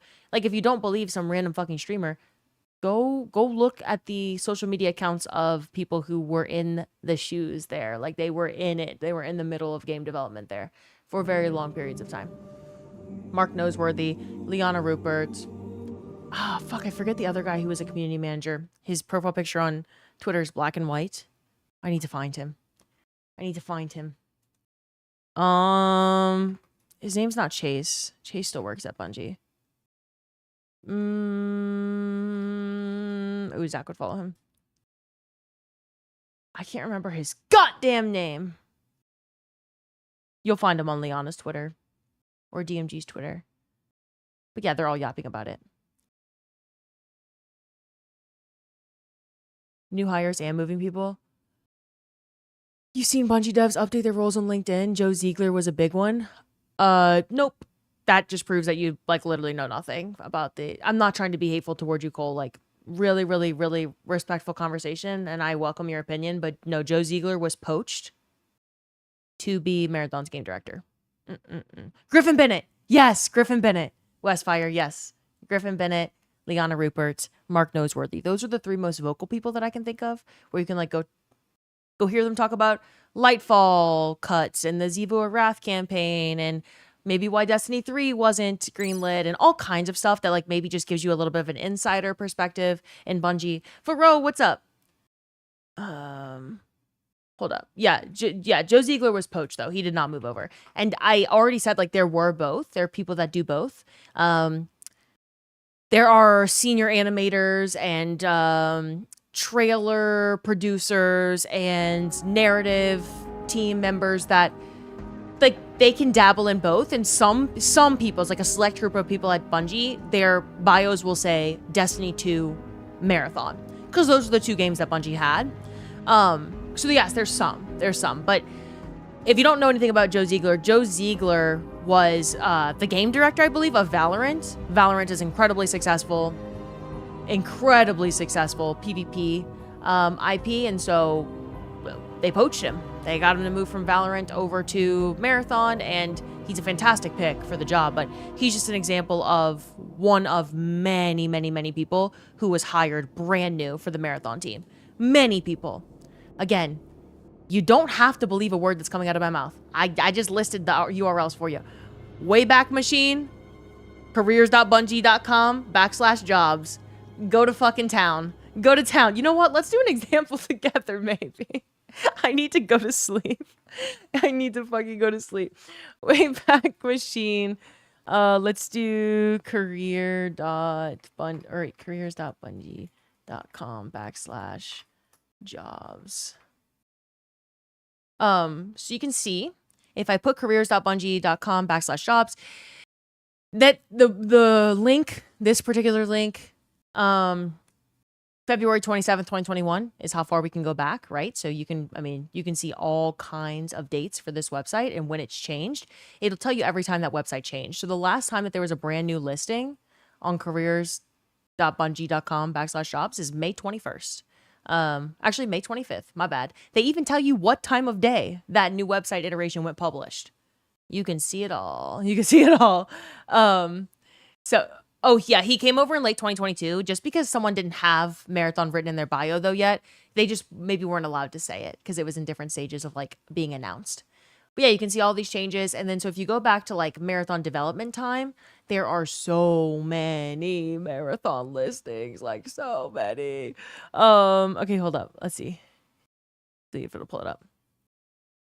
All right, right here. So this is when you've got a mix of both. This is what the website looked like. It will literally take you back to what it looked like that day. Wayback Machine will like capture every iteration of a website. This is May 16th, 2025. They had a contract. So note, this is not a full-time position. This is someone that they knew that they were going to get rid of after a certain period of time. A senior community manager for Destiny, likely to handle community management shit for Edge of Fate now, or Year of Prophecy. The community managers were never allowed to do their goddamn job. So this is like a hellhole of a position to apply for, but still it's there. Global franchise director. We now know who filled that position. Miss Hillary. And then armor and weapons feature lead, senior to staff for Destiny armor and weapons. Global community lead. You've got marathon commerce and event arts lead, marathon principal product manager, marathon senior producer, senior infrastructure engineer, and a central tech role. The senior infrastructure engineer is hybrid. Or sorry, that's the location. Some of the job descriptions will say hybrid, like you're working on both games, or you're working on any game, or you're working on redacted game. Like some of the links will, if you just read the job descriptions, they'll either not mention a game at all, or they'll say variety of games. So you can play this like a video game. You can just go back in time, however far back you want. You can see how many people they hired for Marathon. Like, so many people. I'm just pulling up random roles. Okay, contract Marathon brand manager, security engineering architect. This is for Marathon. They hired a lot of these security engineering architects when they were doing the whole, like, not only when they were building like out dedicated servers, but for the maintenance of them, a lot of it. Like there are like 30 of these people at Bungie. Data reliability engineer. This is for both games, I believe. Destiny 2 test lead. I know who filled this role. Yeah, different weapons designers. You can see that they were still hiring from Destiny, so they clearly still saw a future for the game, but that they're hiring just as many people for Marathon, if not more. Just on this one day, 6 Marathon specific jobs and some jobs that touch Destiny and Marathon. So look, don't take LinkedIn changes. You know, Joe Ziegler updates his bio to Marathon. That all of a sudden means that he went from Destiny to Marathon. Not necessarily. Zach is an example of someone who's gone from, you know, he was hired to do Destiny, moved over to Marathon. That term's so harsh because it's like, yes, you're going to do one Marathon project, but have y'all ever like had a job? Like, have you ever worked in the corporate world where you do get put on different projects? Sometimes you have different cross-functional teams you're working with. You have different goals throughout the year. Sometimes you're not just like boxed into one specific job. So it happens. It's a gaming studio. The name of Bungie is not Destiny 2. It's Bungie. It's a gaming studio. They're going to make games.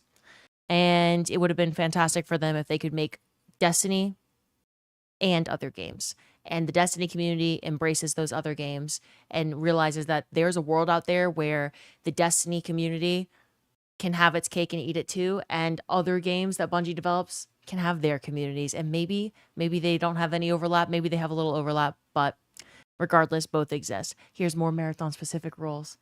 I mean, yeah. So the question, did they hire for Marathon? Yeah, they hired a lot of bitches for Marathon. A lot of them. I'm clicking different months too. Like any month you go up. I mean, there's so many Marathon postings. So, yeah. Not only were they hiring new people for Marathon, they were hiring new people for Destiny as well. After firing them all, after Final Shape, they were rehiring them. Likely because, I don't know this for sure, Pete Parsons left. So, like, Pete Parsons was gone. There was new leadership, some changes in title, some new people coming in, and then a lot of Destiny hirings happened too. So who knows what they thought the future held. You can also apply internally to different roles to move up laterally within a company. Absolutely, Pluto. Yeah. There are so many Destiny employees that like during the Marathon development process, maybe they were going to get a pay raise. Maybe they were going to get, you know, and a pay raise means a lot to people with families. It's not that they hate Destiny. It's just that maybe they applied for a role in the Marathon team because they were going to get a raise, or maybe they'd be a senior in the role that they were doing for the Destiny team. Maybe they'd, you know, have a better path for promotion. You don't know everyone's story, right? So, of course, like people like Cross, that's not going to sell. I make a YouTube video talking about this stuff. It doesn't sell. It's not clickbaity.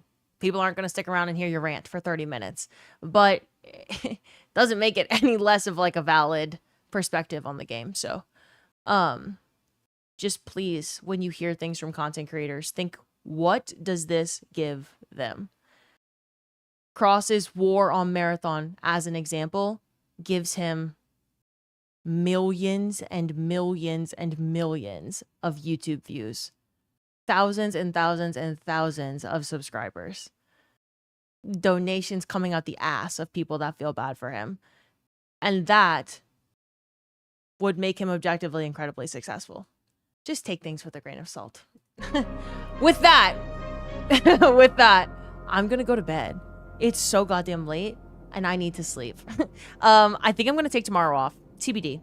If I don't stream tomorrow, I will see y'all Sunday, and we're going to do all of the Final Shape campaign. All of the Final Shape campaign, and then Salvation's Edge, and then Excision. We'll do Excision. So good night, y'all. Dark Roxas, Red Bitch, Shrimp, Rainmaker, Dan Pants, Hat, Torsten, Idio Meme, Fry, Char, Crid, Scary Garcia. Good night, y'all. Good night. Thanks for chatting with me. Thanks for hearing me rant. I'm excited we got to watch the cutscenes. Yes, absolutely, Alexander. If you're around, I'm down. Okay, good night, y'all. Love y'all.